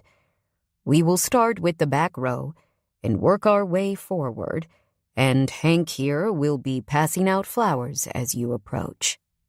I don't move or blink as I witness Bennett watch his world disappear. Flower after flower, he stares as his friends and acquaintances, and even a couple of his pseudo-enemies, help to lay his only daughter to rest. His eyes are icebergs in a tumultuous sea, a vivid difference from their usually warm, inviting blue waters. It feels like hours pass before Pastor Bob invites our row to step forward, but when he does, Pete and Clay are the first to go. Two heavy-handed, brusque men moving with a gentleness I can hardly fathom. After their roses are placed, they round the casket to the other side, taking Bennett's hand to shake, and then pulling him into a tight hug, one after the other. I take the gesture as an opening, cutting Josie off to be the next at Summer's casket. With one hand to the wood, I close my eyes and imagine her face to make it easier to speak with her. Silently, I vow to keep my promises and to keep pushing to be there for Bennett until he lets me in. I can imagine her smile and even feel the warmth of her skin under all the kisses I was privileged enough to give her. Ignoring the wind, I pull off my black sweater to reveal my pink dress and slide her pink sunglasses over my face. Pink buddies forever, Sumblebee. Bennett's gaze follows me now as I step away from Summer for a final time and walk toward him, a fire burning inside it that's liable to set my whole body ablaze. Heart racing and breaking at the same time, I stop in front of the love of my life and wait for permission, for a sign, for something I don't fully understand until I have it. It's a gentle sway, a closing of a gap between Bennett's chest and mine, but it's all the signal I need. Without delay, I wrap my arms around his shoulders and pull his body to mine, soaking in the raging heat of his anguish with all I have. He hugs me back, crossing his arms at the back of my waist and digging his face into my neck. I feel the salty sting of his fresh tears, and without thinking, I squeeze him tighter. My whisper is a desperate plea. I still love you, Bennett. I'll be here when you're ready. On the surface, it feels inappropriate and trite, but in the depths of my being, I know it's the right thing to say. Bennett doesn't want some hollow apology from me today any more than he wanted regrets for spilled milk. He wants his daughter, and by God, so do I. But what his daughter wanted was for the bond she formed with the two of us to carry on without her, and Bennett needs the reassurance that it's a promise I intend to keep. His face is startled as I break from the hug and step away, so I hold his eyes just long enough to settle them. When I step away and Josie steps in, I don't look back. With my chin high and my chest aching, I make the long walk from the cemetery to my waiting car and climb inside. Only then do I let my tears free. I can't think of anything I should have said. I can't think of anything I regret at all, because even knowing this is how it would end, I'd do it all again. The truth is, Summer changed my life, and she'll still be changing it. long after the leaves fall. 41. Saturday, September 18th. Bennett. You know I don't want to have to say this, Ben, but I'm going to need your keys. Whatever, Clay. Fuck the keys. Clay sighs and I laugh. Yeah, I need them now, Ben. I dig in my pocket for a while, but I don't feel anything on my fingers until I check the other pocket. It's sharper. I pull them out and toss them on the bar, except they don't land where I'm aiming and instead shoot over to the other side, crashing against the bottle of Pappy's bourbon with a clink. Damn, it tastes good. Clay's face is a mask of too many emotions for me to read as he pockets my projectile keys and pours me another glass of amber liquid. I shake the glass at him happily before turning it upside down and relishing the burn as it fills my throat. Clay looks at me for a long moment, his face way too sad for how good this liquor tastes, and I shake my head at him. Stop moping, would you? He sighs again, turning away and heading to the other end of the bar to help someone else. Thank fuck. I don't need some miserable fucker reminding me that my daughter's dead. Trust me, I remember all on my own. That, of course, is what the bourbon is for, so I can fucking forget. Just for a little while. There's a college football game on TV between Clemson and LSU, and I start laughing at a bunch of tigers fighting one another. Clay steps back in front of me, a towel in his hand. What's so funny, Ben? Clemson and LSU, I practically shout. All those fucking tigers! Clay glances up at the TV and then back at me. That's not LSU, bud. That's the University of Washington. Psh, UW would never play Clemson during the regular season. Clay snorts. Yeah, well, neither would LSU. But there was that whole fan lobby thing last year, remember? Sports Illustrated got involved. So UW is going to play some different teams this... I wave him off. Who gives a shit about football? Clay nods and then glances up behind me, his eyes softening in a way that makes me turn around. Nora is standing there looking at me, and the skin on my neck starts to feel hot. What the fuck, Clay? I snap, my intonation more than a little nasty. They both ignore me. Thanks for calling, Clay. Clay nods and smiles, the fucker. You bet, Nor. Sorry it's so late. That's all right. Josie's waiting in the car. She's going to help me get him in the house. I can walk, I protest loudly. I don't need any fucking help. Clay sinks his teeth into his lip as Nora puts a shoulder in my armpit and starts to walk. I try to keep up, but my damn feet keep tripping on each other. Her wild hair is even wilder than normal, sticking out at the sides around her face a little bit and framing her perfect, sparkling eyes. I try to watch the way the gold flecks inside them wink in the light, but I end up tripping us both as we're getting to the door. Nora has to grab onto the wall to steady us. God, she's beautiful. Even more beautiful than I remember her being the last time Clay called and tattled on me a couple of days ago. I try my best to walk without tripping us again, and next thing I know, she's holding me under the armpits as Josie pulls me into the car from the back seat. I go willingly since it's not worth fighting at this point, and I'll let the booze work its way through my veins in the hopes that I'll get sleepy. Nora climbs into the back with me and pulls me over in her lap, and Josie climbs behind the wheel to drive us out of town.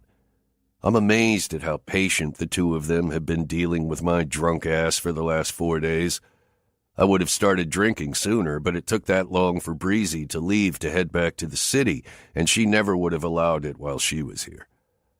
The car rocks and lulls as Josie turns onto the main road, and I feel my eyes start to close. In between languid blinks, I notice Nora looking down at me, and when they finally shut for good, I swear I feel the faint brush of her hand in my hair. As I enter dreamland, I allow myself a moment to lean into it, soaking in the feel. God, I love her. I just wish I deserved to. Nora's dream hand pauses on my head and then starts up again, sweeping over my cheek and my chin, too. I swear I even feel a gentle touch from something soft to my lips, but the spins are starting up, and I don't trust myself to know what my own head feels like at this point.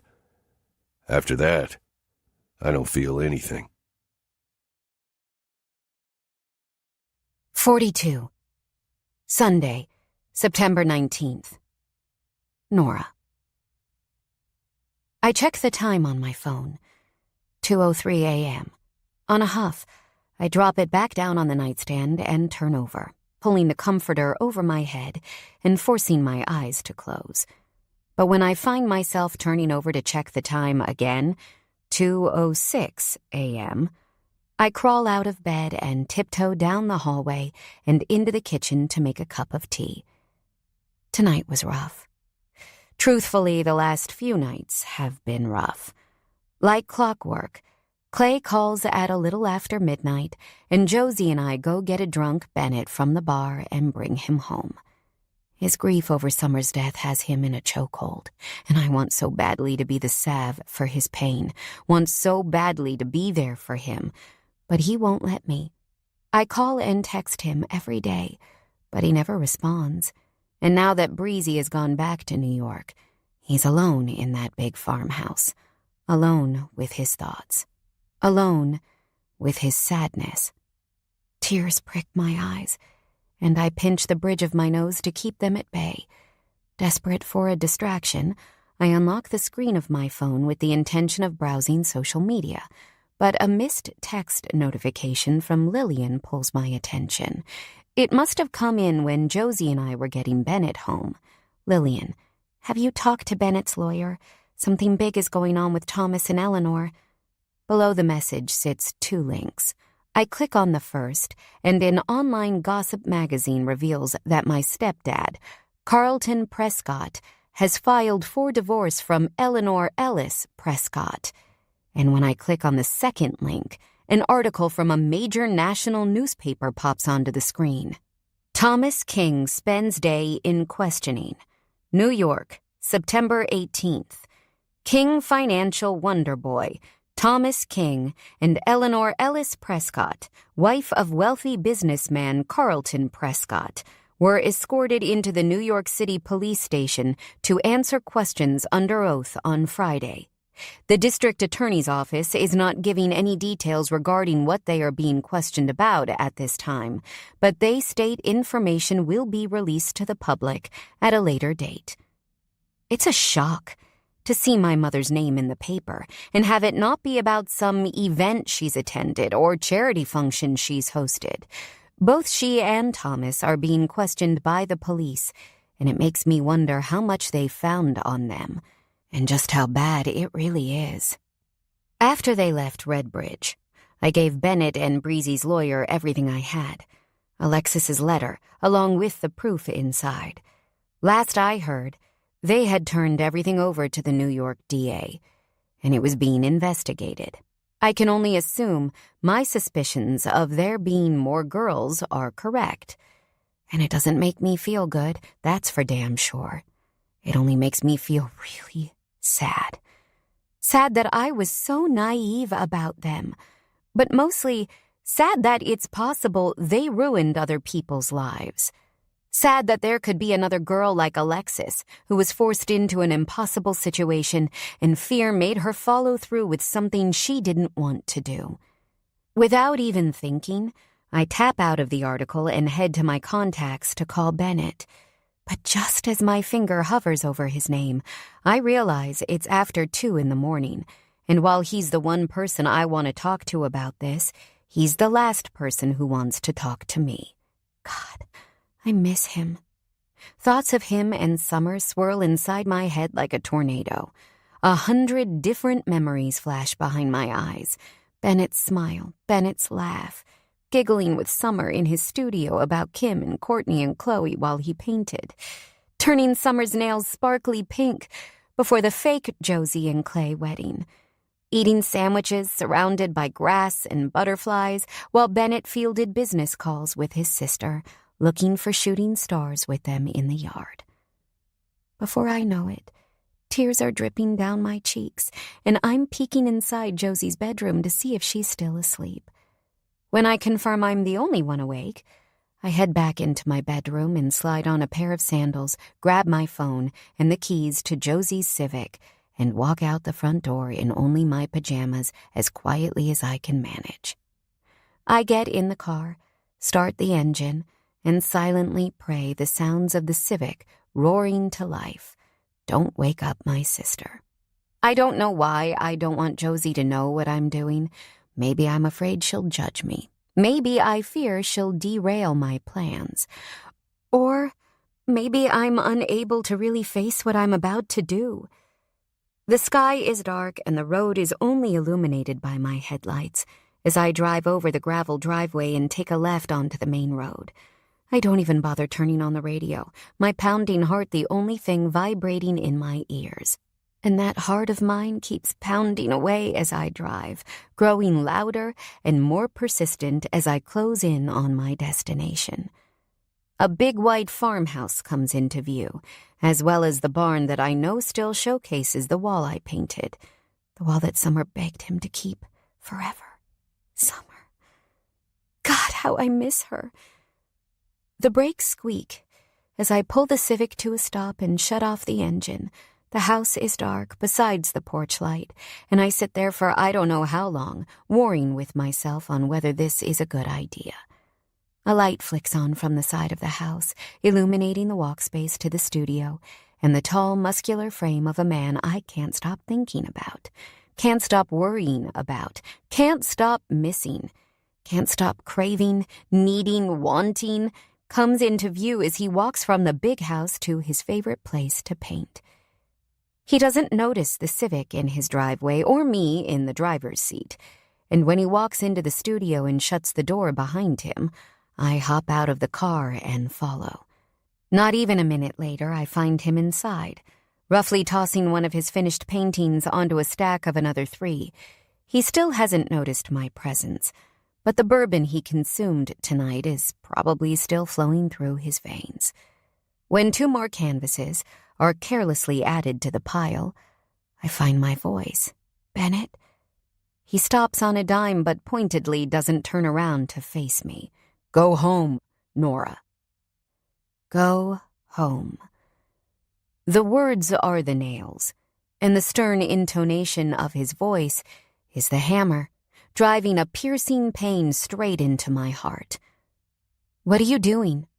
Go home, he repeats, and yanks an abstract painting he painted before Summer passed away off an easel. With a sickeningly rough toss, it gets added to the pile. When he pulls out a box of matches and stands over the discarded canvases that sit in the center of the room, concern clutches my chest. Bennett, I say, trying my own hand at Stern. He ignores me and pulls a match out of the box, his eyes solely focused on the paintings, and his intent is unmistakable. The concern in my chest blooms into fear. I jump into action then, running over to him and swatting the box of matches out of his hands. They hit the floor with a slap, just as Bennett's gaze finally meets mine. His blue eyes are sad and red-rimmed, and dark circles mar the skin beneath them. It breaks my heart into a million tiny pieces. Why, Nora? His voice is harsh as he grabs my arms, but his touch is tender. Why? He repeats. His question has nothing to do with the paintings. All I can do is look up at him, locking his devastation-ridden gaze with mine. I miss her too, Ben, I whisper. I miss her too, and I miss you so much. His breathing is ragged, and emotion shines within his eyes, and when one lone tear drips down his cheek, I reach up to wipe it off with my thumb. He leans into my touch, his strong jaw nuzzling into my small hand. I don't deserve you. I never did. His words are so quiet, my frantic, overactive mind questions if they even exist. He starts to pull away, starts to put distance between us, and real words or not, I can't handle it. The last thing I want right now is space from this man. In a short time, he's become everything to me, and all I want more than anything on this earth is to be there for him, to be here with him. I push my body against his, wrapping my arms around his neck and lifting myself up until I can wrap my legs around his waist. He is stone, still as a statue, but his chest moves up and down against mine in heaving waves. I touch my forehead to his, trying to bring his eyes to mine again, but they stay fixated on my shirt. "Bennett," I say, urging him to look at me. My bottom lip quivers with the emotion that's now clogging my throat. "Bennett." His blue eyes fight to avoid mine, but they lose the battle. Tear-stained blue to tear-stained brown, we stare at one another. "I love you," I whisper, my voice 1 decibel over silent. "I love you." He crashes his lips into mine, his movements erratic and unsteady as he thrusts his tongue into my mouth. His fingers slide into my hair, and I tighten my grip around his shoulders and waist as I kiss him right back. We are a messy, desperate mix of mouths and breaths, and when the taste of salt reaches my tongue, I don't know if it's from my tears or his. His hands move down my back until he grips my ass with his big hands. "Nora." My name is a grave rasp on his tongue. "My Nora. I need you so fucking bad." "Bennett, A sob strangles my voice, vibrating my chest against his as he slams his mouth down on mine again. I don't care that he still has alcohol in his system. I don't care if this is a bad idea. I don't even care what happens after this moment. All I know is that I need him just as bad. I kiss him back with everything I have. I don't even realize he's moved us until my back is hitting the sofa in the corner of his studio. I respond by reaching my hands out to rip his t-shirt off his body. He follows suit by removing my sleep shorts and panties and freeing his cock from his jeans. He pushes himself inside me on a grunt, and my eyes fall closed when he fills me completely. My breathing is ragged, and tears stream down my cheeks, and my hands claw at the bare skin of his back, silently begging him for more. Our mouths taste and lick and breathe each other in. While our hands don't stop touching skin, it's as if we're trying to crawl inside each other, unable to get close enough without morphing into one. All the while, he keeps thrusting himself inside me with heavy, rough strokes of his cock. When he presses his forehead against mine and our gazes lock, his tears drip from his face and mix with my own on my skin once again. "You deserve me," I whisper into his ear, but he shakes his head and thrusts himself deeper inside me. "No, Nora, don't fucking say it." I grip his chin and try to force his eyes to mine, but he refuses and buries his face into my neck. A guttural sob vibrates from his lungs, and the heavy strokes of his cock inside me become harder and deeper and faster. This moment is nothing like the first time we made love. It's raw and animalistic, and despair hovers over us like a dark cloud. This is fucking, pure and simple. I should probably hate myself for being the catalyst for getting us to this point. I should be pissed at myself for coming here tonight when I knew what kind of state he was in. But I can't bring myself to do anything but savor every second of this moment I shouldn't have stolen. And the reality of what I'd do for him is clear. Anything. I'd do anything for this man. "I love you," my heart cries. I want to take away his pain. I want to tell him that he's the best thing that's ever happened to me. I want to tell him that I'd never ask him to choose his daughter over me, and that I'm not mad he asked me to bring that letter to the police station that day. I want to tell him a million things, but I know he's not ready for that. I can see it in his eyes and feel it in the desperate way he moves. I don't stop kissing him when he pushes us both over the edge and comes deep inside me, and I don't stop kissing him when he lies down on the couch and pulls my body over his. I only stop kissing him when his eyes fall closed and his breaths grow slower with sleep. Then I dress myself and steal away into the night just as I came, without invitation, without answers, without any sense of closure. I love Bennett Bishop, but he's still not ready to love me. 43. Bennett. My head throbs and my hands shake as I wake up sharply, sitting up on the sofa in my studio. I don't know when I came in here last night or why, but the stack of paintings piled in the center of the space and the box of spilled matches beside it give me a sense that I had some big plans for an actual bonfire. Thank God I didn't follow through.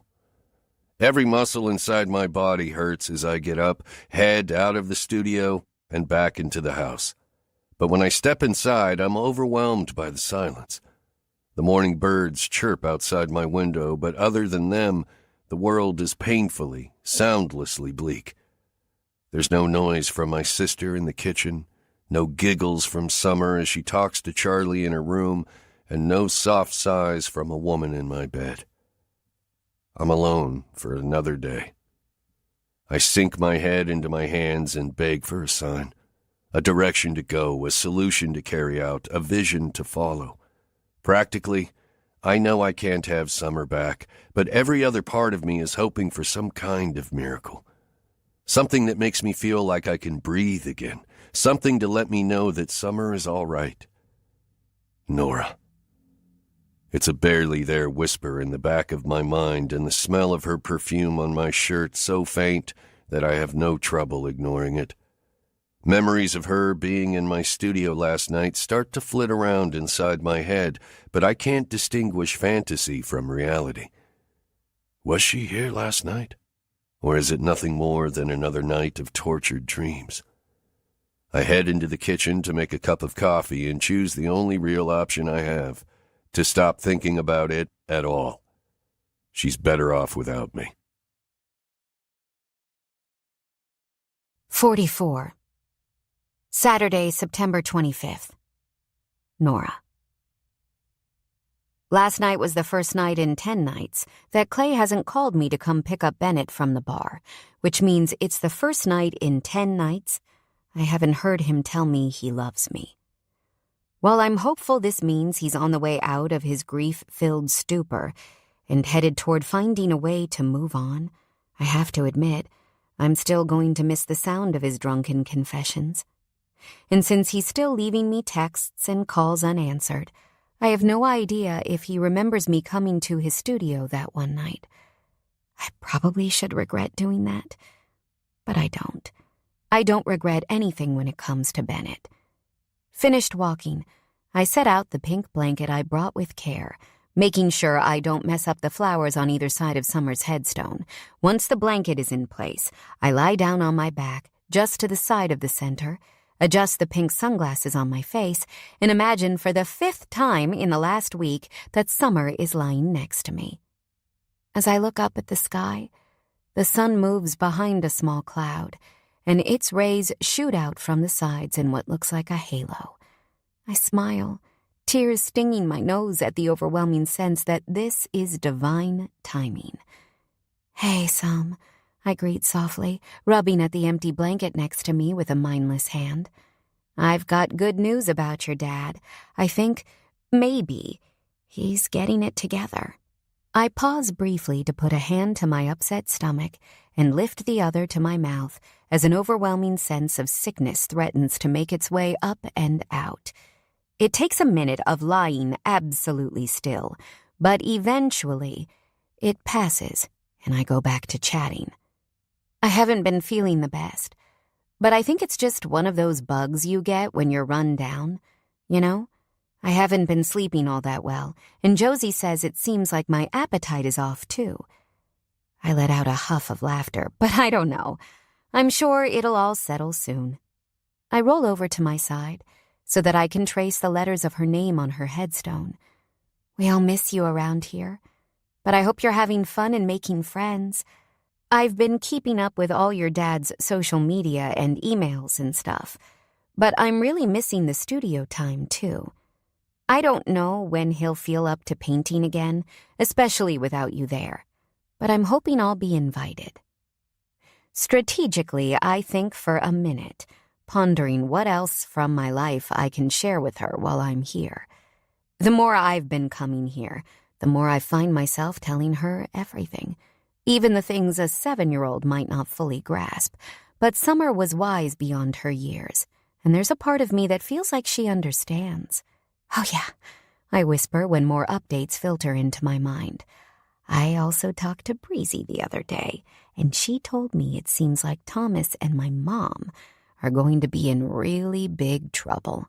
I guess there are a lot of things you can get away with paying someone off for, but that, combined with what they found on the USB drive I got from Alexis, is pretty creepy in a criminal way. I shake my head.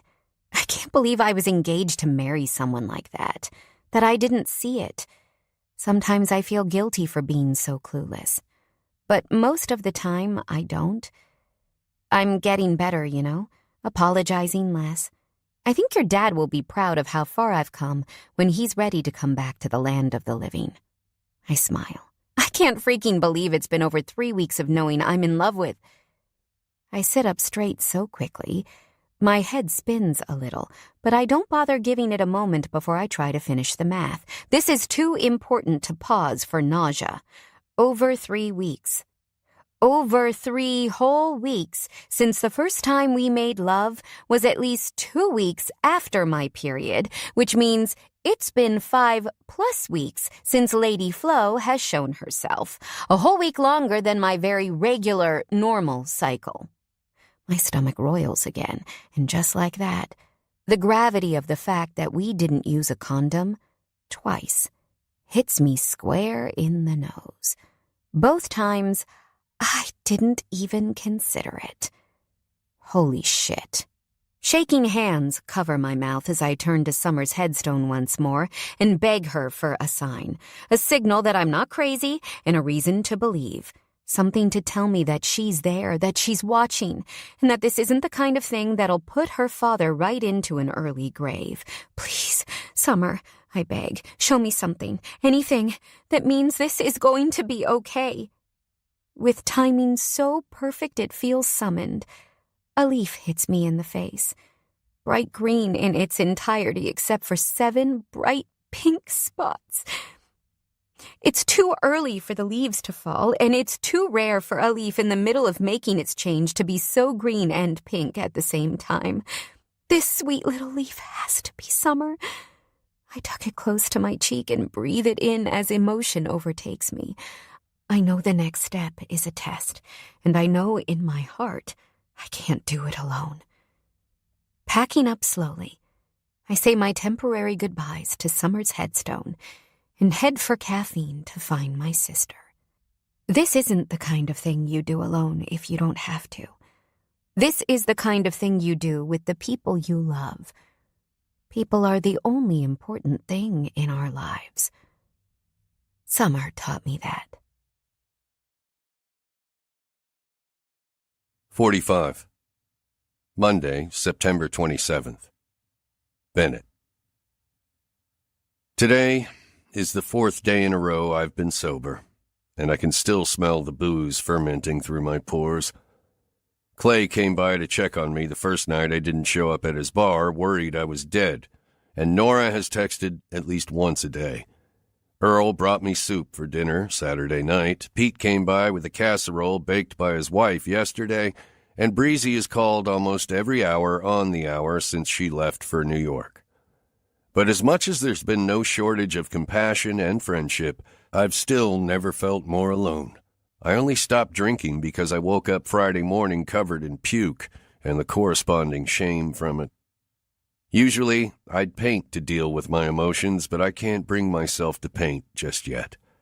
It's not the same in my studio without Summer or Nora. So, Needing a viable outlet that doesn't involve reckless behavior, I've taken to chopping wood. And as a result, I've acquired quite the pile, and I'm sure it doesn't come as any shock that I'm thinking about burning it tonight. With an aggressive swing of the axe, I cut through another large log and pick up the remaining half to chop it again.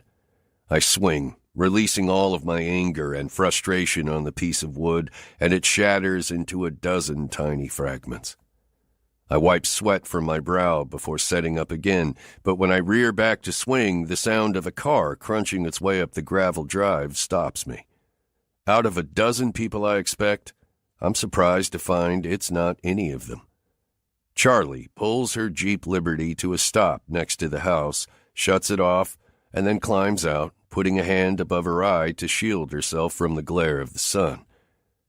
I haven't seen her since Summer's funeral, and truth be told, I never expected I'd see her again. Something shifts inside me at the sight of her, and the very real, very numb weight I've been carrying around in my stomach starts to tingle. Her walk is slow and steady as she approaches, but it's not until she's standing in front of me that I find the ability to speak. Charlie. Her smile is small but wholesome. Hi, Ben. My lips feel dry as I lick them, willing the burn in my chest to ease. I hope you don't take this the wrong way, but I wasn't expecting to see you. Her mouth flexes, just a tiny impression of a curve at the corners. I know, but I made a promise to Summer that I'd come.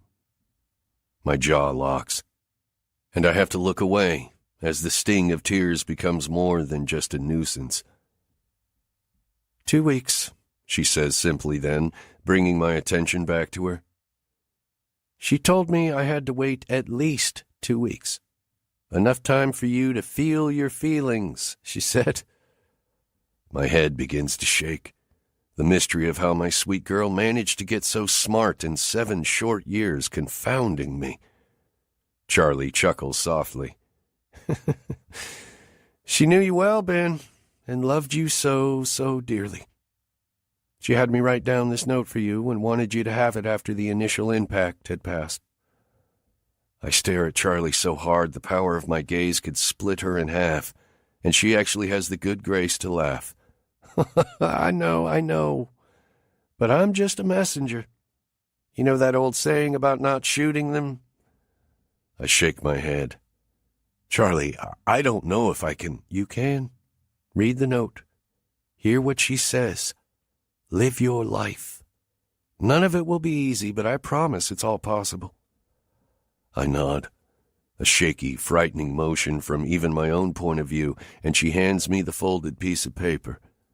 And then, with a sweet wave and a friendly hug of a smile, she walks back to her car, gets in, and drives away. Almost like she was never even here in the first place. I toss the wood I was about to chop to the side and set down the axe before taking a seat on the big log I've been using as a block. My skin is clammy with sweat, and the dusty pieces of fine wood stick to my skin. I ignore the feeling, opening the fold of the paper to reveal the note on the page. It's written in Charlie's handwriting, and it only takes the first 2 words to send me into a full-blown crying jag that makes every muscle in my face hurt with overuse. Hi, Daddy. Hello, my sweet Sumblebee. By God, I have missed you. It's hard to let go, isn't it? Fuck. It sure is for me. You're the best dad on the planet, and every time I think of leaving you, I don't want to go. But now that Nora's here, I feel like I can. She'll take care of you, and you'll take care of her, and hopefully up in heaven, someone will take care of me. And it's okay if you're scared, because I'm scared too. Just like you always said, it's okay to be scared sometimes, because sometimes the best stuff happens right after the scary part leaves. And well, I'm thinking that for you, this is a really scary part, being without me. But that means the good part is coming. Don't miss it, Dad, okay?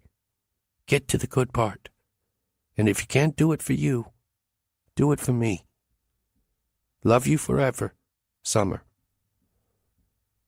10 pounds of stress and 10 more of uncertainty leave my body in a wave. And my head falls back, the paper in my hands landing in my lap. Get to the good part. Summer took my meager little whisper and turned it into a shove. As of today, I can't ignore Nora anymore. 46. Wednesday, September 29th. Nora. Josie stares at me while I stare at her, her position in her bed disturbed only by my psychotic, uninvited entrance into her room. Let me get this straight, she says through a sleep-clogged, scratchy throat. You called a doctor 2 towns over and made an appointment before normal business hours, before dawn, because you're worried about someone seeing you going to the doctor and blabbing to Bennett about the impending bundle of joy before you get the chance? I follow along with her entire ramble, counting off the words for validity and completeness on my fingers, and then pause briefly when she's done to consider, before replying, yes, exactly. Nora. No, Josie. You don't get to tell me I've lost my mind when I've already been in the newspaper 3 times after living here for less than half a year, okay? You know I'm right to do it this way. But today was my only day to sleep in while Todd opens. Why? Because this was your only day to sleep in, silly, and I need you to go with me. Plus, this is the absolute earliest I could bribe this doctor into opening for me, and I had to promise a one-of-a-kind Bennett Bishop painting to her in order to do it. Nora! And just exactly how are you going to follow through on that one, huh? I shrug. Easy. I'm still doing all the legwork for Bennett's day-to-day, and Breezy likes me. I'll tell her where the painting is going, and she'll send me the label to ship it. Bless it. I need just an ounce of your energy for insane ideas. Please. I roll my eyes. So says the woman who is furthering our grandma's legacy by selling mass-produced candles in a handmade Ponzi scheme. Nora. Josie, get up. I need a support person with me, okay? Josie sighs. What?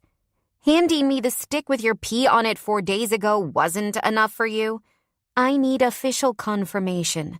I need a reason to get up the courage to tell Bennett. I need this. Can you just get out of bed, please? Josie shakes her head, but this time she smiles. Okay, but seriously, I'm not looking forward to the harebrained ideas you're going to come up with while you're hormonal. 20 minutes later, just as the sun is rising, we're in the car and on our way to Burlington. The last time I drove this way, I was in Bennett's truck, following Summer's helicopter to the hospital. I expect it to hurt like hell, but instead I feel this weird sense of kismet, almost like Summer herself is guiding me through this crazy time.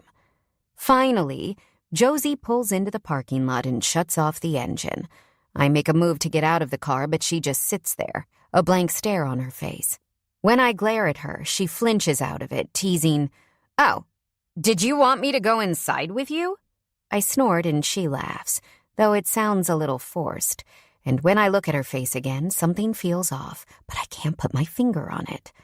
Are you? I start to ask if she's okay, but Josie is quick to cut me off as she hops out of the driver's seat.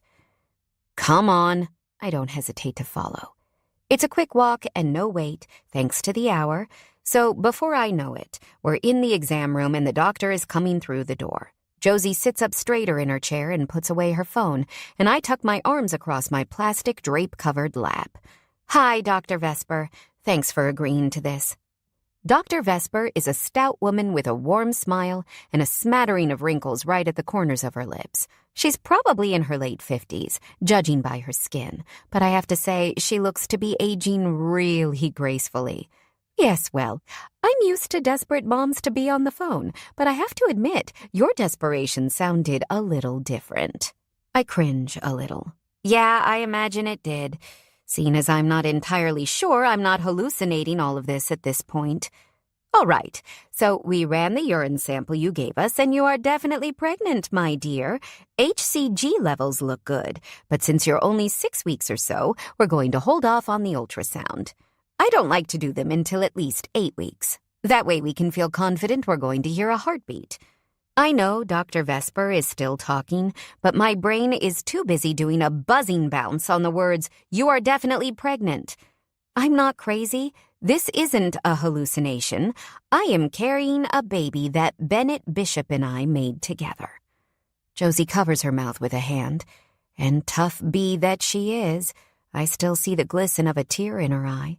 I swear, if I've actually found the way to break through her normally hard shell by getting prego, I might have to scream.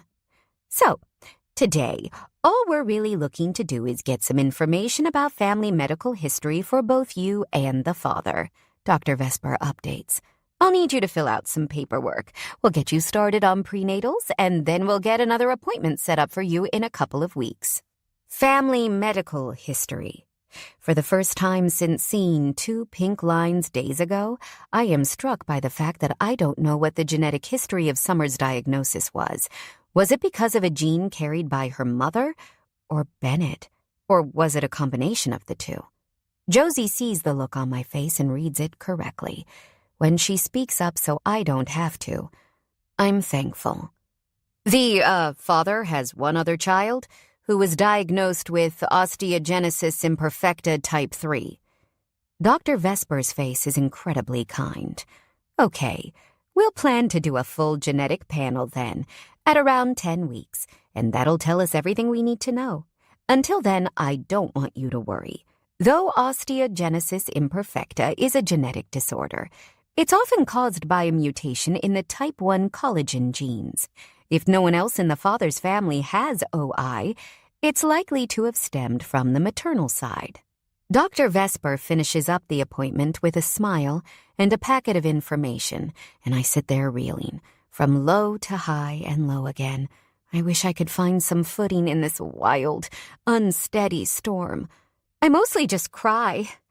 And when I manage to stop crying, it only takes one thought of Summer or Bennett or this little baby growing in my belly to start crying all over again. Josie tries to comfort me on our way out and on the drive home. But the truth is, I need Bennett. I need him present and strong and back on his high horse, talking some sense into me about all the silly decisions I make. I need him to tell me that he loves me, and that he wants me, and that no matter what happens, we're going to go through it together. He's still on my mind when my phone rings with a call from Breezy as we're pulling back into Josie's driveway nearly 40 minutes later. Hello? Nora, honey, I need you to do me a favor. There's a painting in Bennett's studio I need you to go pick up for me. Believe it or not, I've convinced him to donate something to an auction happening next week, and I need it overnighted. I know this is a shaky time for the two of you, but do you think you can run over there today? We're in a time crunch. Shaking off all the mixed emotions of the morning, I smile into the phone. Of course, that's what you pay me for. Breezy laughs. Thanks, Nor. And listen, I talked to Chet Smith, our lawyer, again this morning, and he says the DA is salivating. Turns out not only were old Tommy and Eleanor bribing and traumatizing a bevy of young girls who worked for him, they were also involved in a high-end prostitution ring that included underage girls. A prostitution ring? With underage girls? My jaw goes unhinged. Holy shit! You're kidding me! What? Josie asks, overhearing. What is it? I hate to say it, but I'm not all that surprised. Breezy is still in my ear. Too many of these rich frou-frous are sickos behind closed doors, and they're so good at hiding it until they're not. Anyway, I'd say they're going to get what's coming to them, and when I have more updates, I'll let you know. Jesus. Thanks, Breezy. Of course, babe. Let me know when the painting is with the courier. Okay? I will, I agree, hanging up when she does. An eager Josie is waiting for the news with perked ears. What? What's going on? The whole thing is so crazy. I don't know any other way to deliver the news besides just saying it as it is. Thomas and Eleanor? They were running an underage prostitution ring. That is so fucked up. It's sick, I whisper, and my heart feels heavy thinking about all of the victims, all of the poor girls whose lives were ruined because of Thomas and our mother. But it's almost shocking how a large part of me isn't all that surprised. My head whips toward her. Josie! I know, Nor. I know. She reaches out to grasp my hand. But don't you dare blame yourself for any of it. You hear me? If you hadn't taken off from that wedding and made all the moves you have, they might still be at it. You know? I nod. I know. And if Alexis hadn't been brave enough to hand me that letter on my wedding day, who knows what would have happened? Who knows how long they would have been able to keep doing what they were doing? I climb out of Josie's car and then clamber straight into my own, leaving her standing beside the Civic, dumbfounded. What are you doing? You're going somewhere? The words are almost unbelievable as I say them. Yep, to Bennett's house. Wish me luck. Josie shakes her head. You don't need luck, babe. You've got Summer. Damn straight. I punctuate the sentiment by pulling her pink sunglasses out of my purse and sliding them on my face. 47. Bennett. Candles litter the studio, and Nora's painting, the one I've spent the last 2 days straight making, hangs casually on the wall.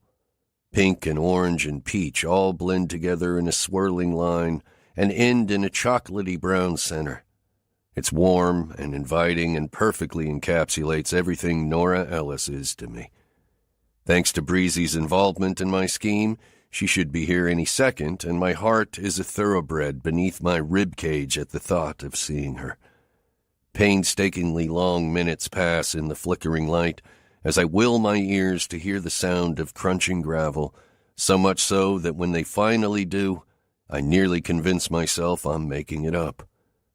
But when moments pass and the sound of a car door slamming echoes across the walls, I steady myself for whatever this wild, loving troublemaker has to throw my way. I deserve all of it, I'm sure, and maybe even more than that. But with Summer's adoring affection on my heart and mind, I'm bound and determined to get to the good part, no matter what scary parts lie between me and it.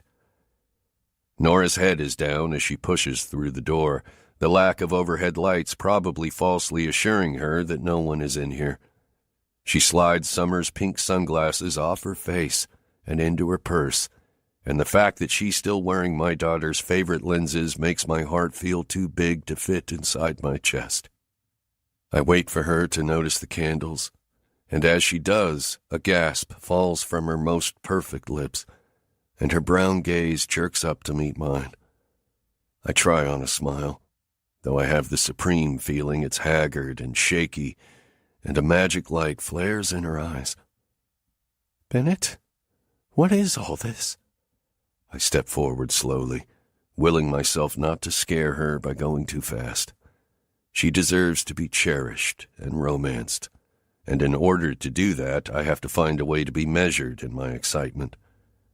It's what's long overdue, Nora. She looks from me to the candles and back again, and then she jerks her head to the side when she sees the painting. What is that? Her voice is a whisper. It's you, I say simply. It's what I feel, what I see, what my heart says when you're around. She licks her lips. It's beautiful. You have no idea. Bennett, I don't understand. She's looking at the painting again. Breezy said Breezy was doing me a favor to get you here. See, I wasn't sure you'd answer a phone call directly from me, seeing as I've been such a dick and all. Her eyes jump to mine, and I smile. Isn't that what you called me in Earl's that day? Something like that. She snorts. And then you made some crass remark about how big yours is. Yeah, that was pretty bad. I groan, but I quickly move the conversation toward the whole reason she's here. Nora, that day at the funeral, when you told me you still love me, I should have said it too. I love you, and have loved you, I'm pretty sure, since the moment I met you. The moment you met me, you kicked me out of your truck. I smirk. Self-preservation. She shakes her head and I move. Forward and fast, I grab her hand in mine and sink down onto one knee. Her whole body locks up and her eyes grow unbelievably wide. Bennett, what are you doing? Nora Ellis, love of my life. You came blazing in when I thought I needed you the least.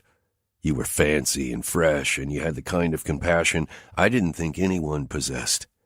You ramble more than almost anyone I know. You are absolutely fucking terrible at coffee, and you're a pain in the ass 50% of the time, but hell, so am I. I want days with you, not without you. And even in my darkest hours, you gave to me without any expectation of anything in return. You loved my daughter like I did. And now, I want to love you like she did. With my whole heart, my whole soul, and my last breath. Her knees shake, and so does her breathing. Nora, please, I'm begging you. Would you do me the honor of marrying me? Bennett, I have to tell you something. It's not the answer I'm expecting, but I'll be honest, I was expecting a no. This, I think I can handle. Is the thing you have to tell me yes, by any chance? Bennett, I'm pregnant. A candle blows out in the corner and then another one at the side, and before I know it, the whole room is cloaked in darkness. And then, just like it never happened, the candles are lit again. What was that? Nora whispers, scared. And that's when it hits me that this is Summer's way of saying hello. My throat is thick as I choke around a ball of emotion. Pregnant? I just found out, she whispers. And I know this is probably not the best time for you to hear this news, and I know... Nora, I love you, I tell her and rise to my feet. In an instant, I pull her into my arms. Marry me.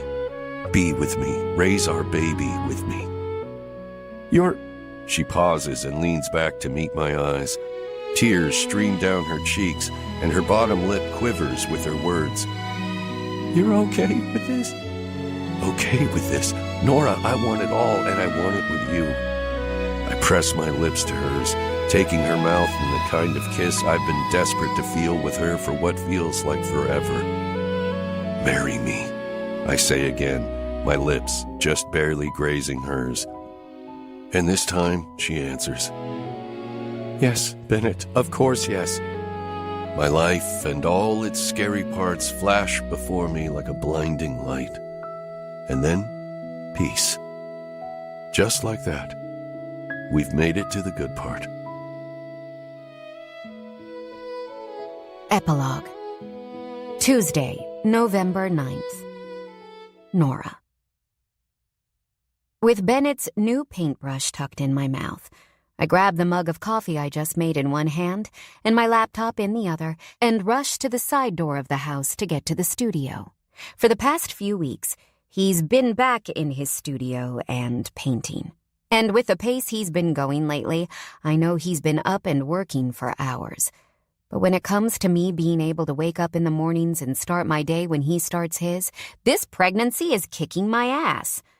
I'm halfway there when my phone rings in my pocket, and I have to shuffle to figure out how I can free up a hand. Bennett's log-splitting station is nearby, so I make a quick jog, set down the steaming coffee, and grab my phone out of my pocket, just as the ringtone is coming to an end. There's no time to look at the caller, so on a wing and a prayer, I put it up to my ear and say, "Hello? Hi there. May I speak with Nora Ellis, please?" My eyebrows knit together slightly. "This is she." "Hi, Nora. My name's Amanda. I'm Dr. Vesper's nurse, calling from Burlington Women's Group. Dr. Vesper wanted me to call to let you know that we got the results of the genetic testing back from your blood work." Tears sting my eyes as every emotion flashes through me in a blink. Hope and worry and happiness and a sad, deep longing for Summer. Missing her is just part of who I am now. And I know that goes for Bennett, too, but on an even deeper level. 2 weeks after he proposed and we reunited, I had my first ultrasound, and the audible sounds of our baby's heartbeat brought us both to tears. It felt like Summer was in the room with us, like she was right there, watching the screen and witnessing her little brother or sister move around in my belly. But ever since then, in the back of my mind, I've been waiting on pins and needles to find out the results of my blood work. Do you have a minute for me to go over them with you? I inhale a deep breath and brace myself. Yes. It doesn't matter that I'm standing in the middle of the frigid outdoors of Vermont in November, or that I was already running behind. I'd stop in a pool of fresh lava to hear this without delay. Okay, great. Let's see. As far as genetic abnormalities, we didn't find any. With the risk of OI, we'll likely do another ultrasound at 18 weeks or so to be conclusive, but Dr. Vesper is fairly confident we're looking at a happy, healthy baby. I swallow hard, putting a hand over my mouth to stop a sob. Everything inside me feels like it's just been released from a vice. We can also tell you the sex if you'd like. Is that something you're interested in knowing, or would you like to wait? Truly, I hadn't even considered whether we'd find out or not, but right now, in this moment, I know with absolute certainty. I want to know. Well then, congratulations. It's a girl. It's all I can do to get out a shaky, "Thank you," and hang up the phone before stumbling through fallen leaves the rest of the way into Bennett's studio. His coffee cup is forgotten, and if the dang thing wasn't so expensive, I definitely would have left the laptop behind too. As it is, I carry it just inside the door and ditch it as soon as I can. A leaf sticks to my bare foot, and I lean down to pull it off. Like a lightning bolt, it hits me. The leaves that have hit me in the face every time I've gone to Summer's grave, the leaves at my feet, the leaf I just pulled away. Summer may be gone for now, but our sweet girl made sure to bring us the next season. "Autumn," I say, startling Bennett from his work, as he notices my red-mottled skin and altogether rattled exterior for the first time. "What? Geez, Nora, are you okay? How long were you outside like that?" He rushes toward me, putting down his brushes and wiping his hands before pulling me into his arms and rubbing at mine vigorously to encourage more circulation. "I'm fine. I'm good. Actually, I'm great. I stopped to take a phone call from the OB's office." Bennett's entire body freezes. They were calling to tell me that the genetic testing came back normal. His eyes fall closed, and I swear I feel the sting of his tears in my own nose. "And they also told me it's a girl." He pulls back slightly, his entire body rigid, but his blue eyes warm with emotion. "A girl. A girl." I smile through the tears that are now making their way down my cheeks. "And I want to name her Autumn." His voice is a whisper. "Nora. This baby is a gift from Summer, Ben. I know it in my heart and soul. Our Summer brought us Autumn." Bennett nods, his throat no doubt too clogged to talk at first. When he finds the words, they're noticeably raspy. "It's perfect." His lips find mine, and I give in to the feeling I get every time they do. It's comfort and happiness and right on the edge of passion. It's the kind of kiss that you want to repeat over and over and over again for as long as you live. I giggle softly when he finally pulls back, and his lips find my neck, working a line from my chin down to my collarbone. "I have to go make you a new cup of coffee. I left the first one out in the cold." He snorts, and the vibration of air is enough to make me tingle all the way to my toes. "Probably a good place for it." I guffaw. "Excuse me. I've gotten a lot better at coffee making, I'll have you know." He laughs. "Not better enough." "Fine then. Get your own coffee, why don't you?" Bennett smiles. "I will, but I'm going to get something else first." He lifts me up by the hips and I gasp, wrapping my arms around his shoulders and my legs around his waist. My heart races with excitement as he carries me to the drop cloth in front of his current work in progress and lays me down. Slowly and reverently, Bennett works his way from the top of my body to the bottom with his lips, worshipping every inch of exposed skin and pulling back my clothes to reveal the rest. I shiver once, but when the heater kicks on in the small space and Bennett removes my panties, I don't feel cold anymore. And then his lips seal over me between my legs, and the whole notion of being anything but incredibly hot ceases to exist. Ben, I moan softly, letting my thighs fall open as much as I can so he has room to work.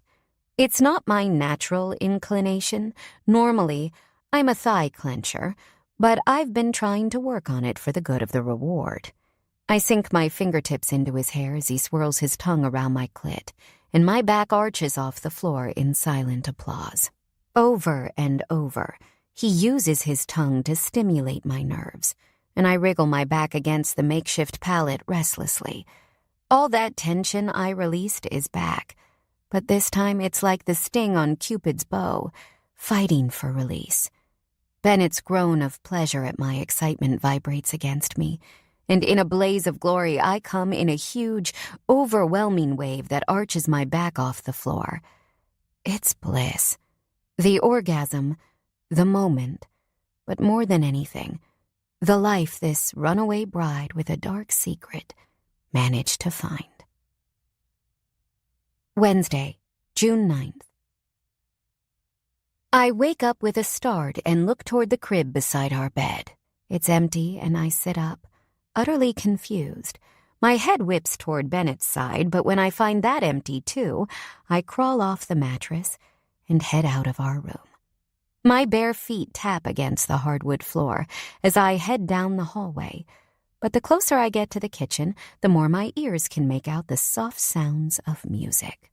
With only a dim light filling the room, Bennett is holding our almost 2-week-old Autumn against his chest, and a song by Depeche Mode plays from the wireless Bluetooth speaker on the island. She looks so small against his big frame as he sways her back and forth to the beat and quietly sings the lyrics into where his lips rest on the top of her tiny, blonde hair-covered head. I've never taken the time to really listen to the poignant lyrics of this song, enjoy the silence, but as I hear Bennett's deep voice caress around them, one tear slips from my lids and down my cheek. This is all I've ever wanted and needed, too. I think about Bennett's wild past. I think about what he is capable of and how Thomas looked when he was on the receiving side of his anger.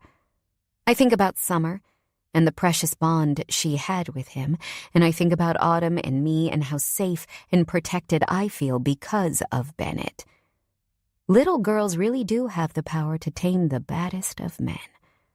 The more I watch them, the more I watch Bennett press kisses to the top of Autumn's sleeping head, and the way his big hands tenderly hold her against his chest, the more I feel myself falling in love with him all over again. I love this man with every fiber of my being, and I swear that love only grows each day, only roots itself deeper into my soul. I don't know how long I silently stand here, or how long it takes Bennett to notice me, but when his eyes meet mine, a smile lifts both corners of his mouth. Our girl was a little fussy, so I fed her a bottle, but I was hoping you'd stay sleeping. He whispers toward me. I walk over to join their little dance, wrapping my arms around his shoulders so that Autumn is carefully hugged between the two of us. I love you so much, I whisper toward him, and he leans forward to press a kiss to my forehead. I love you too. I want to marry you. He smirks. Well, that's good news, because that's the plan. No, I shake my head. I mean, I want to marry you now, as soon as possible. What are you saying? I'm saying I want to get married in July, in summer. His eyes search mine. Nora, I really love the sentiment, but you just had a baby, sweetheart. Don't you think we should wait until next July? I'm sure our sweet Summer wouldn't mind if we wait another year to say I do. I don't care, I answer honestly, because I don't. I don't care that I've just had a baby, or that my body isn't anywhere near how it was before I got pregnant. I don't care about anything besides my future with Bennett and our sweet baby Autumn and keeping the memory of our summer alive as much as we can. I want to get married this July. It's what I want, and I know in my heart it's what Summer would have wanted too. This July, he questions, and I nod. Yes, this July, I want to marry you in our backyard, in the same spot where we watched shooting stars with Summer. His smile is soft, and his kiss is even softer as he places one to the top of Autumn's head before pressing one to the top of my head too. I want that too. Saturday, July 9th. Bennett. Today, with my precious baby Autumn in my arms, I say, I do, during the prime of the hottest season. My wife-to-be picked this date on a whim of symbolism and the inclusion of our sweet summer, and to be honest, I can't think of any better way to do it. Autumn is just over 6 weeks old, and when it comes to making our family complete, it feels like I've been waiting forever. Clay stretches out on the tan chaise in the corner of my studio, and I bounce up and down and all around to keep my girl happy. Breezy, Josie, and Lillian are in the house with Nora, getting ready for our backyard wedding. I know without a shadow of a doubt she's got to be laughing at how opposite it is from the aisle she didn't go down. You think Josie's going to like me in pink?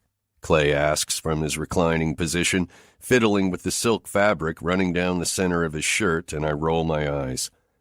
Clay, I swear to God, if you make a scene with that sweet woman today, I'm going to have to kick your ass. You can't threaten to kick my ass while you're holding a baby, he replies through a scoff.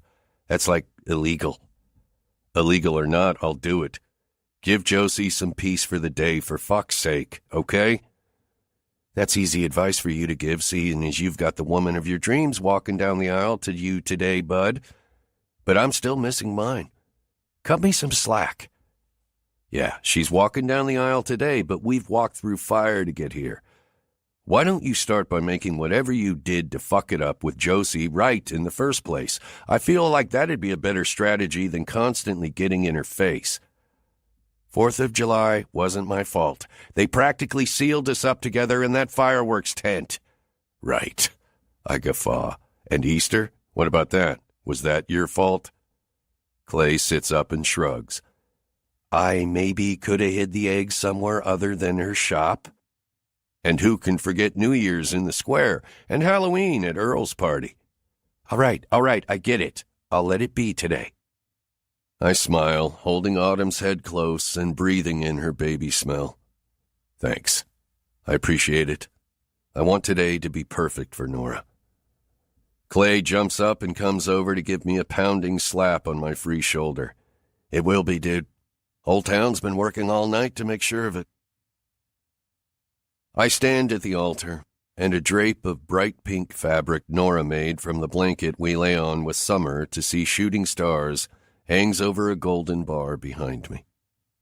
It blows in the breeze, carrying heavenly memories with it, and the bulk of the town sits in white folding chairs down the slight hill of my pasture. Nora and her bridesmaids wait in the barn for the beginning of their march, and Clay holds our sweet baby Autumn at my side. Breezy steps out first, carrying a bouquet of vibrant pink roses and wearing a matching pink dress, and I imagine Summer smiling down at all the touches of her that Nora's made sure to include everywhere. I take a deep breath, and then another, waiting impatiently for my bride as Lillian and then Josie make their way down the aisle too, forming a line on the other side of the altar and waiting. Finally, as the music changes, Nora steps out in a white lace dress that falls off her shoulders, her natural, wild, curly hair floating all over the place. She has a pink belt at her waist and a pink bundle of flowers, too, and her bare feet showcase glittery pink toenail polish. Sheriff Peeler smiles like a loon at her side, an elbow linked through hers as he escorts her down the aisle. The whole town is here again, just like at the fake wedding we had for Summer last year. But other than our sisters, people linked to us by blood are noticeably absent. Her mother, Eleanor, wasn't invited, though I don't imagine she could have made it even if she had been, since she's awaiting her trial, set to start this fall in a Manhattan correctional facility, along with Thomas Conrad Michael King III. Clearly, they're not wearing pink today, but instead orange. Just the thought gives me a zing of joy I can hardly describe. Of course, I'd never invite my asshole brother, and my parents couldn't be bothered, busy flitting through their meaningless lives. I wish I could say I was surprised, but after they missed Summer's funeral and Autumn's birth, I didn't expect them here. And if it weren't for Nora, I never even would have asked them to be. Nora's smile is big and bold and beautiful, and her eyes shine in the powerful sun. Butterflies dance throughout the tall grass around us, and I have to clutch at my chest to ease the warmth inside it. She's everything I never knew I wanted. She's everything I thought I didn't need. Nora Ellis is the love of my life. Who gives this woman to be married? Pastor Bob asks from behind me as Pete and Nora come to a stop just in front. I do, Pete boasts proudly before placing her hand in mine. Nora's smile is soft as she kisses Pete on the cheek, and an unbelievable blush hits him right underneath. I didn't know the old goat had it in him. Nora hands her bouquet to Josie, and Lillian steps forward to fix the back of her dress as Nora turns to face me. I take her hands in mine and immediately have the urge to skip all the formal stuff and go straight to the kiss. Nora smiles and winks, and I swear she knows exactly what I'm thinking. With a small shake of her head, she puts her hands in mine. Welcome, welcome everyone, Bob recites, scanning the crowd with his signature smile. Thanks for joining us today to celebrate this magical occasion. His focus turned back to us, he carries on. Nora and Bennett, today we gather to join your lives together, though the baby probably did that pretty well already. The crowd laughs, and I roll my eyes. Anyway, let's get started, shall we? I nod eagerly, making Nora's smile soften with affection. Nora, will you take Bennett to be your husband, through thick and thin, sickness and health, for richer or for poorer, until your dying breath? I will, Nora answers quickly, and my fingers spasm around hers. Bennett, how about you? Will you take Nora to be your wife, through thick and thin? I will. Bennett, I didn't finish. It doesn't matter, Bob, I say simply. I'll take Nora through anything. Nora licks at her lips as tears moisten her eyes, and I reach up to catch the first drop before it falls. I love you, Nora. I love you too, Bennett. Pastor Bob laughs. Well, I'm not sure that you two need me here, but just in case, let's do the rings, okay? Nora nods through a laugh, turning to Josie, and I turn to Clay to get my own. Now, Nora, you're going to slide your ring on Bennett's finger and repeat after me. With this ring I thee wed. With this ring I thee wed. Good. Now, Bennett, same to you. With this ring I thee wed. With this ring I thee wed, I repeat, sliding the ring but stopping abruptly when I see it. Tattooed around Nora's ring finger, just like mine. Summer. Nora. Her name is a whisper. I did it last night. I wanted to do it earlier, but I was afraid you'd see it and it'd spoil the surprise. I pull her body to mine, slamming our lips together in a kiss. She tastes perfect and feels perfect and is perfect. I now pronounce you husband and wife. You may kiss the bride. Pastor Bob says so quickly the words practically run together. Lips dancing over Nora's, I chuckle as her mouth pulls up into a laugh. Sorry, Bob, I just couldn't wait a second more. The wait from the moment I saw her on that yellow bridge has been long enough. Finally, Nora Ellis is officially my wife. Nora. I dance and sing to myself as I finish washing my hands in the powder room, my cheeks filled with a perfect, happy glow. I can't help but notice how different this trip to the bathroom is from the one I had in a wedding dress a year ago. The door bumps me in the butt as it closes behind me, and I laugh a little, my buzzed brain enjoying all the little things today. As I make my way back outside, I take a minute to let all the goodness soak in. Bennett and Breezy are in the middle of the dance floor, swaying together with the sleeping Autumn in their arms. Sheriff Peeler is flirting with Eileen Martin, of all people, and Betty and Earl are cutting one hell of a rug.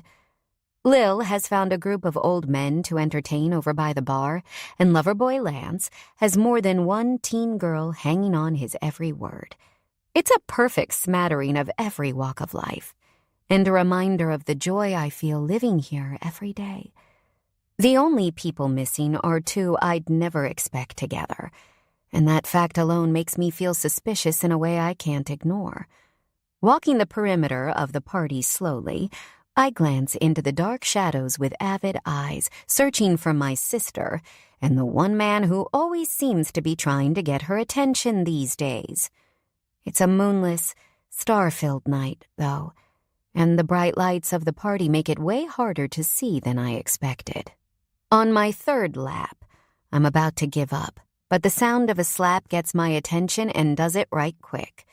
Searching the area of the sound, I finally catch a glimpse of Josie's back and Clay's surprised face, a trail of red lipstick on his lips. Holy shit. Looks like I might not be the only Ellis to do the slap and kiss combo in this town. I walk toward them carefully, ready to intervene if necessary, but I don't make it more than a step and a half before the need to stop fills me right up. "Damn it, Clay!"